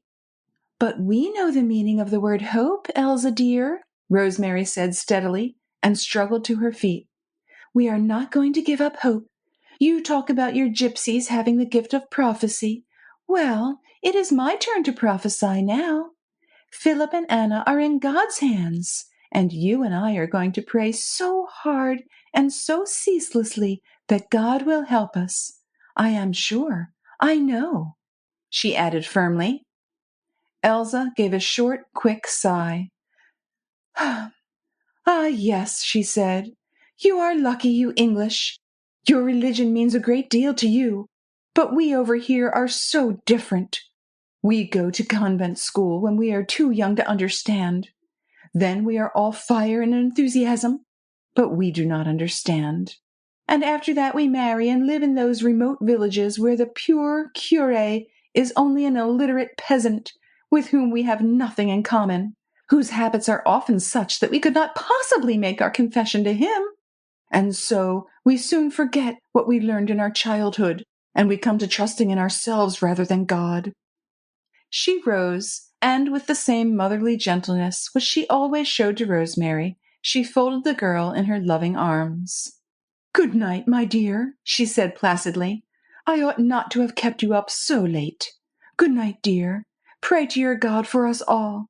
The God of the English is more merciful, I think, than ours." "Elsa," Rosemary insisted, "promise me that you will not give up hope. Jasper comes back tomorrow. He may bring the best of news. Promise me that in any case you will not give up hope." A ghost of a smile appeared on Elsa's face. "I will promise," she said, "not altogether to give up faith." Rosemary kissed her tenderly. After that she escorted her as far as her room, and at the door she kissed her once more, and then she said with solemn earnestness, "Elsa, darling, will you believe me that if I say that if I could give my life for those two children, I would do it? If it were in my power to save them, I would? But it is not in my power to save them, to do anything but to leave them in God's hands." Elsa returned her kiss with gentleness and affection. "Dear, kind Rosemary," she murmured, "go to bed, dear. You must be so tired." Then she quietly slipped into her room and closed the door, and Rosemary was left to face the night alone. Chapter 19. What puzzled Rosemary was the gypsy. What was the mystery of that vagabond found lurking in the park at nightfall with a revolver in his belt? What connection had he with the eyes that had watched Rosemary the night that she was talking with little Anna? And how had he come in possession of the inner history of Philip's and Anna's temporary release? There was a mystery here, somewhere. A disquieting, a terrifying mystery, not altogether to be accounted for by the spy system or other secret organization of the Romanian government. All night Rosemary struggled with the puzzle. All night she wrestled with herself for the right to break her promise to Jasper and to lay all the facts of the case before Peter. She wanted to do this before Jasper's return. And, anyway, he must release her. He must, from that promise which placed her in a false and disloyal position towards Peter. When Rosemary fell asleep, the dawn was breaking, and she had almost made up her mind to tell Peter everything. But the next morning, when she went downstairs, she found the whole house in a turmoil. Servants rushing to and fro, Elsa in close conversation with the chef, Morris shouting contradictory orders across the galleried hall. Peter was in the drawing room playing a jazz tune this time, and Philip and Anna were foxtrotting, infusing even this ugly so-called dance some of their own native grace. As soon as Rosemary appeared, she was greeted with regular war whoops of delight. In a moment she was drawn into the whirlpool of excitement. Philip and Anna dragged her to the sofa, and they and Morris and Elsa all talked to her at once, while Peter, with the inevitable cigarette in the corner of his mouth, continued to pound away the jazz tune. From the deafening hubbub of conversation, Rosemary gathered, in the first instance, that the gypsy band from Banshida were coming over the next day, and the gypsies of Banshida were the finest in Transylvania. Then, that the Kilates were driving over from Haju, and the Fiers from Hungary. That perhaps Aunt Charlotte would come too and bring Marie, and the Kilates were bringing the Polties, and the Fagers, having the Keswick boys staying with them, would of course bring them along. They reckoned that there would be 10 or a dozen couples to dance, and with the mamas and papas, they would be 30 to supper. They expected most of the guests to arrive in time for luncheon, and all the afternoon they could have some tennis, and then at the evening they would have a ball, to which the officers from the garrison at Cluj had already been invited, and they had accepted by telephone. Among them were those who were going to play cricket with the Hungarians at Hadmazow under Peter's direction. At this marvelous statement, Peter came to a pause in the music with a crashing chord, took the cigarette out of his mouth, and throwing up his hands, exclaimed, "Going to play cricket with the Hungarians under Peter's direction. Oh, blessed people! Ye ghosts of Fitzgerald, Pycroft, of Lillywhite, do ye hear them, and writhe up there in heaven?" Then he struck up the March of the Men of Harlech. "If anyone says anything more about cricket," he said solemnly, "I shall force them to play with warped bats and golf balls on a plowed field." Not a trace of anxiety or even preoccupation on any of those dear beaming faces. Elsa was as excited as any of them, worried to death because the carp they had got out of the lake for this evening's supper was not really fat. "They're no bigger than a good-sized goldfish," she said to Rosemary with a note of real tragedy in her voice, and her blue eyes at once looked anxious and troubled, as if the matter of the carp was the only thing that could worry her. Rosemary made a great effort not to be a wet blanket in the midst of all this gaiety. In this, she succeeded admirably. All she had to do was to smile and to nod her head, and now and then to cry out, "How splendid!" The others all did the talking, and when the conversation subsided for a moment, Peter came down with a fresh, crashing jazz tune. Rosemary would have thought the whole scene a phantasmagoria, elusive images that would presently be dispelled, only that she had known these people ever since she was a child. She had studied their curious psychology, half barbaric, with all the primitive disregard of danger and the passion for pleasure, even at the point of death. She gave ungrudging admiration to Elsa. Elsa, who had sat in her room last night, rigid, dry-eyed, a living statue of despair. What went on behind that smooth white brow of hers? What projects? What hopes? And little Anna? Anna knew. Anna guessed. She had spoken of her fears to Rosemary, spoken of eyes that watched her, of eyes that were willing her to do something foolish, that would compromise her irretrievably this time. Elsa and Anna, what an example of self-possession, of self-control! Rosemary was almost ready to persuade herself that something had happened to reassure them both, that in fact they knew the danger to be past. Only that Elsa avoided her glance, and that the dear soul, usually so placid, so stable, was just a thought more restless than usual, and her gentle voice would from time to time become shrill. At last, genuinely tired and bewildered by so much noise, Rosemary jumped up and, laughing, declared that she must escape out of her bear garden for a moment and get a breath of fresh air in the park. In order to reach the glass door that gave on the veranda, Rosemary had to go past the piano. Quite close.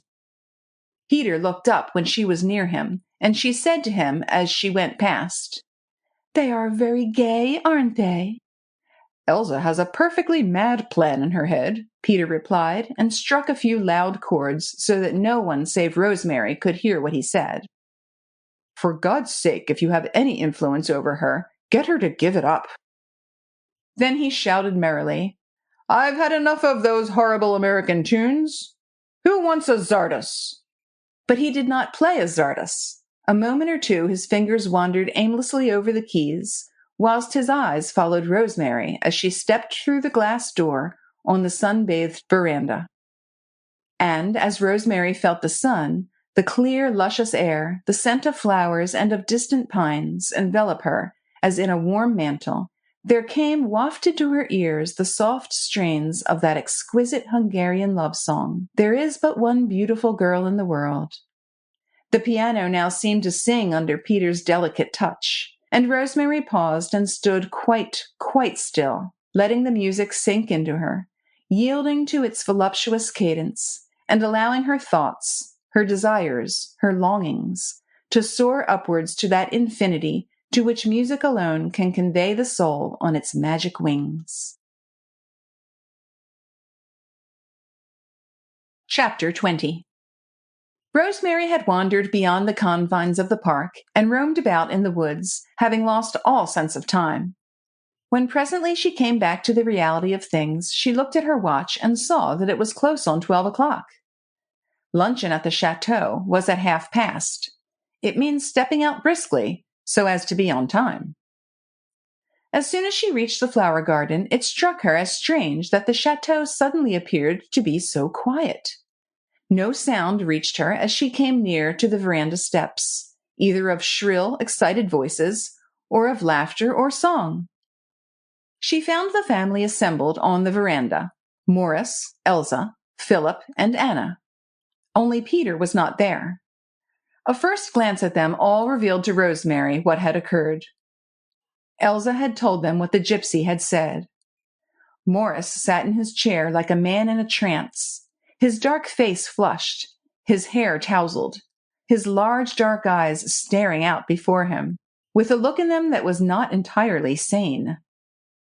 Philip, on the other hand, was pacing up and down the veranda floor, whilst Anna stood quite still, leaning against a column, looking for all the world like a little martyr tied to the stake, her small, thin hands clasped together, a faint flush on her cheeks. These two children looked excited rather than horror-filled. Anna's face suggested that of an idealist, not altogether resigned, but nevertheless eager to suffer for the cause.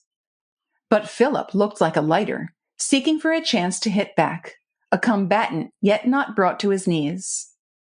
Elsa's round blue eyes just wandered from one to the other of these faces, all dear to her. They were dry eyes, anxious eyes, but there was nothing in them today of that tragic despair which had been so heartbreaking to behold the evening before. Rosemary's first thought had been, "They know. Elsa has told them." The second was, "Elsa has a plan. Peter said it was a mad one, a plan for Philip and Anna's escape." She wondered if they would tell her.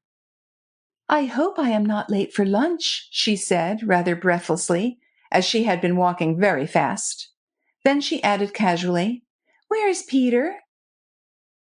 "He is busy packing," Elsa replied. "Packing?" Rosemary exclaimed, puzzled. "He is not going away already?" "Yes," Elsa said, "tonight." "But he did not say anything yesterday," Rosemary insisted, "about going away again so soon, or even this morning." "I don't think he knew yesterday," Elsa rejoined. "It seems he had a telephone message half an hour ago. He says he must go." Anna now appeared to wake out of her trance. Rosemary was standing close to her just then. She took Rosemary's hand gently in hers and said, "You see, darling, it is like this. One of Peter's cricketers has telephoned to him to say that they have such a lot of trouble about their rooms at Hosmso. Romanians are not exactly popular in Hungary." She went on with a wan little smile. "And I suppose that hotel keepers don't care to put them up.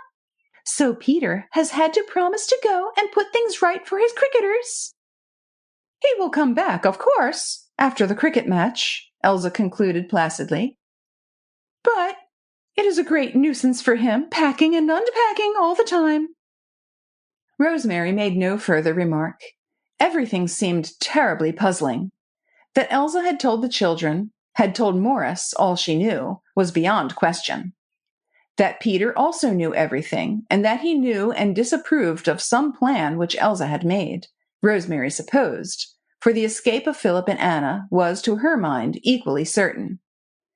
But even if Peter disapproved, how could he go away at this critical time and leave Elsa to plan and contrive alone, hampered by a half-crazy husband and surrounded by spies? However, no one apparently meant to say anything more just then, and it was quite a relief when the luncheon bell sounded, and the little party on the veranda broke up, and everyone trooped downstairs for luncheon. Peter was already in the dining room waiting for the others. Elsa, in her kind, gentle way, asked him about his packing, and whether she could help him to get ready. But Peter declared that he wanted nothing, only the carriage this evening to take him to Cluj. He grumbled terribly at having to go away. He hated the idea of missing the ball and all the friends who were coming. But when Elsa or Morris tried to persuade him to stay, he was very firm. "I've got to go, Aunt Elsa. You don't know what complications might occur if those Romanians got to Hudmezzo and were not properly treated. Good God," he added with mock horror, "it might land you all in another war. And all through my fault." Rosemary had never seen Peter so gay or so conversational. He appeared entirely unconscious of the undercurrent of tragedy that flowed through Elsa's pathetic attempts at conversation, and Morris's equally tragic silences. He talked incessantly, chiefly about the cricket match, and chiefly to Philip, who made desperate efforts to appear interested. Rosemary did her best, too. But she was anxious and puzzled, and frankly she did not believe in the story of the telephone message. She tried now and then to catch Elsa's eye, but in this she never once succeeded. Elsa was avoiding her glance. She meant to say nothing about her plan, this mad plan of which Peter disapproved so thoroughly that he preferred to be out of the way. Did these dear, kind people mistrust her, then, because of what the gypsy had said? Or was this reticence merely a natural outcome of a sense of supreme danger that mistrusted everything and everybody? Rosemary felt the mystery deepening around her. She could not understand Peter. Some time after luncheon, she found Elsa and Anna sitting together in the small brick-built summer house at the farther end of the lake. Rosemary had wandered as far as there with a book, anxious as she was to be out of the way. It was hot, and the air was very still, and the scent of tuberoses and heliotrope was almost too heady. In the perennial border, a number of hummingbird moths were busy about a bed of sweet sultan. The soft whirring sound of their wings could be heard quite distinctly in the extreme stillness of this late summer's afternoon. From time to time, distant sounds of village life came in quick, short waves to Rosemary's ear, as well as the sharp click of tools wielded by the gardeners at work somewhere in the park.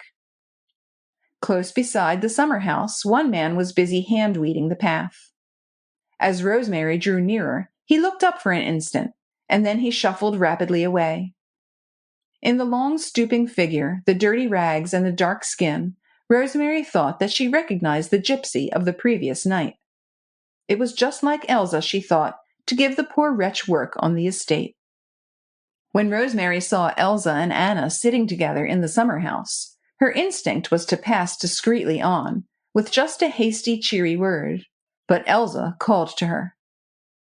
"Come and sit here a minute, Rosemary darling," she said. "Anna and I want to tell you everything." Everything! Rosemary, without a word, stepped into the little pavilion. Anna pulled a wicker chair forward between herself and Elsa, and Rosemary sat down, a little anxious, a little fearful, wondering what these dear, enthusiastic hotheads had devised, and how she herself would act when she knew. Elsa at once took hold of her hand and fondled it. "You asked me last night, darling," she began, "not to give up hope, didn't you?" Rosemary nodded acquiescence. "And I promised that I would not give up faith," Elsa went on quietly. "Well, I have kept my faith all through last night, which was very trying. With the dawn, hope came to me, and after that I once more felt in charity with all the world." Rosemary gave Elsa's podgy white hand a tender squeeze. "Dear," she whispered. "We have a plan, darling," Elsa said triumphantly. "A splendid plan. Tomorrow night, Philip and Anna will be in Hungary, safely out of the way." Rosemary had known all along what was coming. She looked at Anna, who gave an excited little nod. "Tell Rosemary, Aunt Elsa," she said, "all from the beginning. There is no one in the world you can trust as you can Rosemary." "Listen then, darling," Elsa said, speaking quite quietly at first, then gradually allowing excitement to get hold of her voice, making it tremble while she spoke, and husky with eagerness, while her command of English tongue became less and less pronounced. "It has all been made possible by this cricket business, for which I thank God and Peter Blakeney. As I told you this morning, Peter's cricket people are all coming here tomorrow for the ball. They have to be at Hudmezzo the following day for the cricket, so they will bring their luggage and make a start from there after the ball, I suppose about midnight, in 3 motor cars, which is the governor, General Naniescu, has himself placed at their disposition. Hudmezzo is, as you know, in Hungary, just on the other side of the frontier. It will be about 4 or 5 hours' drive from here, as there is a shortcut, quite a good road, which avoids Cluj. In 2 of these motor cars the cricket people themselves will go. They are mostly young Romanian officers and men of the better class. General Naniescu has, of course, given them all free passes for the occasion. Fortunately, he has also given them passes for 4 servants to accompany them. These 4 men will go in the 3rd motor, and they will also go in the motor all the way to Hudmezzo. Now 2 of these servants, whom the local commissary of police has himself chosen, and to whom passes have been given, are the 2 sons of Janos the miller, who is devoted to us all. His 2 sons have certainly served in the Romanian army because they were obliged, but they have remained Hungarian at heart, and would do anything for me and for Philip." Elsa paused. Her eager round eyes searched Rosemary's face. Rosemary, of course, had already guessed the rest. Her own excitement while she listened was as tense as Elsa's. She gripped the white podgy little hand of her friend and looked from her to Anna, a mute question in every glance. "You can guess, of course," Anna said. Rosemary nodded. "I can guess," she said, "but do go on." "I sent for Janos early this morning," Elsa went on. "All I had to tell him was that Philip and Anna were in great danger and must be got out of the country at any cost. He understood.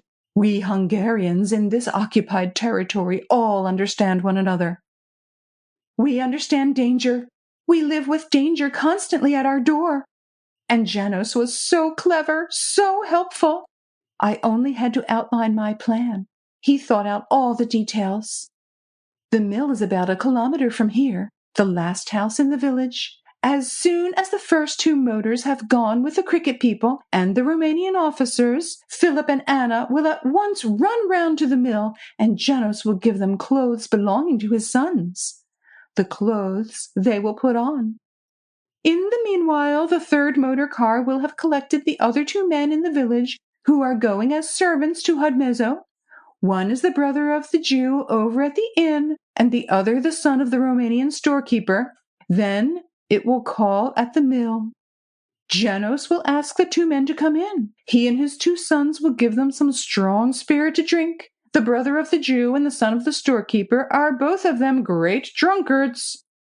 When they have become what you English call, I think, blotto, Janos will take them back into the motor. There they will sit, and will probably at once go to sleep. But Philip and Anna will also get into the motor. They will be dressed in peasants' clothes, and they will have the free passes which Neniescu has given to Janos' sons. They will get to Hudmezzo about 5 o'clock in the morning, and once they are in Hungary, they are safe.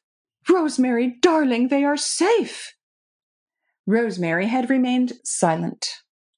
The whole thing certainly at first glance appeared so easy, so simple, that she found herself wondering why she, or Jasper, or Peter, had never thought of such a plan. She also wondered why Peter should have spoken of it as a mad plan, and begged her if she had any influence with Elsa to dissuade her from it. What had been in his mind when he said that? Of what was he afraid? Spies, of course. But spies, like the poor, were always there, and, after all, Philip and Anna would only be risking what already was forfeit, their lives. Rosemary sat there in silence, her fingers closed over Elsa's soft, warm hand. She gazed straight before her, thinking, her mind already following Philip and Anna's flight through this hostile, cruel country, to the land which would mean freedom and life for them. She saw them in her mind's eye, like a vision floating before her across the lake, which in this daydream had become a wide, dusty road, with a motor car speeding along toward life and toward freedom. It seemed a solution. It must be a solution. Thank God Jasper would be there to help with counsel and with suggestions. Elsa was talking again now. In her quaint English, which became more and more involved, she continued to talk of her plan, as a child will talk of some event that made it happy. She harped on the details, on Janos's devotion, the 2 sons who would make their way to the frontier in their father's bullock cart, and then to cross over to Hungary on foot, through the woods, and over a mountain pass, where there would be no fear of meeting Romanian sentinels. At Hudmezzo they would find Peter and the cricket people. They would get back their passes and return quite gaily with the others, having saved the lives of Philip and Anna. Such devotion! Wasn't it splendid? Rosemary only nodded from time to time, and from time to time she squeezed Elsa's hand. It was so hot and so airless here in the little pavilion, with those clusters of climbing heliotrope all over the roof and half blocking up the entrance. The bees and hummingbird moths were making such a buzzing and a whirring. It was just like the hum of motor car wheels on the dusty road. And through it all came the swishing sound of a garden broom upon the gravel path, between the summer house and the stone coping around the ornamental lake. Rosemary caught herself watching the broom swinging backwards and forwards across the path and across. She saw the 2 hands, very dark, lean hands they were, that wielded the broom, and finally the gypsy's tall, thin figure, bent almost double to his task. It seemed just right that the man should be there at this hour, sweeping the path for Elsa to walk on presently, for Philip also, and for Anna. It was right because it was the gypsy who had told Elsa what she, Rosemary, had not had the courage to say. There was very little mystery about the gypsy now. He was just a ragged, dirty laborer, bending to his task. Did the strange intuition, or was it divination, that had brought him all the way from his native village to speak with Elsa, whisper to him that his warning had already borne fruit, and that the gracious lady whom he had come to warn had found in faith and hope the way out of dark destiny? "Oh, that's all right, darling. We spoke English all the time." Elsa said this with a light laugh. Rosemary woke from her daydream. She must have been speaking in her dream about the gypsy who haunted her thoughts. "Did I say anything?" she asked. "Yes, darling," Anna replied.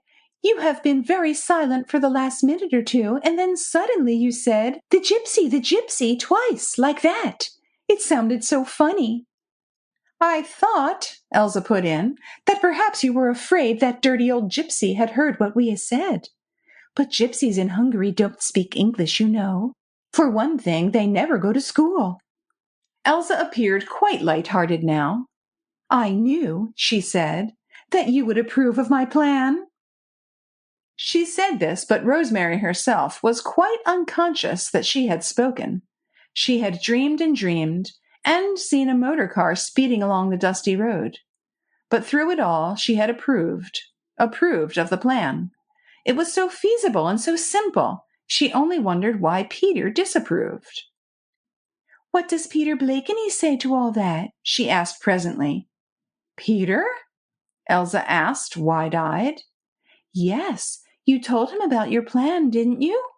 "No, no," Elsa asserted firmly. "We have told no one but you. Peter is going away. Why should we tell Peter?" "I thought," Rosemary murmured. "It will be time enough to tell him," Anna put in gaily, "when Philip and I turn up at the hotel at Hodmezzo. Won't he be surprised when he sees us?" How strange it all was! Peter knew, since he spoke of a mad plan in Elsa's head and begged Rosemary to dissuade her from it. Peter knew, though no one had told him. Another mystery added to all those which had of late filled Rosemary with such a torturing sense of foreboding. Another mystery that seemed to surround Peter's changed personality, that seemed a part of this new personality of his, flippant and indifferent, so unlike the Peter that she had known. Now she longed passionately for Jasper, dear, kind Jasper, around whom there hung no mystery, the strong hand that would guide her through this maze of intrigue, which bewildered as much as terrified her.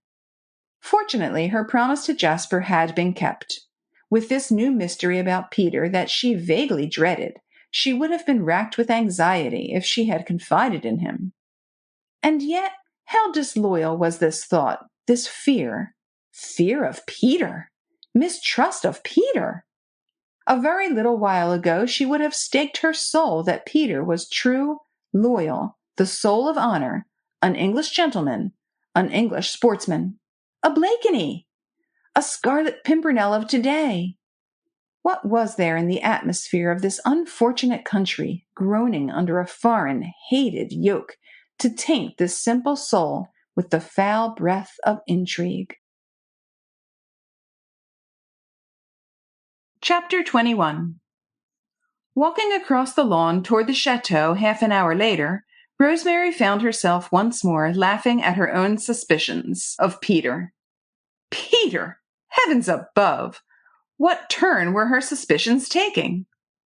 Did she really believe for one moment that Peter was intriguing with these crafty Romanians for the undoing or the persecution of his own kith and kin? The very thought was preposterous, the suggestion untenable.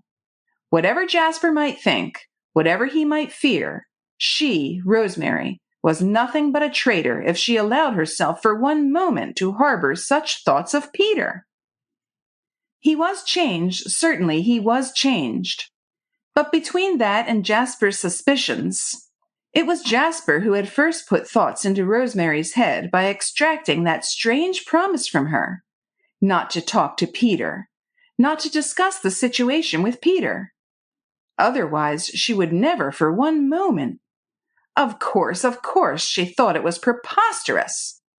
Peter and intrigue. Peter and crafty Machiavellism.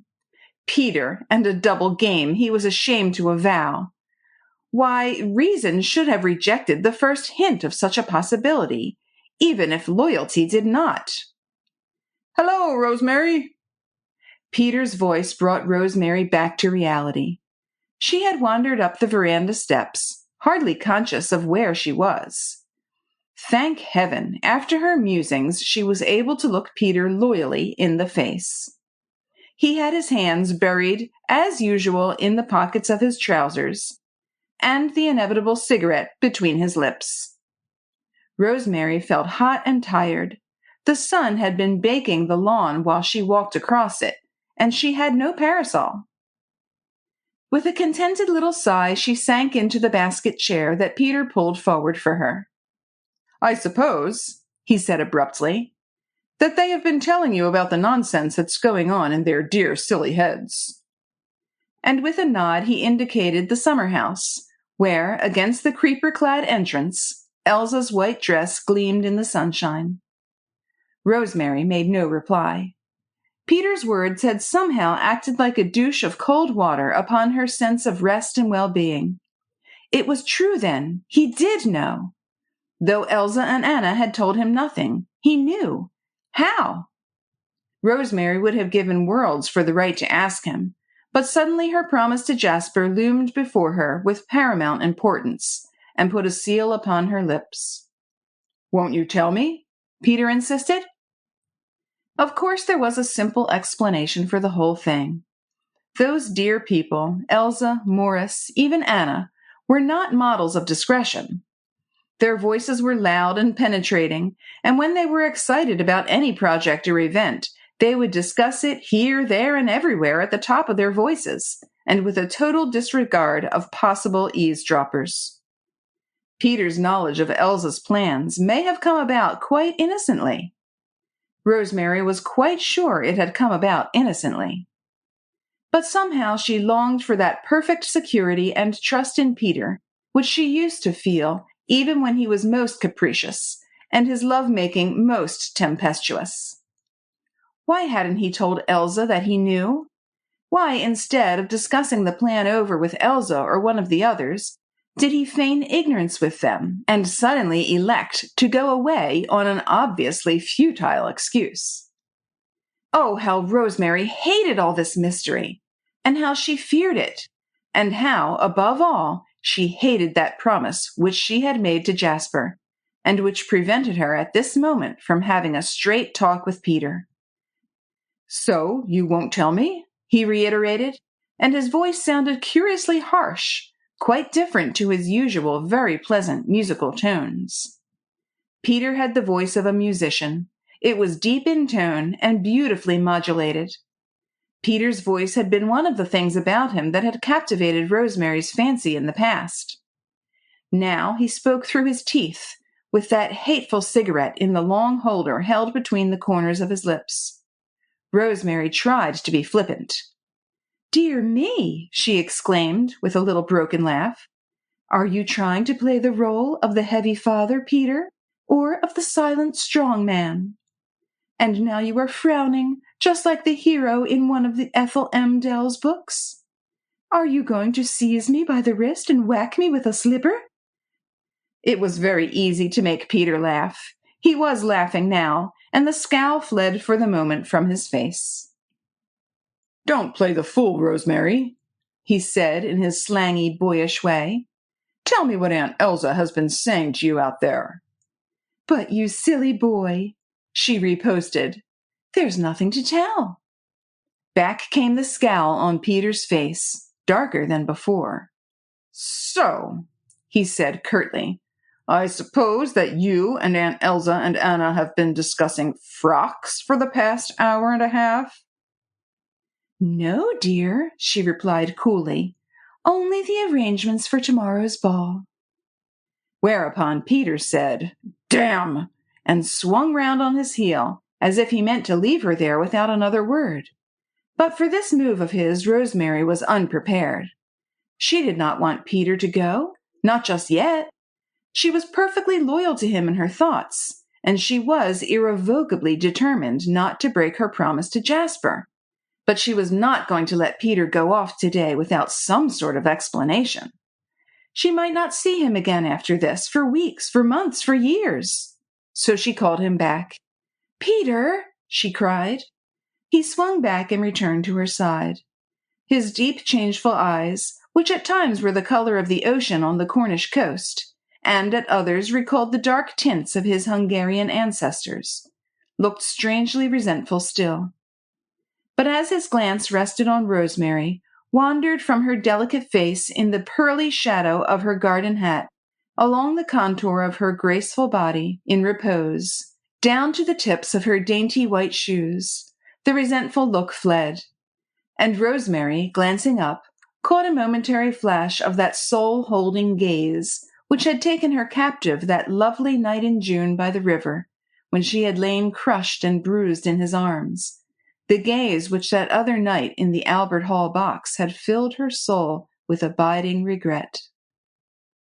"What do you want me to tell you, Peter?"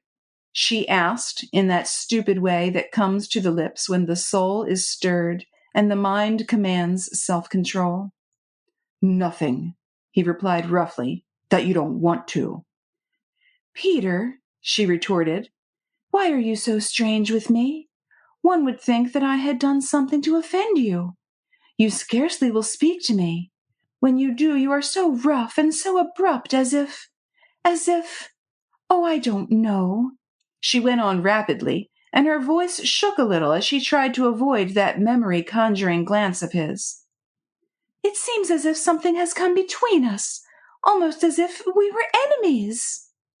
Peter laughed at this, but his laugh sounded rather forced and harsh. "Enemies!" he exclaimed. "Good God, no!" "But something has happened, Peter," she insisted. "I cannot tell you how I find you changed." "Well," he said curtly, "something did happen, you know, when you married Jasper." "I don't mean that, Peter. I saw you in London after I was engaged, and you had not changed then. It is here, in this place, that you seem so different." "You must admit the place gets on one's nerves," he said with a shrug. "You must make allowances, Peter," she rejoined gently. "They are in such trouble." "Are they?" he retorted. "Why, you know they are." And her voice rang with a note of indignant reproach. "How can you ask?" "I ask because I don't know. You say that I suppose you mean Aunt Elsa and Morris and the kids, are in trouble. How should I know what you mean? Since I have been here, they have done nothing but shout, dance, and make plans for more dancing and shouting. And when I ask you anything, you only tell me lies." "Peter!" "I beg your pardon, dear," he said with sudden gentleness.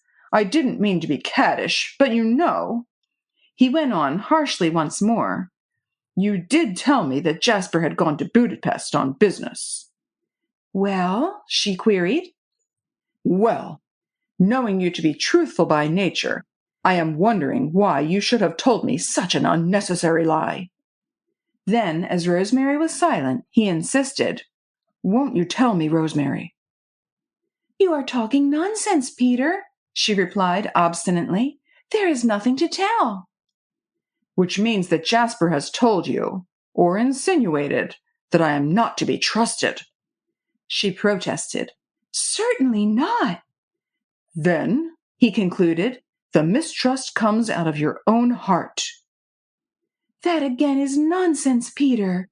There is no question of trust or mistrust, and I have no idea what you mean. It is you who tried to deceive me by feigning ignorance of what is going on in this house. If Aunt Elsa has not spoken openly with you, it certainly is not for me to enlighten you. There," she added, as she caught a look of eager questioning in his eyes, "I have already said more than I have any right to say. Elsa and Anna are coming across the lawn. If you want to know anything more, you had better ask them." And abruptly she rose and left him and went into the house. She felt hurt and angry, and not a little ashamed. She felt hurt with Peter, angry with Jasper, and ashamed of herself. Peter was quite right.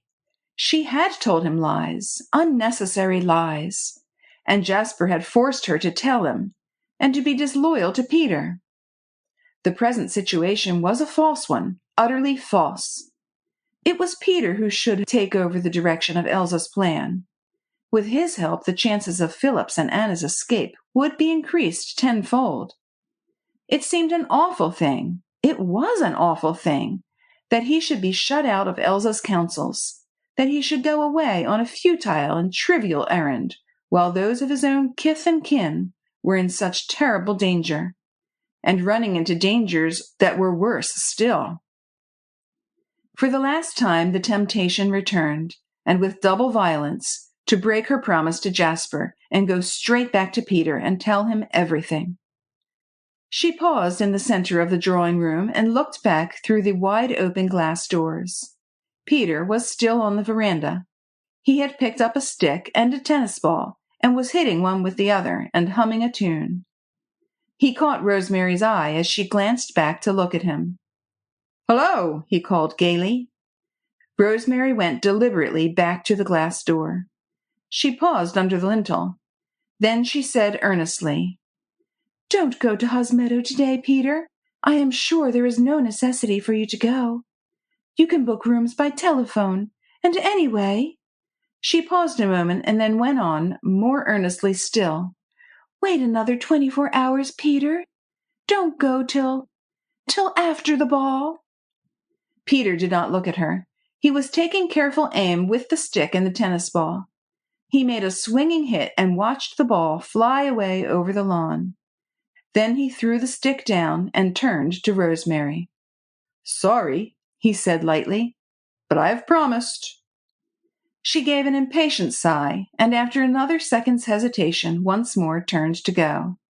"I say," he called after her, "what about a game of tennis? There's just time for a set before I need to make a start." But by now all temptation to talk openly with Peter had vanished. What would be the use of telling this irresponsible boy anything? Jasper was right. Elsa was right. Only she, Rosemary, was foolish, and her vaunted knowledge of human nature nothing but vanity. She had only sufficient self-control left to call back lightly to him, "No, thank you, Peter. I am rather tired." Then she fled precipitately out of the room. Chapter 22. Rosemary did not see Peter again before he left.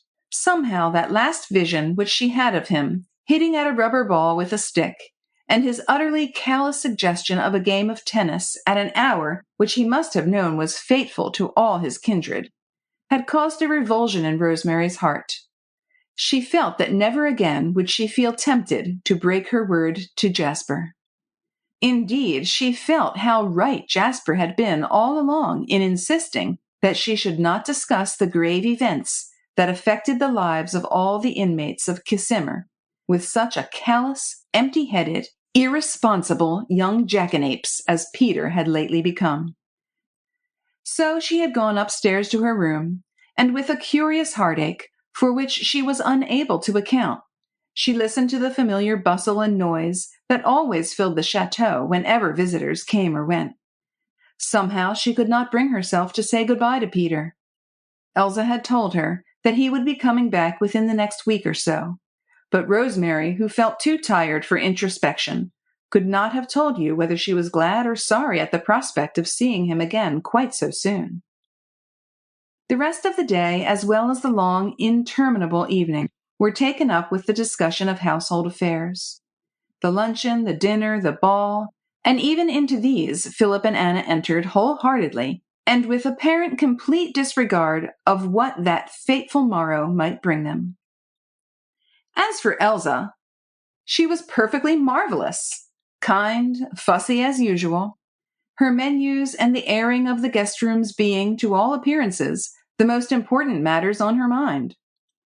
After everyone had gone to bed, little Anna came to Rosemary's room and sat for a while beside her on the sofa, holding the Englishwoman's hand, as if she wished to transfuse through those slender fingers strength and courage into her soul. When Rosemary made a passing allusion to the wonderful stoicism that would allow trivial matters to seem so important at a moment when life and worse were at stake, Anna explained quite gently, "We are made like that, we Hungarians. We hold our lives cheap, I think, because throughout our history we have always had to sacrifice them for our country. And also, I think that we have a certain Oriental fatalism in us. Not the fatalism of the Moslem, who abdicates free will, but the faith of the Christian, who believes that God ordains everything, and that it is useless to fight his decrees. And yet you are not a religious people, Rosemary reposted, thinking of what Elsa had said to her the night before. Only in the sense that children are religious, Anna rejoined.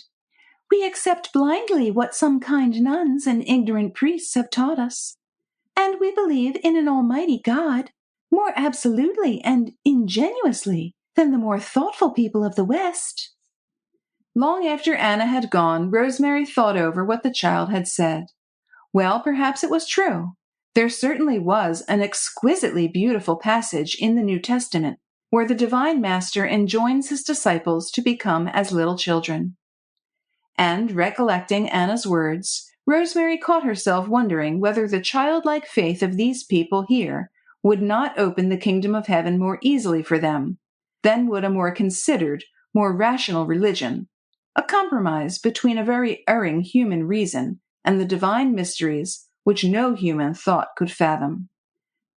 As for the next day, it was just a whirl, a jumble of gaieties and talk, of arrivals and merry greetings, of meals and tennis and walks, and of talk, and endless laughter. Rosemary, when she rose, had made up her mind that she would just shed her real personality for the whole of the day. She would cease to be Rosemary with the aching heart, the soul rent by conflicting duties, by anxieties, determination, and sorrow. She would become the dear Lady Tarkington, the Rosemary darling of all these kind, hospitable, wonderful people. She would laugh with them, play with them, and with them lay aside for the next few hours the torturing anxiety of the day. She would forget, she would laugh, she would talk. The effort would do her good, and when the hour came when the fate of all those she cared for would have to be decided, when on one word, one smile, would perhaps hang the destiny of Philip and of Anna, then she would be strong enough to play the part allotted to her in the tragic farce, the farce that had found birth in the brain of a heartbroken mother. Chapter 23. And it had been a wonderful day. The weather was perfect. Everyone was in the highest possible spirits. The chef surpassed himself. Everyone pronounced the lobster à la Americaine perfect and the Charlotte Russe Creole quite inimitable. All afternoon tennis balls were flying, and there was coffee, ices, and iced drinks going all day on the lawn. At 5 o'clock, the gypsy musicians from Boncisa arrived, and after that music never ceased.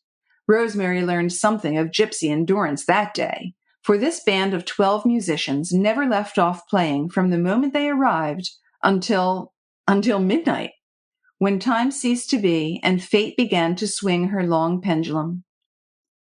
But between 5 o'clock and midnight there was music, ceaseless music. While the guests arrived, while everyone played tennis, croquet, drank coffee, walked, flirted, dressed, dined, and danced, there was music. Music all the time. After dinner, the young Romanian officers from the garrison at Cluj came over in several motors. Among them were the 11 cricketers, very proud of themselves, feeling quite English and real sportsmen, delighted to have been chosen to play in the historic match. Fine-looking young men, most of them, with the unmistakable swaggering air of the conqueror about their whole attitude toward the subject race. Elsa was invariably a perfect hostess, but Morris, after a curt greeting, nursed his wrath in a corner of the ballroom, surrounded by his own friends. He had been drilled to keep his temper in check, and love for his only son, anxiety for him, and knowledge of danger gave him for this one evening a certain amount of self-control. Rosemary admired him as much as she did the others, for she knew what it cost Morris to have these alien conquerors in his house. Anna's mother and sister had come over from Ujlak. The mother was a hard woman, obviously selfish and unsympathetic. Her own grievances, the confiscation of a great deal of her property, seemed to have smothered every soft, womanly instinct in her. Apparently, she knew nothing of the danger that hung over her daughter, and Rosemary had the feeling that if she had known, she would not greatly have cared. Her eyes, which were dark and set very wide apart in a flat, colorless face, only softened once, and that was when she spoke about her husband, who had died just before the war.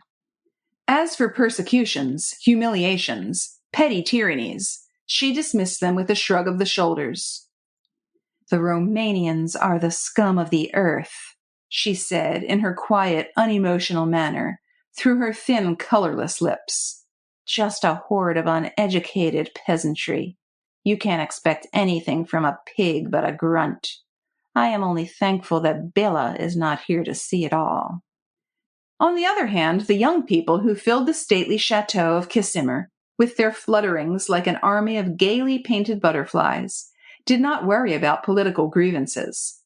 For them, the Romanian officers were just dancing partners, and their worth was only measured by their proficiency in the latest steps. The mamas and papas either played bridge or sat on the chairs that were ranged against the walls all round the beautiful ballroom, placidly admiring the evolutions of their own progeny. Rosemary, not to be outdone in self-discipline, was outwardly as gay as any of them. She danced impartially with the Hungarians and the Romanians, and talked cricket knowledgeably with the team. For her, the atmosphere was electrical. At times it seemed to her overstrained senses as if she could hear the whir of the spinning wheel driven by the fates, the hum of the spindle, and the click of their scissors as they made ready to cut the thread of these people's destiny. Just before midnight, the young Romanian officers who formed the cricket team left in the 2 motor cars which were to take them directly to Hodmizo, a matter of 90-odd miles. Rosemary found herself saying goodbye to them like an automaton, counting them over as if they were ninepins. A kind of mist was before her eyes, through which their good-looking faces seemed to be grinning at her, and their mustaches bristling like Alice's Cheshire cat. Elsa, wonderful as ever, fussed around them, stuffing delicacies into the cars at the last moment, fruit, bottles of wine, cakes, chocolates, and lending them rugs and cushions. "It is a long drive," she said, as she shook hands one by one with the young officers, who clicked their heels together, jingled their spurs, and declared that they had had a very pleasant evening. "You will be hungry when you get to Hodmizo," she added, "and all the restaurants will be closed. You will be glad of a glass of wine and some of my homemade cake." Rosemary was standing next to Morris Imrie at the time. She heard him mutter between his teeth, "And may it choke you when you eat and drink." But even Morris was wonderful, wonderful. He shook hands, he smiled, wryly, but he smiled, wished them all Godspeed. He had been well drilled, and he was fully conscious of the danger to Philip and Anna if he lost control over his temper now. So he, too, gave directions for putting provisions into the cars. He had 4 bottles of French red wine in his cellar, and he insisted that the young officers should have those. "It will make them play that silly cricket better," he said, "and I hate the stuff myself." The 4 men who were going with the team as servants were there arranging the rugs, stowing the wine and fruit and cake in the cars. Rosemary knew the 2 sons of Janos, the miller, by sight. They were fine, well-set-up young fellows, obviously of the stuff that heroes are made of, for they were going to risk their lives for the children of their feudal lords. Anna, equally self-possessed, flitted among the guests like a little fairy. She had on a pale blue dress, and out in the open her slim figure was hardly distinguishable in the gloom. Only her small white face told, as if carved out of alabaster, that dear little face, with the big eyes that were so like Peter's. When she was saying goodbye to one of the young officers, who had been her dancing partner, she said with a pout, I think it was horrid of you to telephone to Peter Blakeney yesterday and take him away from us. I don't believe you would have had any difficulty with the hotel people about your rooms. And anyway, you might have let Peter have another day's enjoyment." The young man appeared genuinely bewildered. "Will the gracious lady deign to explain?" he asked. "Oh, there is nothing to explain," Anna said with a light laugh. "We were all of us very angry with you for sending that telephone message which took Peter Blakeney away from us." "But pardon me, dear lady," the officer rejoined. "We didn't send any telephone message to Monsieur Blakeney. As a matter of fact, we fully expected to find him here." "But about your rooms?" Anna insisted. "Our rooms at Hudmezzo had been arranged for ages ago. Everything there is in perfect order, and—" "Anna, dear," Rosemary broke in quickly, "Peter didn't say who sent him the telephone message. He only said that he had one. It may have come from Hudmezzo, from one of the hotel people. He didn't say." What had prompted Rosemary to interpose at this moment she did not know. It was just an instinct, the blind instinct to protect, to shield Peter from something ugly and vague, that she had not yet had time to see clearly. And Anna went on lightly. "Oh, of course he didn't say. Anyway, when you see Peter, tell him he was very silly to go away, and that he missed a great deal by not being here tonight. You can tell him that Marie never danced so well in all her life, and the gypsies from Bonchita simply surpassed themselves." Whereupon the young officer clicked his heels and promised that he would deliver the message. "But we shan't see Monsieur Blakeney," he said, "until the evening. You know the match is not until Thursday. Monsieur Blakeney arranged us to meet in Hudmezzo on Wednesday evening, and this is only Tuesday." "It will be Wednesday morning before we start," one of his friends broke in lightly, "if you don't hurry, you old chatterbox." After that, more goodbyes and waving of hands as the motor cars rounded the courtyard and finally swung out of the gates. Rosemary looked round to catch sight of Elsa. She was quite placid, and on her dear round face there was a set smile. Evidently she was unconscious of the fact that something stupendous had happened. Something that had hit Rosemary on the head like a blow from a sledgehammer. No, Elsa had not noticed. Elsa's mind was no longer here. It was way out upon the dusty road, watching a motor car traveling at full speed over the frontier away from this land of bondage, to Hungary, to freedom. Elsa had noticed nothing. Anna and Philip were still laughing and chattering, Morris muttering curses. No one had noticed anything. Only for Rosemary had the world, her own beautiful world of truth and loyalty, come to an end. Peter had lied. Peter was playing a double game. It was no use arguing, no use hoping. The only thing to do was to go on groping in this mystery that deepened and deepened until it became tangible, material, like a thick, dark fog through which glided ghouls and demons who whispered and laughed. And they whispered and laughed because Peter had lied and because she, Rosemary, saw all her hopes, her faith, her ideals lying shattered on a tangled heap at her feet. Peter had lied. He had acted a lie. He told her that he had promised to go to Hudmezzo to see about rooms for the cricket team. Well, that was not true. Rosemary had interposed, made some excuse for Peter. She wouldn't have those Romanians think that Peter was a liar. They would have smiled, suggested some amorous intrigue which Monsieur Blakeney wished to keep dark. At the thought, Rosemary's gorge rose, and she put in a lame defense for Peter. But all the time she knew that he had lied. If Peter did not go to Hudmezzo yesterday, where was he now? Why all this secrecy? These lies? Why, oh God, why? Rosemary had found a quiet corner in the hall where she could sit and think for a moment. Yet thinking was the one thing she could not do. Always, at every turn, she was confronted with that hideous query. Why had Peter lied? After a while, she had to give up trying to think. Fate's spindle was whirring, the scissors clinking. She, Rosemary, a mere atom in the hands of fate, must continue to play her part. A quarter of an hour must have gone by whilst she sat, trying to think in the dark. Perhaps more. Anyway, when she returned to the ballroom, she found the company much diminished in numbers. All the Romanian officers had gone, also one large party who lived just the other side of Cluj. Only a few remained, whose chateaux were too far away for a midnight start, seeing that motors were forbidden to the conquered race. They were going to spend the night at Kisimmar, and probably make a start in the morning. The young people had already resumed dancing. The gypsies were playing the latest foxtrot. The mamas and papas were placidly admiring their respective progeny. All this Rosemary took in at a glance.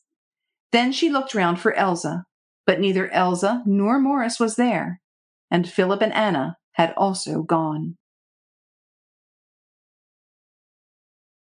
Chapter 24. A few minutes later, Elsa came back. To Rosemary, who had been watching for her by the door, she just whispered as she entered, "It is all right. They have gone." She still was wonderful, quite calm, and with that set smile on her face. Only her round blue eyes had an unusual glitter, and the pretty silvered hair clung matted against the smooth white brow. Rosemary watched the scene, now entranced. She had never seen anything like it. It did not seem reality at all. It could not be. All these people here were just puppets, and they were play acting. They could not have behaved as if they did if they had been real. There were no longer any Romanians there. They were all Hungarians together, just a few of them, all from Transylvania. The wretched, occupied territory in which everybody was something of a slave, never allowed to forget for an instant that they were the defeated and that they must submit. All were relatives, or else very intimate friends. And after a while they began to notice that Philip and Anna were not there. At first they asked questions. Where were Philip and Anna? Elsa said nothing. She only gave an answering look here and there, a quiver of the eyelid, and certain setting of the lips. She did not say anything, but it was remarkable how everybody understood. Rosemary watched every face and knew that they understood. They asked no more questions. They accepted the situation. Philip and Anna had gone. They had to go as countless others, who had to fly at dead of night, get the other side of the frontier as quickly as possible, to escape from military tribunal, chicanery, persecution, or even death. It was late now, long past midnight. The gypsies had been sent downstairs to get some supper. The mamas and papas declared that it was time to go to bed. The young people thanked dear Aunt Elsa for such a happy time. The young men kissed their hand. One or two of the older people whispered, "Good luck." Others said reassuringly, "Don't fret, they will be all right." Never a question about Philip and Anna, never a comment. They knew, they understood. Orders were given for the carriages to be ready at 9 o'clock the next morning. With the same innate delicacy that underlay so much apparent pleasure-loving, they wished to relieve as soon as practicable this house of sorrow from the burden of their presence. By 12:30, ballroom, hall, reception rooms were all empty. Elsa waited downstairs till the last of the servants had gone. Rosemary helped her at the last to put the gold service away in the strong cupboard. It consisted of half a dozen pieces of great artistic beauty and equally great value. Each piece had to be wrapped up in cotton wool and green baize. Elsa did it all, and Rosemary could see that her podgy white hands did not tremble, and that she put every piece away with her usual meticulous care. Only when her task was accomplished, and there was nothing more to do but to switch off the light, did Elsa's stoicism give way. She sank into a chair, her head fell back against the cushions, and a leaden tint spread over her cheeks and lips. Rosemary quickly poured some brandy into a glass, and kneeling beside her tried to get her to drink some of it. To please her, Elsa sipped a few drops. A wan smile spread over her face. "Don't worry about me, Rosemary, darling. I am quite well." She jumped up at once and added, "I must see how poor Morris is." "Come to my room afterwards," Rosemary suggested, "and rest there on the sofa. I know you won't sleep." "Yes," Elsa replied. "I will come as soon as I can get Morris to sleep. I think he may get to sleep presently, but I don't think I shall. You see, we ought to get a telephone message through from Hudmezzo the first thing in the morning. Philip and I agreed on a code. If everything is all right, he is to give Peter Blakeney's name and say that the weather is beautiful in Hungary and every arrangement for the cricket match splendid. After I get that message, I shall probably sleep." She had toiled up the stairs while she was talking, and Rosemary followed close behind her, ready to catch her if she swooned. "I won't say good night now," Elsa said when she neared her bedroom door. "You go to bed, Rosemary, darling, and I will come in presently for a little talk when Morris is asleep." Rosemary went into her room. She undid her hair and slipped into a dressing gown. It was no use going to bed. She knew she would not be able to go to sleep. It was just a case of waiting, of watching, of praying, and commending those two young creatures to God. Watching and praying, with eyes fixed upon the hands of the clock, following in imagination every phase of tonight's adventures, every detail. At this hour they would be at the mill, all the actors in the drama which poor Elsa had invented. Philip and Anna would be there, changing into peasants' clothes, and Janos the miller would be setting out the mugs and the spirit, which would make the Jew's son and the brother of the Romanian storekeeper blind to the world. Old Emma would be there, too, the miller's wife, the mother of the two boys who were going to risk so much for Philip's sake and Anna's.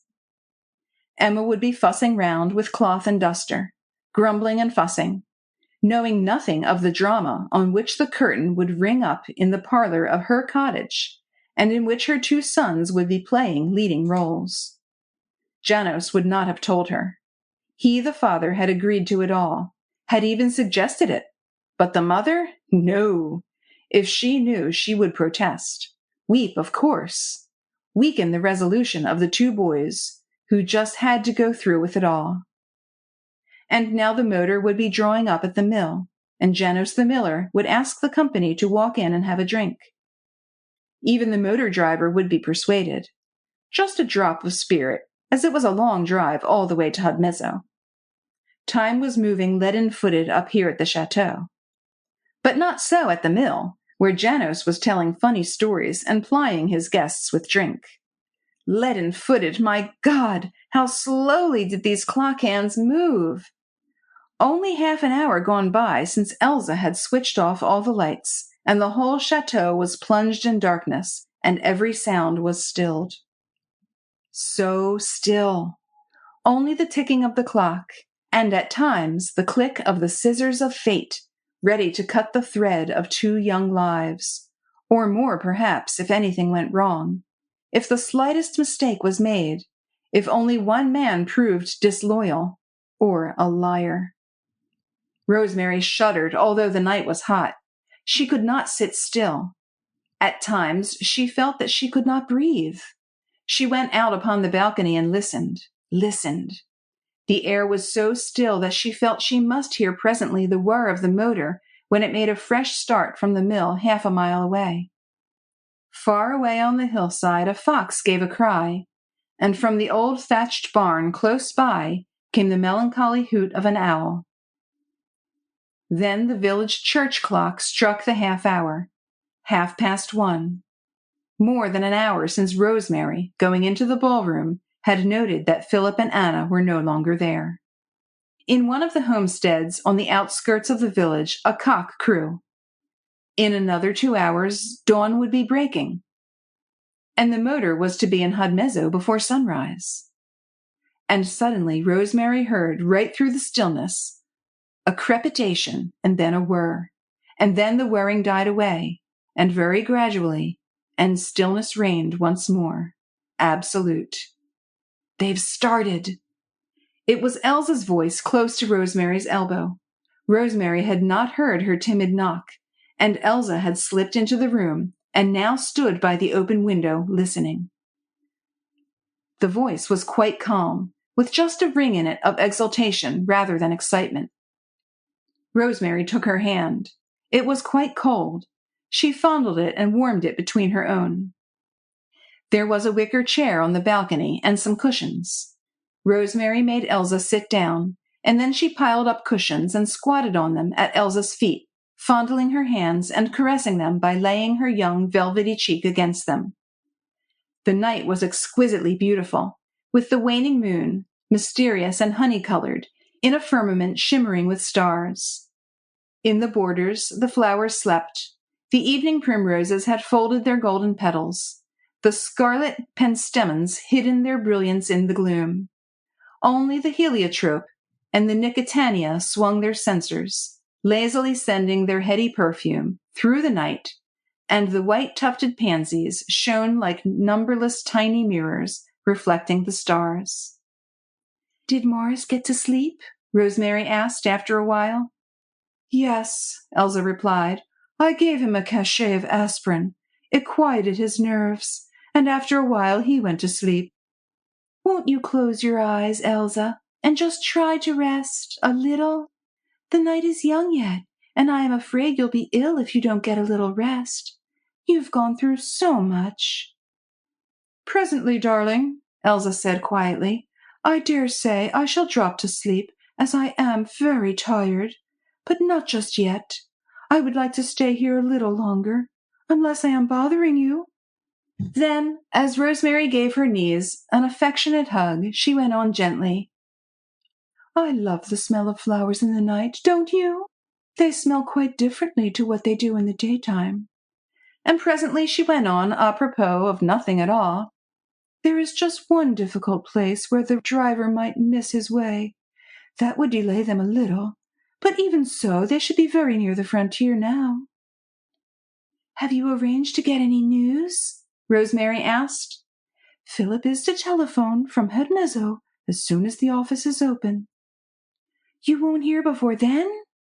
"Yes, I told Janice to say to the motor driver that if he will drive straight back here from Hedmezzo, there will be 1,000 lei for him, and if he gets here before 8 o'clock, then he will get 2,000. After the village church clock had struck 3, Elsa became very still, but Rosemary did not think that she was actually asleep. Her hands were very cold, and her breath came and went more rapidly than usual. Rosemary rose noiselessly to her feet. She got the eiderdown from her bed and wrapped it round Elsa's knees. Elsa did not move. Her pretty round face showed very white in the light of the waning moon, and all her hair seemed to have lost its golden tint and shimmered like threads of silver. Rosemary went back into the room and lay down on the sofa. The air was very close, and she was very tired, so tired that she must have fallen asleep. Presently something roused her, and she opened her eyes. The room was flooded with golden light of dawn. She jumped to her feet and went to the window. Elsa was not on the balcony, but Rosemary, looking over the balustrade, saw her on the veranda about to descend the steps. "Elsa," she called down softly, "wait for me."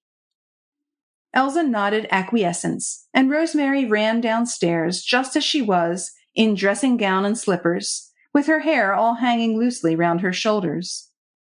Elsa had waited on the veranda for her quite patiently. She linked her arm in Rosemary's. "You were able to sleep a little, darling," she said. "I am so glad." "And what about you, Elsa?" Rosemary retorted. "Oh, I slept quite nicely," Elsa replied in her quiet, simple way, "until the dawn closed the eyes of the night, one by one, and the moon went down behind the old acacia trees." "I quite forgot to look at the time," Rosemary rejoined. "It was 4:30 when I left your room. I went to have a peep at Morris. He is still asleep." "Thank God for that. He will only wake to hear good news." Rosemary could no longer keep the excitement out of her voice. Another 2 or 3 hours, and this terrible suspense would be over. She hardly dared to look at Elsa, for she felt the dear creature's body quivering against hers. The first glance had shown her Elsa's face the color of ashes, with swollen eyelids and red hectic spots on her cheekbones. But outwardly she was still quite calm, and when together they reached the dew-wet dawn, she threw back her head and with obvious delight drank in the sweet morning air. "It is astonishing," she said, "that one should be able to sleep when things happen like they did tonight." "You were dog-tired, Elsa, and the air was so wonderfully balmy and soothing, I think," Rosemary went on gently, "that God sent down a couple of his guardian angels to fan you to sleep with their wings." "Perhaps," Elsa assented with a tired smile. "Do you feel like a walk, as far as the perennial border?" "Why, yes, I should love it. And we still have hours to kill." Already sounds of awakening village life filled the morning with their welcome strains. The fox and the owl were silent, but two cocks gave answer one to another, and from the homesteads and the farms came a lowing and a bleating and a barking, the beasts rousing the humans to activity and calling them to the work of the day. As Elsa's and Rosemary's footsteps crunched the gravel of the path, Mufti, the big sheepdog, and Caro, the greyhound, came from nowhere in particular, bounding across the lawn, and threw themselves in the exuberance of their joy upon these two nice humans who had shortened the lonely morning hours for them. "Let's go and see the moss roses," Rosemary suggested, "and see if they smell as sweet as they did in the night." They walked on to the end of the perennial border, where 2 or 3 clumps of moss roses nestled at the foot of a tall crimson rugosa laden with blossom. "Dear little things," Elsa said. "They are my favorite flowers. I like them so much better than all those wonderful new roses that get the prizes at the horticulture shows." She stooped to inhale the fragrance of the roses, and while she was stooping, a faint, very distant whirring sound became audible, which grew in volume every moment. Just for the space of 1 second, Elsa did not move. She remained just as she was, stooping, and with her face buried in the roses. Then she straightened out her fine figure and grasped Rosemary's hand. "The motor," she said huskily. "Let us go."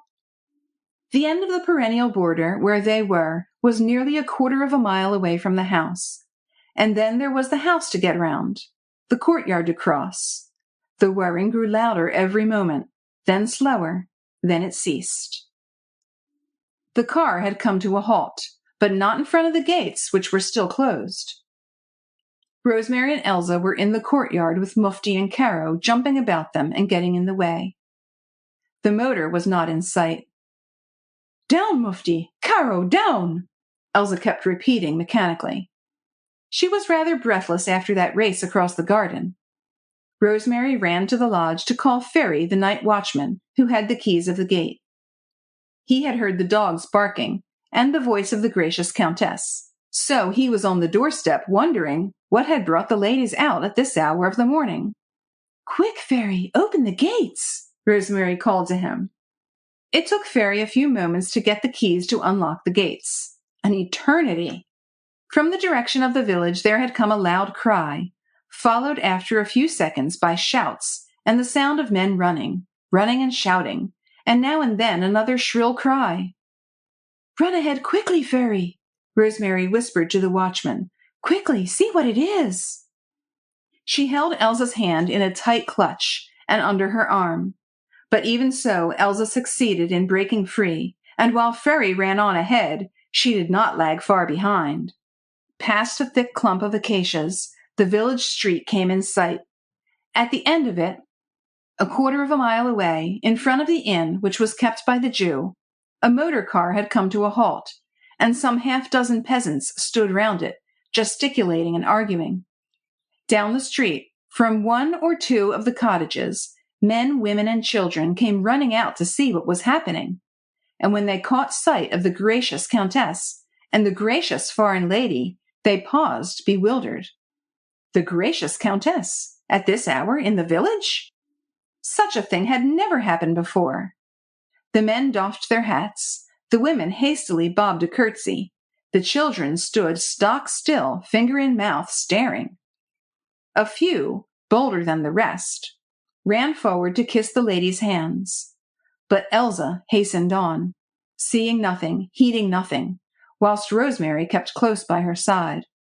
Ferry, as he drew near to the inn, shouted to the people to make way. But as soon as he came in close sight of the car, he turned and hastened back to Elsa. He clasped his hands together and cried, "Don't come! Gracious Countess, don't come! It is nothing, just an accident, Suddenly, with lips tightly pressed together, Elsa pushed past him, but Rosemary now had once more taken hold of her hand. She held Elsa tight, with one arm round her waist, and the other clutching her hand.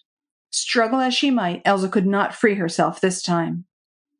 The next moment they stood together by the side of the motor. It was a large, rather shabby touring car, painted a dull gray, and fitted with leather cushions. It was smothered in dust. There was no one in the back seats, but the innkeeper was just in the act of climbing in beside the chauffeur. The chauffeur appeared to be asleep. He sat like a huddled-up heap, wrapped in a dirty military coat, and with his peaked cap pulled down over his face. The innkeeper appeared rather scared. He took hold of the military coat and pulled it open, and immediately clapped his hand to his mouth, smothering a scream. The cap rolled off the chauffeur's head, and his right arm dropped down the side of the car. One man who stood quite near, not knowing probably that the two ladies were there, cried excitedly, "God in heaven! The man has been shot! Dead!" Chapter 25. There was no one there quite so self-possessed as Elsa. Even Rosemary had some difficulty in smothering a cry. The innkeeper jumped down from the seat as if he had been driven away by a whip. The peasants gesticulated and jabbered in an undertone. Rosemary looked at Elsa and clutched her hand more tightly against her own body. Elsa's face was the color of lead. Her lips looked purple. Even her large blue eyes appeared colorless. Her hand was as cold as ice and shook in Rosemary's strength-giving clasp. But to the eyes of all these peasants and subordinates, she appeared perfectly calm. And after a moment or two, she turned to the group of jabbering, gesticulating peasants and asked quite quietly, "Which of you first saw the motor draw up?" "I heard the noise, gracious Countess," the Jew volunteered, "as the car drew up outside the door, and I saw a soldier jump down," a young laborer broke in excitedly. "He ran—" "Very well," Elsa said coldly. "Now you and you," she went on and pointed to the innkeeper and to the laborer. "Come inside and tell me what you have seen. Will you come too, darling?" she asked Rosemary. Finally, she turned to her own man, Ferry. "One of you," she said, "had better go to the gendarmerie. They ought to have been here by now." Then she went into the inn. The Jew and the laborer followed, and the peasants, having looked their fill at the car, or else scared by that lifeless bundle in the chauffeur's seat, crowded together in the doorway of the inn. But Rosemary lagged behind for a moment, examining the car as if she expected the huge, shabby thing to yield up the key of its own mystery. But in the body of the car there was nothing, except the cushions and the dust and the huddled figure of the dead chauffeur, with his head fallen forward on the breast, and the arm hanging over the side of the car. Rosemary turned away from it at first with a shudder, but almost desperate in her will, her eyes turned back to gaze again at that huddled-up heap and the limp arm, from beneath the coat sleeve of which a thin fillet of blood trickled drop by drop to the ground. And suddenly something white and crisp fell from the lifeless hand into the dust at Rosemary's feet. She stooped and picked it up. Fortunately, the jabbering peasants were not looking this way, and Ferry had walked off to the gendarmerie. What Rosemary had picked up was a letter addressed to Lady Tarkington. She tore open the envelope and read, "A very clumsy attempt, dear lady. As you see, it has led to no good. Your two protégés are now under my direct care, and you have little more than a fortnight in which to write the newspaper articles which I want." The letter was signed, Naniescu. Rosemary slipped it into the pocket of her gown, and then she went into the inn. The peasants all made way for her, and then crowded again in the doorway, trying to hear what was going on. Rosemary thought the long, low room one of the stuffiest and most evil-smelling places she had ever been in. It was very dark, the light only feebly penetrating through two tiny, unpracticable windows, the panes of which were covered in dust. The only breath of fresh air that could possibly find its way in would have been through the door, but that was blocked now by a solid bundle of perspiring humanity. From the low, raftering ceilings hung strings of onions and maize, and in a corner of the room, on a low table, which was apparently used as a counter, were numerous bottles and a number of pewter mugs. The odor in the room was a mixture of dirt, onions, and silverium. But Elsa, who sat beside the table with the innkeeper and the peasants before her, appeared quite unconscious of smells or dirt. She was questioning the laborer, who apparently was the only man who had actually witnessed the arrival of the motor car into the village. "I saw it come, gracious Countess," he said with obvious pride in his own importance, "and I saw it draw up outside here. There was a soldier sitting near the chauffeur." "And he was in the driving seat?" Elsa asked. "Yes, gracious Countess. The soldier was driving fast when I first saw the car come along the road." "And the other man?" "Well, gracious Countess, I saw a sort of heaped-up bundle beside the chauffeur. I did not know there was another man." "Well, then, what happened?" "The car slowed down, gracious Countess, and drew up outside here. Then the soldier jumped out. He stepped over the heaped-up bundle and got out of the car." "Yes, and then?" "He took the thing, which I thought was just a bundle covered with a military coat, and pushed it into the driver's seat. After that, he ran away as fast as he could." "In which direction?" "Where he had come from, gracious Countess. There was another car waiting for him there about half a kilometer away." "Another car?" "Yes, I didn't see it come, but I heard it slow down and come to a halt. The soldier ran all the way. He jumped into that other car, and it drove away in the direction of Cluj." After that, another man stepped in front of the doorway and volunteered the information that he had seen the second car standing about half a kilometer away. He had seen the soldier running and had seen the car drive off. He thought there was another soldier in that car. By that time, a couple of gendarmes were on the scene. They were conducting their own investigations of the case in a casual, perfunctory manner. At first, they took no notice of Elsa or of Rosemary, talked over their heads in a proper democratic manner. Then one of them asked curtly of Elsa, "Did you see the car drive up?" Elsa said, "No." "Do you know anything about it?" Again she replied, "No." Whereupon the man queried roughly, "Then what are you doing here?" Elsa's face flushed a little, but she replied quite courteously, "We all hoped at the castle to hear that the miller's two sons had arrived safely at Hodmezzo, and I thought that this was the car that drove them in the night." The man gave a sneer and a shrug of the shoulders. "You seem mightily concerned," he said, with a harsh laugh, "about the miller's sons, to be out of your bed at this hour of the morning." He spat on the ground, turned on his heel, and once more addressed the peasants. "Now then," he said quite genially, "all of you get back to your homes. The government will see about this affair, and there is no concern of anybody's. Understand?" The two gendarmes waved their arms and drove the people out of the inn and away from the door as if they were a flock of sheep. They obeyed without a murmur, only with an occasional shrug of the shoulders, as much as to say, "Well, well, these are strange times to be sure, but it's no concern of ours." The gendarmes then went out of the inn. They moved the body of the dead chauffeur into the body of the car. Then one of them got in beside it. The other took the driver's seat, and the next moment the mysterious car had disappeared up the village street in the direction of the gendarmerie.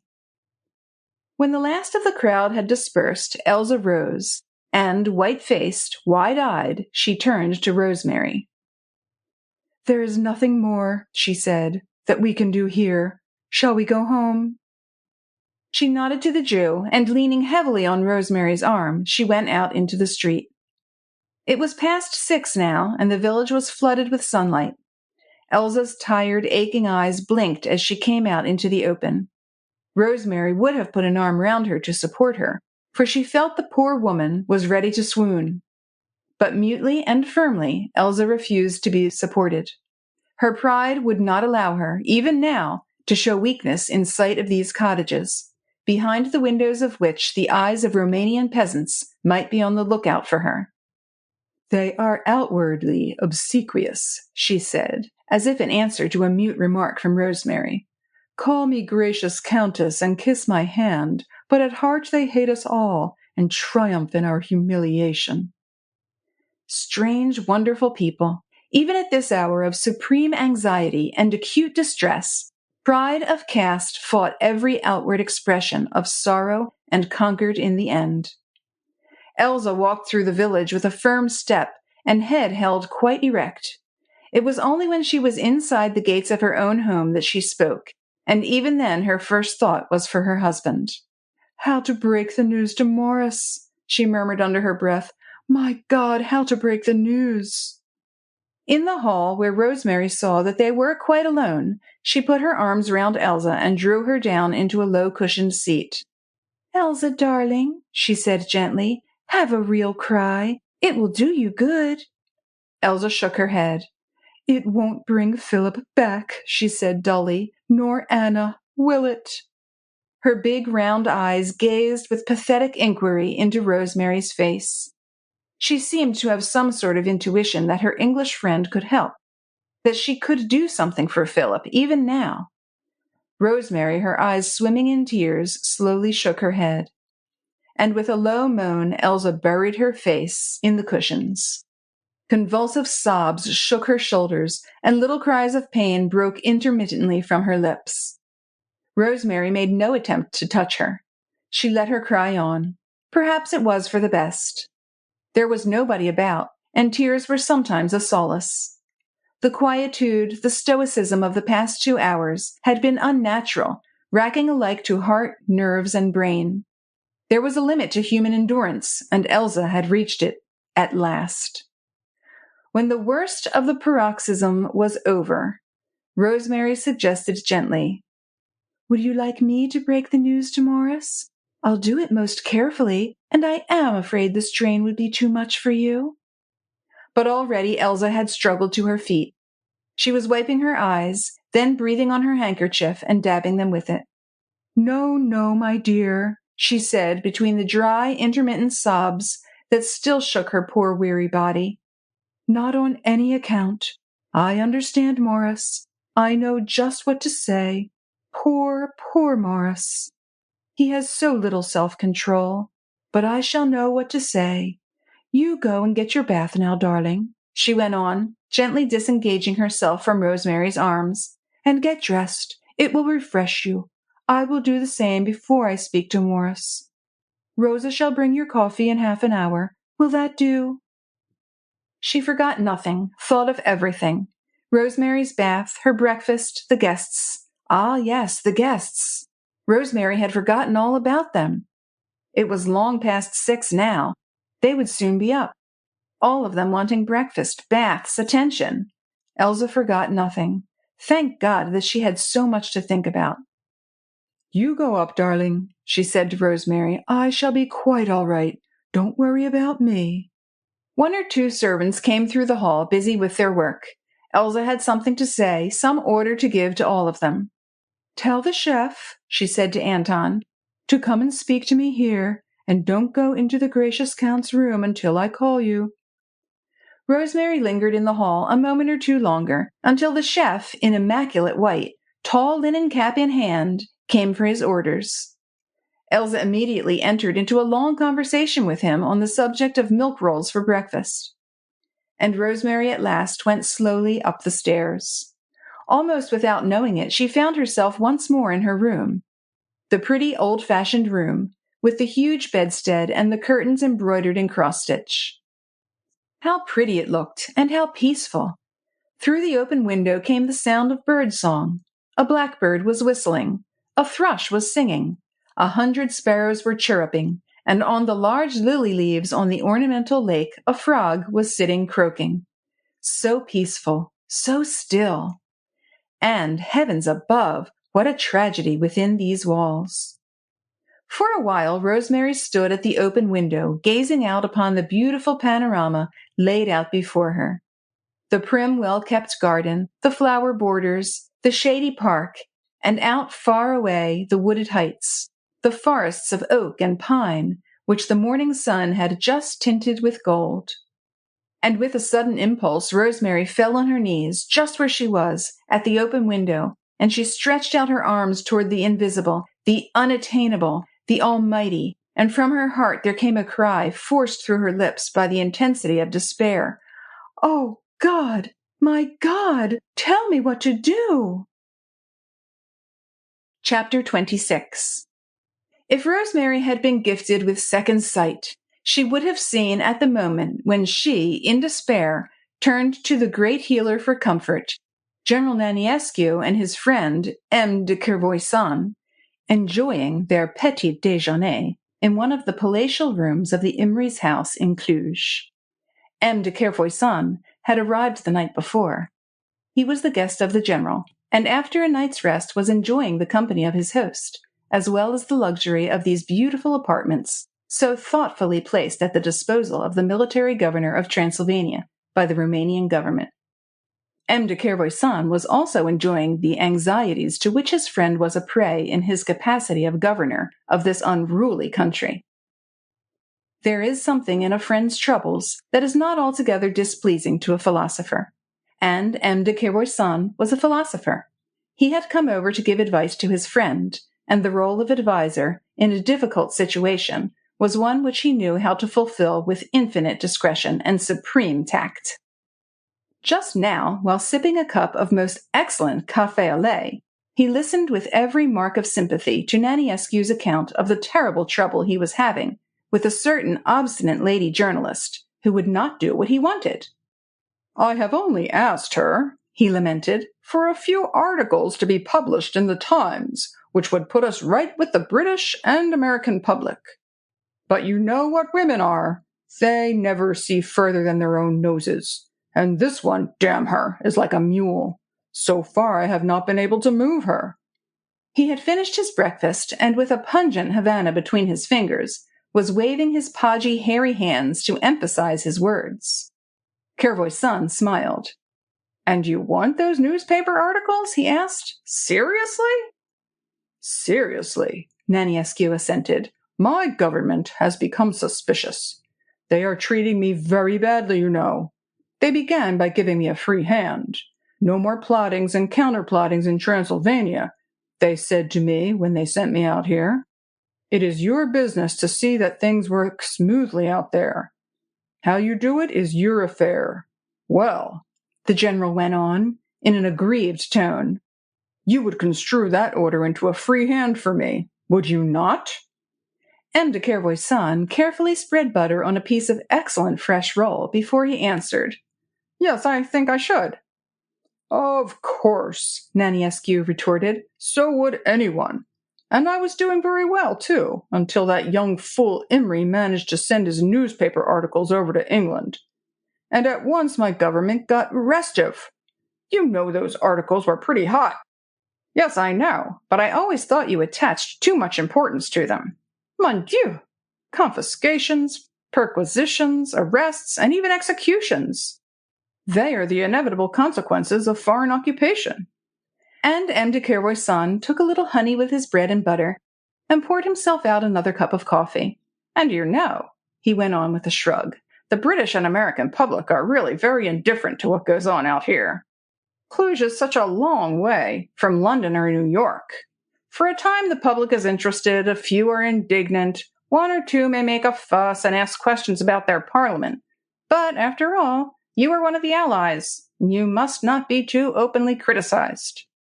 The man who asks uncomfortable questions in Parliament is rebuked, et puis voilà." "I know all that," Naniescu rejoined with some impatience. "But unfortunately my government does not think as you do. Their vanity suffers when they are attacked in English newspapers, and then they vent their spleen on me." M. de Kervoisan said nothing for a moment or two.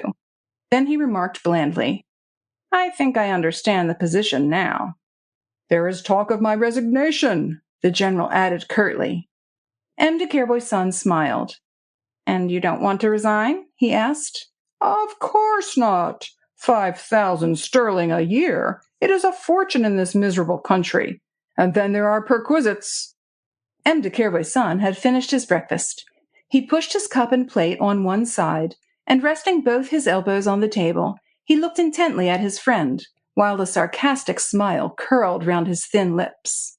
So, he said, you imagined this little scheme for putting yourself right before your government, and before the world, by getting the beautiful Uno to write glowing accounts of your marvelous administration of Transylvania, for the benefit of English and American readers? Is that it?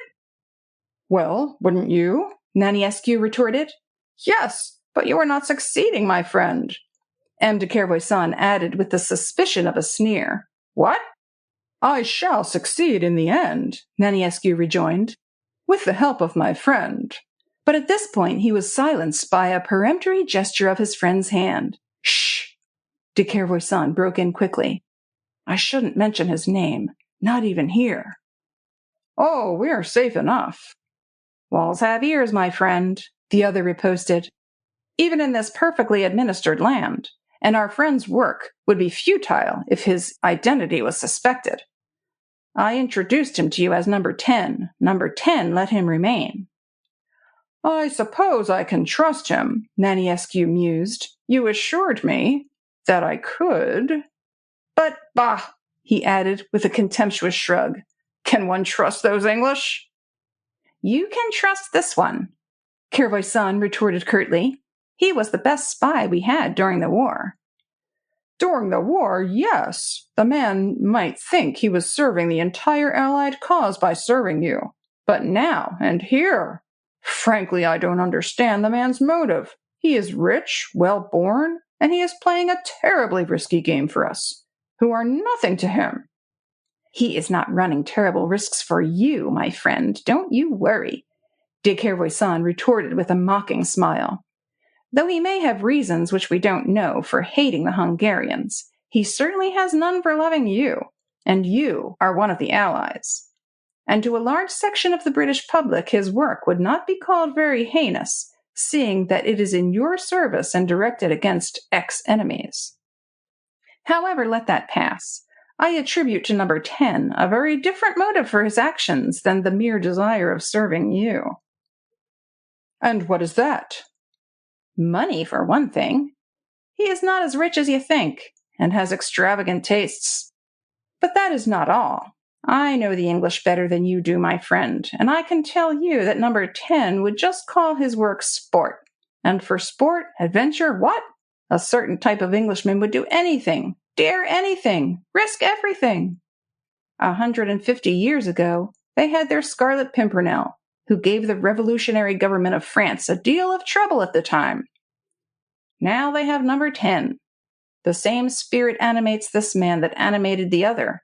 One for good, the other perhaps for evil. Just the spirit of adventure. A cycle of years has woven a halo of romance around the personality of the Scarlet Pimpernel, and to us number 10 still appears as sordid. Just a paid, miserable spy in the service of an alien government. But believe me that many Englishmen and even women will forgive him when they know him for what he is, because they will put it down to a love of adventure, to sport, which is the only motive the English appreciate. He took his cigarette case out of his pocket, carefully selected a cigarette, thrust it between his lips and lighted it. All the while Naniescu had remained thoughtful. You may be right, he said finally. His was not an analytical mind. He was quite content to accept de Kervoisin's explanation of the mystery that had vaguely puzzled him. And anyway, he did not care. Whatever motive animated the mysterious spy, the man was very useful, and in the matter of Philip Imrie and Anna Heaves, and of the obstinate lady journalist, he had had one or two brilliant ideas. De Kervoisin smoked in silence for a while. Then he said, Our friend does not seem to be coming. I hope there has been no hitch. There could be no hitch, Naniescu asserted, but it is a 2 hours drive to Kissimmar and 2 hours back here. Will you wait a moment? He went on and rose to his feet. I'll see if they've any news downstairs in the office. I told number 10 to telephone from Kissimmee when he got there. Downstairs in the office they had nothing definite to report. No message had come through from Kissimmee.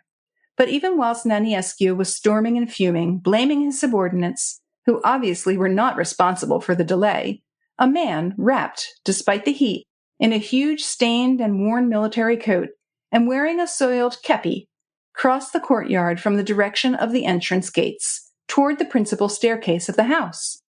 Naniescu saw him from the window and ran out into the hall. He met the man just as he was entering the house, and at once greeted him with the greatest effusion. "Is everything all right?" he asked hurriedly.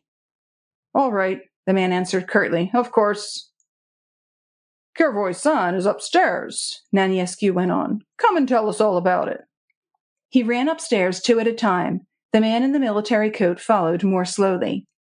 "Here is number 10, Naniescu announced, as he ushered the man into the room where Kervoy-san was patiently waiting and smoking cigarettes. Kervoy-san rose at once, a word of welcome on his lips. But at sight of the man he paused and frowned, obviously mystified, until gradually his face cleared and he exclaimed, "Bon Dieu! I should never have known you!" "I do look a disgusting object, don't I?" the man retorted. He shook hands cordially with Kervoy-san, and then threw off his heavy coat and sank, obviously exhausted, into a chair. "A cup of coffee?" Naniescu suggested. "Thanks," the other replied.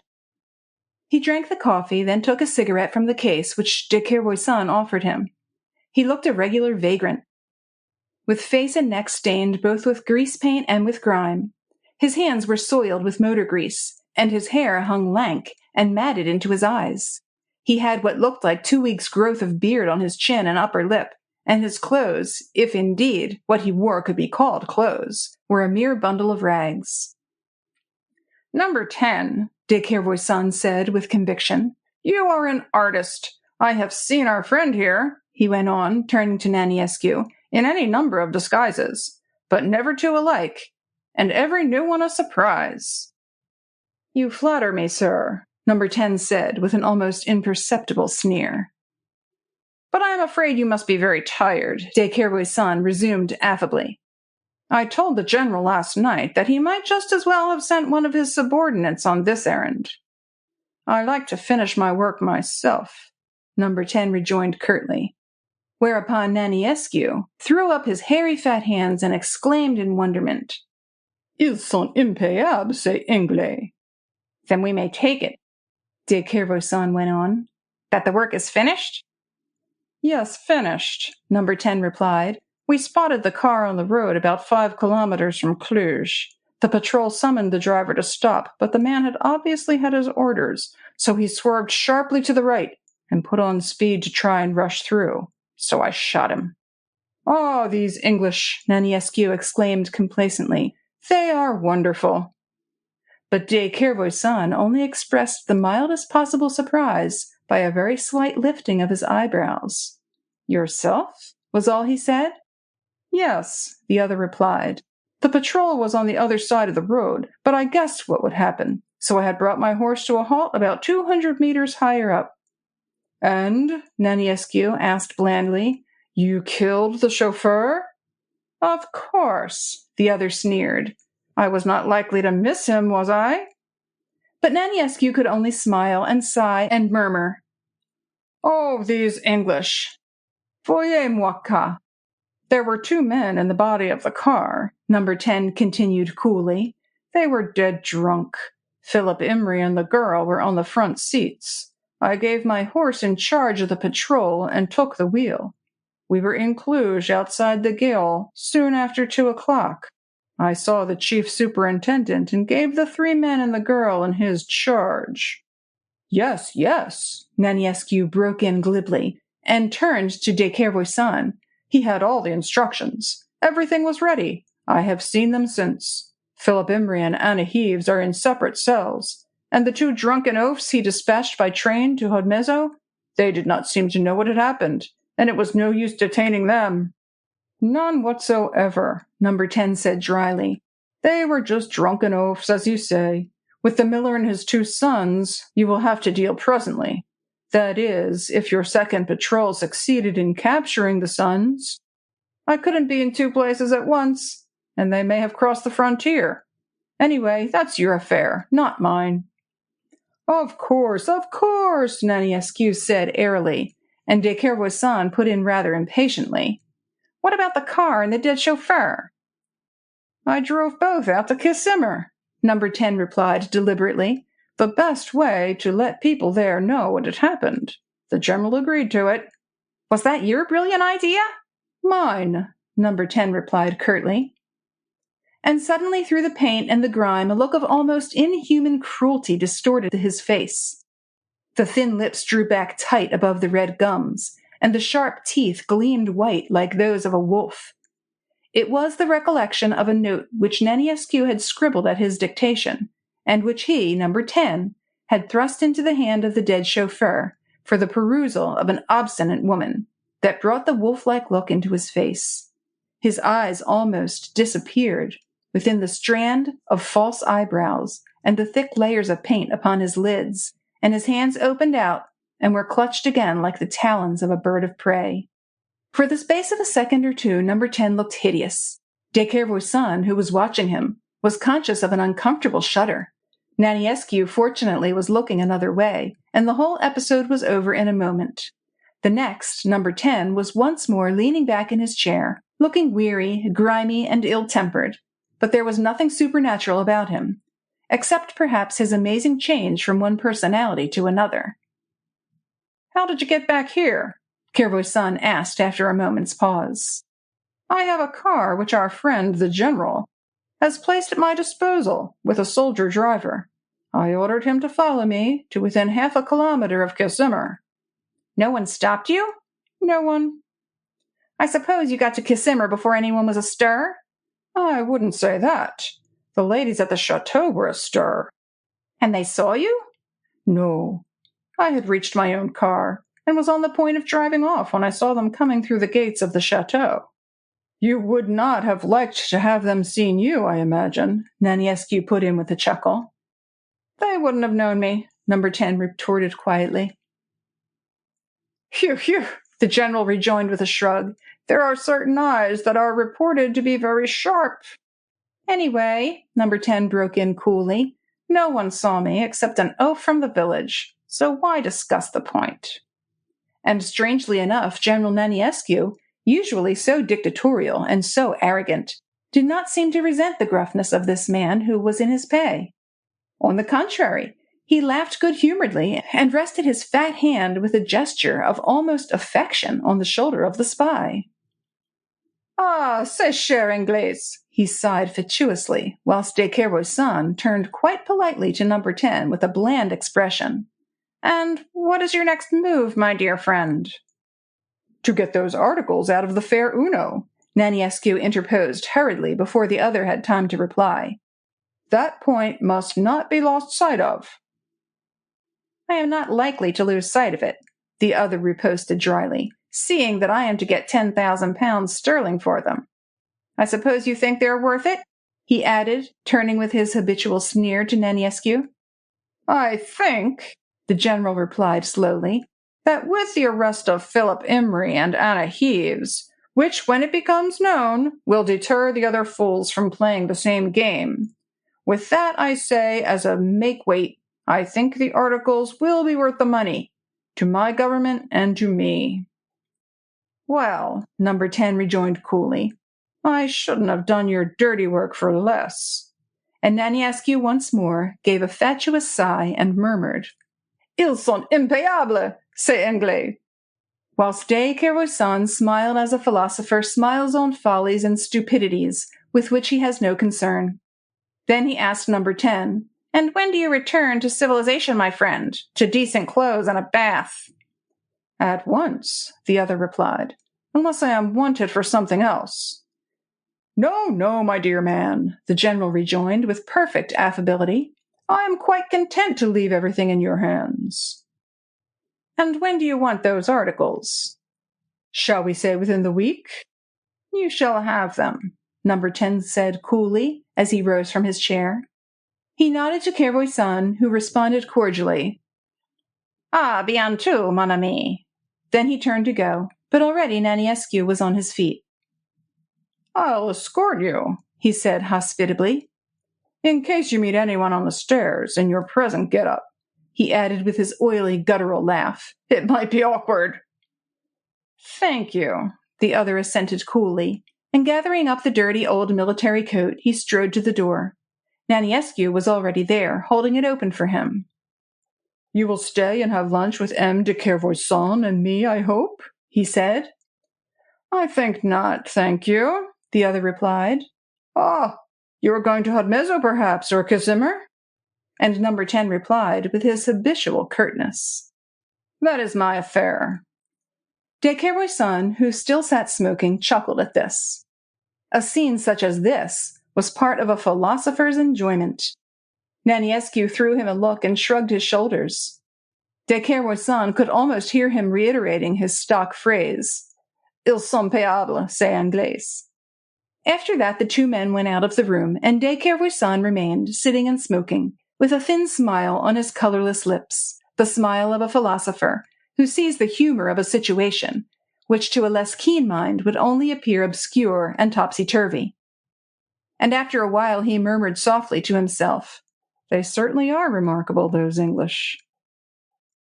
Memory had brought back to his mind that cruel, wolf-like look for which one unguarded moment had distorted the features of the spy.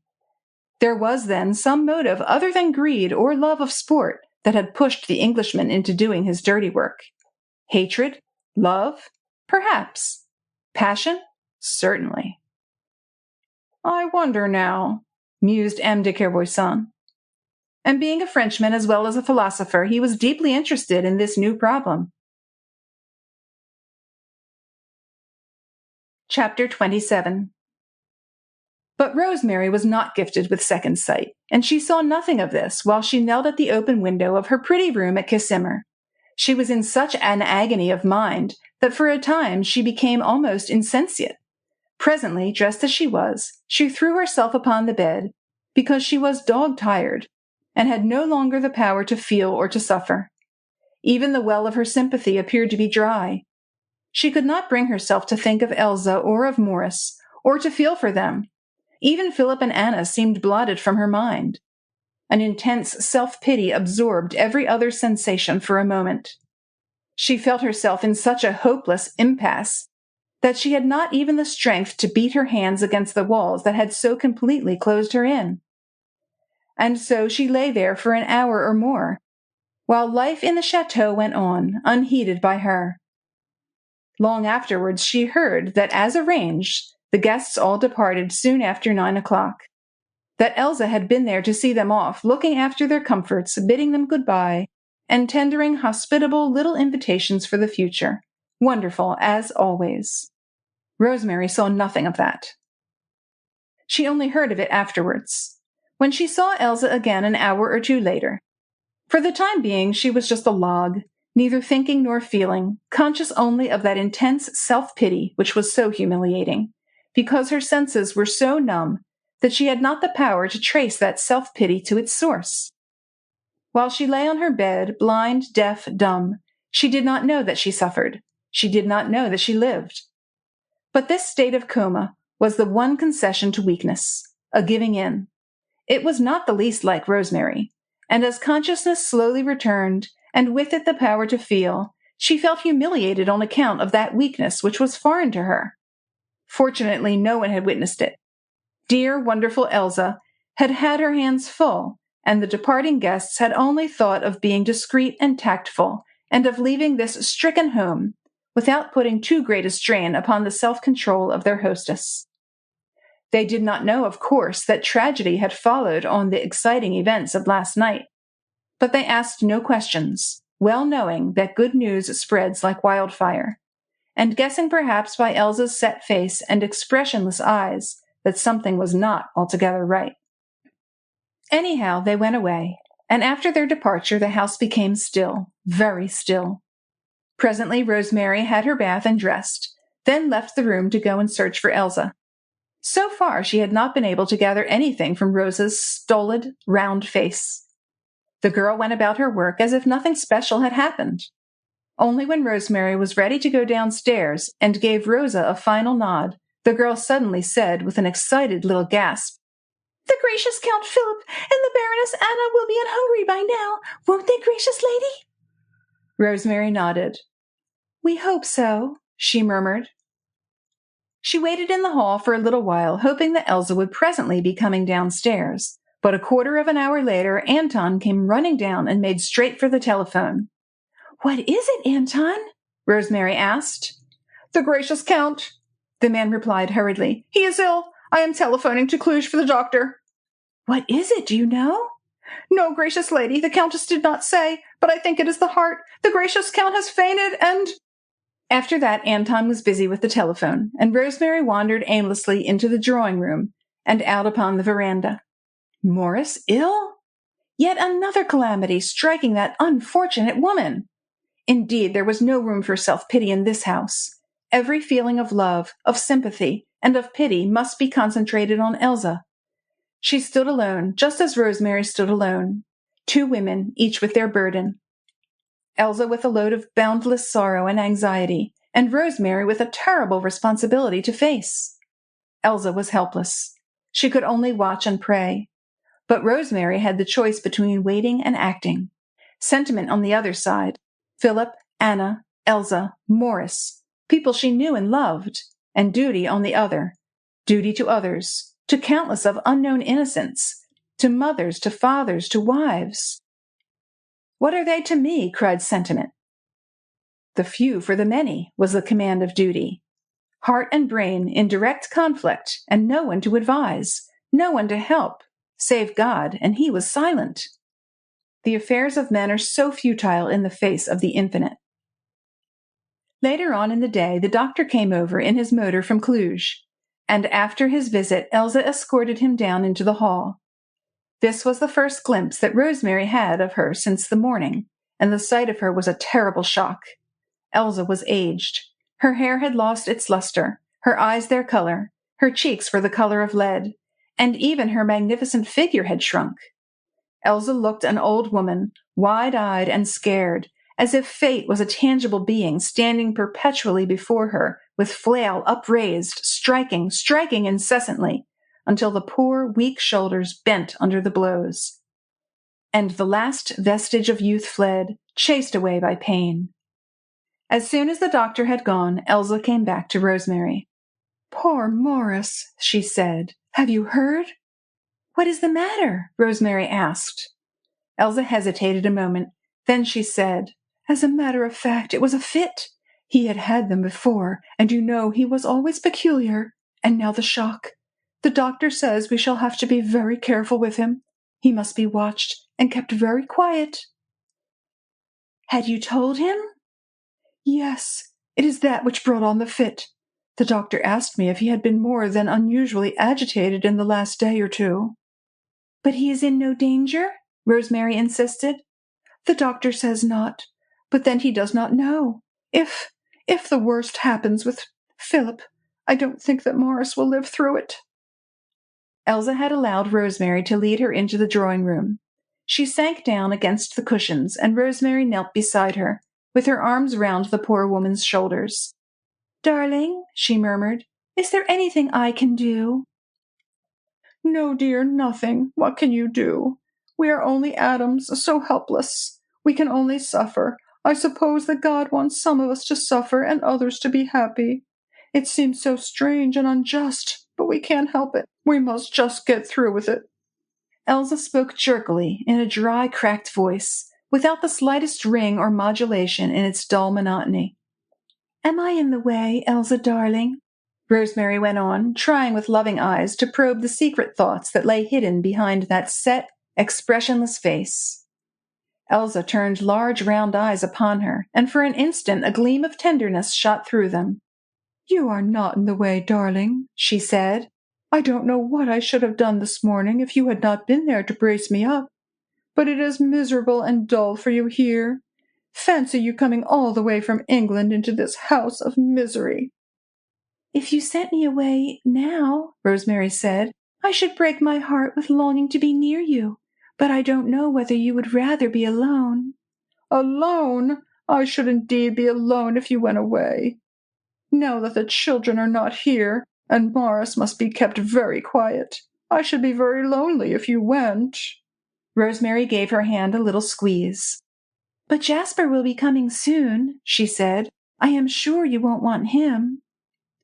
"Lord Tarkington is so kind," Elsa replied gently, "and he would be company for you.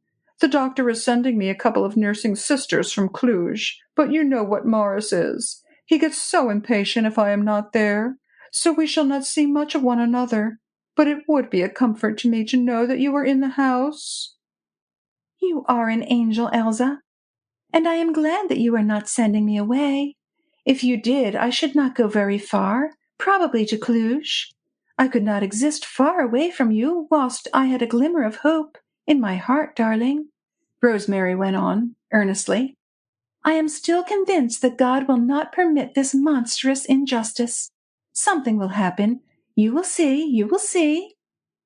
"It would have to be a miracle, my dear," Elsa said dully. "God has accomplished greater miracles before this," Rosemary retorted firmly. Elsa smiled. She, poor dear, obviously did not believe in miracles. After a moment or two, she said, "By the way, I quite forgot to tell you. So stupid of me. This morning, while you were resting, there came a telephone message for you from Lord Tarkington." "From Jasper?" "He said he was coming sometime in the afternoon." "Where was he speaking from?" "I am not quite sure, and, stupidly enough, I did not ask. When I understood that it was Lord Tarkington speaking, I asked if I should send the carriage to meet him at Cluj. But all I heard in reply was no, no, and then we were cut off. These telephone people are so tiresome. They cut one off sometimes in the middle of a conversation. I am so glad, darling," Elsa continued gently, "that Lord Tarkington is coming back, for your sake," she added, "and also mine." After that she rose and gave Rosemary a final kiss. "I have one or two things to see to before lunch," she said, "but I understand from Lord Tarkington that he would not be over before the afternoon." And she went off with her bunch of keys jingling in her hand, outwardly quite serene, and presently Rosemary could hear her calling to the servants, giving orders, scolding for something left undone. She was still wonderful, even though the elasticity had gone out of her step, and her back was bent like an old woman's. Her voice had lost its metallic ring, and all the glorious color had gone out of her hair. Jasper arrived in the late afternoon, unheeded and unannounced. Elsa and Rosemary were in the garden at the time, and he was in the house for over a quarter of an hour before they heard that he had come. Then she and Elsa hurried to greet him. He was in the drawing room, waiting patiently. Rosemary thought him looking tired or perhaps travel-stained. He kissed Elsa's hand first, then his wife's, no more. But Rosemary knew her Jasper. He could not have kissed her in front of everyone, and Elsa for once did not seem surprised at the cold, formal greeting between husband and wife. She asked a few questions. "Will you have something to eat, dear Lord Tarkington? And how did you come?" Jasper gave the required explanations. He had jumped out of the train at Upheaval, which is the next station before Cluj, to get a drink. And whom should he see in the station restaurant but General Naniescu, who had driven out in his motor on some business or other. Hearing that Jasper was on his way to Kissimmee, he offered to drive him over. It was a kind offer, as Jasper was sick of the train journey. He had only hand luggage with him, and this he transferred together with himself to Naniescu's motor. And here he was, very glad to be back. Elsa asked him what had become of the luggage and where the motor was. Jasper explained that he had put the motor and the chauffeur up at the inn. General Naniescu had only driven in as far as Cluj, and after that had graciously put the motor and chauffeur at his, Tarkington's, disposal, not only for the day, but for as long as he and Rosemary would care to use it. The chauffeur was bringing the luggage over presently and would give it to Anton. "The car might be very useful," Jasper went on, turning to his wife. So I accepted the offer gladly. I thought it kind of old Naniescu. Of course, he knew nothing of what had occurred, but even so, his mention of Naniescu's name hurt Rosemary. She had already read failure in her husband's eyes, complete failure. And all of a sudden she realized how much hope she had built on this mission of Jasper's, and how it had dwelt at the back of her mind whenever she tried to comfort Elsa. Now there was nothing left to hope for, nothing to believe in. Even faith appeared shipwrecked in this new tidal wave of despair. Rosemary had always found it difficult to extricate herself from Jasper's arms once he held her tight. And this he did a few moments later, when, at Elsa's suggestion that Rosemary should see him up to his room, he found himself alone with her. He took her breath away with the suddenness, the almost savage strength of his embrace. "Jasper," she murmured once or twice. "Jasper, please." "I was so hungry for you, my Rosemary," he said. 10 days, my God, 10 days without your kiss." He looked her straight between the eyes and whispered huskily, "I've been in hell, little one." Rosemary tried to smile. "But why, my dear? We can't expect to be always together every day for the rest of our natural lives." "I don't know what you expect from life, little one, but I do know that if you send me away from you again, I should not come out of that hell again alive." "But I did not send you away, Jasper," she argued, a little impatient with him because of his wild talk. "Your going to Bucharest was entirely your own idea." "And I have lamentably failed," he muttered with a shrug. She gave a little gasp that sounded like a sob. "There was nothing to be done?" she asked. "Nothing." "The king?" "Indifferent.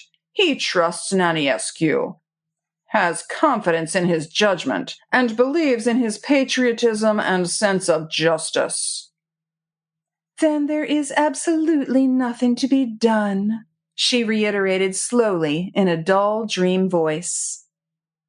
She was keying herself up to tell him all that had happened in the past 24 hours, but she was so tired, almost on the verge of breaking down, she did not think that she would have enough strength to go through with the long tale of hope and despair. But Jasper made her sit down on the sofa and arranged a couple of cushions round her head. Then he sat down on a low chair beside her. "Now tell me, little one," he said quietly. "Why, Jasper," she exclaimed, "how did you guess that there was anything to tell?" "Don't I know every line of your adorable face?" he retorted. "Every flicker, almost, of your eyelid. Before I touched your hand, I knew that something was amiss. After that, I was sure." "Dear," she murmured, and nestled her hand in his. Wasn't Jasper wonderful, too? With this marvelous understanding and that utterly selfless love for her, who, alas, gave so little in return. He bent his head and pressed his lips upon her wrist. "You guessed right," she said. "Something is very much amiss." Then she told him everything. He listened to the whole tale without a comment, and even after she had finished speaking, he sat in silence with her hand held between his own, only bending his head now and again in order to kiss her wrist. "There's nothing to be done," she reiterated again, with a pitiable little catch in her voice. And after a while he said quite quietly and deliberately, "The only thing to be done, my dear, is to comply with Naniescu's wish." But against this she at once exclaimed, hot with indignation, and he went on with a sigh. I know. You are such a sweet, enthusiastic creature, and you have embraced the cause of these good people wholeheartedly, injudiciously. I don't want to influence you, of course." "You promised me that you would not," she retorted. I know. You would not be the adorable creature that you are if you were not unreasonable sometimes. But, I put it to you, what harm would you do in writing the articles that Naniescu wants?" This question roused Rosemary's indignation once more. "How can you ask?" she queried. "To begin with, I should alienate from these wretched people over here all the sympathy which Philip Imry's articles have aroused for them abroad. Never again after that could any friend raise a voice on their behalf. Naniescu, or his kind, would have a free hand. He knows that well enough. Not only he, but all the waverers, all the selfish and the indifferent, could in future point to the times and say, 'Hardship, nonsense.' Why, here was an independent lady journalist, and a woman at that, with every opportunity for getting at the truth, and she writes at full length to tell the entire world that the administration in Transylvania is a model of equity and benevolence. And mothers like Elsa would cry in vain because their sons had been torn from them.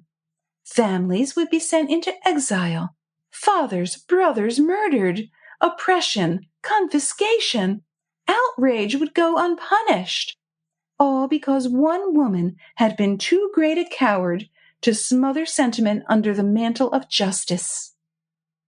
Jasper had not uttered a word, hardly made a sign while Rosemary spoke her impassioned tirade.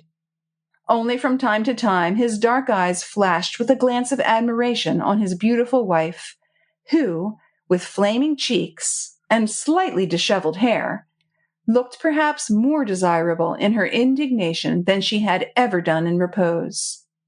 And when she paused for want of breath, he slowly shook his head.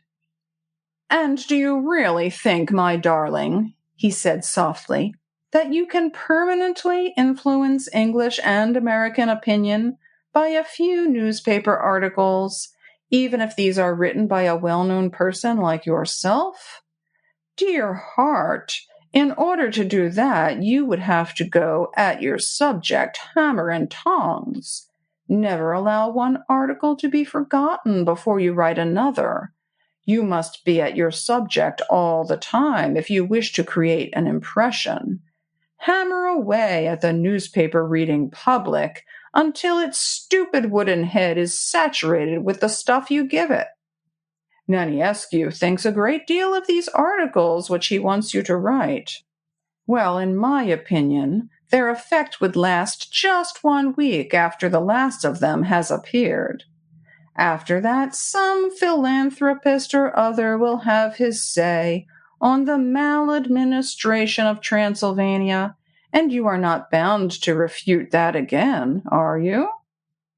But in the meanwhile, Philip and Anna will be comfortably out of the country, and even Elsa and Morris will have settled down somewhere in Hungary to await better times. You will have saved the lives of 2 young things whom you love, and spared these good people here a terrible sorrow."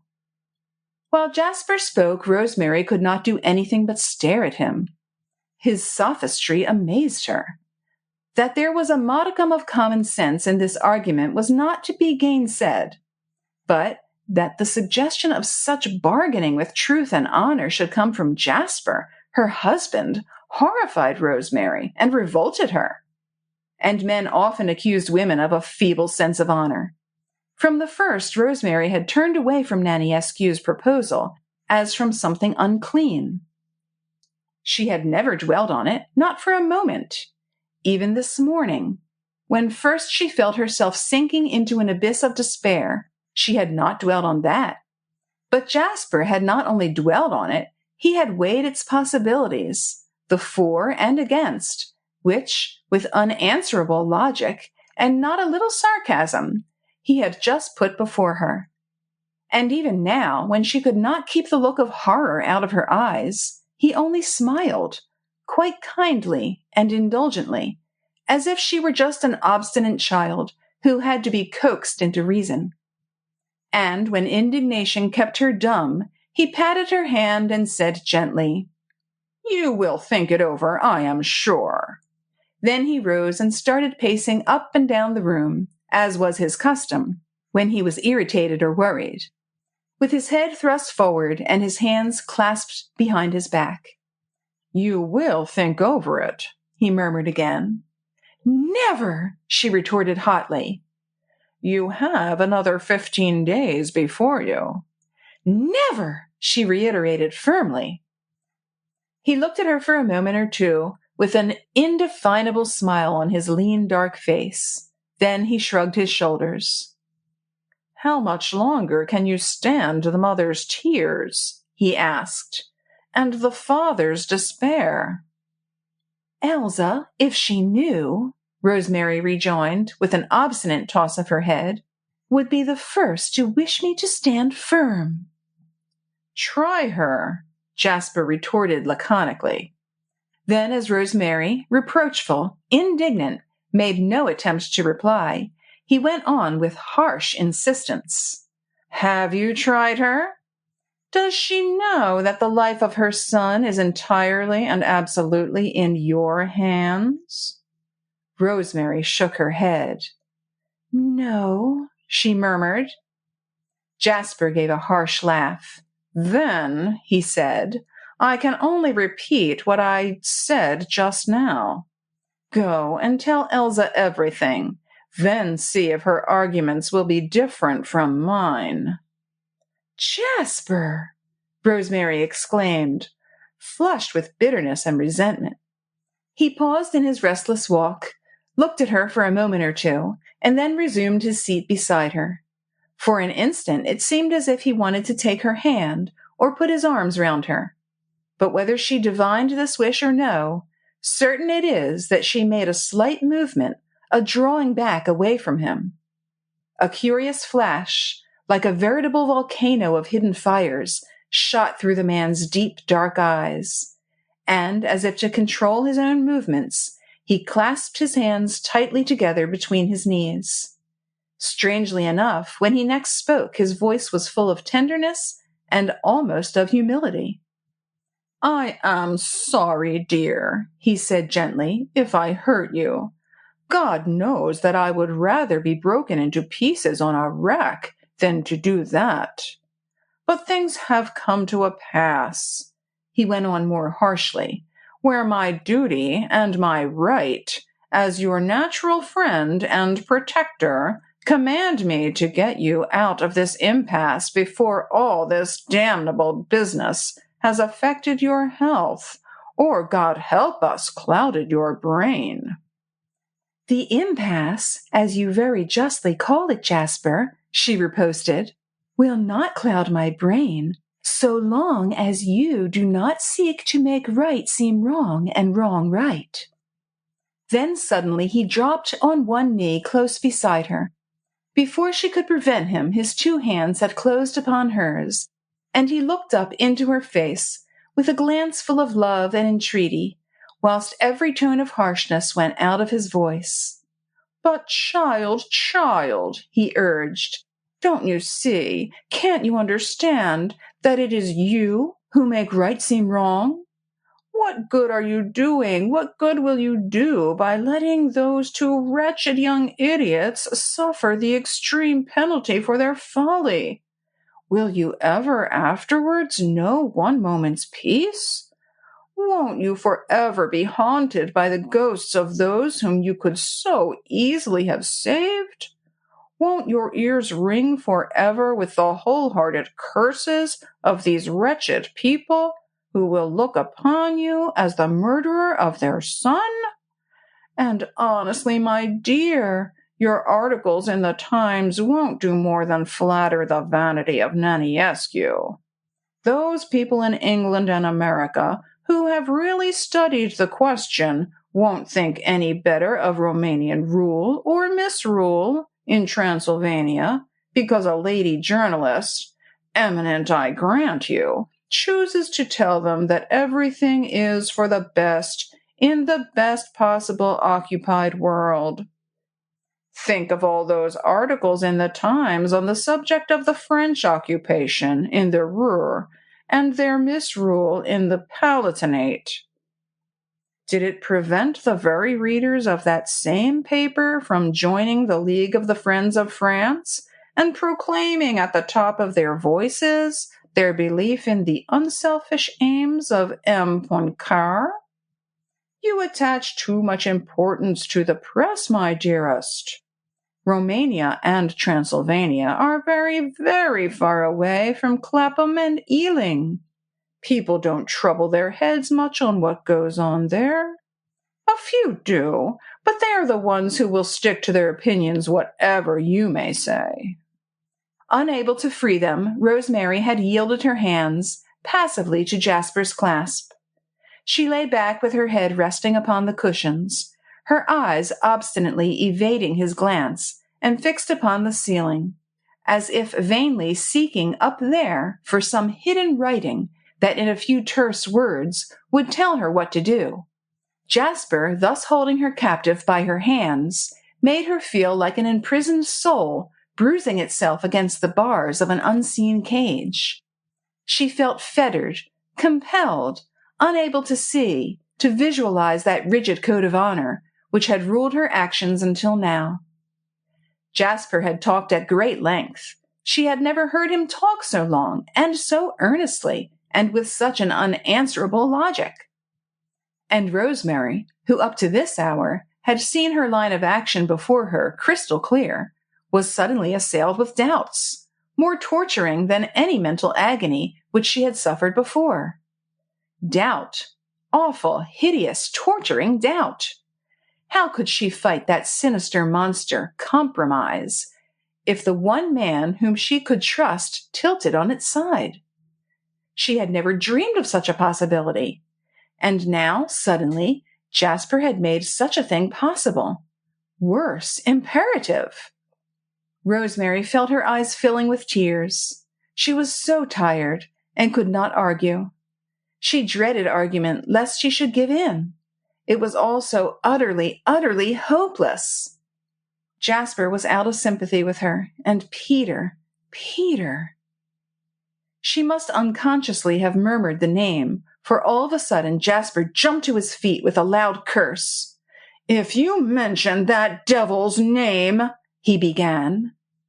Then once more he started on his restless pacing, with lips firmly set almost as if he were afraid that words would come tumbling out of them against his will. "Jasper!" Rosemary exclaimed. "Why do you hate Peter so?" "Hate him?" Jasper retorted harshly. "Does one hate a snake or a worm?" "That is unjust," she riposted, "and untrue. You forced a promise from me not to confide in Peter, but I wish to God I had spoken to him, asked for his help. Peter half belongs to these people. He would have helped us if he had known." But Jasper only threw his head back and broke into a harsh, sardonic laugh. "Peter!" he exclaimed. "Peter Blakeney help you? Heavens above! Don't you know, child," he went on, and once more came and sat down beside her, "that Peter Blakeney is nothing but a paid spy of the Romanian government? I warned you, I told you. You remember that day when you did not even know that he was in Transylvania? He was in Cluj, in touch with Nănescu.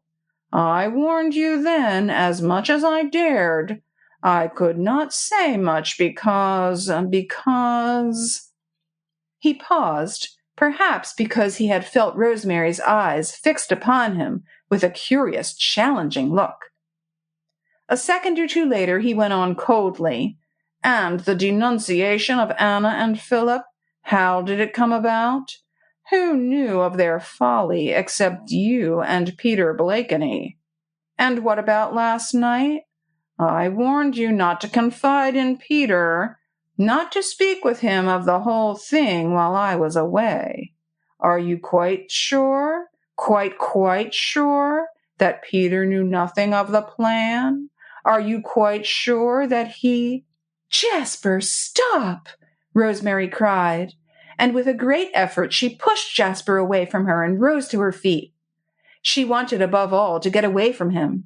She would not listen. She would not hear, because every word that Jasper spoke was a dart that hit straight at her heart and every dart was marked with the word truth. All that Jasper had said, she had heard whispered about her by unseen demons who had tortured her for days with these horrible suspicions. She had rejected them, fought against them with all her might. But no sooner had she silenced one tempter than another took its place and whispered awful words that, strung together, became a fearful and irrefutable indictment against Peter. But this she would not admit, not now, not before anyone, not even before Jasper. "I won't believe it," she said firmly. "I have known Peter all my life, and what you suggest is monstrous. There have been strange coincidences, I admit, but—" "Strange?" Jasper broke in with a sneer. "You are right there, little one. It is a strange coincidence, shall we say, that has made Peter Blakeney the new owner of this house." "Whatever do you mean?" "That Peter Blakeney has bought an option on the chateau and property of Kissimmee from the Romanian government." Rosemary frowned in bewilderment. "Jasper," she said, "will you please tell me clearly what you mean?" "I have told you, dear heart, as clearly as I could. But perhaps you have not realized that if Philip and Anna are brought before a military tribunal and convicted of treason against the states, these estates, together with the chateau, will be confiscated. It will then be sold for the benefit of the state, and the owners will be expelled from the country." Rosemary felt herself shuddering. "No," she said slowly. "I had not realized that." "I am afraid that it is so, and in the meanwhile some who are in the know have already cast covetous eyes on this admirable chateau and beautiful park and garden, and our friend Naniescu has hit on the happy idea of selling the option of them to the highest bidder. And it seems that Peter Blakeney was the lucky man. He has paid a few 100,000 leis for the first option on Kissimmee and its dependencies, should it come in the market, after the conviction and presumably the death of his cousins for treason against the state." "Who told you that?" Rosemary queried coldly. "Our friend Naniescu." "And you believed it?" "I could not help believing. Naniescu showed me the contract for the option. It was signed Peter Blakeney." "If Peter has done that," Rosemary went on slowly, "it is because he wants to secure the place ultimately for Elsa." Jasper smiled tenderly. "You are a loyal friend, sweetheart," he said. "The accusation is monstrous," Rosemary retorted. "It defeats its own ends." "I wish I could think so," he rejoined with a sigh. "Unfortunately, ever since Peter's arrival in Cluj, I have seen nothing but one calamity after another fall upon these wretched people here. I only wish I had your belief in coincidences. I only wish I could explain satisfactorily to myself how those two children, how Elsa, Morris, all of us, have come to this terrible pass, at the end of which there is nothing but chaos. But there," he went on with his usual gentleness and patience, "I won't worry any longer. I have said my say. I have put my case before you. Perhaps I look at it too much from a selfish point of view. I am heartbroken to see you so wretched, and feel like hitting out right and left to set you free from this awful impasse. So now, sweetheart, try and forgive me, and think over it all, from my point of view a little. These people are nothing to me. You are everything. All the world and more. Even heaven would be nothing to me without you, and this place is a hell when you are not here." Rosemary was standing close by the open window. The sky was gray. Great banks of cloud rose and tumbled about the mountain tops. The pine trees on the hillside appeared like ghostly sentinels, standing at attention in the mist. The heat was oppressive. From far away came the dull rumble of distant thunder. The tuberoses beneath the window sent a heady, intoxicating scent through the storm-laden air. Rosemary felt terribly wearied, and for the first time in her life, discouraged. She had striven for right, smothered every sentiment for the sake of abstract justice, and in the end, right was proclaimed to be wrong. At best, a fantasy born of her own vanity. Was Jasper right, after all? He had rather a way of being always right. Anyway, he was English and practical. Sentiment had no part in his organization. Even his love, deep as it was not sentiment. Rosemary had found this out before now. It was not sentiment. It was elemental passion. But his views of life were built neither on sentiment nor passion. He looked at things straight, as Englishmen of a certain type do, who despise sentiment and whose unanswerable argument is, well, it is the right thing to do. But heavens above, what was the right thing now? Rosemary felt sick and faint. The heat and the scent of the tuberoses made her head ache and her eyes smart. Jasper was saying something, but she hardly heard him, and she hardly felt his nearness when he took her hand and pressed it against his lips. Chapter 29. But a moment or two later, a curious thing happened. Jasper had gone out of the room, and Rosemary, leaning against the window frame, was looking out into the approaching storm. She had not heard what Jasper had said just before he kissed her hand, but her mind must have registered it, must have made a kind of record of it, like that of a gramophone, because now some of his words came back to her, quite distinctly through the rumblings of distant thunder. She had not heard him then, but she heard him now, quite distinctly, every word. "I have jotted down a few ideas. You, of course, will put them into your own picturesque language. Just a few notes of what Nanny Askew would like to see in the Times. I thought it would save you the trouble to think. I don't think that you will find anything glaringly impossible in my suggestions." Then he had put something down on the table. Memory had registered a kind of swishing sound. And Rosemary, now turning slowly away from the window, caught sight of that something on the table. Half a dozen loose sheets of paper covered with Jasper's clear, minute handwriting.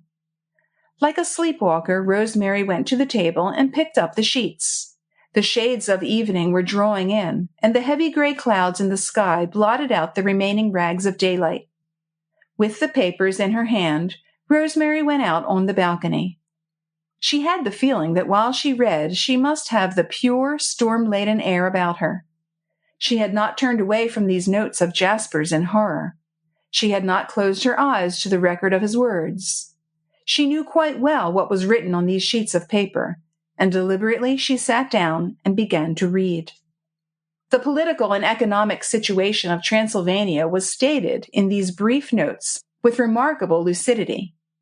Jasper's clear, unemotional outlook on the administration of the conquered country was set forth without any imagery or attempt at style. Even the obvious bias in favor of the ruling government was tempered by sound logic and a certain measure of indulgent toleration for the other side. Rosemary read the notes through twice very carefully. She could hear Jasper's voice in every sentence, feel his presence while she read. Long after she had finished reading, she sat there quite still, with the sheets of paper lying on her lap, and her hands folded over them. She marveled whether she was quite sane. Jasper had said at one moment that this terrible impasse might overcloud her brain. Well, perhaps it had done that already, and she could no longer distinguish right from wrong through the clouds. Evening closed in about her. The garden down below became a blur, through which white starry flowers blinked up at her, and with their placidity mocked the turmoil which was rending her soul. The thunderclouds were drawing nearer. They hung like lead over the mountains. The pine trees, like dark sentinels, shivered at times under a sudden gust of wind, and from time to time a pale reflex of distant lightning hit the sky above the valley. Rosa came presently into the room and turned on the lights. She inquired anxiously whether the gracious lady would not come in, as it was raining already and the storm would be breaking very soon. Then only did Rosemary become conscious that her hair and her dress were wet. Heavy drops the size of a shilling were falling, but she had not noticed them before. She came in, and quite mechanically she locked the papers up in her dressing case. She asked Rosa what the time was, and whether dinner would be at the usual time. Yes, dinner would be at 8 o'clock as usual, and it was now past 7. Rosa asked if the gracious lady would like to change her dress. The rest of the evening was like a dream. Elsa presided at dinner, and she and Jasper did most of the talking. That is to say, Elsa asked innumerable questions, to which Jasper gave long replies, with forced cheerfulness. Morris, it seemed, was better. The doctor was coming again, the last thing at night, but the patient was much calmer, had taken some nourishment in the way of milk, and had slept for an hour. Elsa, self-possessed, wonderful as usual, lingered over dessert. She poured out coffee, offered liqueur and cigarettes. For her, hospitality and its duties were a religion. She would as soon have neglected them as a devout Catholic would have neglected confession. The very fact that they cost her an effort made them all the more imperative and, in a way, comforting. At 10 o'clock, Rosemary found herself once more alone in her room. Jasper had kissed her tenderly when he bade her good night. Only when she did find herself alone did Rosemary realize how much she had dreaded this good night. She knew that she had no reserve of strength left to stand one of Jasper's savage outbursts of passion. Tonight, of all nights, she would have gone down under it like the tuberoses below her window under the lashing of the storm. The rain beat against the window panes. Terrific crashes of thunder followed one another in close succession, and every few minutes the sky seemed rent right through with the blinding flashes of lightning.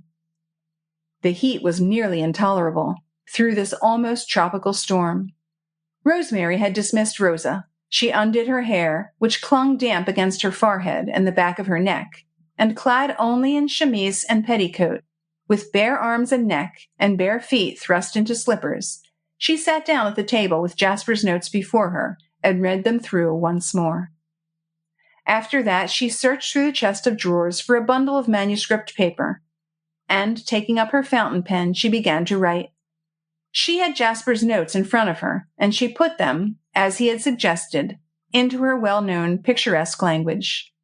She enlarged upon them, amplified them, always keeping his suggestions as background for her own statements. For hours she sat there writing. It was the longest spell of uninterrupted work that she had ever accomplished, but she was not even conscious of fatigue. The storm raged for a while longer, but she did not hear it. Only the heat worried her, and from time to time she mopped her forehead and the back of her neck with her handkerchief. The storm passed by, and the air became very still, as slowly as the dawn chased away the night. The waning moon peeped through the clouds, only to melt away in the translucent ether. One by one the birds awoke, shook their wet feathers, and called to their mates. But not until she had written the last line did Rosemary rise from the table. Then she put her papers together, put a clip through them, arranged Jasper's notes separately, and locked up both sets in her dressing case. After that, she put on a wrap and threw open the window. The clock in her room struck 5. She had been writing for 6 hours. The task was done. There it stood ready, and Elsa should decide. In this, Jasper had been quite right. Wasn't he always right? It was for Elsa to decide. Her son's life on the one hand, her people's welfare on the other. It was for her to decide. Philip was her son, the oppressed people of Transylvania her kindred. Jasper was quite right. Let Elsa decide. And after Rosemary had saturated her lungs with the pure air of the morning, she went to bed and slept soundly, heavily, until Rosa came into her room later on with her breakfast. And when presently Jasper came in, Rosemary was able to greet him with a smile, which was not altogether forced. She was able to return his kiss, and after a while tell him what she had done. "The articles are written," she said, "and ready for publication. I have even written a covering letter and addressed the envelope to the editor of the Times, asking him kindly to arrange for their publication at the earliest possible date. But before I put the articles in the post, I shall give them to Elsa to read. She shall decide if they are to go. You were quite right, dear," she added, and looked Jasper quite frankly, unwaveringly in the eyes. "It is a matter for Elsa to decide." Chapter 30.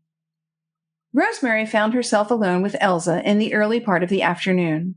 The doctor had been over in the morning to see Morris, and on the whole the bulletin was satisfactory.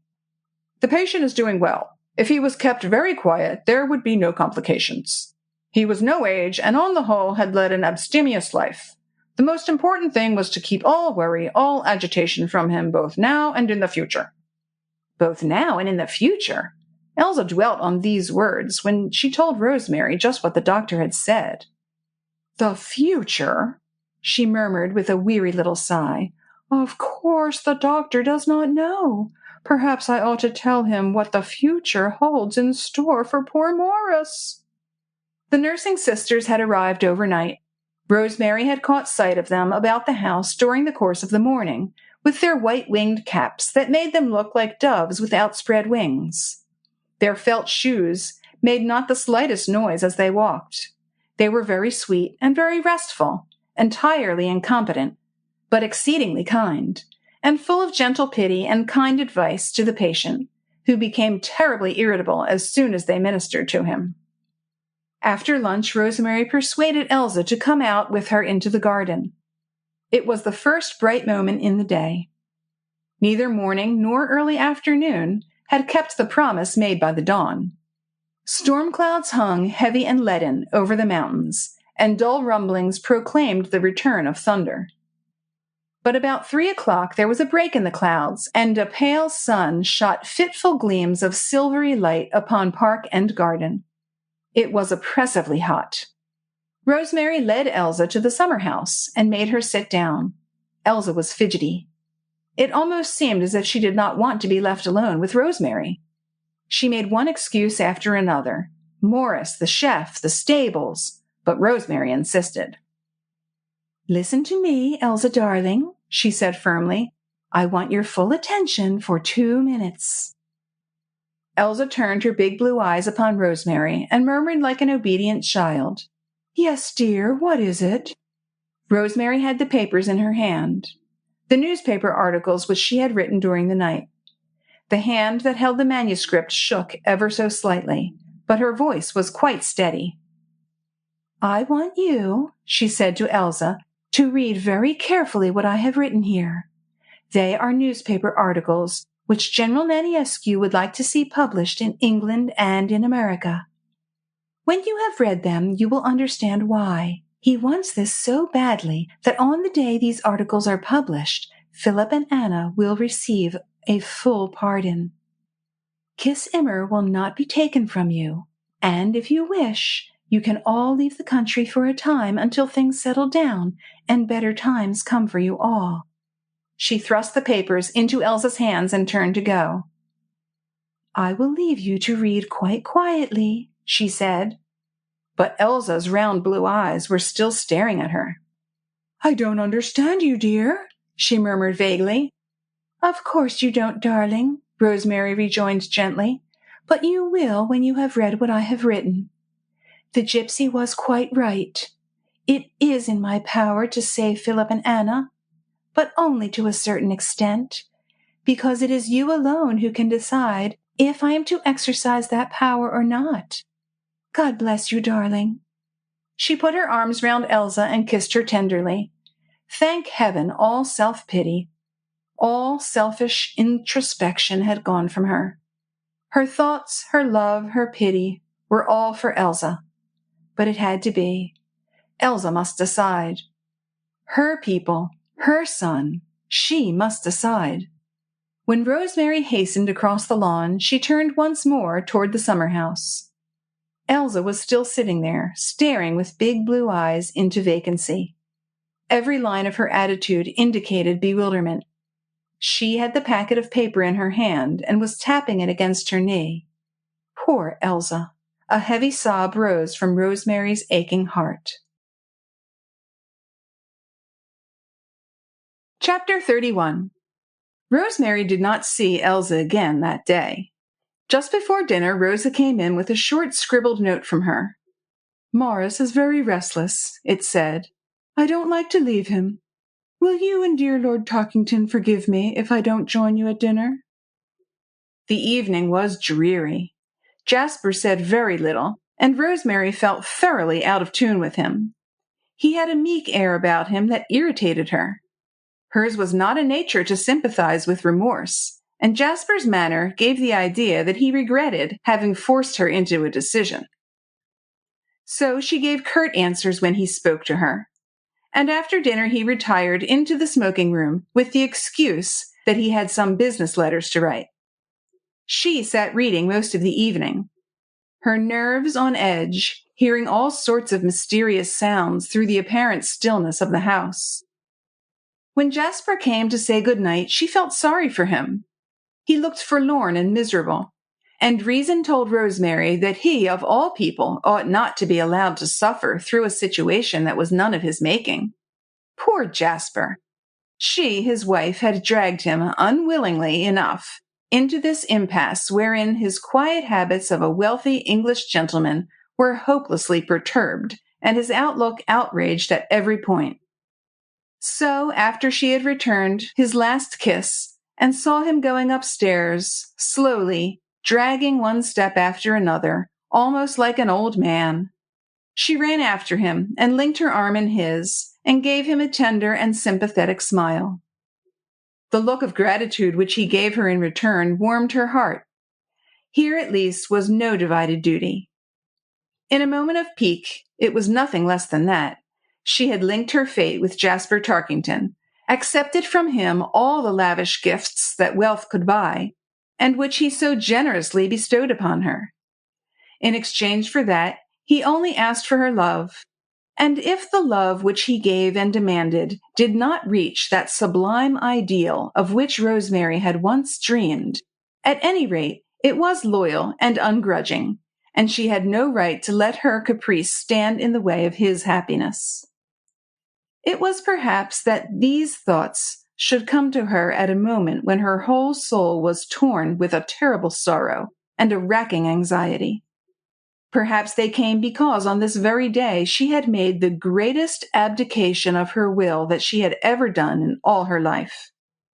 She had always acted for herself, judged for herself, set herself a high standard of straight living and straight thinking, and lived up to it. Today she had left a decision which should have been hers in the hands of another. She knew that she had done right, but her pride was humiliated. And to soothe that pride, she set herself a fresh standard of duty to Jasper and determined to live up to that.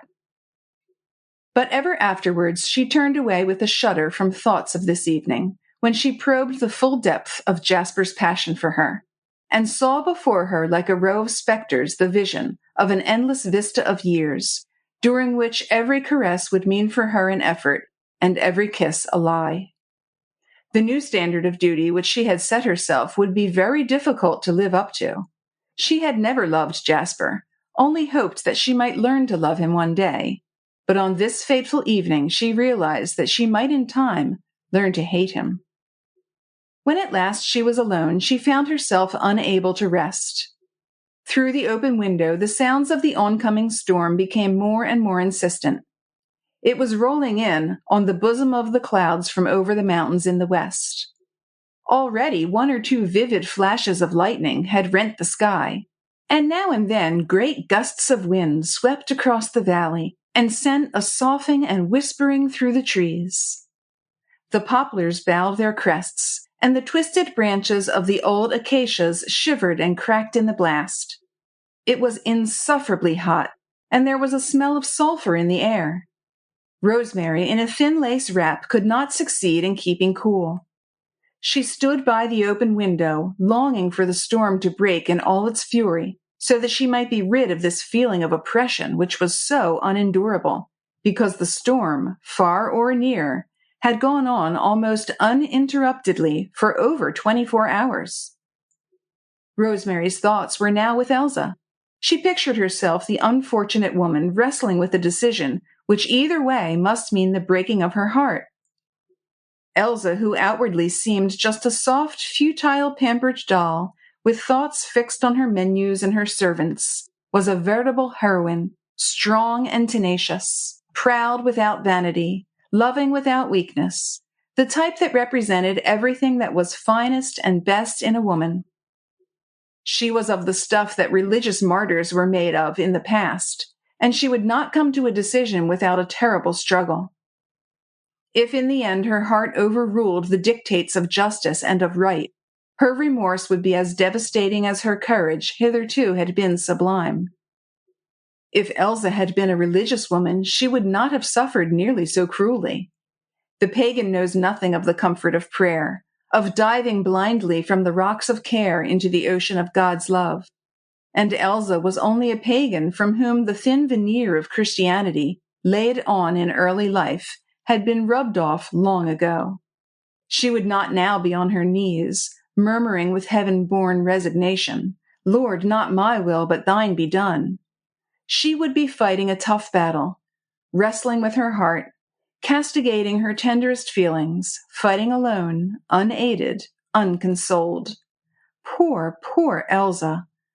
Rosemary, looking out into the storm, seemed to see the pretty round face distorted by grief, the big childlike eyes gazing bewildered on the immensity of the puzzle which the fates had set for her to solve.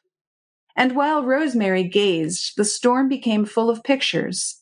Each lightning flash revealed a face. Elsa, Philip, dark-eyed, enthusiastic, the idealist.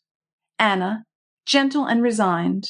Morris, the man, the head of the family, the trunk of the tree weaker than its branches. And then Peter. Oh, Peter filled the night with his presence. There was Peter in flannels, a boy with bright eyes and curly head, fighting his life's battles with a cricket bat and a joke.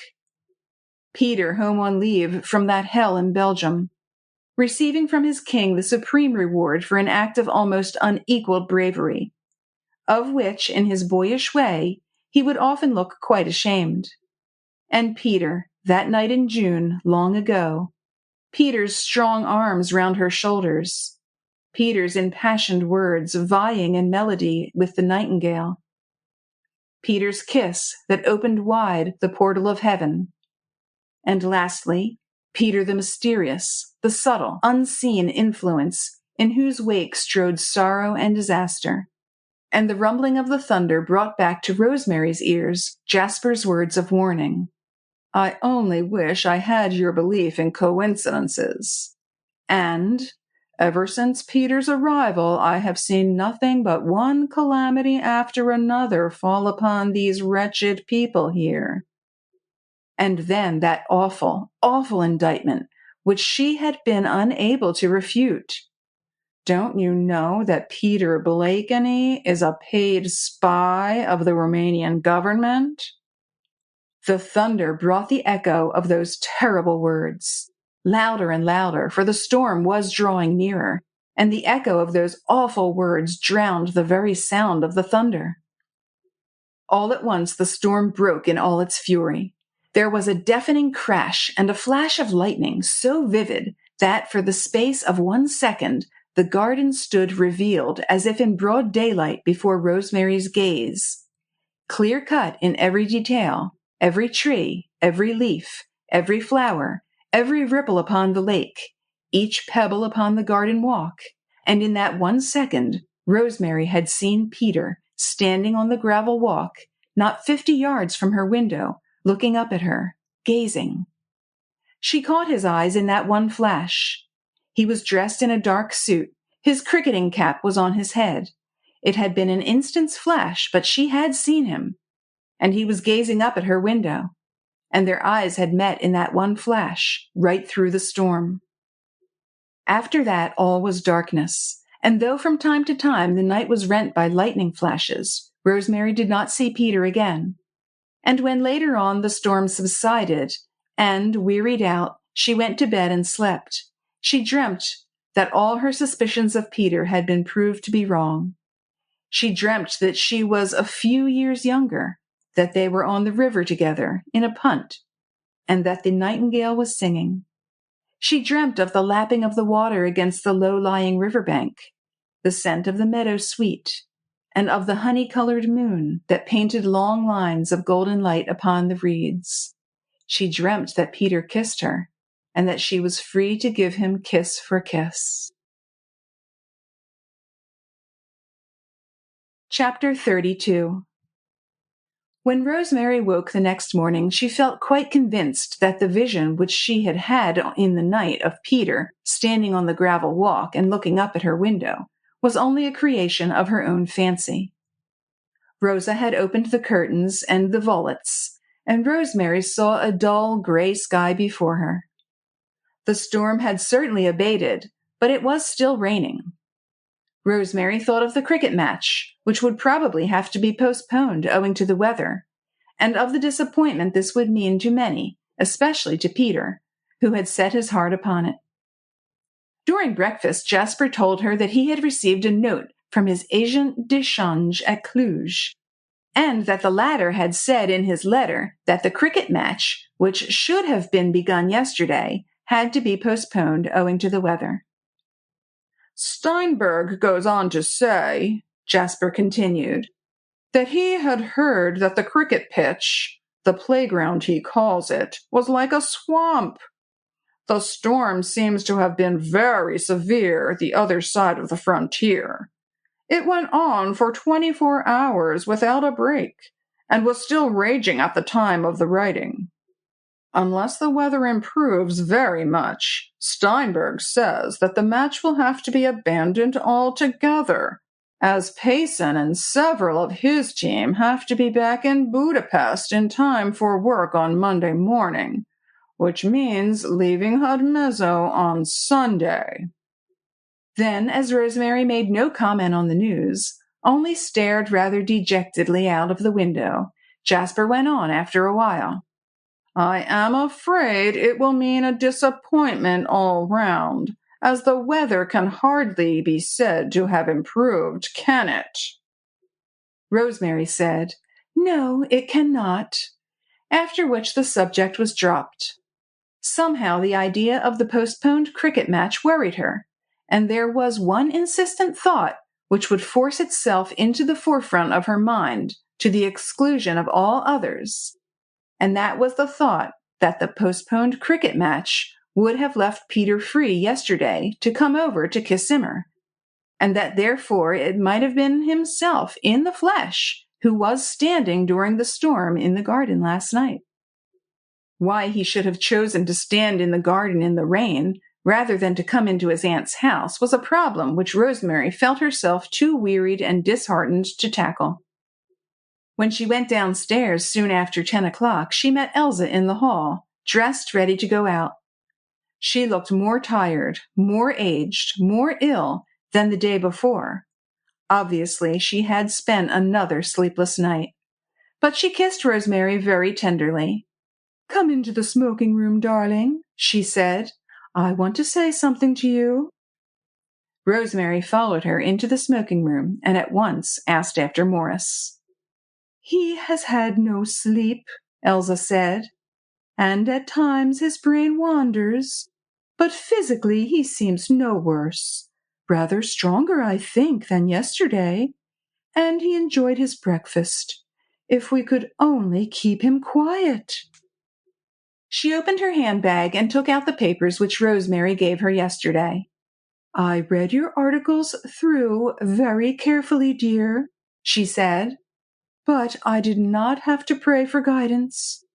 I knew at once that none of us, not Morris nor I, nor Anna's people would accept the children's safety at such a price. The children themselves would refuse. With a perfectly steady hand, she held the papers out to Rosemary. "Take them, darling," she said. "Thank you for letting me decide. That is the one thing which we none of us would have forgiven if you had published these articles without consulting us." Rosemary took the papers, and with them Elsa's hands, which she raised to her lips. She could not speak for the moment. She could only kiss those soft white hands, which with sublime heroism were sacrificing an idealized son for an abstract idea of humanity and justice. "Elsa," she murmured at last, "have you thought of everything? Of Morris? Of Anna's mother?" "Anna," Elsa replied softly, "has linked her fate with Philip's. Her mother is a hard woman, but she would not be a traitor to her own people. As for poor Morris, the last of his tottering reason would go if I were to speak of this with him. But, sane or insane, he would not buy his son's life at this price.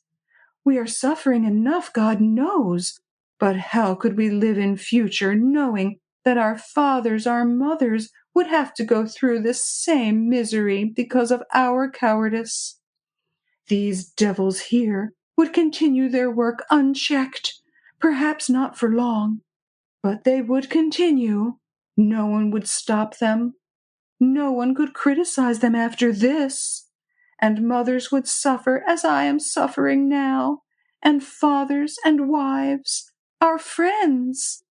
Perhaps. No, no," she said with a shake of the head. "It can't be, my dear. It can't be."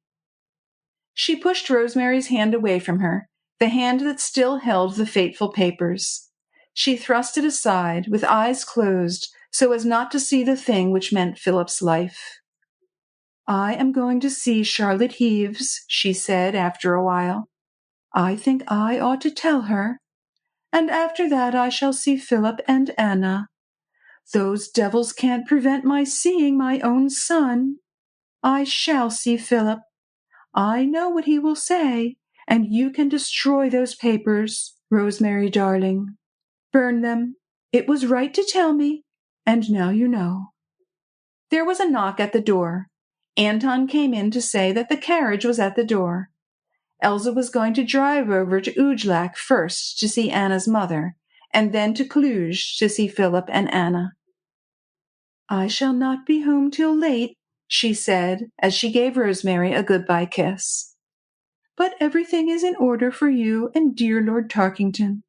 Morris will be all right. He likes one of the sisters, the old one, and the doctor is coming before noon, so Morris will be all right." She fussed with her cloak and her veil. Her pretty little hands shook ever so slightly, but her eyes were dry, and they rested with great tenderness on Rosemary. "It was right to tell me," were the last words she said. "Tell dear Lord Tarkington that I did not hesitate, not for a moment." She was gone, and Rosemary found herself alone with those fearful papers in her hand. Destroy them? Yes, that is what she would do. She had known all along that Elsa would be a true heroine. She would not sacrifice her people, even as propitiation for her son. Strangely enough, Elsa's point of view was in direct opposition to Jasper's. Her own splendid ideals had been her guide, and though she was not by any means an intellectual woman, she was clever enough to appreciate the immense lever for evil which Rosemary's articles would have put into the hands of the enemies of her people. Destroy them? Yes. That was the only thing to be done now. Let the chapter of doubts be finally ended. What Rosemary had thought right, Elsa had endorsed. Everything else was sophistry and specious argument. So let temptation itself be swept away. The touch of these papers had become as noisome as a plague spot. With them in her hand, Rosemary went up to her room. Jasper was there, waiting for her and smoking a cigarette. His eyes lit up with a curious flash when she came in. "You have seen Elsa?" he asked. "How did you know?" It was not a very difficult guess, he said. Then he went on, She thinks as you do? Absolutely, Rosemary replied. He gave a quick, impatient sigh. I am sorry, he said. What will you do now? Destroy these papers, of course. I have no further use for them. Jasper appeared thoughtful for a moment or two. Then he said, I think Elsa ought to have put the matter before Anna's mother before she finally decided. She is going to do that now, Rosemary said. Has she driven over to Ujlak then? Yes, and after that she is going to try to see Philip. I was thinking, Rosemary went on, that you or I might telephone to General Naniescu and use what influence we possess to induce him to let Elsa see the two children. By all means, Jasper assented. Then he added, I think it will come best from you. He was watching Rosemary closely. She was kneeling beside the huge porcelain stove, which is such a feature in country houses in this part of the world, and was trying to undo the catch of the door. She still had the manuscript in her hand. What are you trying to do, little one? He asked. To open the door of the stove, she replied. Then, if you will give me a match. Such a hurry? He queried with a smile. Evil in any form is best destroyed as quickly as possible. That is true on principle, but in this case... Well? Do you think it would be quite fair to Anna's mother? What do you mean? She has not been consulted, you said. No, but Elsa is sure. Can anybody be sure? He broke in quickly. You know what these people are. A woman like Elsa, a splendid woman, I grant you, is very impulsive. She is a heroine, as you say, but doesn't she measure weaker characters by her own standard? She has no right to do that in this case. Charlotte Heaves has as much at stake as Elsa Imrie.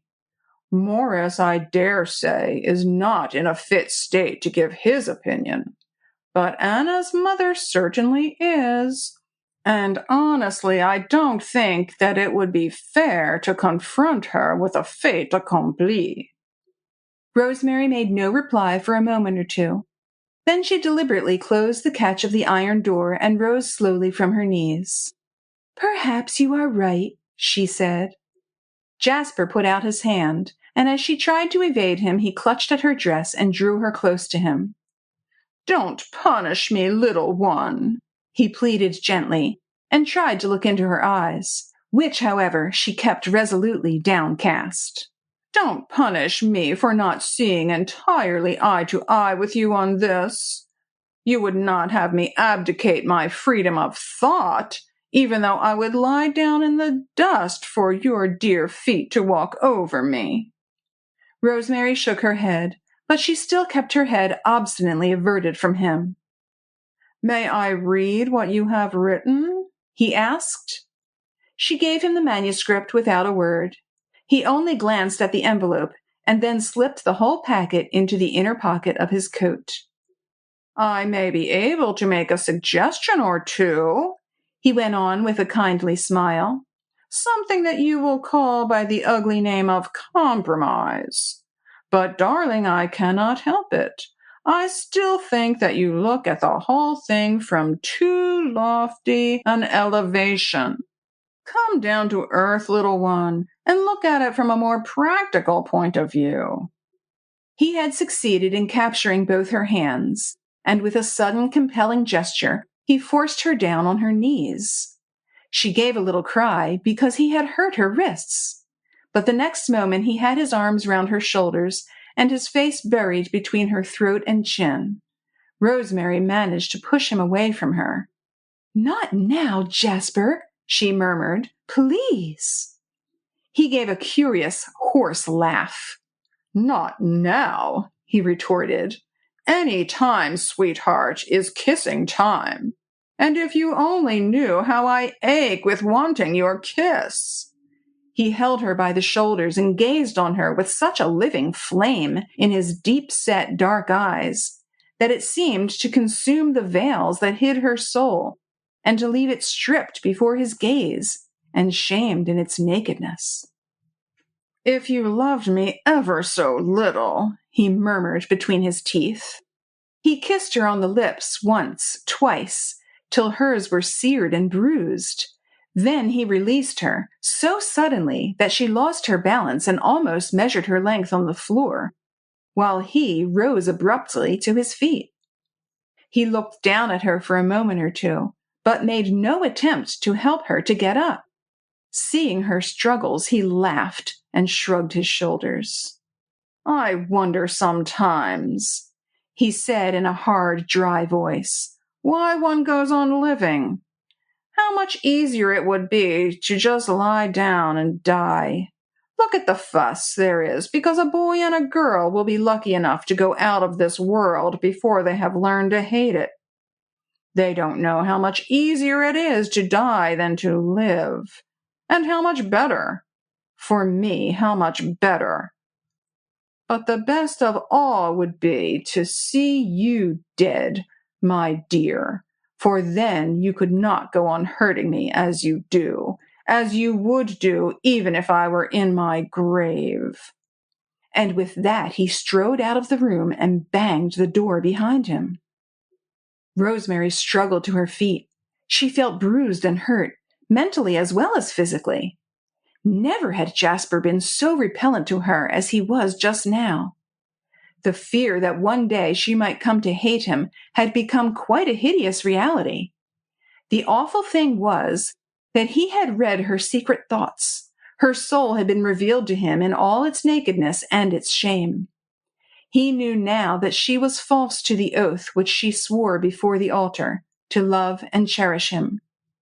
He knew that her love for Peter was not dead, and that she had turned away from him because she longed for Peter's nearness, for Peter's love and Peter's kisses. And Rosemary knew that with this knowledge Jasper would make of her life a hell. The love that he bore her was too absolutely physical to allow of indulgence or understanding.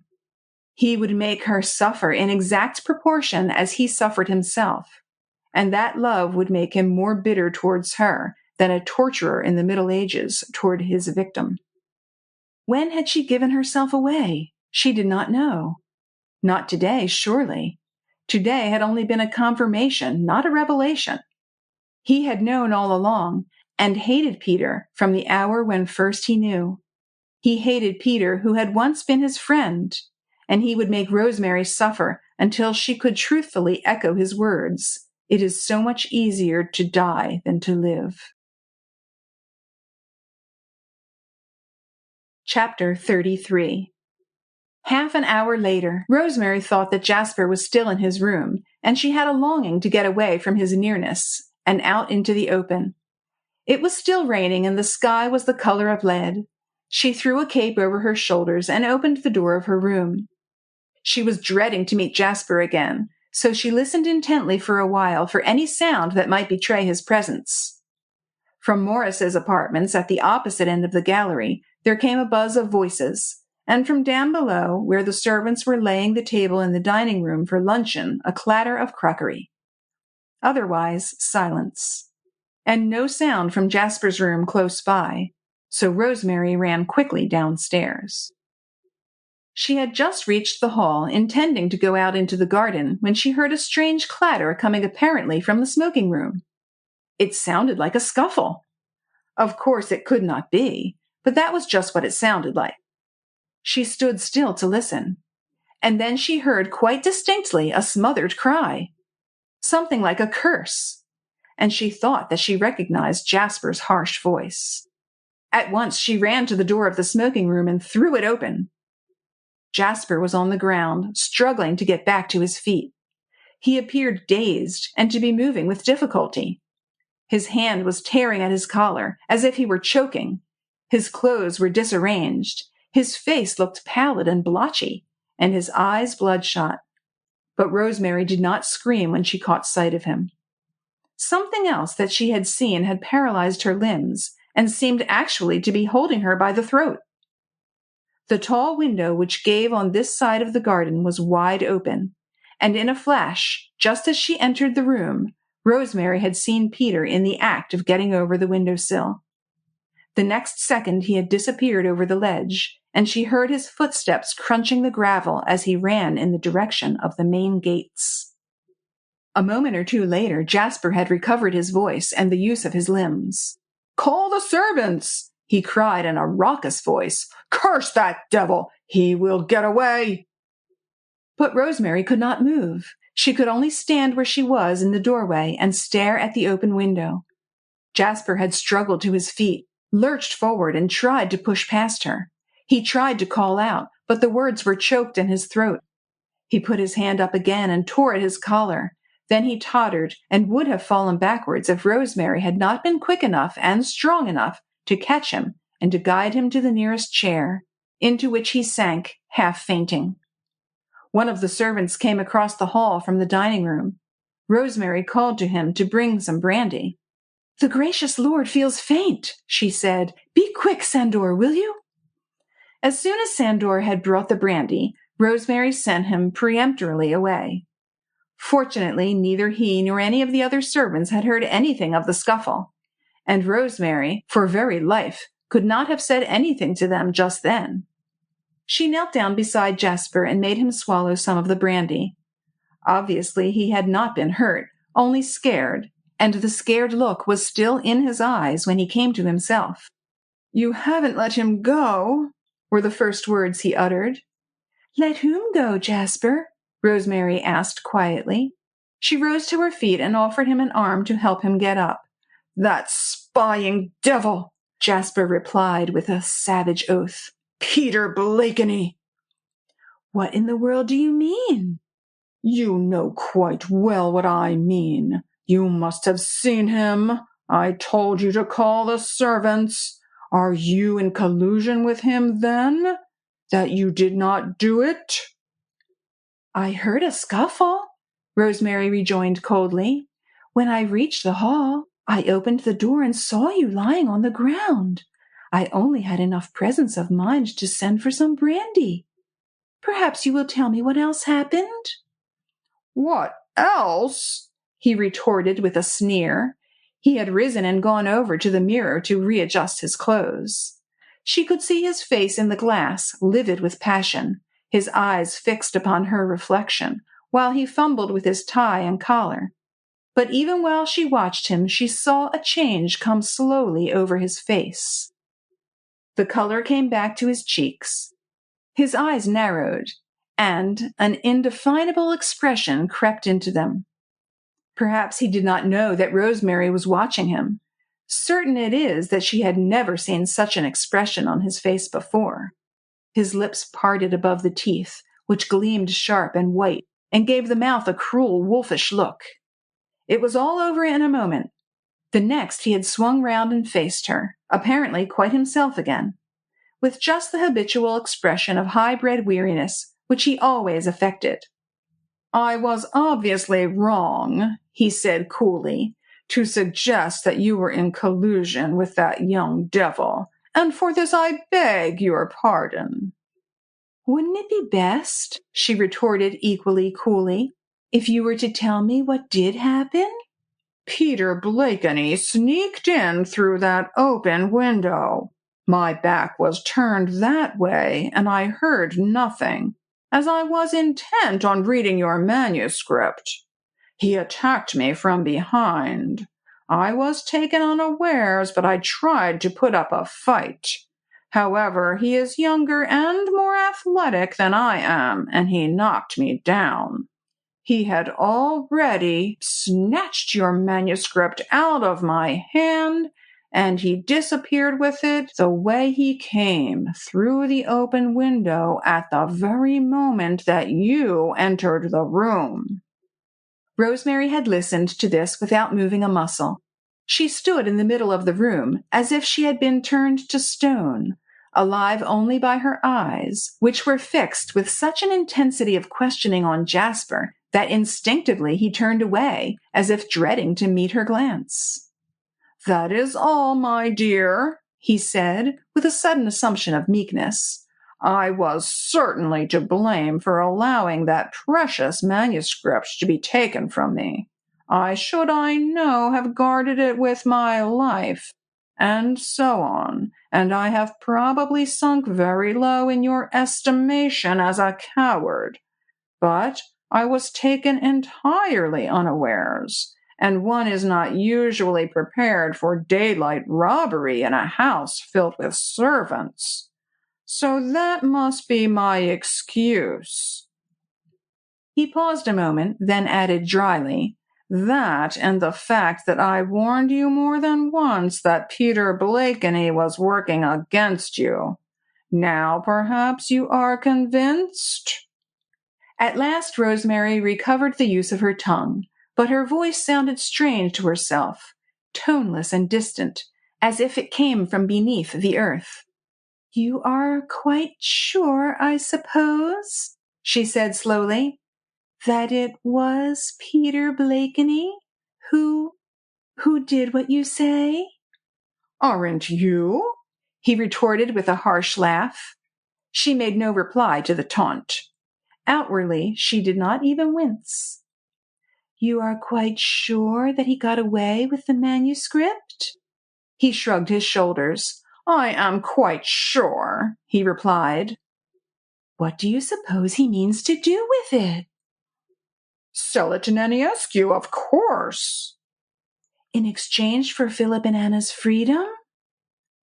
Jasper looked at his wife keenly for a moment or two, and the corners of his lips curled in a satiric smile. He took out his cigar case, carefully selected a weed, struck a match, lit his cigar, and blew out the flame. Then only did he reply, "Hardly that, I think, seeing that he was instrumental in getting them locked up. More probably, I should say, in exchange for a few £1,000. This time the shaft struck home. Rosemary had some difficulty in smothering the cry of protest which had risen to her throat. But she recovered herself in less than a second and said coolly, "The manuscript must be got back, of course." Once more Jasper shrugged his shoulders.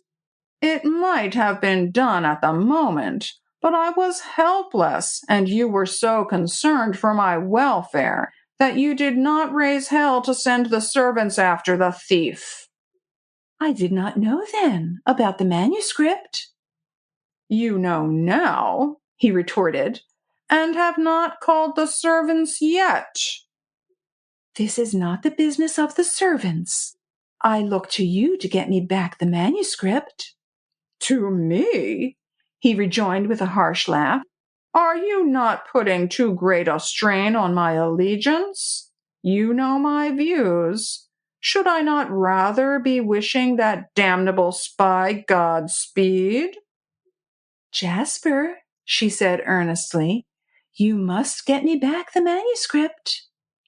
"How is it to be done, my dear? From all accounts, our friend Peter is as elusive as his ancestor, the Scarlet Pimpernel. He has 10 minutes advance of us already, a car probably waiting for him in the village. Are you quite sure you can't hear the whirring of a motor now?" "You could try at any rate." And now there was a distinct note of pleading in her voice. "General Nenescu?" "Make yourself no illusion in that quarter, my dear," he broke in quickly.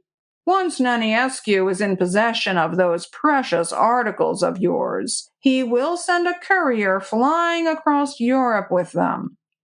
Remember that with the MSS there was your covering letter to the editor of the Times asking for immediate publication. Let me see," he went on slowly. "This is Saturday. I believe we shall see the first of those wonderful articles in print in the Times on Wednesday." "I don't care how it's done," she replied impatiently. If you won't help me, I'll manage it alone." "What can you do, my dear?" "Telegraph to the Times for one thing, and start for London this evening." "Plucky," he remarked dryly, "but I doubt if you'll succeed." "Will you put obstacles in my way?" "I? Certainly not, but Naniescu will." Then, as without attempting further arguments, she turned to go, he added blandly, "And Peter?" To this final taunt, Rosemary made no reply. Her thoughts were in a whirl, but through the very confusion that was raging in her brain, her resolution remained clear. She would wire to the editor of the Times not to act on any letter he might receive from her until he heard from her again, and in the meantime, she would start for London immediately. Even if her wire were stopped by Naniescu's orders, she would be in London in time to stop the publication of the articles. Though she had a great deal of influence in the journalistic world, it was not likely that so important a paper as the Times would be ready to print her articles the moment they were received.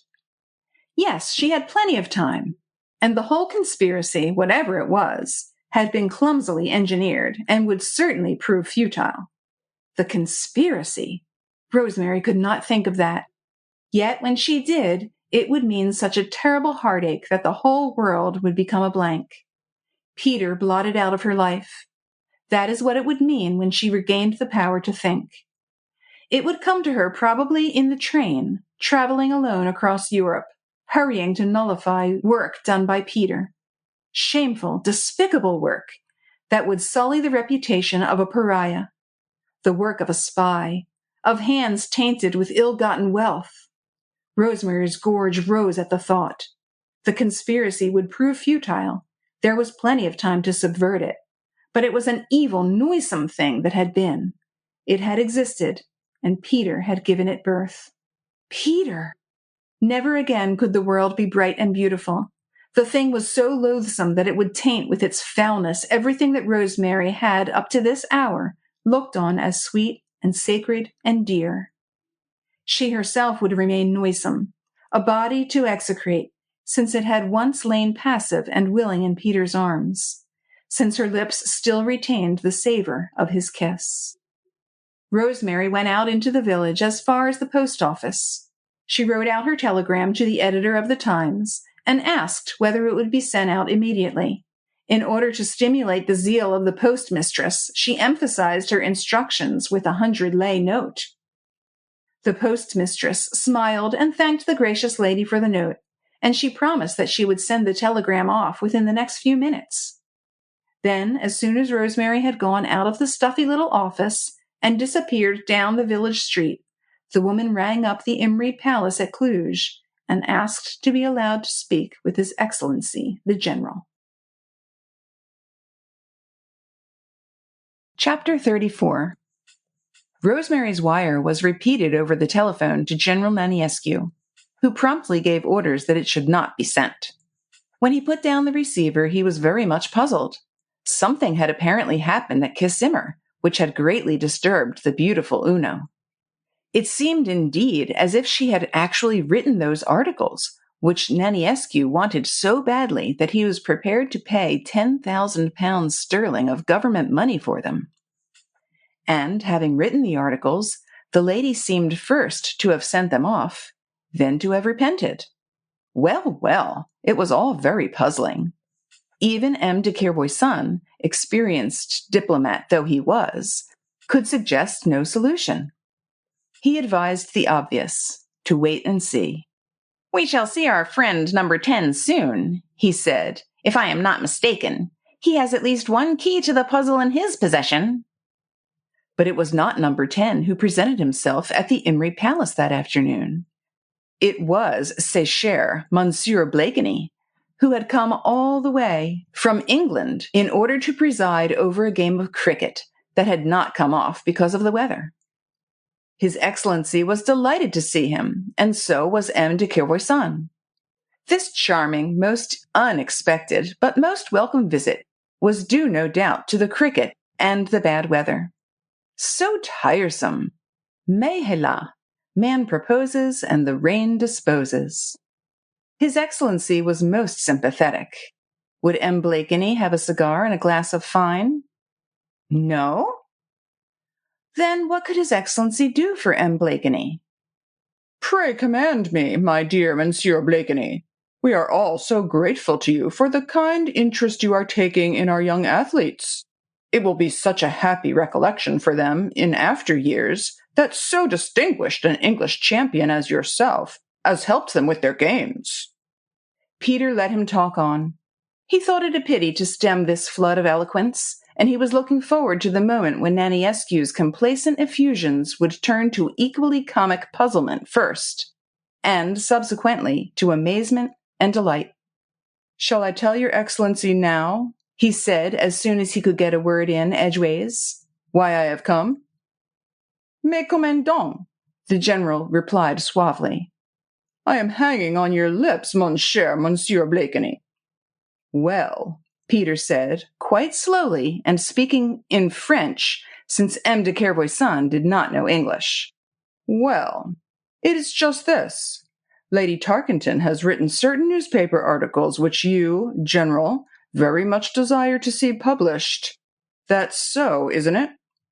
But though this opening almost betrayed Naniescu into an exclamation of surprise, he had enough control over his nerves not to give himself away. Fortunately, he was a great adept at expressive gestures, and his cigar also helped to keep him in countenance. He leaned back in his chair, was silent for a moment or two, blowing rings of smoke through his full red lips. Articles? He queried at last with an assumption of perfect indifference. I don't know. What articles do you mean, cher ami? Those, Peter replied with equal indifference, for which you were prepared to pay a deduced lot of money to your spy-in-chief? Naniescu waved his podgy hand that held the cigar. Then he deliberately dusted away a modicum of ash that had dropped upon his trousers. Ah, he said innocently. Lady Tarkington, you say, has written such articles? Yes, she has. Then no doubt she will honor me by allowing me to see the manuscript. She knows how deeply I am interested in her work. No, General, Peter broke in dryly. Lady Tarkington has no intention of allowing you to see that particular manuscript of hers. Ah, may I be permitted to inquire how you happen to know that? I happen to know, no matter how, that Lady Tarkington only wrote the articles tentatively, that after she had written them she repented having done so, and that her next act would have been to throw the manuscript into the fire. Very interesting, but forgive me, my dear Monsieur Blakeney, if I ask you in what way all this concerns you. I'll tell you, Peter said coolly. I also happen to know, no matter how, that you were prepared to pay a large sum of money for those articles. So I thought that I would forestall your spy-in-chief by driving a bargain with you over the manuscript. But how can you do that, my dear young friend, without the manuscript in your possession? The manuscript is in my possession, Excellency, Peter said coolly. How did that come about, if I may ask the question? You may. I stole it this morning from Lady Tarkington. What? Naniescu had given such a jump that he nearly turned himself out of his chair. The cigar fell from his fingers, and the glass that contained the fine was upset, and its contents spilt over the table. Even M. de Kervoisin had given a start, and his pale, expressionless face had flushed, though the report of the postmistress of Kissimmar had given Naniescu an inkling that something unexpected had occurred. He certainly had not been prepared for this. He looked up at Peter and frowned, trying to recover his dignity, which had been seriously jeopardized. Peter was laughing, very impolitely, thought His Excellency. But then these English have no manners. You'll forgive my smiling, won't you, sir? Asked Peter quite deferentially. Go on with your story, Naniescu retorted gruffly. Never mind your manners. I can't very well mind them, sir, Peter rejoined with utmost seriousness, as I don't possess any. and I can't go on with my story because there is none to tell. You have got to tell me how you knew that Lady Tarkington had written certain newspaper articles, how you knew that I wanted them, and how you came to steal them. The word is your own, my dear Monsieur Blakeney, and where they are at the present moment. None of which facts, I am thinking, concern your excellency, Peter retorted coolly, except the last. The manuscript of Lady Tarkington's newspaper articles is in my pocket at the present moment, together with her letter to the editor of the Times, asking for these articles to be published at an early opportunity. So you see, sir, that I am bringing you a perfectly sound proposition. I'll have to read those articles first. Of course, Peter agreed, and took the sheets of manuscript out of his pocket. At your leisure. Naniescu thrust out his podgy hand for them. His large, expressive eyes had lit up with a gleam of excitement. Peter gave him the manuscript, and as he did so, he remarked casually, "They are no use to your excellency without the covering letter." Which remark seemed to tickle M. de Kervoisan's fancy, for he gave a funny, dry cackle, which might pass for a laugh. Naniescu, however, appeared not to have noticed the taunt. His white, downy hands shook slightly as he unfolded the manuscript. He leaned back in his chair and began to read. The excitement of his nerves was chiefly apparent by his stertorous breathing and his almost savage chewing of the stump of his cigar. M. de Kervoisan remained silent. He offered Peter a cigarette, and while the Englishman struck a match, lit the cigarette, and smoked it with obvious relish, the Frenchman watched him through his half-closed lids with an expression of puzzlement upon his keen, wrinkled face. No sound disturbed the silence that had fallen over the actors of the little comedy, only the ticking of an old-fashioned clock, and now and then the crisp crackling of paper as Naniescu turned over the sheets of the manuscript. From time to time he nodded his head and murmured complacently, "C'est bien, c'est mais très bien," and once he looked across at his friend and asked, "Would you like to read this, Kervoisan?" But the Frenchman only shrugged and replied with a slightly sarcastic smile, "Oh, my dear friend, if you are satisfied." Peter said nothing. He waited quite patiently, seemingly completely indifferent, and smoked one cigarette after another. When Naniescu had finished reading, he carefully folded the manuscript, laid it on the table beside him, and put his hand upon it. "What do you want for this?" he asked. And Peter replied coolly, "The title deeds of the Kissimer property." Naniescu stared at Peter for a moment or two. Then he threw back his head and laughed until the tears trickled down his cheeks. "You are astonishing, my friend," he said.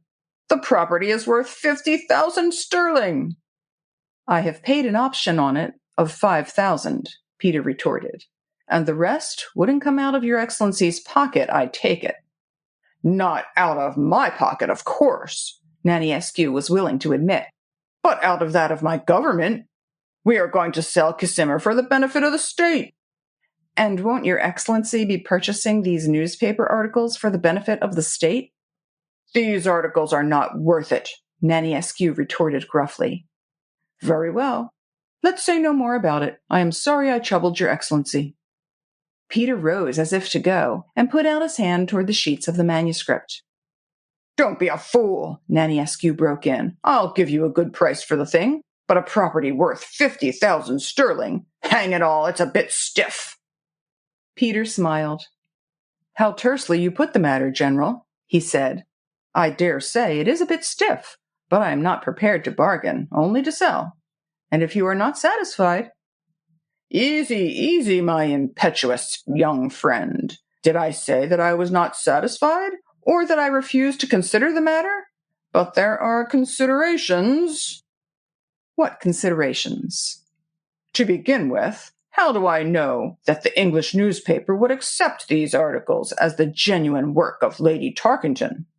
"I told you that I had Lady Tarkington's own covering letter to the editor of the Times, asking him to publish the articles as soon as possible." "Let me see it," Naniescu retorted. "With pleasure." Peter took the letter out of his pocket, but before handing it over to Naniescu, he said dryly, "May I, in the meanwhile, refresh my memory of the articles?" The eyes of the two men met across the table. Naniescu's flashed with resentment, but Peter's face wore a disarming smile. He looked for all the world like a schoolboy bartering marbles for stamps. But the situation appeared to tickle Kervoisan's fancy. He gave a dry chuckle and said, "You are quite right, mon ami. They are astonishing, these English." The exchange was effected without Naniescu losing his sense of resentment or Peter his pleasant smile, and Peter held on to Rosemary's manuscript while the general read the letter through. While he read, the look of resentment vanished from his face, and a complacent smile rose to his full, sensuous lips. "Il n'y a pas dire," he murmured. C'est très bien." When he had finished reading, he looked up at Peter. "Now then, Monsieur Blakeney," he said curtly, "your last price?" "I have told you, sir, the title deeds of Casimir." "You are joking." "I was never more serious in my life." "But hang it all, man, if I make the property over to you, how are we to get rid of the Imrys?" Peter shrugged his shoulders and, still smiling, said coolly, "That, Excellency, is your affair, not mine." "But the Countess Imry is your aunt." "What has that got to do with the whole thing, Excellency?" "What has it got to do with it? What has it—" Naniescu was gasping with astonishment. He was something of a rascal himself, but never in all his life had he come across such callousness or such impudence. He turned to Kervoisan as much as to say, "Have you ever seen such an unmitigated young blackguard?" But the Frenchman's face was inscrutable. His keen pale eyes rested with obvious puzzlement on Peter. "Then you want me," Naniescu asked, as soon as he had recovered his breath, "you want me to turn the Imrys out of their home?" "It won't be the first time, Excellency, that you have done that sort of thing, will it?" Peter retorted with his most engaging smile. Strangely enough, Naniescu was losing his temper. He wanted those articles, and wanted them badly. And if this preposterous deal went through, he could have them without putting his hand in his pocket. But this young blackguard exasperated him. Perhaps professional pride was wounded at meeting a man more corrupt, more venal than himself. To further his own ends, Naniescu would have plundered and bullied to an unlimited extent, but he would not have robbed and bullied his own kith and kin. Whereas this handsome young athlete, with the engaging smile, did not seem to have the slightest scruple or the least pricking of conscience. It would be a triumph to get the better of him in some sort of way. Unfortunately, the scamp had not yet given up the manuscript, and Naniescu only had the letter, whilst de Kervoisan was in one of his abstracted fits when he wouldn't open his mouth to give friendly advice. The general, sitting back in his chair and blowing smoke rings through his pursed lips, had a swift but exceedingly pleasant daydream. Those articles were just what he wanted. They were so beautifully written, so convincingly. What a stir they would make! They were a complete vindication of his administration here in Transylvania. The country prosperous, the people contented. Only a small minority grumbling, without the slightest justification. Oh, those articles! Published in the English Times and signed by the illustrious Uno! Naniescu, closing his eyes to enjoy this wonderful daydream, saw himself summoned to Bucharest, there to receive the personal thanks of his king and a substantial reward from his government, whilst all he needed to do now to obtain these glorious results was to hand over to this young rascal a property that belonged to that fool Morris Imry. It was a lovely daydream. A stroke of the pen would make it a reality. No wonder that General Naniescu swore loudly when the crackling of paper woke him from his short trance. The young rascal was quite unconcernedly stowing that precious manuscript away in his pocket. "Halt!" Naniescu exclaimed, on the impulse of the moment. "I accept." Then he added guardedly, "On principle, I mean." "And in fact?" Peter queried, without making the slightest movement toward taking the manuscript out of his pocket again. "Yes, yes," Naniescu replied impatiently. "But curse you for a jackanapes! These things take time." They need not, Peter rejoined curtly. All you need do is to give me an official receipt for 45,000 sterling, the balance of the purchase money for the Kissimer property. The British consul and your lawyer will do the rest. And when do you want possession? At once. Naniescu made a final appeal to his friend. What say you, Kevoisan? But the Frenchman's face remained inscrutable. He was watching the smoke that curled upwards from the tip of his cigarette, and only from time to time did he throw a quick, indefinable glance at the tall, athletic figure of the man who was driving such a contemptible bargain. When Naniescu appealed directly to him, he only shrugged his shoulders to indicate his complete detachment from the whole affair. Peter, on the other hand, showed not the slightest sign of impatience.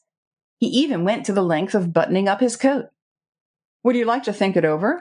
He said coolly. I can leave my offer open for another few hours. No, damn you, Naniescu exclaimed and jumped to his feet. Wait for me here. I'll have the receipt ready in 5 minutes. After which, from sheer force of habit, he swore in several other languages before he finally strode out of the room.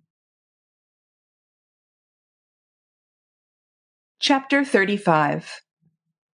Peter met de Kervoisan's shrewd eyes fixed searchingly upon him. He gave a quaint, good-humored laugh. Are you trying to make up your mind, sir? He asked. Just what kind of a blackguard I am? M. de Kervoisan's thin lips curled in a wry smile. I am not sure, he said, that you are a blackguard, but I confess that I do not understand you. Which is very flattering, sir. But isn't it natural that a man should covet a beautiful property and seize the cheapest means to become possessed of it? That sort of thing has been largely done by the conquering nations since the war. Then why not by individuals? Why not, as you say? But I was not thinking of that side of the question, chiefly because I do not believe that you stole Lady Tarkington's manuscript in order to drive a bargain with your friend here over the Kissimer property. I may be wrong, but you don't look to me the sort of man who would do this dirty trick for mere gain. I am giving you the credit of desiring above all to save your kinsfolk, young and old, from certain highly unpleasant eventualities. You are very generous, sir, in your estimate of me. The question is, Kervoisan mused, whether after all this they will be grateful to you for what you have done, or will they hate you? Do you think for what the publication of those articles will mean to their people? Lady Tarkington must at one time have intended to publish those articles, since she took the trouble to write them. Something turned her from the purpose, either her own conviction or the desire of the Imrys themselves. I suppose so, Peter said with a shrug of complete indifference.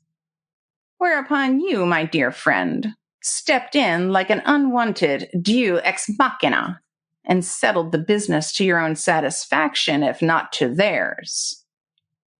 I never was good at Latin, Peter said, with his most engaging smile, but we'll leave it at that if you like. M. de Kervoisan was silent for a moment or two, his attention being seemingly riveted on the rings of smoke that rose from his cigarette. I wonder, he murmured after a while. Don't trouble, sir. I am not worth it. Ah, but youth always is a perpetual wonder to me. It is such a long time since I was young myself, and I was wondering which of the two levers youth pulled in order to make you act as you did. 2 levers? Love or hate? Then, as Peter was silent in his turn, M. de Kervoisan went on. You know, we in France always look for the woman in every case. Now here we have not far to seek, and yet love would seem to me to have gained nothing by this adventure, whilst hate, on the other hand— He paused abruptly, his keen eyes narrowed, and his lips curled in a sardonic smile. Ah, he said, I think I understand after all. That's more than I do, sir, Peter retorted ingenuously. M. de Kervoisan would no doubt have pursued the subject, which seemed greatly to interest him, had not Naniescu just then made a noisy re-entry into the room. He had a large official-looking document in his hand, which he threw down on the table. "Have a look at this, my dear Monsieur Blakeney," he said curtly. "I think that you will find it in order." Peter took up the paper and examined it at great length. It was a receipt for the sum of £45,000 sterling, in full satisfaction for the sale of the estate of Casimir, here described as the property of the Crown of Romania. It was signed with Naniescu's elaborate flourish, countersigned and stamped. It was stated further that the sale would be duly inscribed in the Bureau des Hypothèques in accordance with the law, and the acte de vente and title deeds handed over within 1 month to M. Peter Blakeney, or his duly appointed representative. It was all in order. Peter folded the receipt, but before putting it away, he said to Naniescu, "The whole thing, of course, is conditional on a free pardon being granted to Philip Imrie and Anna Heaves, with the permission to leave the country immediately. That was the original bargain between yourself and Lady Tarkington." "They can clear out of this country the day the last of these articles is published in the Times," Naniescu rejoined gruffly. "I'll arrange for that fool Morris Imrie and his wife to clear out at the same time. The sooner I am rid of the whole brood of them, the better I shall like it." "I am sure you will," Peter said blandly. "Then perhaps you won't mind me having the passports for them? You can post-date them, of course. I shouldn't then have to intrude on you again." "You are very kind. The passports post-dated, say, a week from today, will be in the bureau at your disposal whenever you like to call for them. You understand that I should revoke them if at least one of these articles has not appeared within the week." "I quite understand," Peter concluded. Everything now being in order, he slipped the receipt into his pocketbook. Then, without further words, he handed Rosemary's manuscript over to Naniescu. "You have the covering letter," he said simply. Naniescu nodded, and he took the papers with a sigh of satisfaction, which he did not even attempt to disguise. His ill temper had vanished. The daydream was coming true. The journey to Bucharest, the thanks of his king, the reward from a grateful government. Naniescu felt at peace with all the world. He would even have hugged Peter to his breast. "We part the best of friends," he said suavely, "my dear Monsieur Blakeney." "Oh, the very best," Peter assented. "And when you come to take possession of Casimir, you will command my services, I hope?" "I shall not fail to do so." "I will see to it that you can do it at the earliest possible moment. By the way," Naniescu went on with some hesitation, "the furniture and other contents of the chateau, they are not included in the sale, of course." "Of course not." "You won't mind the Imries having those?" "It might create an unpleasant impression if we were to, "It might," Peter assented. "I was sure you would agree with me about that," Naniescu rejoined unctuously. "Then what would you like us to do in the matter?" "Leave everything as it is until you hear from me again. The British consul will look after things for me." "Ah," Naniescu concluded with perfect affability. "Then I don't think I need detain you any longer, my dear young friend. May I express the wish that you will spend long and happy years in this beautiful country?" "Thank you." Peter did not shake hands with either of the two men, but he caught Kervoisan's glance and gave him a pleasant nod. To Naniescu, he said just before leaving, "I suppose you've realized that Lady Tarkington will probably wish to start for England immediately." "Yes, my dear young friend," Naniescu replied blandly. "I have realized that, and I have taken measures accordingly. But how kind of you to remind me." And when Peter finally went out of the room, the general, breathless, perspiring, nerve-racked, threw himself into a chair and exclaimed, "Il n'y a pas d'air! They are astonishing, these English." He poured himself out a glass of fine and drank it down at one gulp. "Did you ever see such an unmitigated young blackguard?" he exclaimed. But de Kervoisan had remained thoughtful. His shrewd, pale eyes were fixed upon the door through which Peter had just disappeared. Naniescu had taken his handkerchief and was mopping his streaming forehead and his neck round the edge of his collar. "I feel quite sick," he murmured. "Ah, these English, mon ami. You do not know them as I do. I believe firmly that they would sell their fathers, their mothers, their sisters, or their wives if they saw money in the transaction." Kervoisan made no comment on this tirade. After a while, he asked abruptly, "What are you going to do to prevent the lovely Uno from putting a spoke in your wheel?" Naniescu gave a complacent laugh. "Doing?" he retorted. "Why, I've already done everything, my friend. My courier starts tonight for London with Lady Tarkington's letter and manuscript. He will be in London on Monday evening. On Tuesday he will call on the editor of the Times. Ostensibly, he is Lady Tarkington's messenger. When he has delivered the letter, he will ask for a reply. That reply he will telegraph to me. Then we shall know where we are." He drank another glass of fine, and then he went on. "I have no doubt that the fair Uno has already got her boxes packed and is ready to start for England by the express tonight, but—" Naniescu paused. He stretched out his legs, examined the toes of his boots, and the smoke of his cigar. His face wore an expression of fatuous self-satisfaction.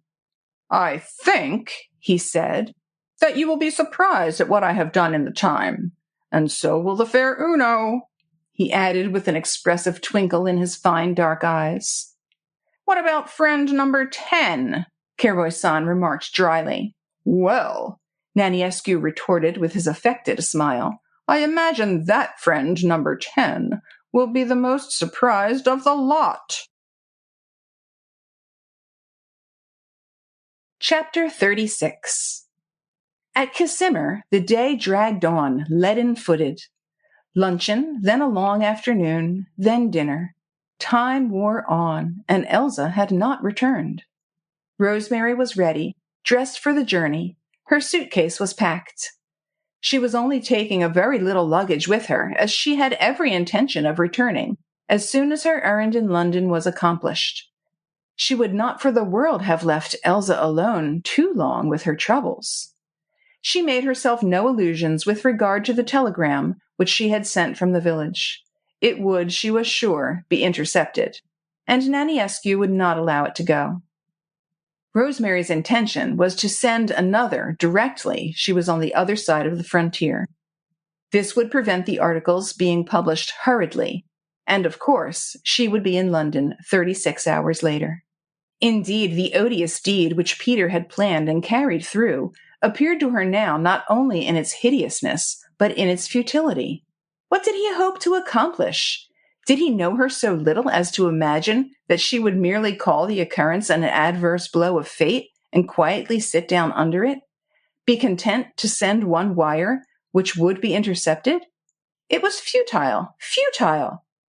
She was a British subject. She had a British passport. No power on earth could stop her from going to London, or to the outermost ends of the earth if she had a mind. No one, not even Jasper, least of all Jasper. But in the meanwhile, Elsa had not returned. Time went on, slowly but certainly. 8 o'clock, 9 o'clock, 10 o'clock. Unless Elsa was home within the next half hour, Rosemary could not start for London before the next night. There was only one through train to Budapest every 24 hours, the midnight express. Any other slow train would be no help for getting the communication with the Orient Express. And Rosemary could not go to London without knowing what Elsa's wishes were. Elsa was to decide, not she. And Elsa had not come home. Soon after 10 o'clock, Rosemary sent Rosa round to Morris's apartments to ask if she might see him. She hoped that he could perhaps tell her something definite about Elsa's movements. Rosemary found him very much altered since last she had seen him. He looked well in health, but his whole expression, even his appearance, seemed strange. The gypsy strain was more apparent. The eyes seemed darker and more restless, the mouth redder and fuller, and the nose more hooked and narrower across the bridge. But he talked very quietly and rationally with Rosemary. He was not anxious about Elsa, because he had not really expected to see her back this evening.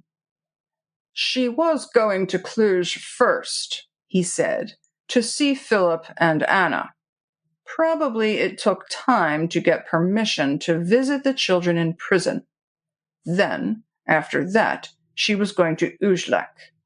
I suppose she wanted to let Charlotte know how little Anna is getting on. Poor child, poor child. Morris went on slowly, wagging his head. Isn't it pitiable?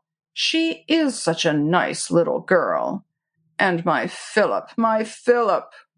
He rambled on, and his speech became thick and unintelligible. The sister in charge gave Rosemary a hint that it would be better for her to go. Rosemary rose at once. "Well, my dear Morris," she said, "I don't want to tire you. I thought perhaps you might know something definite about Elsa. But if you are not anxious about her, I am sure it is all right." Oh, yes, it is all right. You see, she went to visit the children. Then she was going to Ujlak. It is a long way for the horses. You don't think she would stay in Cluj for the night? I don't know. She was going to Cluj first to see the children. Then she was going to Ujlak. It is a long way for the horses. Elsa will stay with Charlotte for the night. A hard woman, Charlotte. But Anna is such a nice child. And my Philip. The mind was obviously wandering. Morris, while he spoke, was staring straight out before him. Rosemary tried to explain to him that she had to go away on business for a day or two, and had hoped to start this evening, but she could not go, of course, without seeing Elsa first. Ah, you are going away, dear Lady Tarkington, the invalid said, with a quick gleam in his restless dark eyes. I wish I could go with you. I am so sick of this place. And now that my Philip is gone. But how can you go tonight, dear Lady Tarkington? I won't go before I have seen Elsa. No, you must not go before Elsa comes. I have only the one comfortable carriage now. They have taken everything from me. My horses, my cattle, my carriages, and my motor cars. I can't send you to Cluj in comfort until Elsa comes back in the carriage. I have another pair of horses, but no comfortable carriage. They took everything away from me. Soon they will turn me out of this house. Don't worry about that, dear. My husband has the use of a small car and a soldier's chauffeur. We can get to Cluj all right. The sister in charge interposed again, more peremptorily this time. Rosemary took as cheerful a farewell of the invalid as she could. You must arrange, she said, as soon as you are well enough, to come over to us in England for a visit. It would be such a change for you, and Jasper and I would make you and Elsa very welcome. But Morris shook his head and stared straight out before him. That dear Lady Tarkington, he said, can never be now. And slowly the tears gathered in his eyes and trickled down his cheeks. Broken-hearted, Rosemary bade him a final good night. There was only one more chance of getting in touch with Elsa tonight, and that was to ascertain as if she were staying at any of the hotels in Cluj. And this Jasper did at Rosemary's request. He telephoned the Pannonia and to the New York, the only possible places where Elsa might have put up for the night. True, when the Romanian government took over the Imre Palace, 2 or 3 rooms were allowed to remain in possession of the family, if they required them. But it was not likely that Elsa would elect to sleep under the same roof as General Naniescu. Both hotels replied on the telephone that the gracious Countess Imre was not there. Ujlak, unfortunately, had not the telephone installed. There was nothing to be done. But the next day was even more trying than the one before. The morning wore on, and there was no news of Elsa. Anxiety for her friend was added to the heavy load which Rosemary had to bear. Anxiety and this unexpected uncertainty, which was positive torture. Jasper, on the other hand, had become both helpful and sympathetic. Already the day before, he had announced his intention of accompanying Rosemary to London. At first she had protested, but he looked so contrite and so abashed that she relented, and said more graciously, "It is more than kind of you, dear, to suggest it, but I really am quite capable of looking after myself." "I don't doubt it," he had replied with a sigh, "but I, too, have certain privileges, chief of which is looking after your welfare and your safety." She laughed. "I am perfectly safe. No one is going to run away with me." "You might have trouble on the frontier." "Not very likely," she retorted, "with a British passport." Jasper made no further remark just then, and the subject was dropped. But Rosemary knew from his manner and his look that he intended to accompany her. It would be no use protesting, though she had the feeling that she would so much rather have traveled alone. But when the morning of the next day went by without news of Elsa, Jasper was ready with a fresh suggestion. "Let me go to London for you," he said. "I could see the editor of the Times and ask him in any case to withhold publication until he heard from you. Then, after that, if Elsa's decision went the other way, you could always wire or write again." Rosemary hesitated for a moment or two. She could not very well put into words the thought that was in her mind, but Jasper presently did it for her. "You do not trust me," he said quietly. For another fraction of a second she hesitated. Then, with a frank gesture of camaraderie, she put her hand out to him. "I think I ought to carry my own business through myself," she said, and added softly, "You understand, dear, don't you?" She could always win any man over with her smile, and at the soft tone of her voice, Jasper captured her hand and buried his face in the soft, smooth palm. "Tell me how I can serve you," he said, "but in God's name don't go away from me."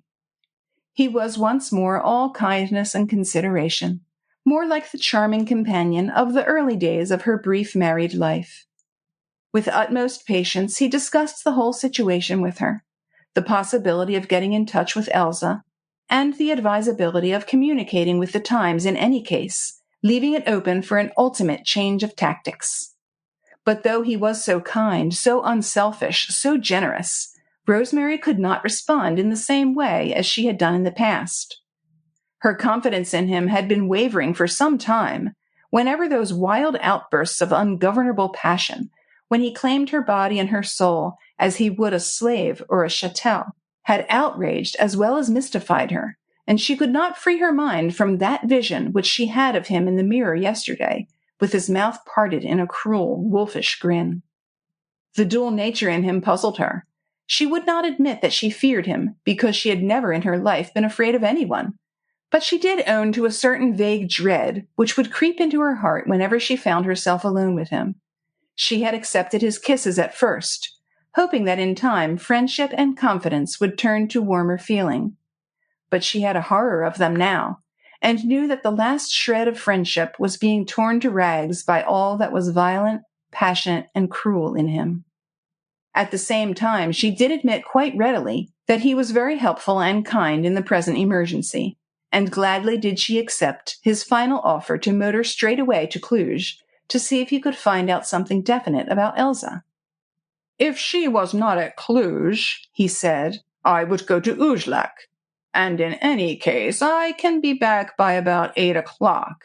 If in the meanwhile, as I hope and think, Elsa has turned up, we can make our plans in accordance with what she has decided, and either start for England at once, or leave the matters as they stand."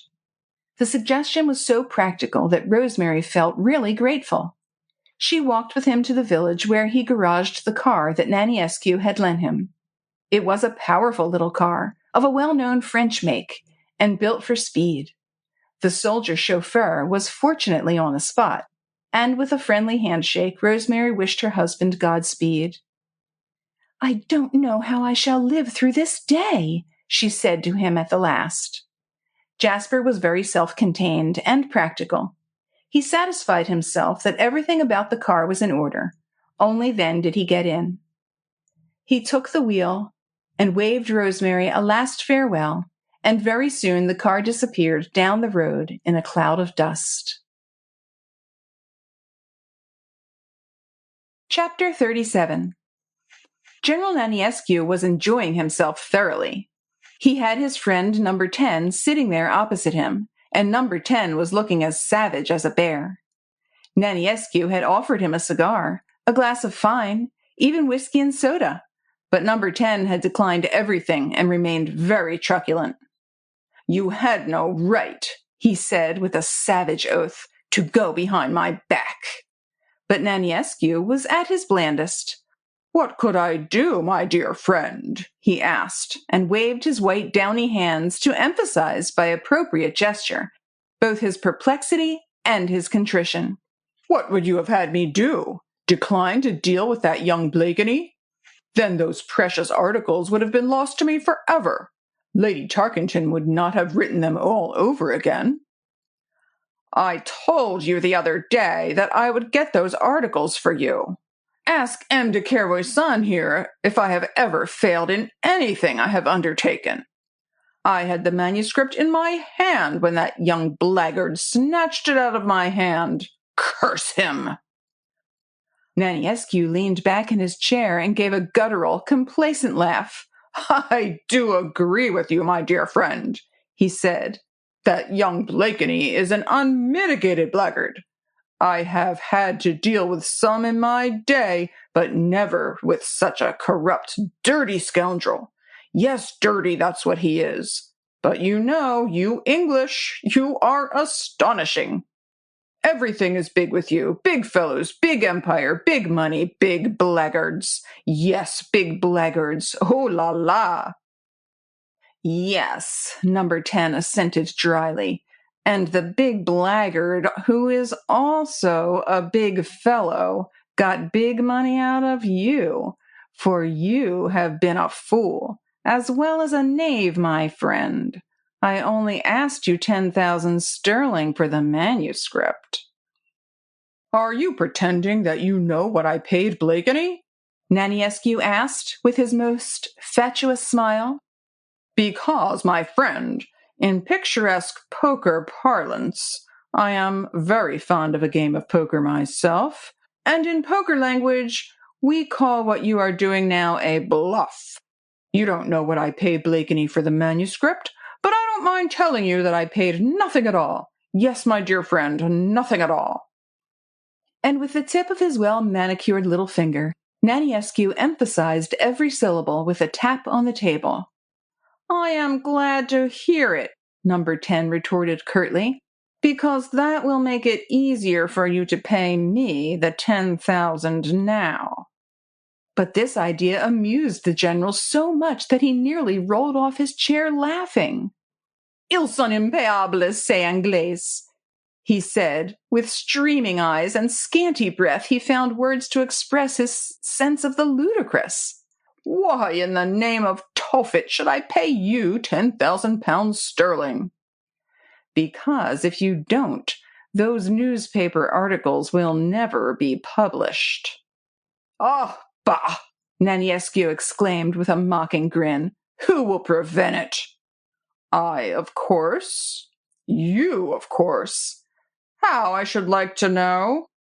"That's my business." "You can't do it, my friend," Naniescu rejoined complacently. "You can't do it. I defy you to do it." "Is that a challenge?" Number 10 had said this very quietly. He was in the act of lighting a cigarette when he spoke, and he finished lighting it, blew out the match, and threw it into the nearest ashtray before he glanced at Naniescu. Then he smiled, because Naniescu's face expressed arrogance first, then bewilderment, and finally indecision.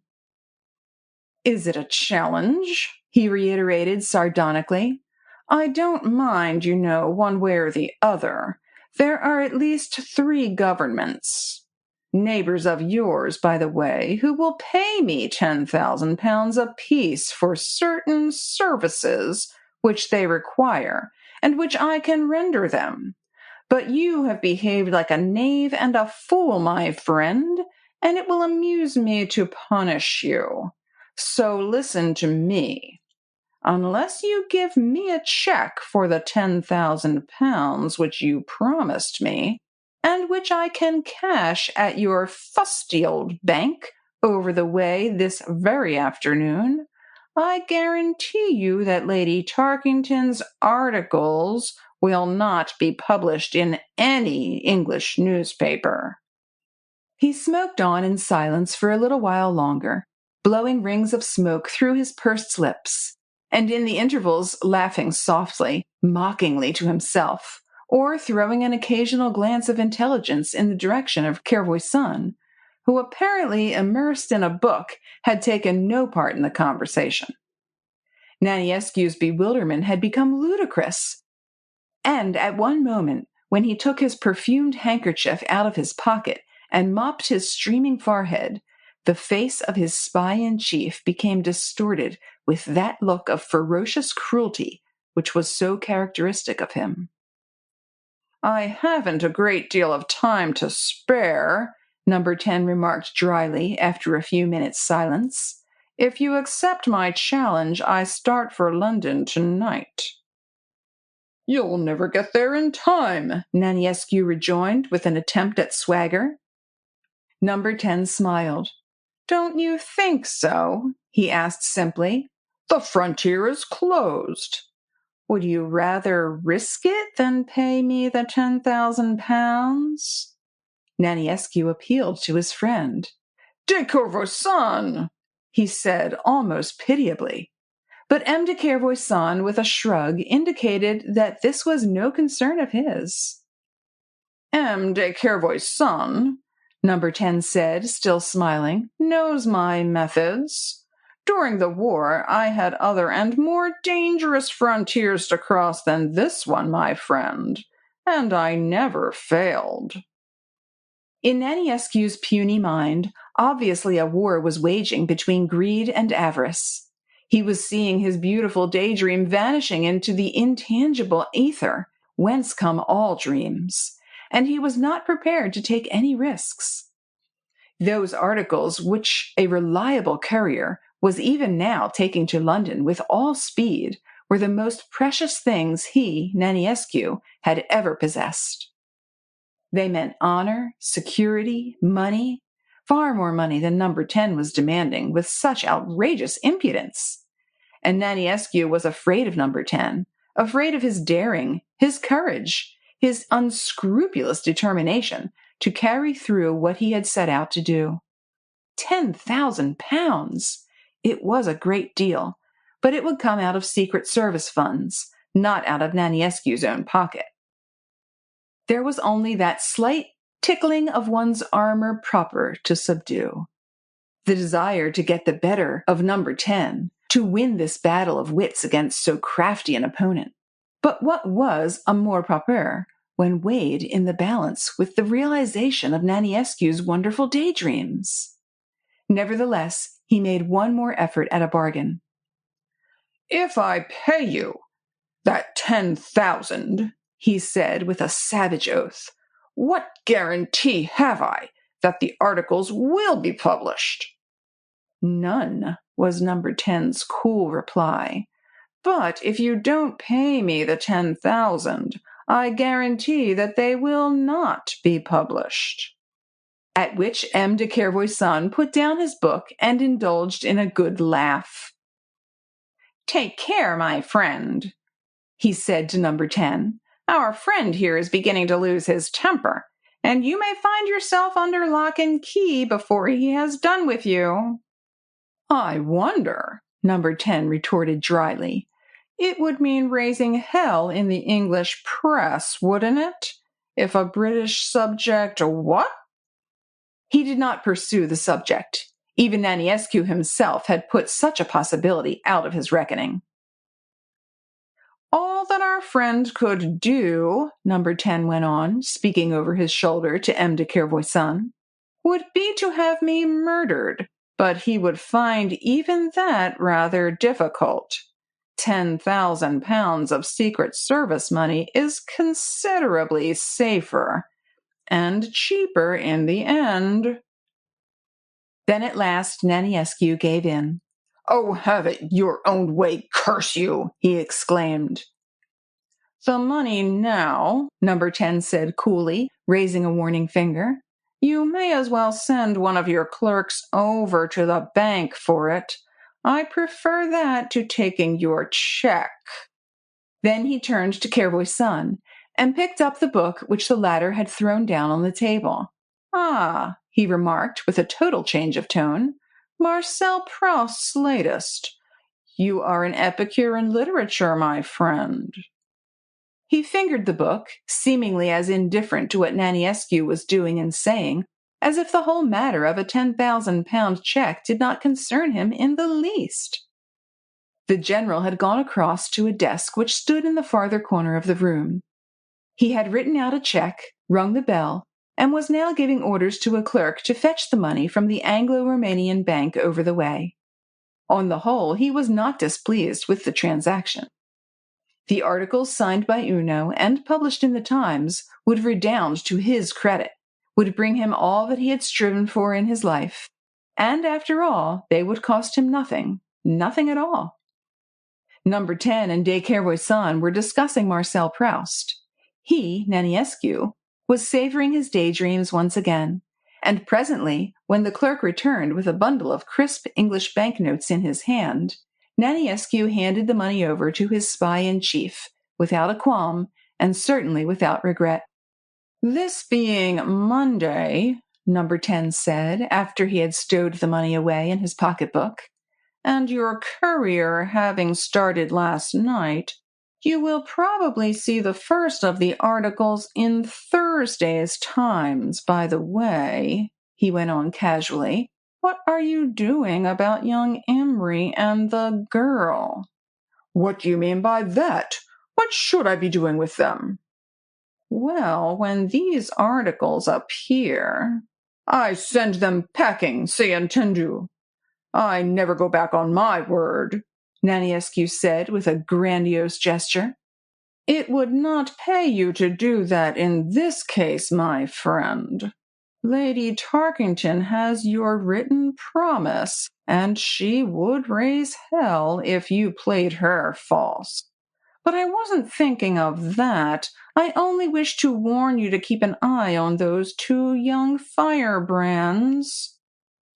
"Oh," Naniescu retorted with a shrug, "once I have them out of the country, they can do what they like. They no longer hurt me, especially after the publication of those beautiful articles."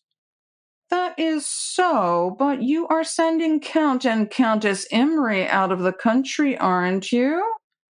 "What makes you say that?" "Well, you paid Blakeney for the articles with the title deeds of Kissimer, didn't you?" "How did you know that?" "I didn't," Number 10 replied dryly. "I guessed, and you gave yourself away." "Well, and if I did, what's it to you?" "Nothing, my friend, nothing. I come back to my original warning. Keep a close eye on young Imry and Anna Heaves. And above all, keep a close eye on Blakeney." "That young blackguard?" "Yes, that young blackguard. He may be playing a double game, you know. I suppose he is still in Cluj?" "I thought of that," Naniescu broke in curtly. "So I have had Imry and the Heaves girl transferred to Sot." "Sot? Isn't that rather near the frontier?" 30 kilometers. "But why Sot?" "We have commandeered a chateau there, which we use as a prison for political offenders.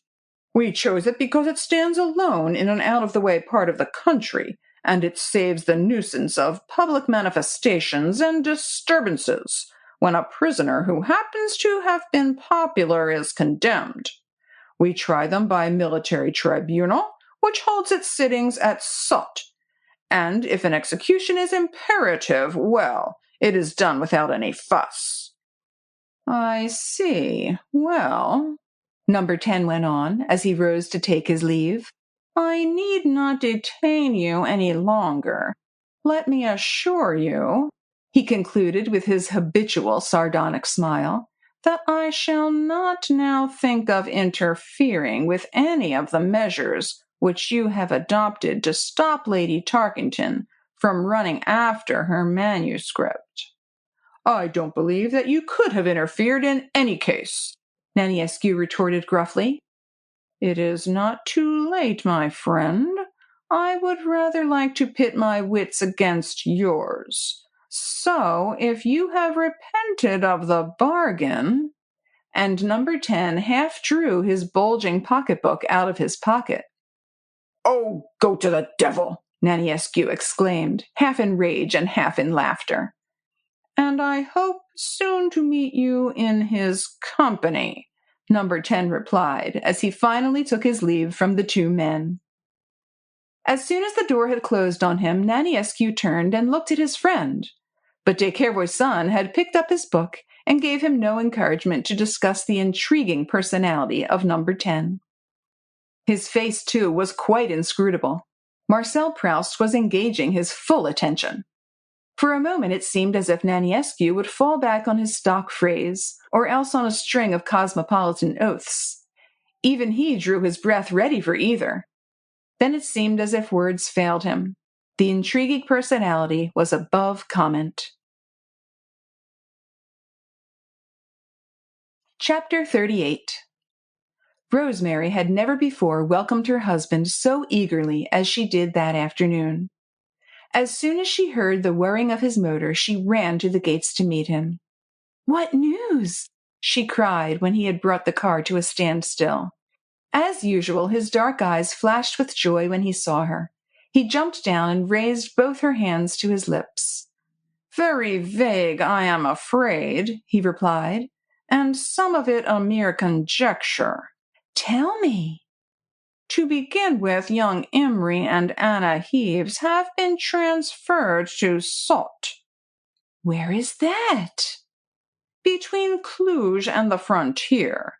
It seems that there is a chateau there that is being used as a prison for political offenders." "Who told you that?" "Naniescu.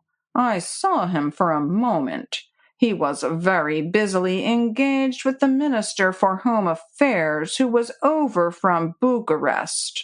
So he could only give me a few minutes." "Had he seen Elsa?" "No, but she had applied for permission to see Philip and Anna, and he gave the permission. He supposed that she had gone on to Sot by train." "Even so," Rosemary mused, "she would be back by now, or else she would have wired." Jasper appeared to hesitate for a moment or two, and then he said, "I don't think that she has been allowed to do either." "Why not?" "It is mere surmise, my dear," Jasper went on quietly.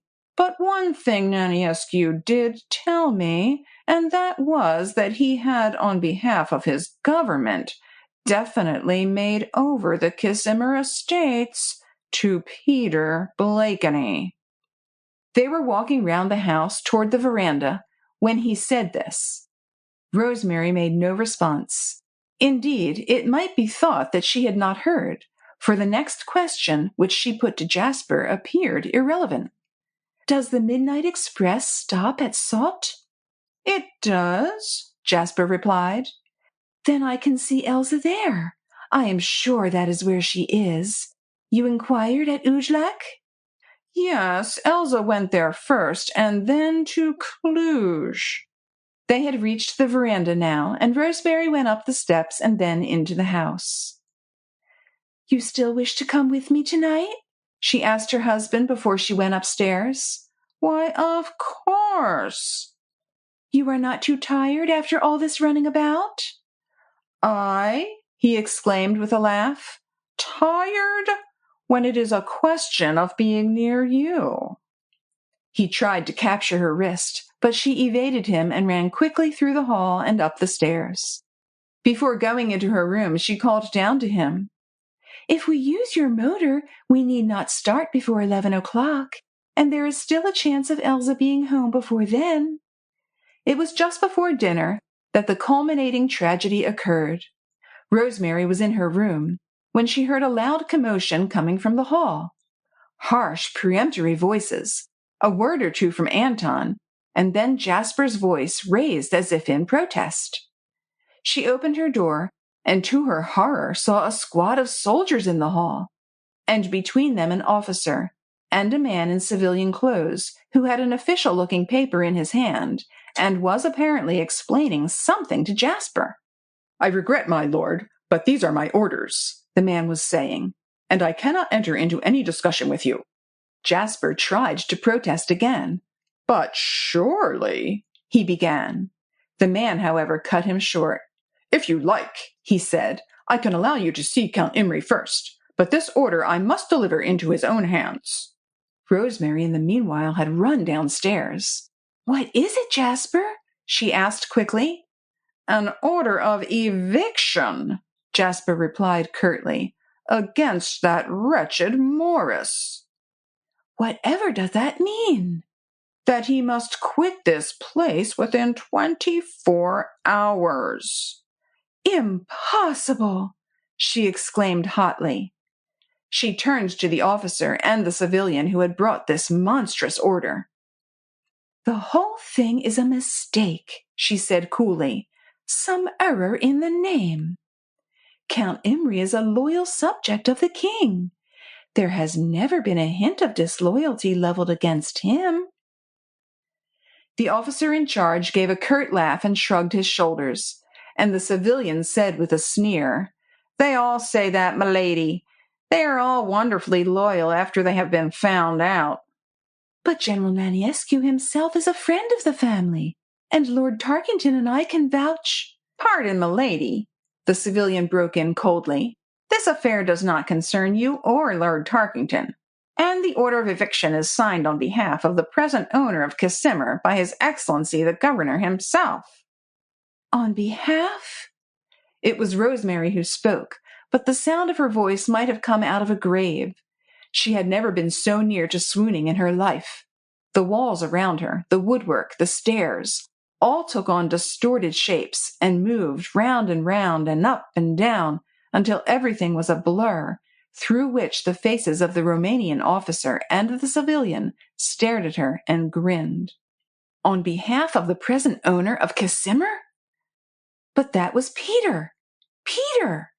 And the world did not totter. The earth did not quake and engulf all these monstrous crimes, this cruelty and this shame. Luckily, none of the Romanians appeared to have noticed this sudden weakness in her. The civilian was consulting with the officer whether he should allow my Lord Tarkington to break the awful news to Morris. Neither raised any objection, and Jasper pronounced himself ready to go. Rosemary turned appealingly to him. "You will be very patient, Jasper," she begged, "and very, very gentle?" "Leave it to me, dear," he responded. "I'll do my best." When he was gone, Rosemary mechanically asked the officer and his companion to come into the smoking room and sit down. She offered cigarettes. They made her ceremonious bows and were as polite and conventional as circumstances demanded. She tried to talk. She even asked questions, but they were diplomatically ignorant of everything except of their duty. They explained that this consisted in seeing Count Imry personally and giving the eviction order into his own hands. "It will kill him," Rosemary said with conviction, "or else send him out of his mind." Both men shrugged. They had seen so much of this sort of thing. One of them said, "People always threaten to die or to go mad, but nothing of the sort ever happened." "Are you quite sure of that?" Rosemary retorted. Somehow the episode had brought back into the forefront of her consciousness her responsibility with regard to her newspaper articles. Not that conscience had been dormant, But Peter's infamy had been such an overwhelming shock that every other emotion had slipped away into the background. But now it all came back to her. Those articles of hers, if they were published, would be a justification of all of this, of these orders of eviction, the sort of thing that men died of or went mad over out of grief, while officials shrugged their shoulders, having seen it all so often. A few minutes after, Jasper returned, and Morris was with him. At sight of Morris, Rosemary had risen from her chair, as if drawn up by a mechanical force, and she remained standing, staring at the man whom she had last seen as a fragile weakling, babbling incoherent words. Morris had dressed himself with unusual care. It almost seemed as if he had been expecting visitors. Rosemary had never seen him with hair so sleekly brushed, or chin so smooth.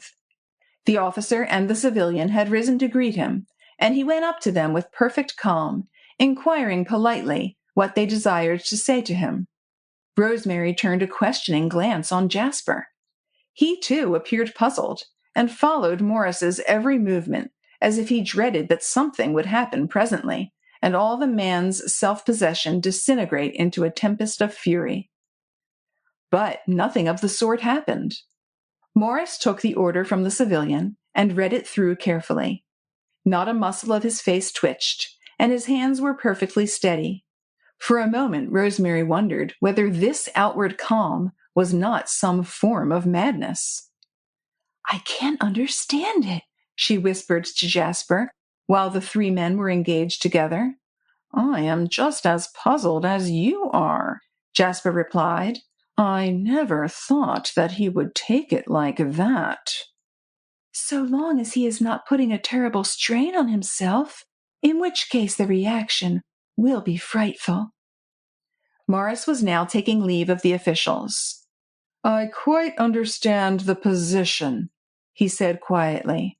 "If I had bought a house, I, too, would wish to take possession of it as soon as possible. Perhaps," he added with a smile, "I should not have been quite in such a hurry, but we all know that with the English time is money. Messieurs? And now all I need to do is thank you for your courtesy. I will comply with the order, chiefly because I have no choice." It was almost unbelievable. Rosemary thought that her eyes and ears must be playing her a trick. The two Romanians took their leave with their habitual elaborate politeness, and Morris himself saw them to his front door, where the squad of soldiers still stood at attention. When they had all gone, he came back into the smoking room, and he was actually laughing when he entered. "Did you ever see such a swine?" he said lightly, and then apologized to Rosemary for his language. "You are taking it so bravely, Morris, dear," Rosemary murmured, bewildered. "But what about Elsa?" "Oh, she prepared me for it. She knew all about it yesterday, and she sent me word what to bring along in the way of clothes for her. And of course, there will be her jewelry, and one or two little things to see to.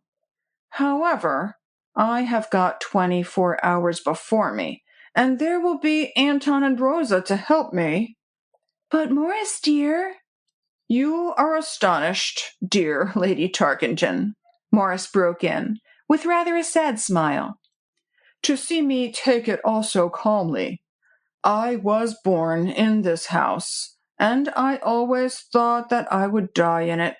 But lately these walls have seen so much sorrow and so many villainies that I would just as soon turn my back on them." "But what does Elsa feel about it?" "The same as I do. She writes quite calmly." "When did you hear from her?" "Early this afternoon, so you see I was prepared." "But where is she?" Rosemary asked insistently. "She was at Salt when she wrote to me. She had seen Philip and Anna, and she was on the point of leaving for Hard Mezzo. This was late last night. She is in Hungary by now, and in safety. Please God, I shall be with her soon. He still spoke quite calmly, in short, crisp sentences, with nothing of the rambling and babbling about his speech that had been so pathetic to witness yesterday. But though Rosemary ought to have felt reassured and comforted about him, she could not rid herself of a persistent feeling of dread, the same sort of feeling that invades the nerves at the manifestation of a supernatural phenomenon.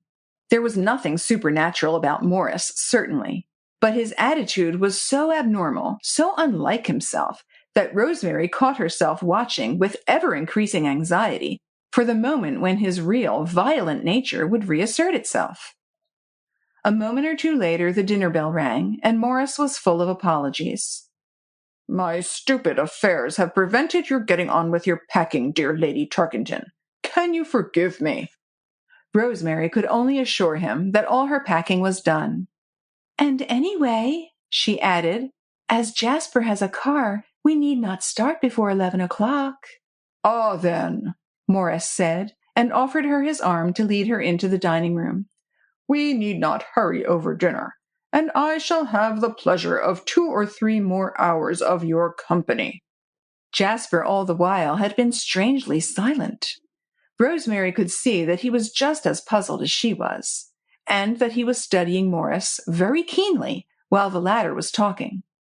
During dinner, and while the servants were about, the conversation drifted to indifferent subjects.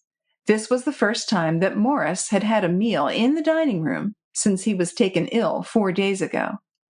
And he was like a child enjoying his food, and delighted with everything.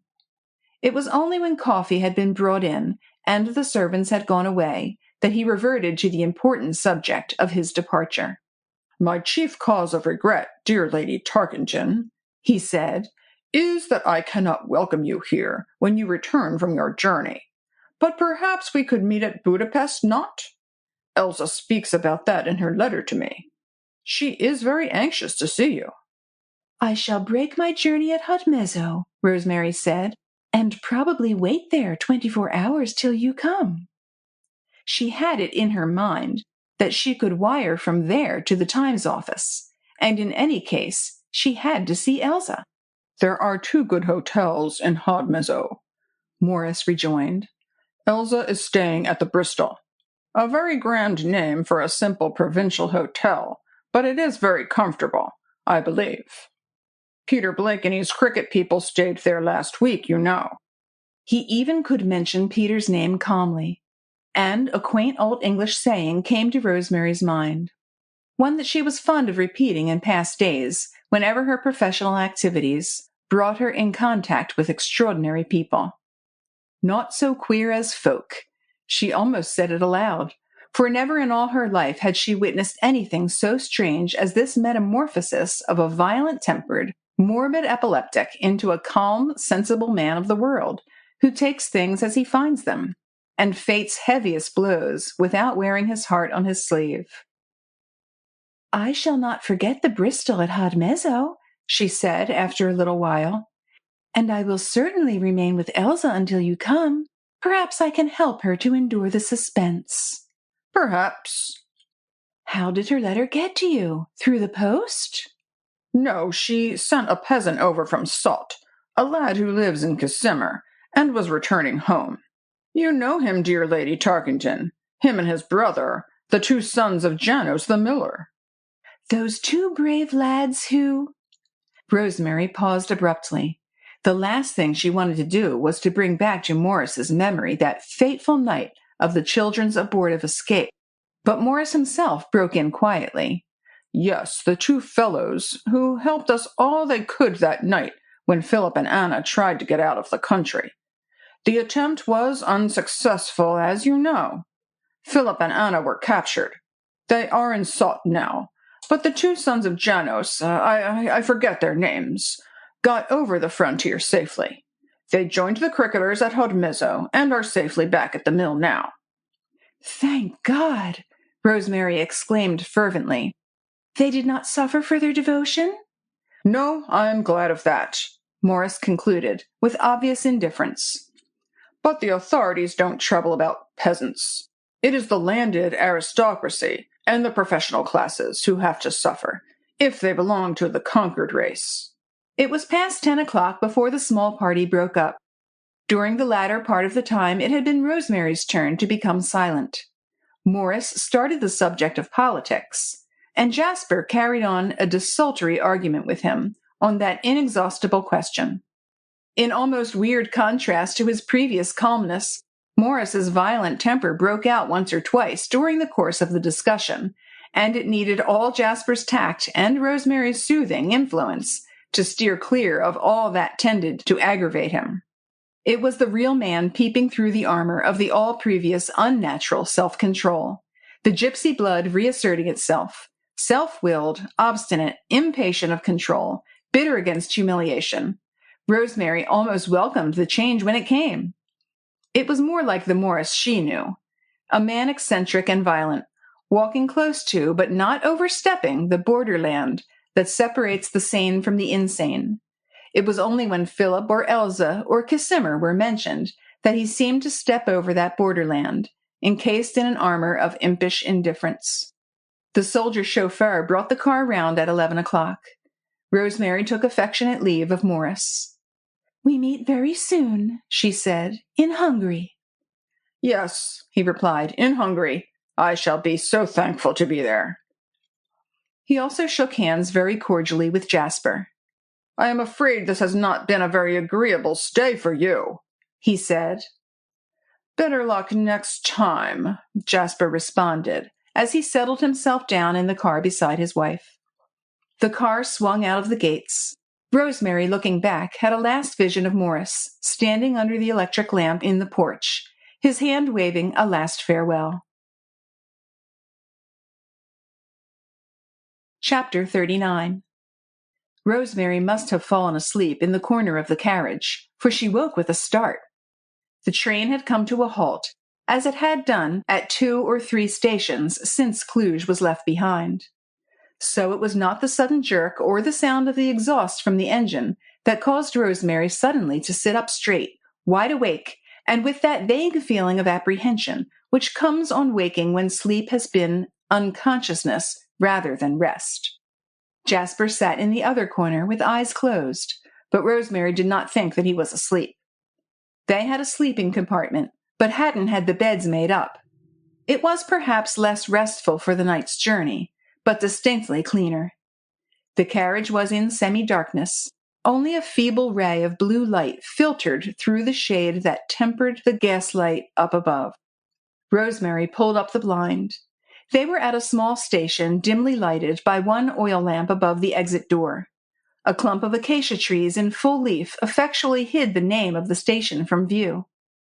A couple of soldiers stood at the door, through which a number of peasants, men with bundles and women with baskets, 1 or 2 Jews in long gabardines, and a prosperous-looking farmer in town clothes and top boots were filing out.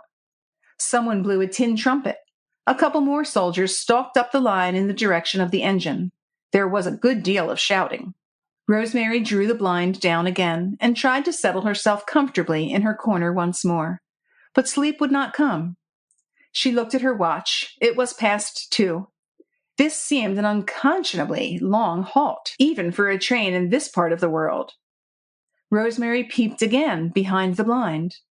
The station appeared quite deserted now, except for the 2 soldiers on guard at the door.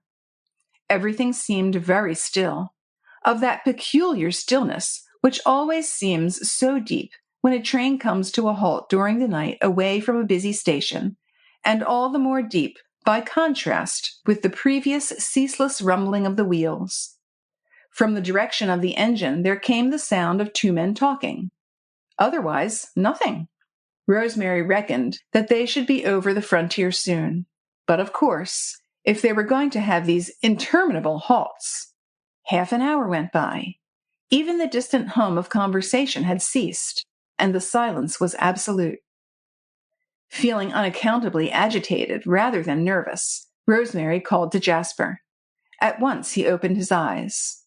"What is it, my dear?" he asked vaguely. "Where are we?" And he added with a shake of his long, lean body, These carriages are deuced uncomfortable. We are at a small station, Jasper, Rosemary said, and we've been here over half an hour. Have you been asleep? I remember this confounded train pulling up. I must have dropped off to sleep after that. I wonder where we are. We can't be very far from the frontier. I thought at first they would turn us out for the customs, or passports, or something. But nothing has happened, and we don't seem to be getting on.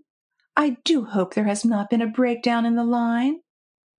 My dear, Jasper exclaimed rather impatiently, why in the world would you think that there is a breakdown on the line? There's a signal against us, I suppose. That's all. But Rosemary was not satisfied. Do you mind, she said, seeing if you can get hold of anybody? I can't help feeling nervous and... At once Jasper was on his feet, courteous, attentive as always. Of course I'll go and see my darling, he said. But it's not like you to be nervous. He drew back the shade so as to get a little light into the carriage, straightened his clothes, and went out into the corridor. Everything was so still that Rosemary could hear his footsteps treading the well-worn strip of carpet, then the opening of the carriage door, which sent a welcome draught of air through the stuffy compartment. Rosemary pulled up the blind and leaned out of the window. It was pitch dark, though the sky was starry. The small oil lamp still flickered over the exit door, and the two soldiers were still there. Rosemary saw Jasper's vague silhouette in the gloom. He stood for a moment looking up and down the line. Then he walked away in the direction of the engine. A few minutes went by, and presently Rosemary saw Jasper coming back, accompanied by the guard. "What is it, Jasper?" she called. "Where are we, and what has happened?" The two men had come to a halt immediately beneath her window. The guard doffed his cap at the sight of her, and scratched his head in obvious perplexity. "We are at Sot, my darling, but I have bad news for you, I am afraid," Jasper said. "There has been a very serious landslide lower down the line. I suppose it is due to the heavy storms. Anyway, the line is blocked for a distance of nearly half a kilometer, and of course there will be considerable delay. I don't understand all the man says, but it seems to have been a terrible catastrophe." But out of all this, only two words had penetrated Rosemary's brain. Considerable delay. What did that mean? She asked the guard, but he only shook his head. He didn't know. He didn't know anything except that there had been a landslide, and that no train could get through till the line was clear. He supposed that a gang would come down in the morning, but he couldn't say. Rosemary wanted to know whether there would be any other way of continuing the journey and picking up a train the other side of the frontier. The guard again shook his head.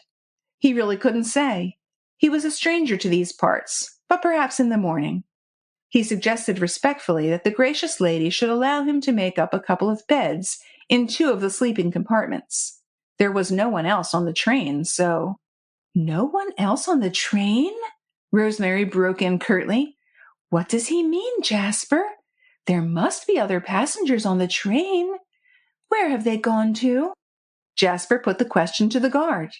"The last of the passengers got out at this station, gracious lady. When it was known that the line was blocked this side of the frontier, no one took a ticket further than Sot." "How do you mean? When was it known that the line was blocked?" "Before we left Cluj, gracious lady. And so..." "But they sold us tickets to Budapest and said nothing about a breakdown," Rosemary exclaimed. And then she turned to her husband. "Jasper, tell me, is this man a fool or a liar, or am I half-witted? You took our tickets to Budapest. Did the man at the ticket office say anything to you about a block on the line?" "No," Jasper replied. "He did not." "But our luggage?" "We have no registered luggage, only what we have with us in the carriage." Of course. How stupid of me. But when the man clipped your ticket? He didn't say anything. Rosemary, impatient, her nerves on edge, turned again to the guard. You saw the gracious gentleman's tickets, she said, when we got into the train.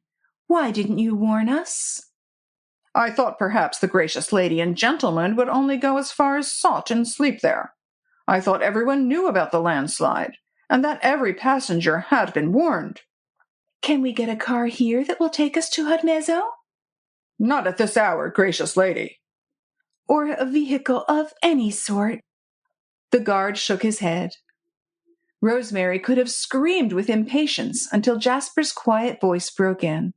I think, my dear, that by far the best thing to do will be to let the man make up a couple of beds for us, and to try and possess ourselves in patience until the morning. There is nothing to be done, really, darling, nothing. And after all, it may only mean a delay of 8 to 10 hours.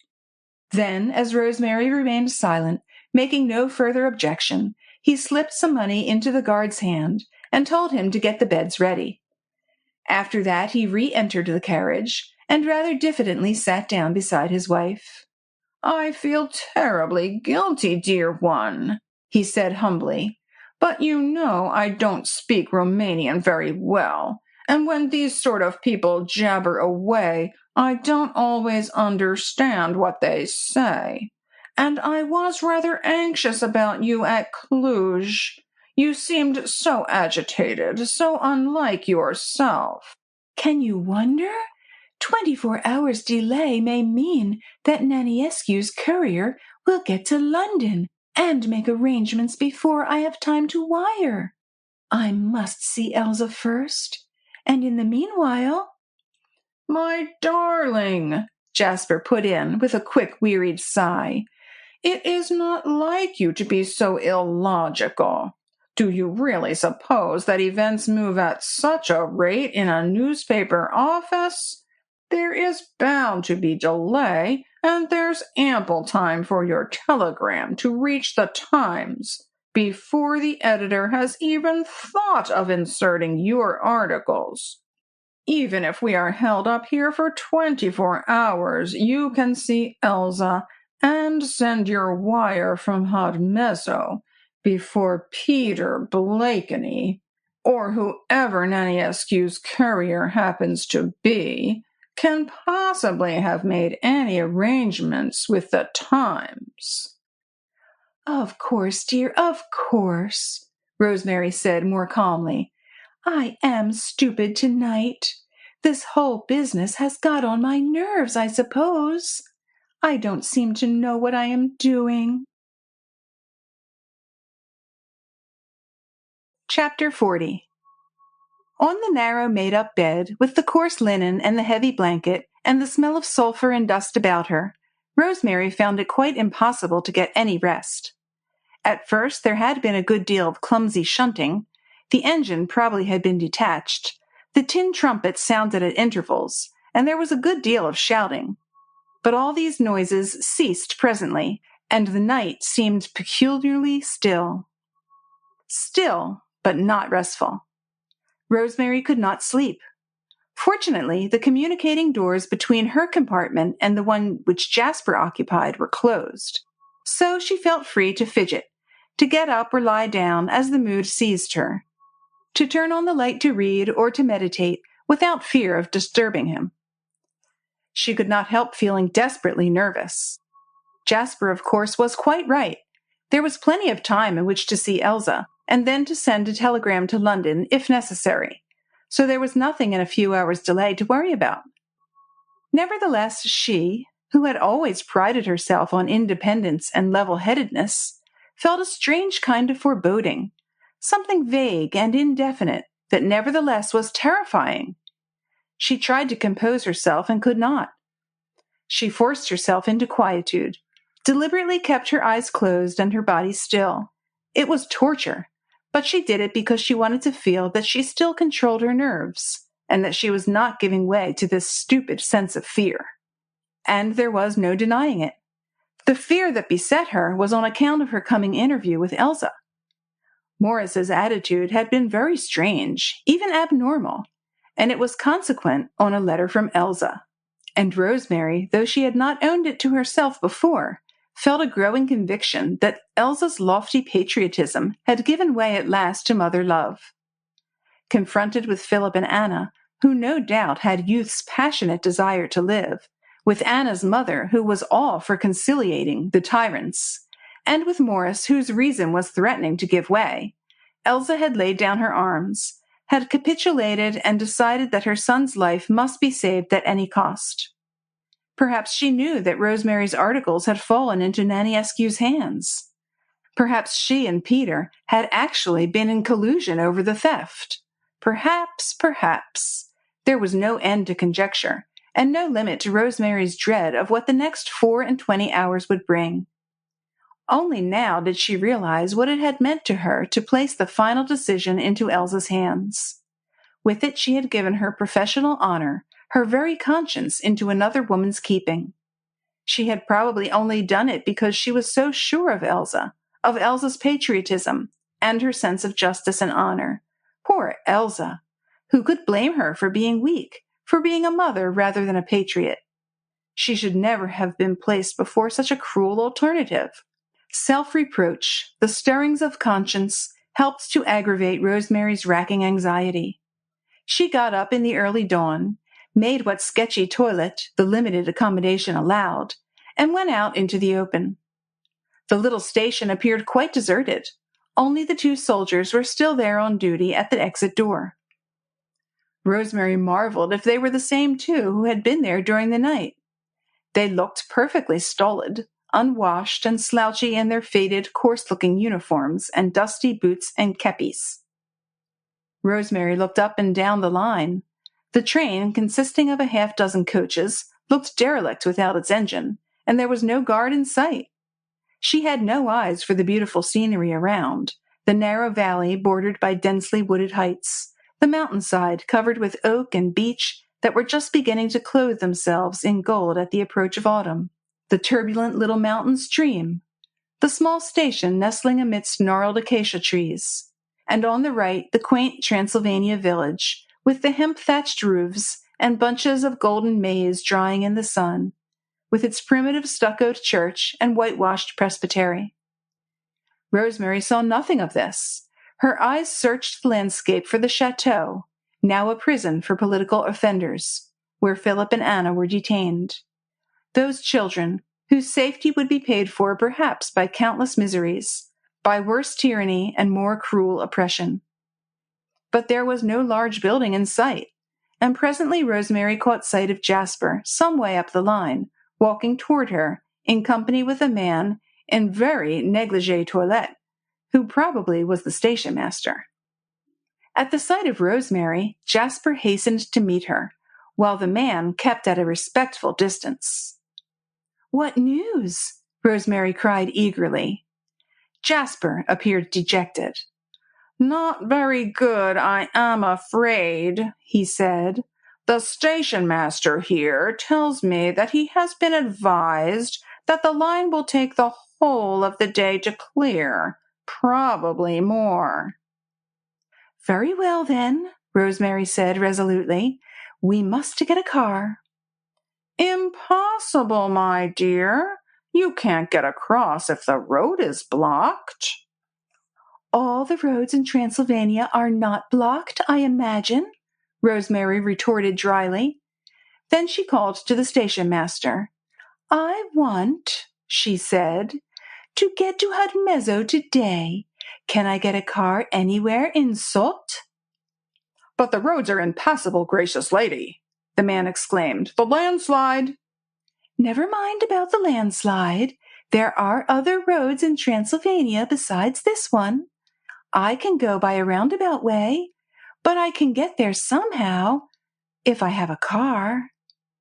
Or," she added impatiently, seeing that the man was looking very dubious, "a conveyance of any sort. I don't care what it is." "Alas, gracious lady, that is just the trouble. The soldiers were here yesterday, and they commandeered all the horses and bullocks in Salt for military purposes. It is so hard, the man went on, muttering half to himself. No sooner does a man scrape together a little money to buy an old horse than the soldiers come down and take it away from him. The man was full of apologies and explanations, but somehow Rosemary had the impression that he lied. He rambled on for a while in the same strain. Rosemary did not hear him. Her brain was at work trying to find a way to combat this net of intrigue that was hemming her in. She was quite sure that the man was lying, that Naniescu had ordered these ignorant yokels to tell the lies that suited him. She, Rosemary, Lady Tarkington, a British subject, could not be held up at the frontier, of course.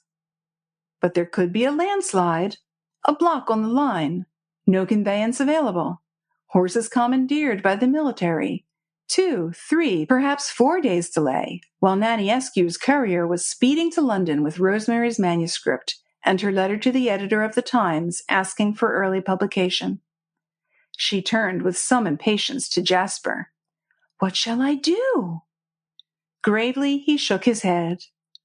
"Accept the inevitable," he replied gently.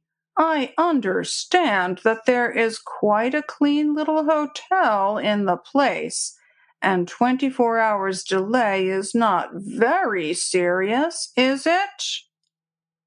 "It would not be," she admitted, "if it were not prolonged." "It can't be prolonged indefinitely." "No," she retorted, "for I can always walk to the frontier."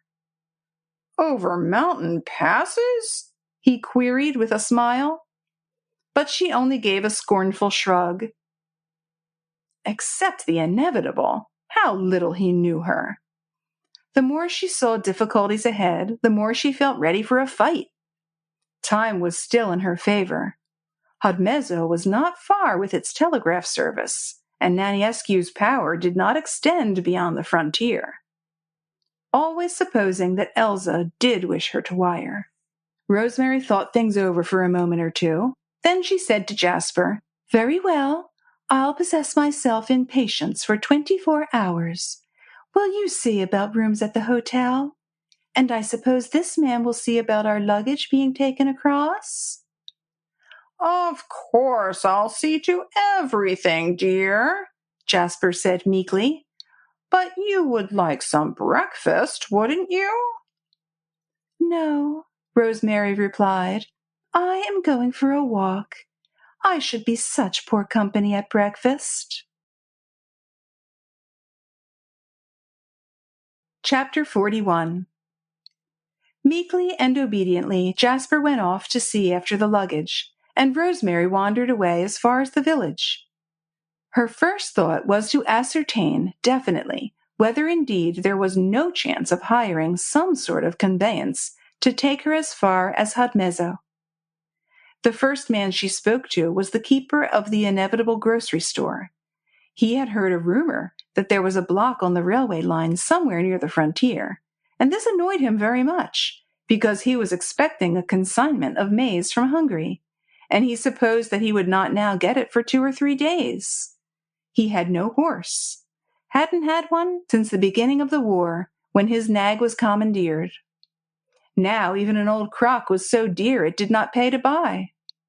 Rosemary asked him if he knew of anyone in the village from whom she could hire a horse and cart to take her as far as the frontier, but the man shook his head. The Jew at the hotel had 2 horses, the priest had one, but the military were down from the barracks yesterday and took those away. There were maneuvers in progress somewhere, it seems. The soldiers said they would bring the horses back in 2 or 3 days, but it was very hard and inconvenient for everybody when that sort of thing was done. Rosemary asked, what about oxen? But draft oxen and some buffaloes belonging to the mayor had also been commandeered. It was very hard. Did not the gracious lady think so? Finally, the storekeeper made a suggestion that with the help of a little backsheesh, the gracious lady might succeed in getting the officer at the chateau to let her have what she wanted. The chateau was only a couple of kilometers from the village. It lay close to the road. The gracious lady couldn't fail to spy the great iron gates. It had belonged at one time to Count Fecate, but the family had been gone some time, and the chateau was now a cavalry barrack, and some of the prisoners of war were still kept there. The storekeeper offered his son as an escort to the gracious lady, so that she should not miss her way. But Rosemary declined the offer. She purchased a few stale biscuits from the man, intending to ask for a glass of milk from some cottage on the way. Then she set out at a brisk pace down the road. It ran along the mountainside, and some 50 feet below, the turbulent little stream tossed and tumbled over stones and boulders, its incessant murmuring making a soothing accompaniment to Rosemary's thoughts. At the last cottage in the village, where Rosemary had obtained a glass of fresh milk from a comely peasant woman, the latter had directed her to a mountain path which ran below the road, parallel with it, and close to the edge of the stream. Here it was perfectly lovely. The moist, sweet air, the occasional call of birds, the beech and oak and dense undergrowth, the carpet of moss, the occasional clearing where the grass was of a luscious green, and the mauve campanula grew into a stately height. At times the path rose sharply, 20 feet or more above the stream. At others it ran level with the water's edge, and at one place the stream widened into a little bay, where the water was as clear as a fairy pool and of a translucent blue. Rosemary lingered for a little while beside the pool, thinking how delicious it would be to bathe in it. When she went on again, she came to a sharp bend in the path, and as soon as she had rounded this, she saw some 20 yards farther on a man dressed in the uniform of a Romanian officer, sitting upon a tree stump close by the water's edge. The man sat with his elbows resting on his knees, and his head was buried in his hands. He looked like a man in trouble. Rosemary walked on. A dry twig crackled under her tread, and the man suddenly looked up.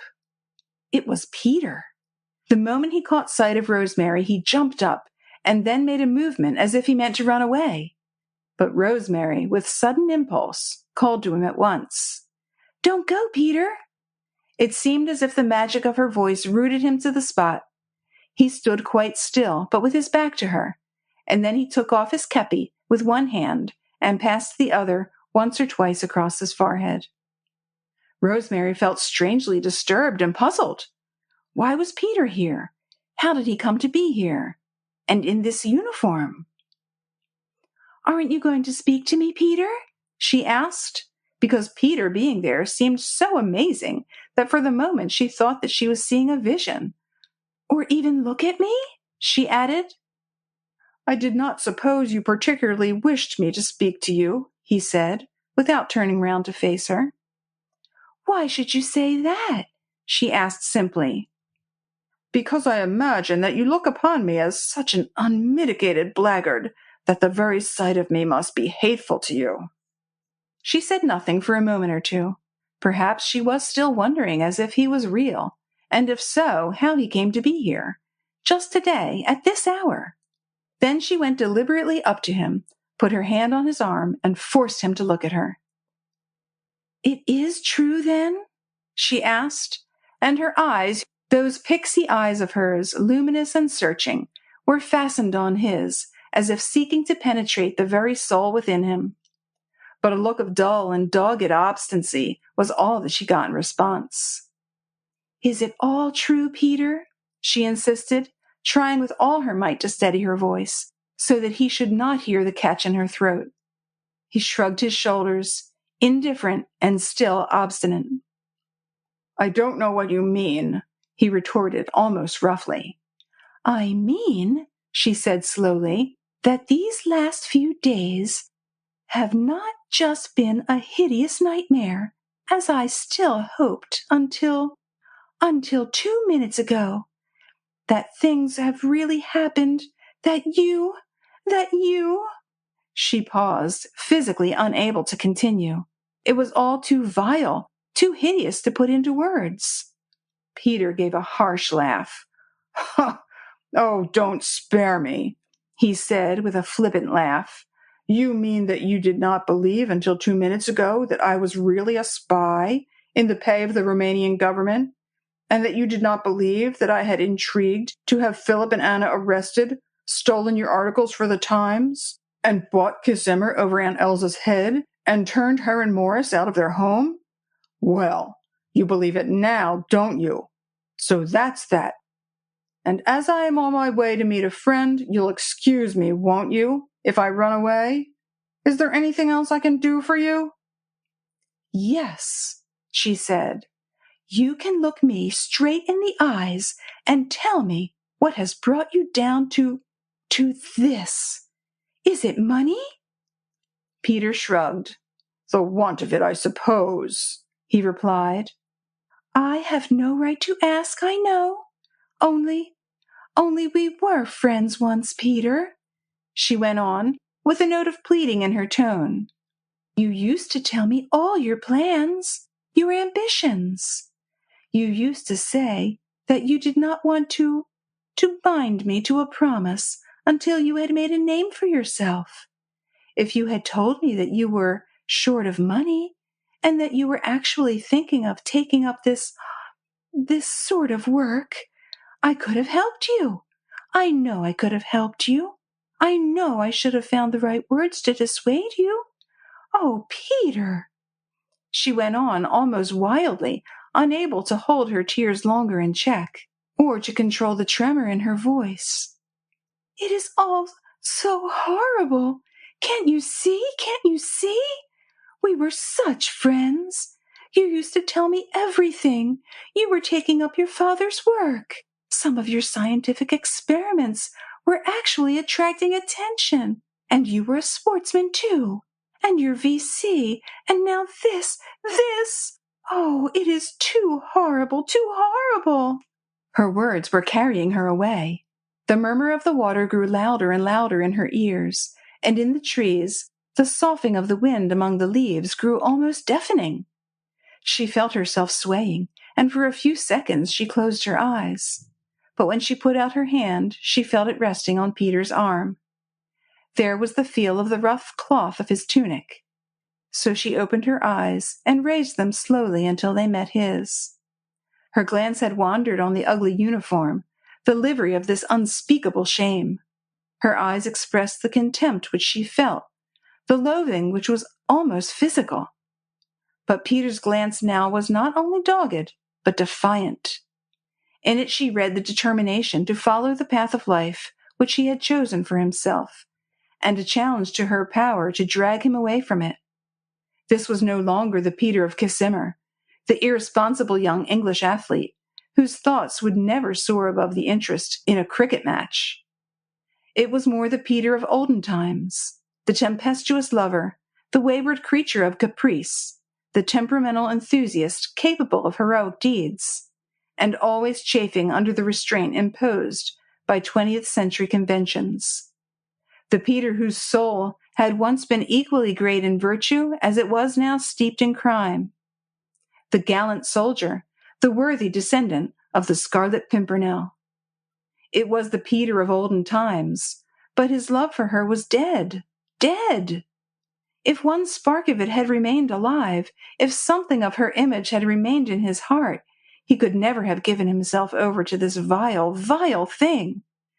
But while she had been battling bravely to banish from her mind all memories of their early love, he had torn her out of his heart and turned to this ignominious calling to help him forget.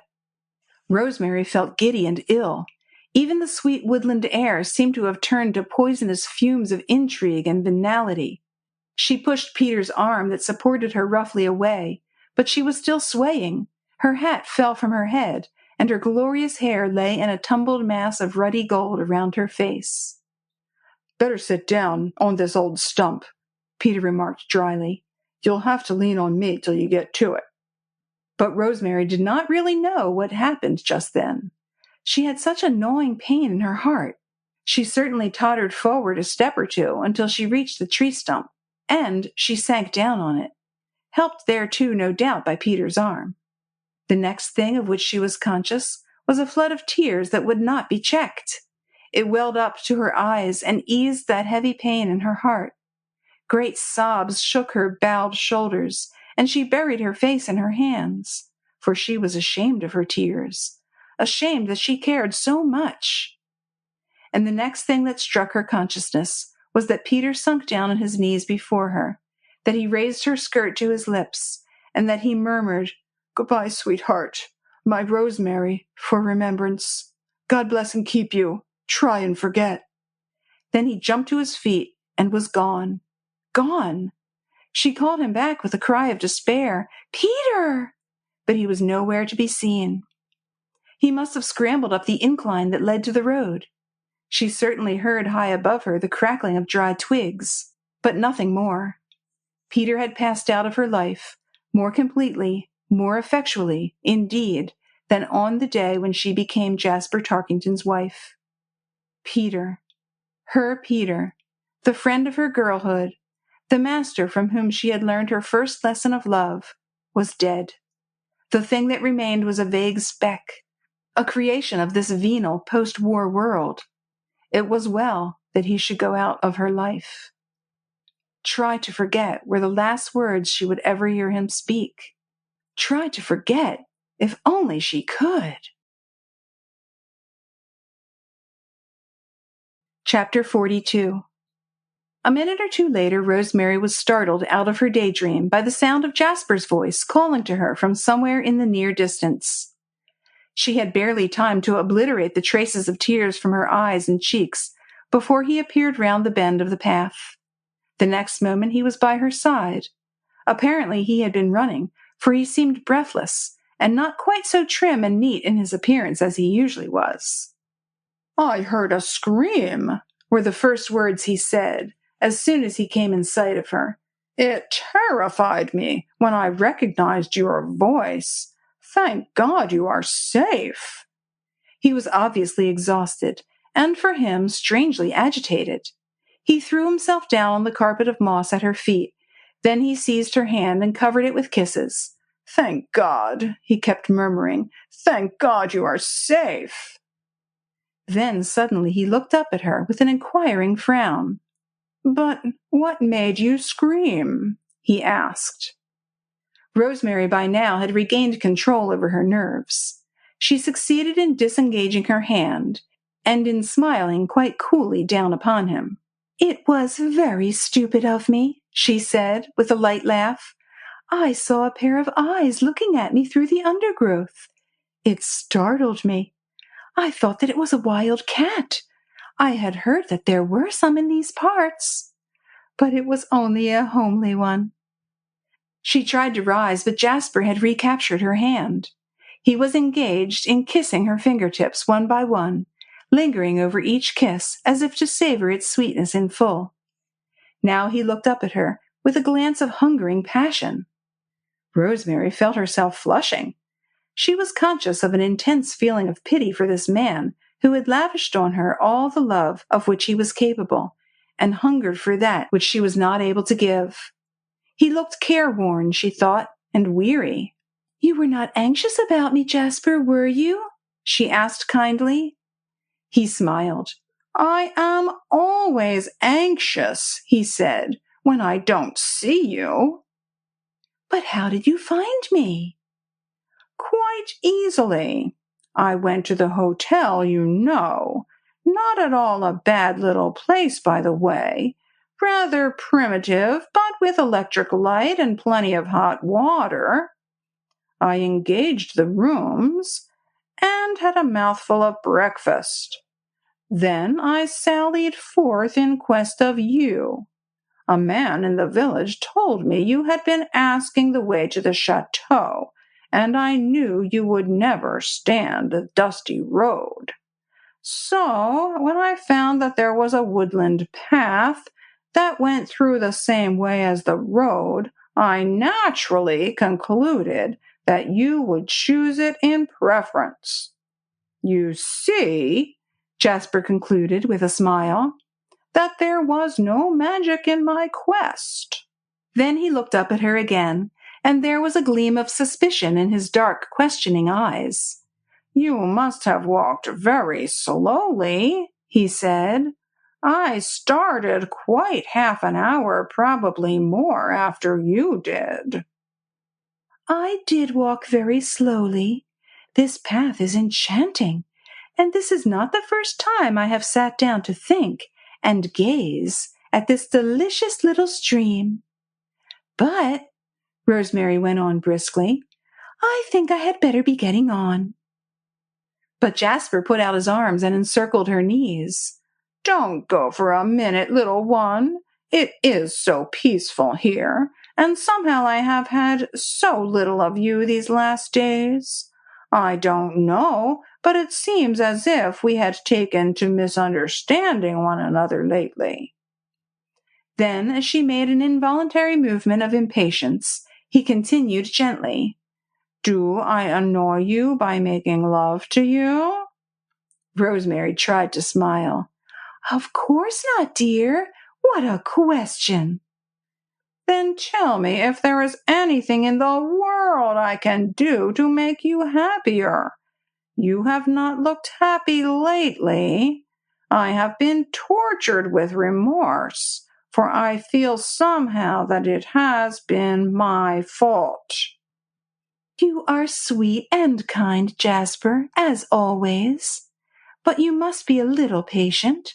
I have gone through a great deal these last few days." I know, little one. Don't let us talk any more about it." He was wonderfully kind, kinder and gentler than he had been since the first days of their married life. It almost seemed as if he had set himself the task of making her forget all that he had involuntarily revealed to her of his violent, unbridled temperament, and of that lawless passion that lay at the root of his love for her. He talked of the future, of their return to England, the home that he would make for her, which would be a fitting casket for the priceless jewel which he possessed. Rosemary, who felt inexpressibly lonely, was once more conscious of that feeling of gratitude toward him, which she had once hoped might be transmuted in days to come into something more ardent than friendship. She had suffered so terribly in her love for the one man who, with all his faults, had come very near to her ideals, that she felt a desperate longing to cherish and to cling to the husband whom she had chosen half out of pique, the man on whom she had inflicted so much cruelty by becoming his wife.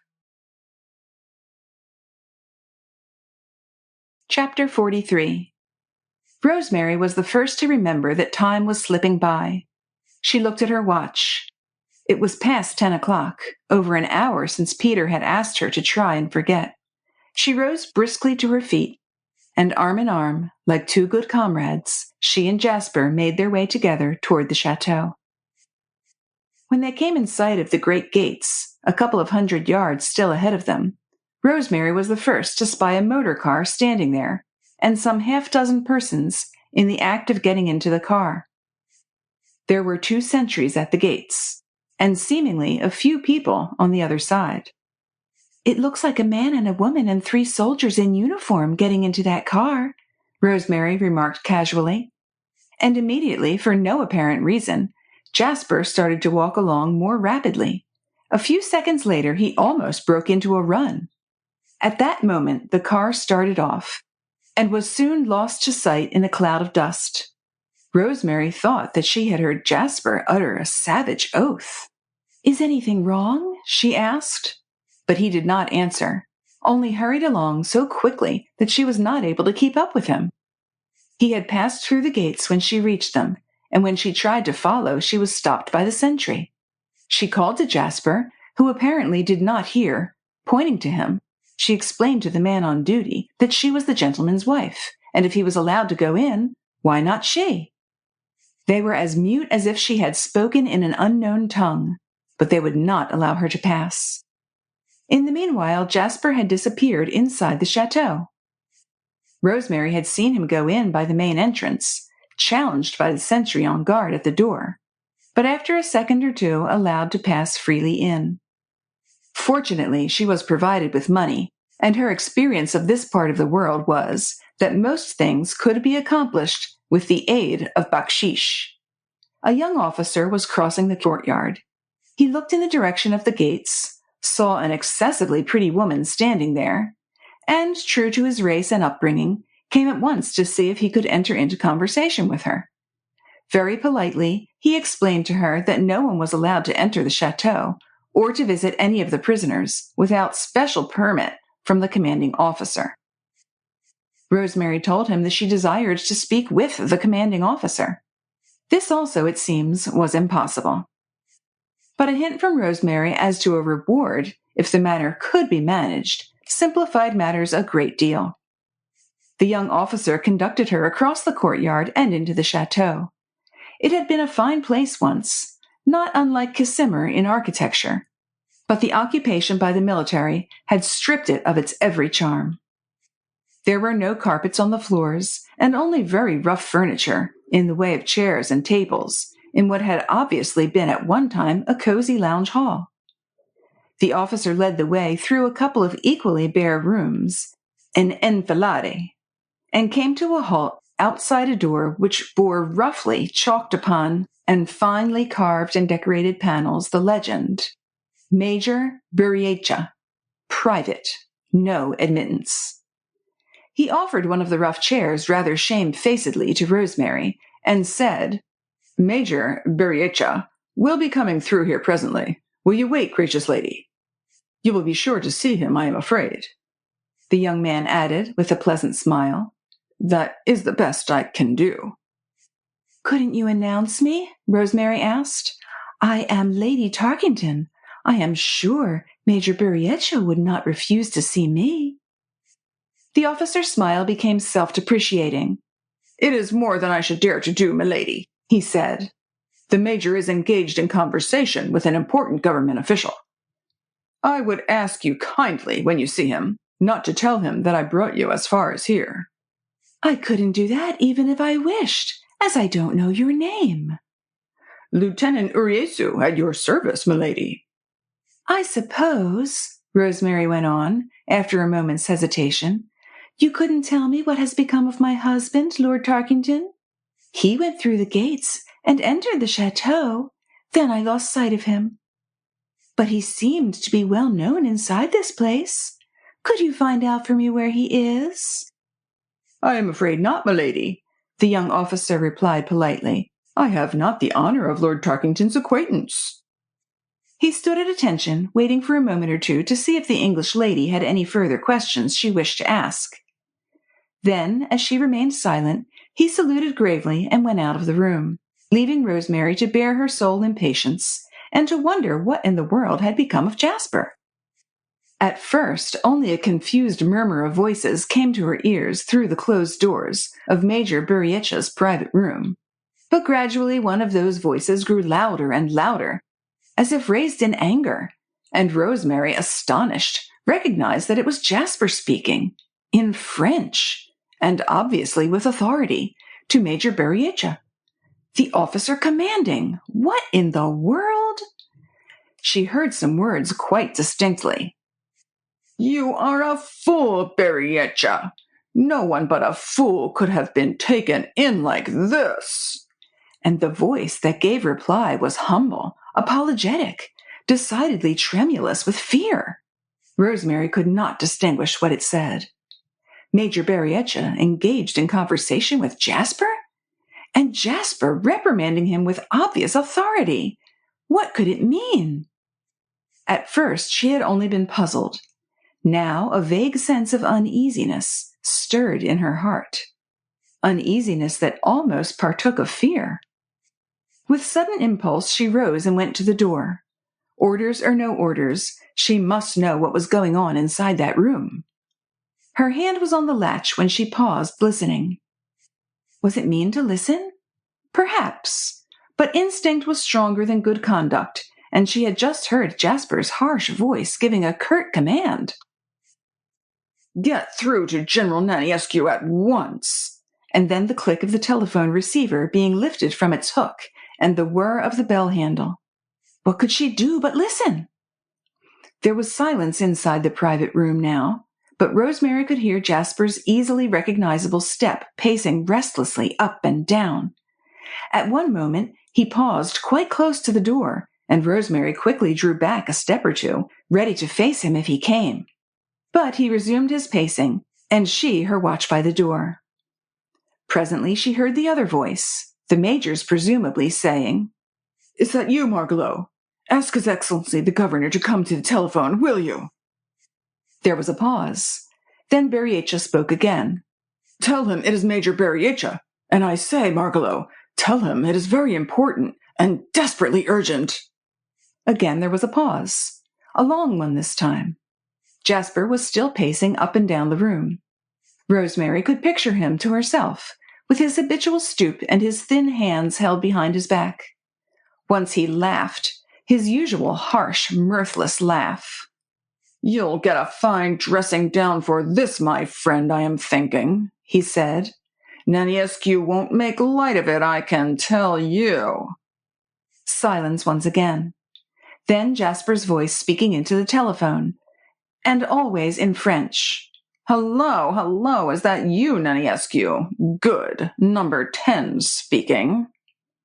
Number 10? What? But there was no time to think, no time for puzzlement or fear. Jasper was speaking again. "Berrieta has made a complete fool of himself. He has allowed young Imry and the girl Heaves to escape. Hello, did you hear me? It's no use swearing like that. You'll only break the telephone. Yes, they've gone, and you've got to get them back. Went by car a half-hour ago in the direction of Cluj, but probably making for the frontier. What? Oh, a plot, of course, engineered by that damned Blakeney. No use cursing Berrieta. You are as much to blame as he, eh? Of course, for treating with that young devil behind my back. Yes, you. Well, hold on and listen. Blakeney, I am sure it was he, came here with a forged order from you, demanding that Imry and the girl shall be delivered to him for transference to an unknown destination. Eh? Well, of course he should have known. But he says your signature looked perfect. He thought it was all in order. The rascal was in officer's uniform and had 2 men with him also in uniform. What can you do? Telephone all along the roads to your frontier police, of course. If they stick to the car, they are bound to be stopped. Yes, 5 persons, 3 of the men in uniform in an open car. The prisoners have probably taken on some disguise by now.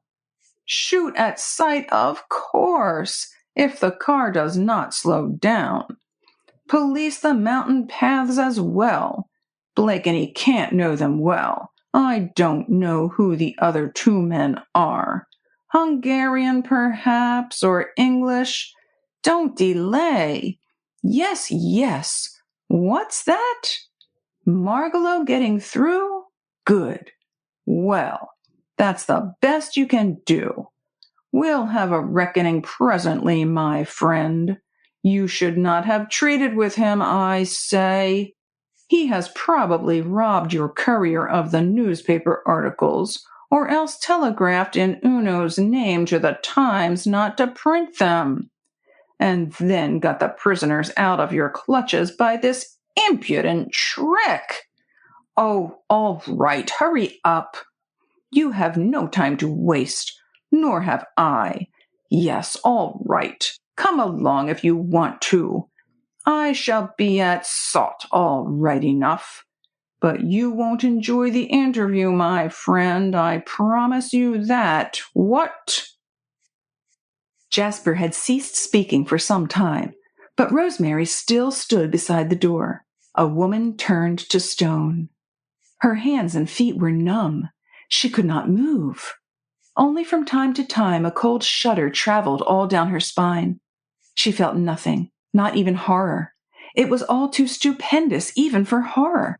A cataclysm, a ball of fire, a flame that froze, ice that scorched, a topsy-turvydom that meant the kingdom of death. And Jasper, her husband, was the other side of that door. Jasper Tarkington, her husband. The spy of an alien government. Number 10. A thing. A rag torn and filthy. The man whose name she bore. She could hear his footsteps in the next room, his mirthless laugh, his harsh voice muttering curses, or else invectives against the other man who was only a fool. Then suddenly the footsteps came to a halt. The door was pulled open, and Rosemary stood face to face with Jasper. At the sight of her, he stood stock still. An ashen hue spread over his face. The curse that had risen to his throat died before it reached his lips. From the room behind him, Major Buriacha's tremulous voice was asking if anything was amiss. Jasper closed the door and stood with his back to it, still facing Rosemary. His eyes, always hawk-like and closely set, had narrowed till they were mere slits, and his lips had curled up over his jaws, showing his teeth white and sharp like those of a wolf. An expression of intense cruelty distorted his face. He was about to speak, but Rosemary put up her hand to stop him. "Not here," she commanded. "Not now." He gave a hard laugh and shrugged his shoulders.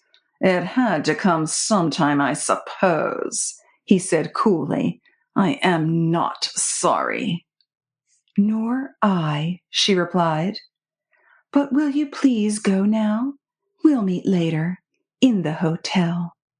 He looked her up and down with that glance which she had learned to dread, and for a moment it seemed as if he would yield to that ungovernable passion in him and seize her in his arms.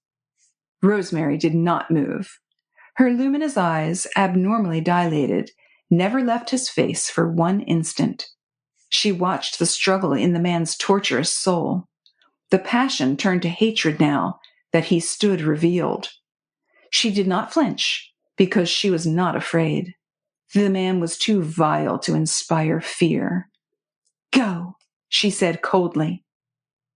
For another second he hesitated, but it was the banal sound of Buriacha spluttering and coughing on the other side of the door that clinched his resolve. This was neither the place nor the time to assert his will, to punish her for the humiliation which he was enduring. Once more he laughed and shrugged his shoulders. Then he walked slowly out of the room.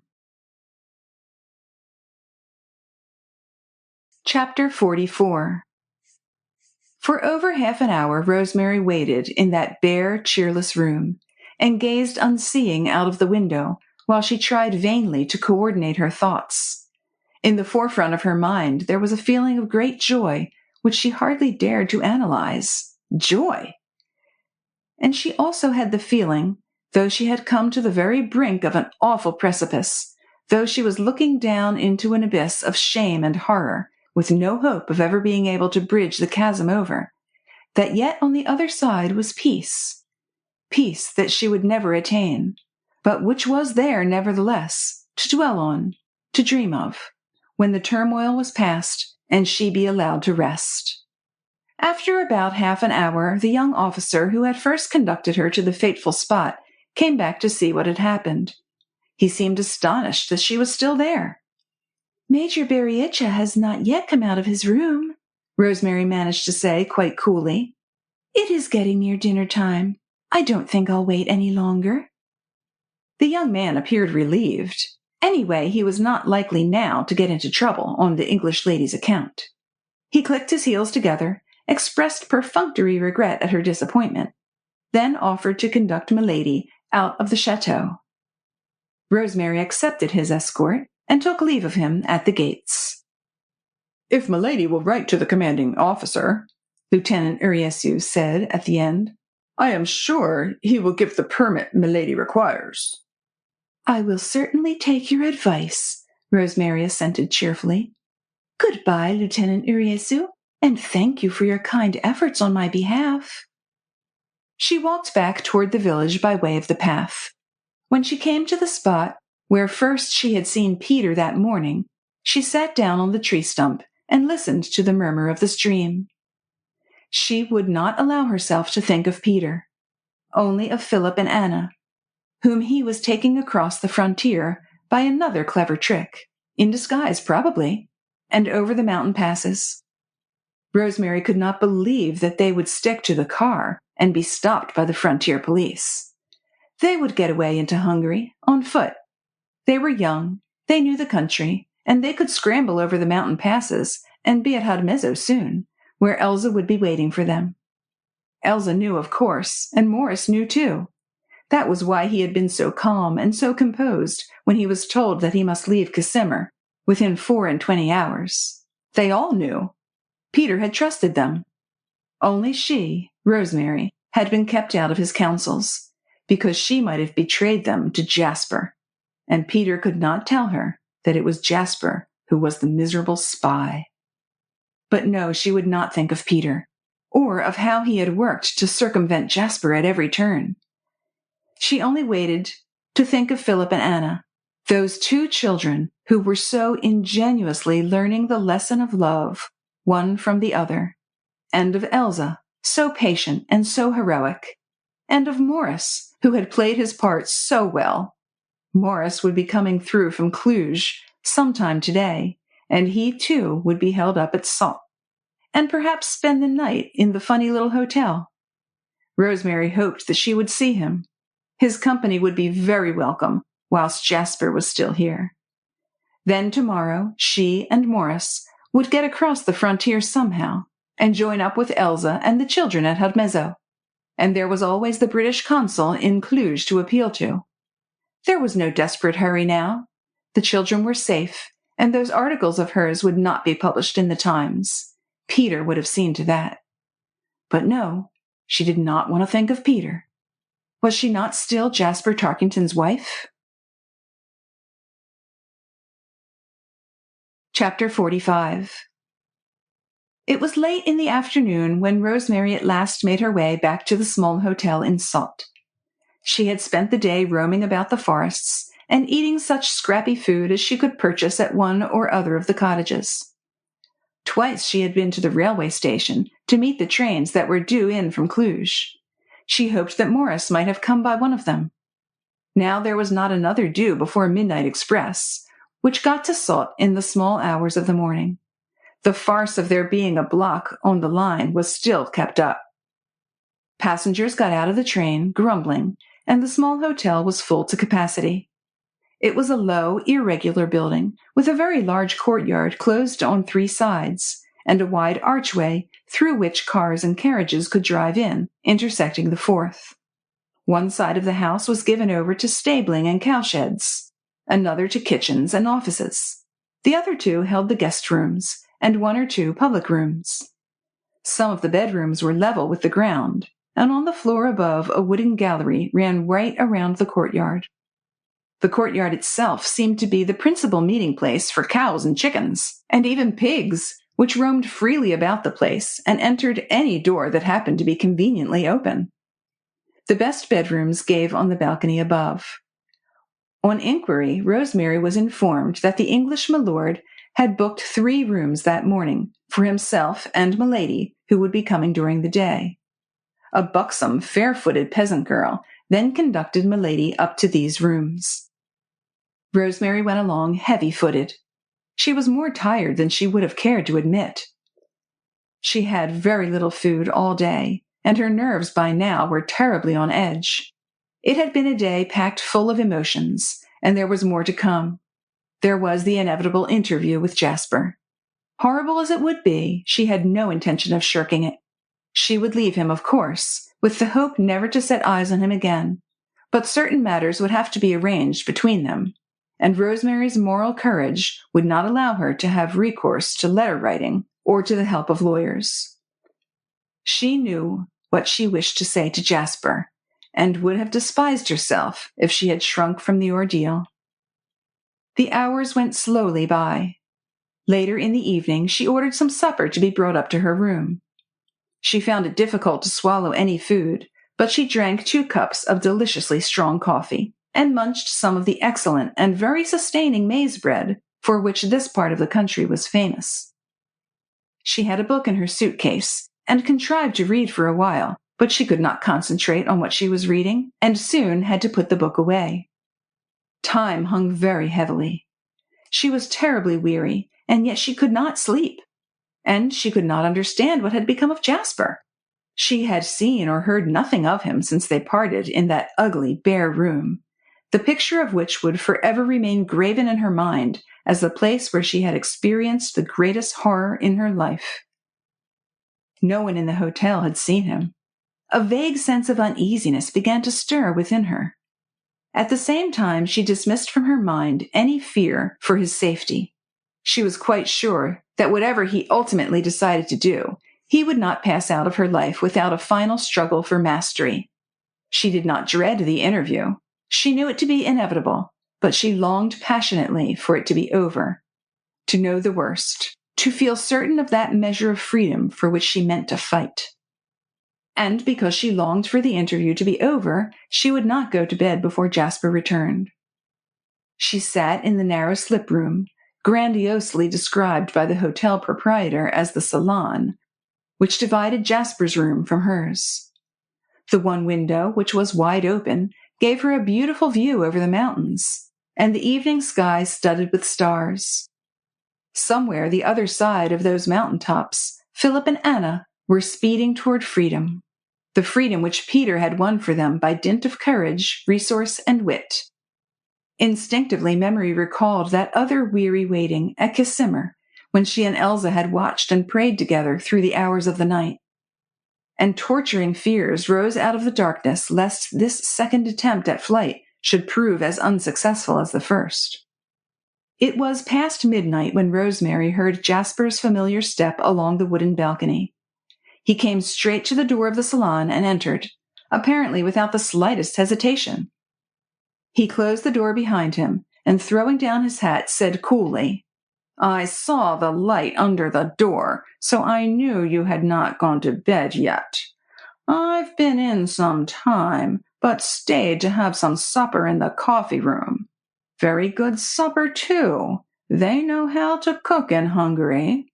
That is the one thing the Romanians might, with advantage, learn from them." He threw himself into a chair and drew his cigarette case out of his pocket. Having selected one, he offered the case to Rosemary. "Have one?" he asked. When she shook her head, he shrugged and laughed. Then he struck a match and lighted his cigarette. His hand was perfectly steady. The flame of the match brought for a moment into relief his narrow hatchet face, with the dark eyes set closely together, and the harsh Wellingtonian features. Rosemary looked at him curiously. It was the first time she had really studied his face closely since she knew. Once or twice before, she had been repelled by a flash of animal passion in his eyes, and once she had caught sight of his face in the mirror in the smoking room at Kissimmee, when it was distorted by a wolfish expression of cruelty. Now both the passion and the cruelty were there, expressed around his mouth and in his eyes, which looked at her over the tiny flickering flame. Deliberately he blew the match out, took a long whiff from his cigarette, and said calmly, "How you are going to hate me after this."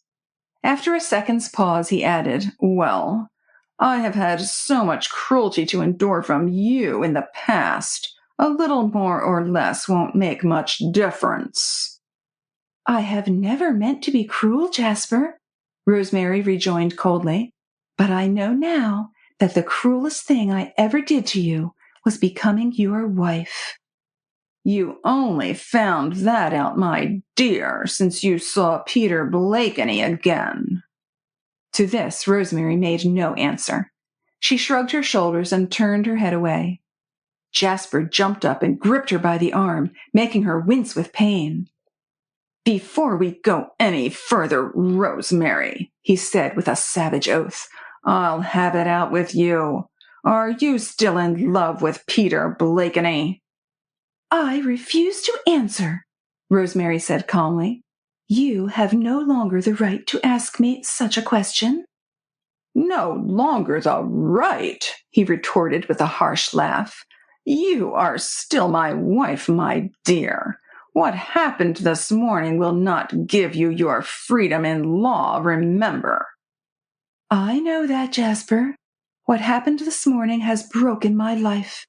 But, as you say, it cannot give me my freedom, save with your consent.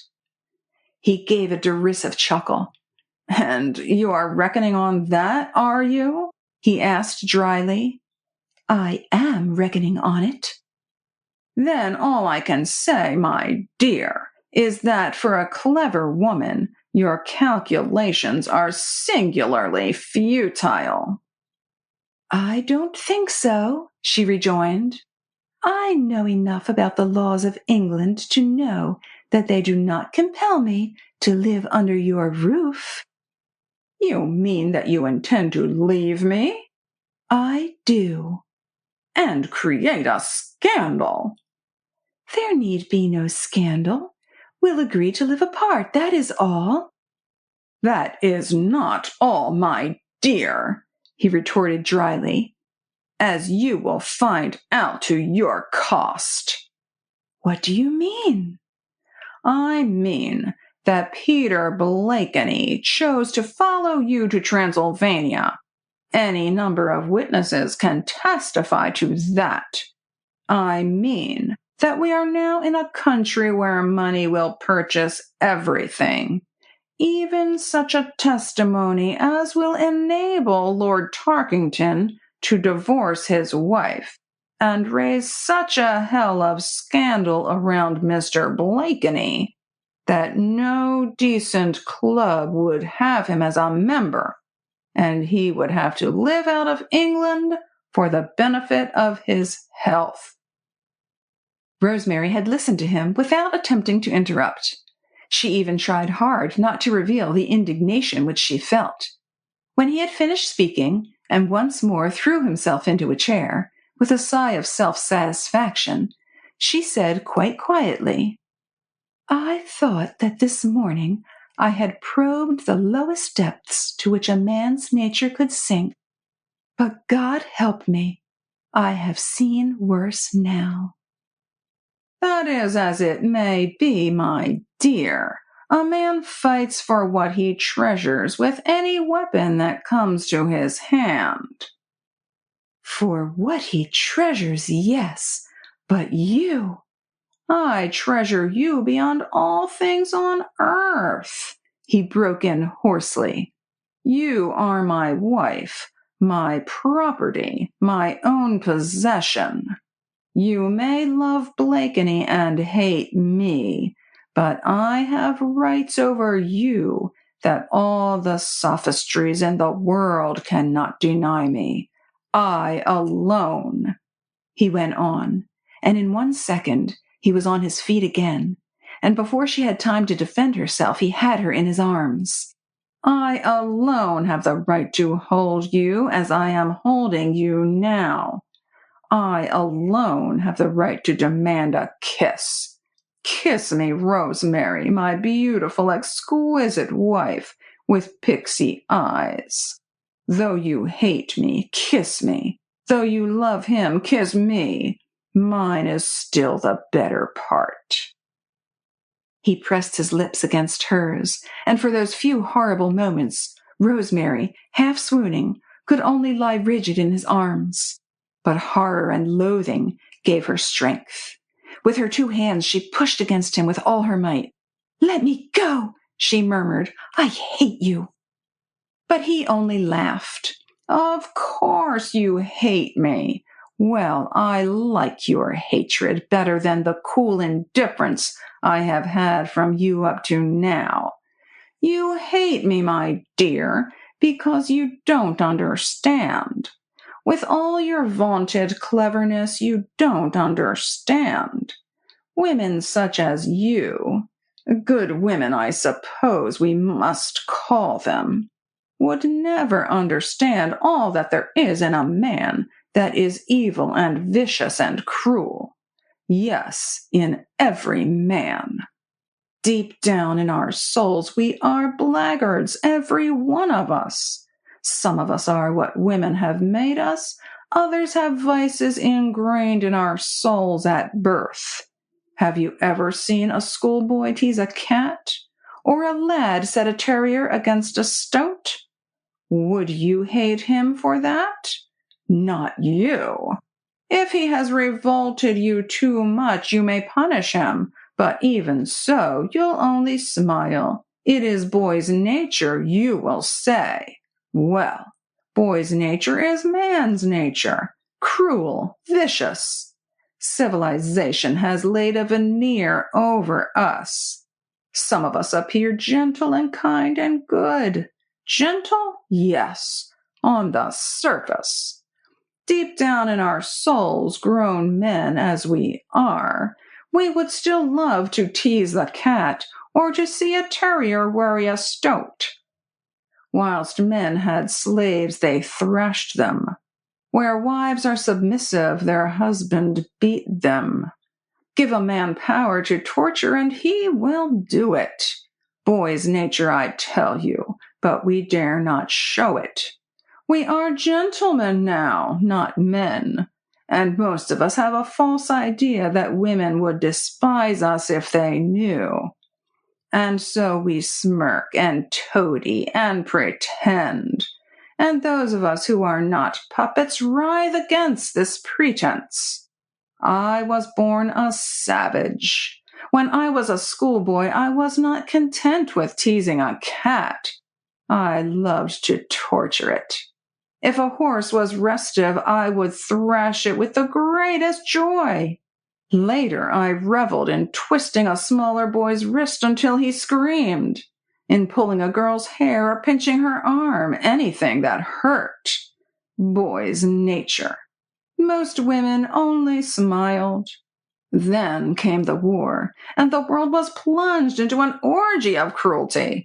I was a very fine linguist and became attached to the Secret Service. I worked for the French army. I no longer pulled girls' hair nor pinched their arms, but I, the spy, tracked enemy spies down, women and men, dragging them out of their lair as a terrier would a stoat, and brought them before the military tribunals to be condemned and shot. But the women still smiled. Good women, mind you. Those whom I was tracking down were Germans, and so I, the spy, was a hero, and they were only human refuse whom to torture was a duty. When the war was over and my uncle died, I inherited a title, and civilization threw the mantle of convention over me, imposing on me certain obligations. My work was done. I became a puppet. I smirked and toadied and tried to pretend. Oh, how I loathed it! Restrictions, civilization drove me mad. If I had never met you, I should have gone off to a land where I could keep slaves and work my will on them, or turned Muslim and keep numberless wives whom I could beat when the mood seized me. But I met you, and all my desires were merged in the one longing to have you for my own. You were adulated, famous, rich, probably. I had a title to offer, and you nothing else. My friend, de Kervoy's son, who knew my capabilities, spoke to me of Transylvania, a conquered country where rebellion was rife. He spoke to me of Naniescu, an ambitious man, unscrupulous and venal, who wanted help to consolidate his position, to put himself right before his government and before the world by bringing to light intrigues and conspiracies that did not always exist. The work meant money. I took it on. I made over £100,000 in 3 years, and there was more to come. Already I was a rich man, and the work satisfied the boy's nature in me. Following up a clue, disguises, tracking a man down or a woman, seeing their fear, watching their terror, arrests, secret trials, executions in the early dawn, scenes of desolation and farewells. I had them all. They helped me to endure the London seasons, the evenings at the club, the balls, the crowds, the futility of it all. And the money which I earned brought me nearer and nearer to you. Luck was on my side. Peter Blakeney courted you, and like a fool he lost you. How? I did not know and cared less. I won you because I was different from the other men, because you were piqued, and because I interested you, because I knew how to smirk and to toady better than most.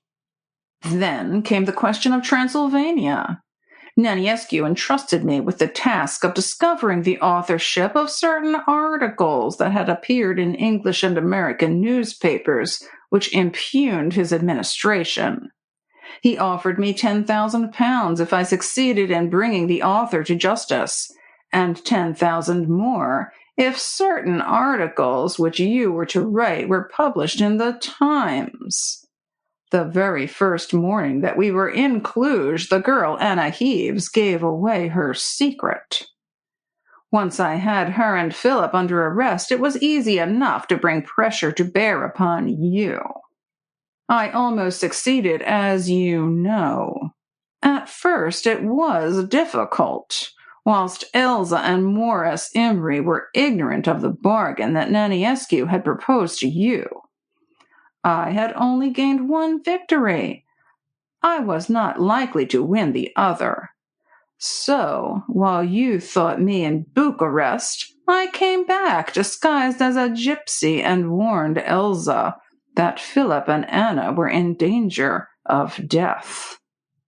This brought everything to a head. Unfortunately, Peter Blakeney already suspected me. It began probably in England, exactly when I shall never know, but he was my friend once, and then suddenly I felt that we had become enemies. I must have given myself away at one time, I suppose, and he is as sharp as a wild cat. He followed us to Transylvania to make sure. Then at Cluj, Anna Heaves confided in him. The children's arrest confirmed his suspicions, and that night at Kazimir he recognized me under my disguise as a gypsy. Curse him! After that, the whole adventure became a battle of wits between him and me. I won the first round, when I spied out the plan for Philip and Anna's escape.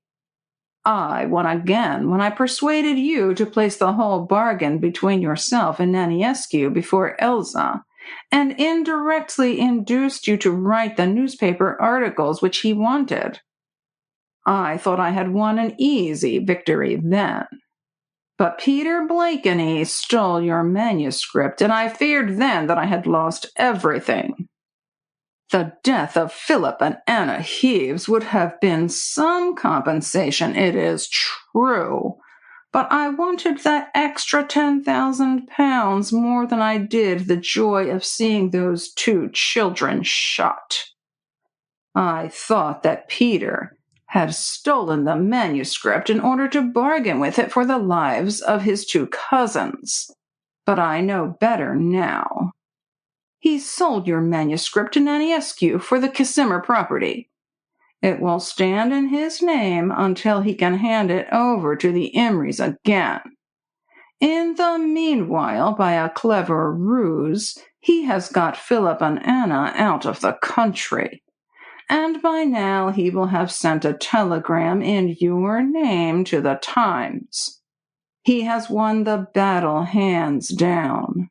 I am beaten in all except one thing. I have you. Not all his cleverness, and he is as clever as a monkey, it seems, can take you away from me. If you leave me, you do so knowing the consequences. Remember what I said. We are in a country where money can purchase everything, even such testimony as will enable me to divorce you and to raise such a hell of scandal around Peter Blakeney that no decent man in England would shake him by the hand. So now you know. I have told you my history, and I have extolled Peter Blakeney's virtues, his heroism, if you like to call it so. And I have done it deliberately so that you may admire him, regret him, love him if you must, even whilst you feel yourself irrevocably bound to me. You are just as much my slave now as if I had bought you in the open market. If you continue to hate me, I shall probably hate you too in the end. But that would not help to free you. On the contrary, I think it would rather amuse me. I was never content to tease a cat. I invariably tortured it. Jasper Tarkington had been speaking without interruption for nearly 10 minutes, but he had not spoken without a pause. He was pacing up and down the narrow room with his hands held behind his back. But now and again he had come to a halt, quite close to Rosemary, either to emphasize a point or to look her up and down with a glance of cruelty or mere mockery. Rosemary withstood every glance without flinching. She was standing close to the table with her hand resting on it to give herself support. She did not interrupt him. She wanted to hear everything he had to say, right to the end. When he renewed his threat that he would call false witnesses in order to create deadly scandal around Peter, and warned her that she was as much his slave as if he had bought her on the open market, she had, quite instinctively, glanced down on the tray which contained remnants of her supper. There was a knife on the tray, one with a broad blade narrowing into a sharp point. She shuddered and turned her eyes away, but Jasper caught her glance. He had just finished speaking, and he went deliberately up to the table, picked up the knife by its point, and with a mocking smile held it with its handle toward her. "Very dramatic," he said lightly. "Did you ever see La Tosca?" When she made no reply, he laughed and threw the knife back on the table. Then he sat down and lit another cigarette. There was silence in the little room now. Rosemary had scarcely moved. The horror and indignation which she had felt at first when Jasper embarked upon the history of his life had given place to a kind of moral numbness. She had ceased to feel. Her body seemed turned to stone. Even her soul no longer rebelled. She was this man's wife, and he had warned her of the means which he would adopt to bind her, unresisting, to him. Nothing but death could loosen the bonds which he had tightened by his threats against Peter. Jasper smoked on in silence. Only the fussy ticking of the old-fashioned little clock broke the stillness that had descended over this lonely corner of God's earth like a pall. A little while ago, Rosemary had been vaguely conscious of a certain amount of bustle and animation in the house, and subconsciously she had associated this bustle with the probable arrival of guests who had come off the night train. But that had been some time ago. How long, she did not know. Probably before Jasper had begun speaking. She looked at her watch. It was 2:30. Jasper jumped to his feet. "It must be very late," he said coolly. "I really must beg your pardon for having kept you up so long. Reminiscences are apt to run away with one." He put down his cigarette, deliberately went up to his wife and took her by the shoulders. "Kiss me, Rosemary," he said quietly. It seemed to amuse him that she did not respond, for he gave a mocking chuckle and put his arms around her. He pressed his lips upon her mouth, her eyes, her throat. Then suddenly he let her go, and she almost fell up against the table. Then he walked across to the door of his room. Chapter 46. Jasper Tarkington, on the point of entering his room, had switched on the light and then paused in the threshold, uttering a gasp of astonishment. "Morris," he exclaimed, "what in the world are you doing here?" Morris Emery was sprawling on the horsehair sofa, apparently fast asleep. At Jasper's ejaculation, he opened his eyes, blinked, yawned, and stretched his arms. "Ah, my dear Tarkington," he said in Hungarian, "I thought you were never coming." He rose and shook himself like a big shaggy dog and passed his fingers through his tousled hair. "I must have been fast asleep," he said. "But what are you doing here, my friend?" Jasper asked, frowning. "Waiting for you to do me a little service. It is so late, I don't really like to ask you, but I should be badly stranded if you do not help me." "What is it?" "I left Cluj by the midnight express," Morris explained. "You know that we have all been turned out of Kissimmee. And by the way, it is Peter Blakeney who has bought the place. Isn't it a scandal? I never thought he would be such a swine. You know he is a near relation of my wife's." "Yes, yes," Jasper murmured impatiently. "What about it?" "Well, simply that those damned officials at Cluj station never told me that I could only get as far as Sot. So I arrived here with my luggage and Anton. Of course, I found this beastly hotel full. Not a room to be had, my dear fellow. Did you ever hear such a thing? In the olden days, one would just have taken a man by the scruff of his neck and thrown him out of any room one happened to want for himself. I don't know what's like with you in England, but here—" "Just as bad," Jasper broke in with a curse. "But in heaven's name, get on, man." "Well, then, I left my big luggage here, and Anton and I went on to another little tavern I know of in the village.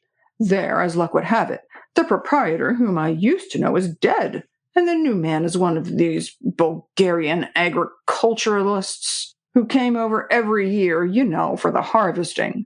Some of these men do settle down here sometimes, and this man— well, what about him?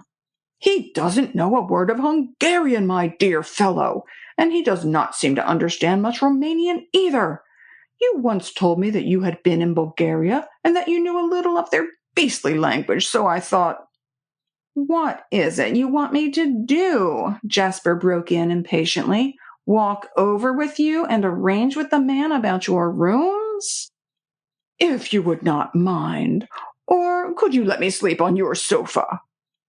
Jasper had hesitated at first. It was close on 3 o'clock, and he did not relish the idea of turning out again at this hour. But the suggestion that Morris should be his room companion for the night was far more unpleasant. "Come along, then," he said curtly. "It isn't far, I suppose?" 5 minutes' walk, my dear fellow," Morris said with obvious relief. "Just the other side of the stream, and Anton shall walk back with you afterwards." "I don't want anybody to chaperone me," Jasper retorted roughly.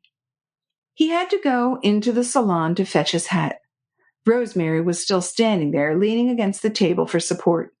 She had very much wanted to see Morris at one time, but now it did not seem to matter. Nothing probably would ever matter again.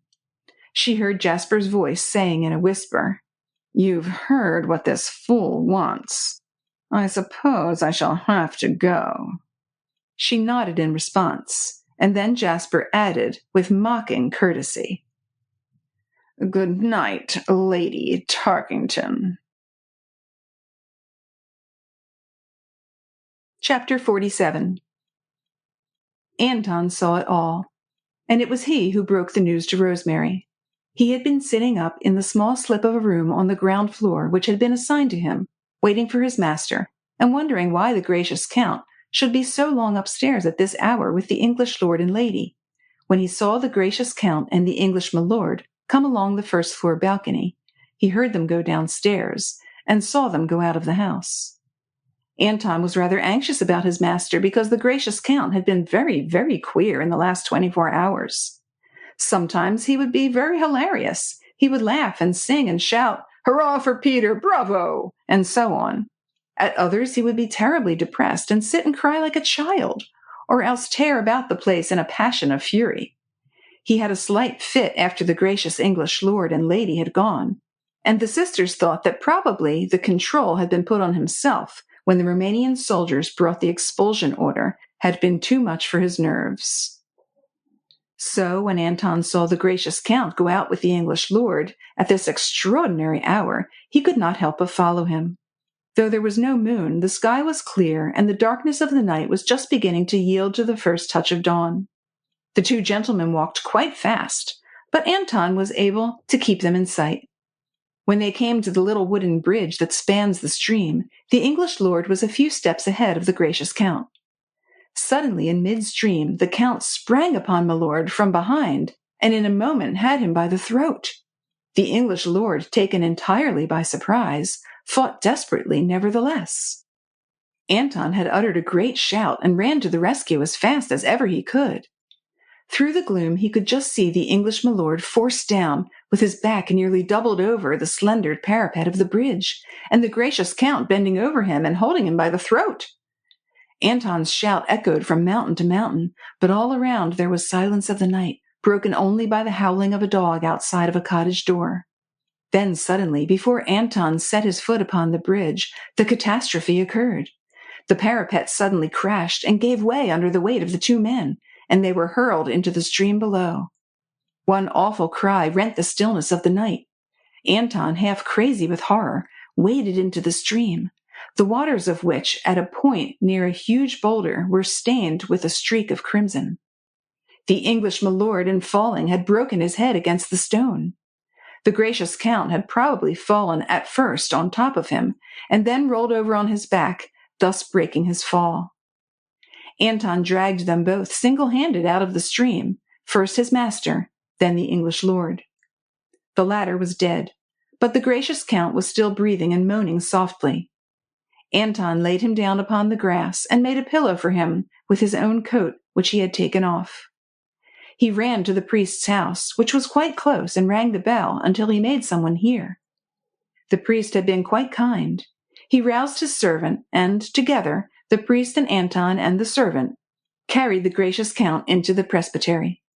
But the English milord, who was quite dead, they laid upon the bier in the tiny mortuary chapel, which was by the entrance of the churchyard. The priest had already sent for the village doctor, who had done what he could for the gracious count, but of course he was ignorant, and anyhow, Anton was of the opinion that there was nothing that any man could do. But he had been to the station and roused the station master and asked him to telephone to Dr. Zacharias at Cluj. Anton was just going to run back and see if the answer had come through.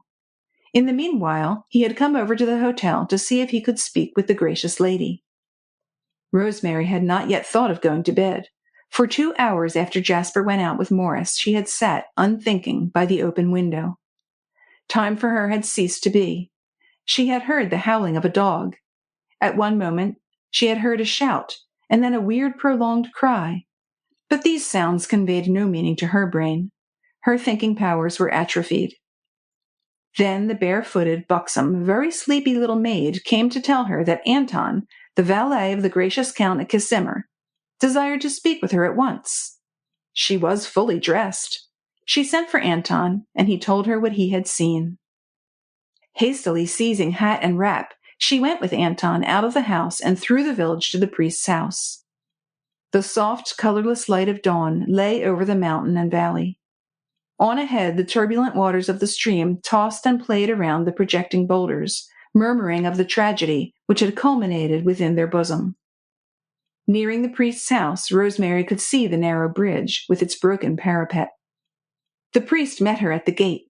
The gracious count, he said, had not regained consciousness. He still lived, the doctor said, but life only hung by a thread. Rosemary sat down by Morris's bedside and watched that life slowly ebbing away. In the late afternoon, Dr. Zacharias came over from Cluj. He only confirmed what the village doctor had said. The spine was broken. It was only a question of hours. He could do nothing, but at Rosemary's earnest request, or perhaps on the promise of a heavy fee, he agreed to come again in the morning. Less than an hour after he left, the dying man rallied a little. He opened his eyes, and seeing Rosemary, his face was illumined by a great joy. She bent over him and kissed his forehead. 2 tears rolled slowly down his wan cheeks. He murmured something, and she bent her ear till it was quite close to his lips. "He was a monster," he murmured. "I heard everything. I had to punish him for the evil he did to my wife and the children. And I have made you free." At sunset, Maurice Count Imry passed away into the unknown. Then only did Rosemary leave his bedside. Accompanied by the priest, she went to the little mortuary chapel to take a last look at the man who had done her such an infinity of wrong. Now that his stormy life was ended, and his hard features were set in lines of peace, Rosemary felt once more that aching sense of pity for him, which so often before had prompted her to forgive. She was able to commend his turbulent soul to God without the slightest thought of hatred or revenge.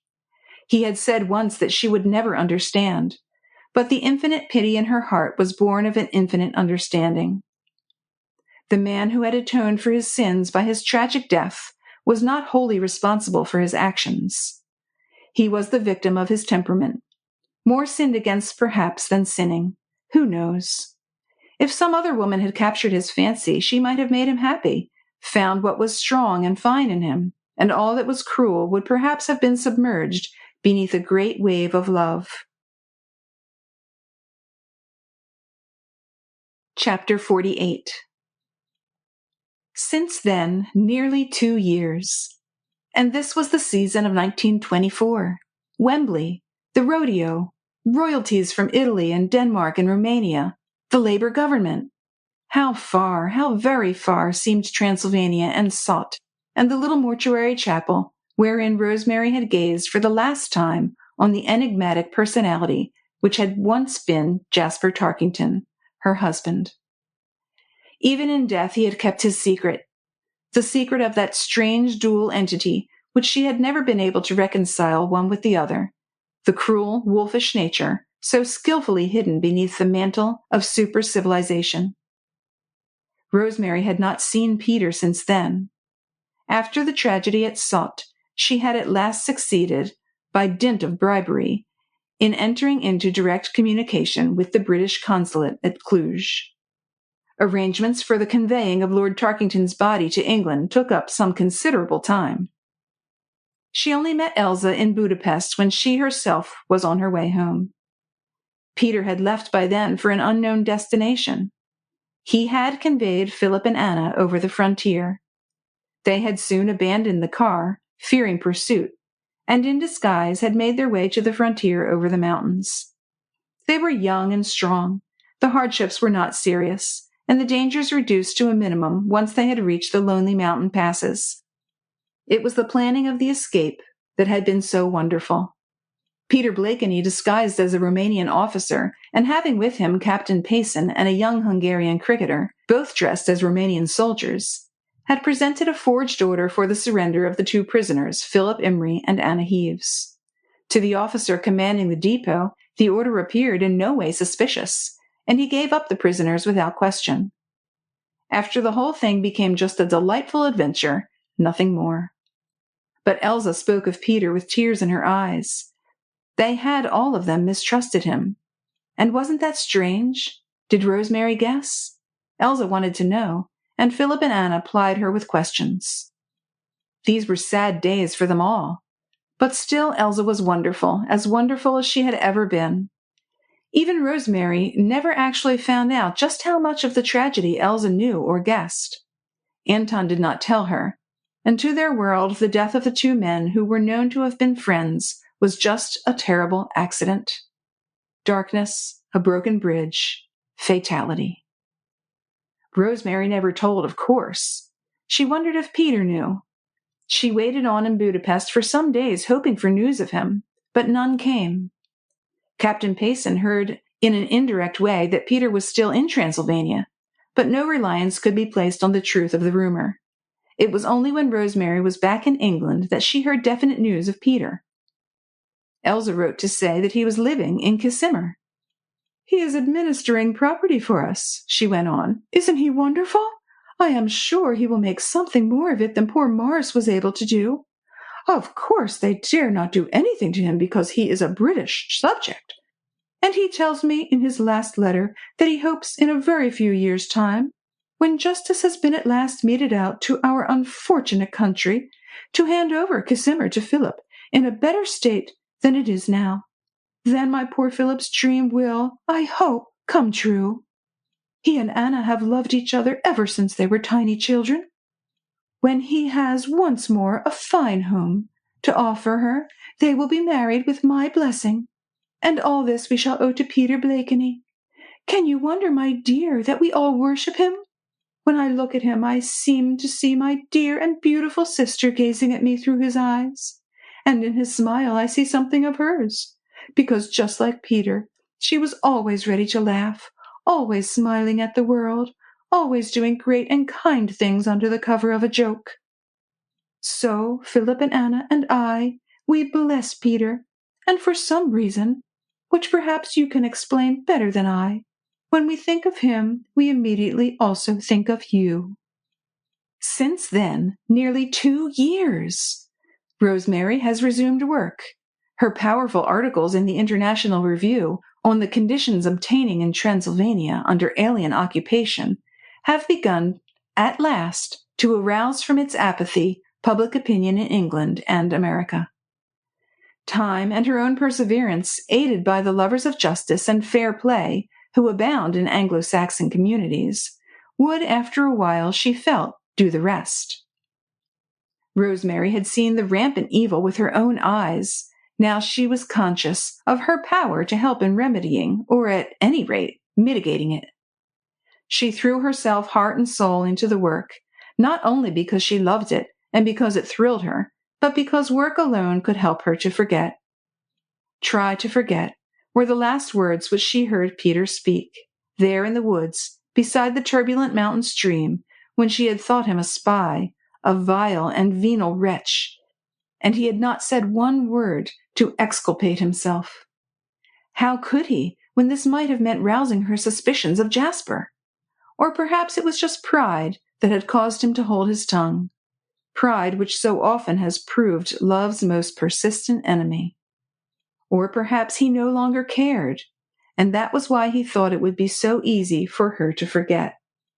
Since then, nearly 2 years. Rosemary walked through the park that late afternoon in July.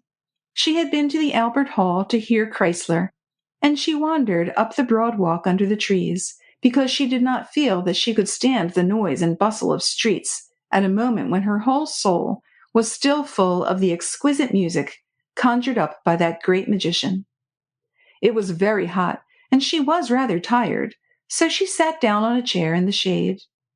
Then suddenly she saw Peter. He was coming towards her, quite naturally, as if to an assignation. He looked just the same as he always did, like a boy, clean and straight-limbed as a young god, his eyes shining with excitement, that quaint, self-depreciating smile on his lips that Rosemary knew so well. "I've been to hear old Chrysler," were the first words he said. "Wasn't he wonderful?" So like Peter. He dragged a chair quite close to hers and sat down. He threw down his hat and passed his hand through his hair. He did not attempt to shake hands or to greet her in any way. "I've been to hear old Chrysler." So like Peter. The very first words, and she hadn't seen him for nearly 2 years. After a second or two, he went on. "I wouldn't speak to you in the Albert Hall. When you went out, I followed you. I knew you would wander out here." And Rosemary asked quite casually, "Have you been in England long?" Only a few hours," Peter replied with a laugh. "I crossed over by the night boat, via Havre. I always meant to sample that journey, and it was really rather nice." After that he was silent for a moment. Then suddenly he seized her hand. She had no gloves on, and he held the soft palm to his lips. Rosemary did not move. She was not looking at Peter, She was just watching a huge blackbird that had landed on the elm tree opposite and who was whistling away for dear life. Rosemary, when can we be married? Peter asked abruptly. She couldn't help smiling. It was so like Peter. I've waited 2 years, dash it all, he went on. And during those 2 years I've been in hell. Now I'm not going to wait any longer. When can we be married, Rosemary? Then Rosemary ceased to watch the blackbird and turned slowly to look at Peter. Whenever you like, dear, she replied. The End of Pimpernel and Rosemary by Baroness Orczy.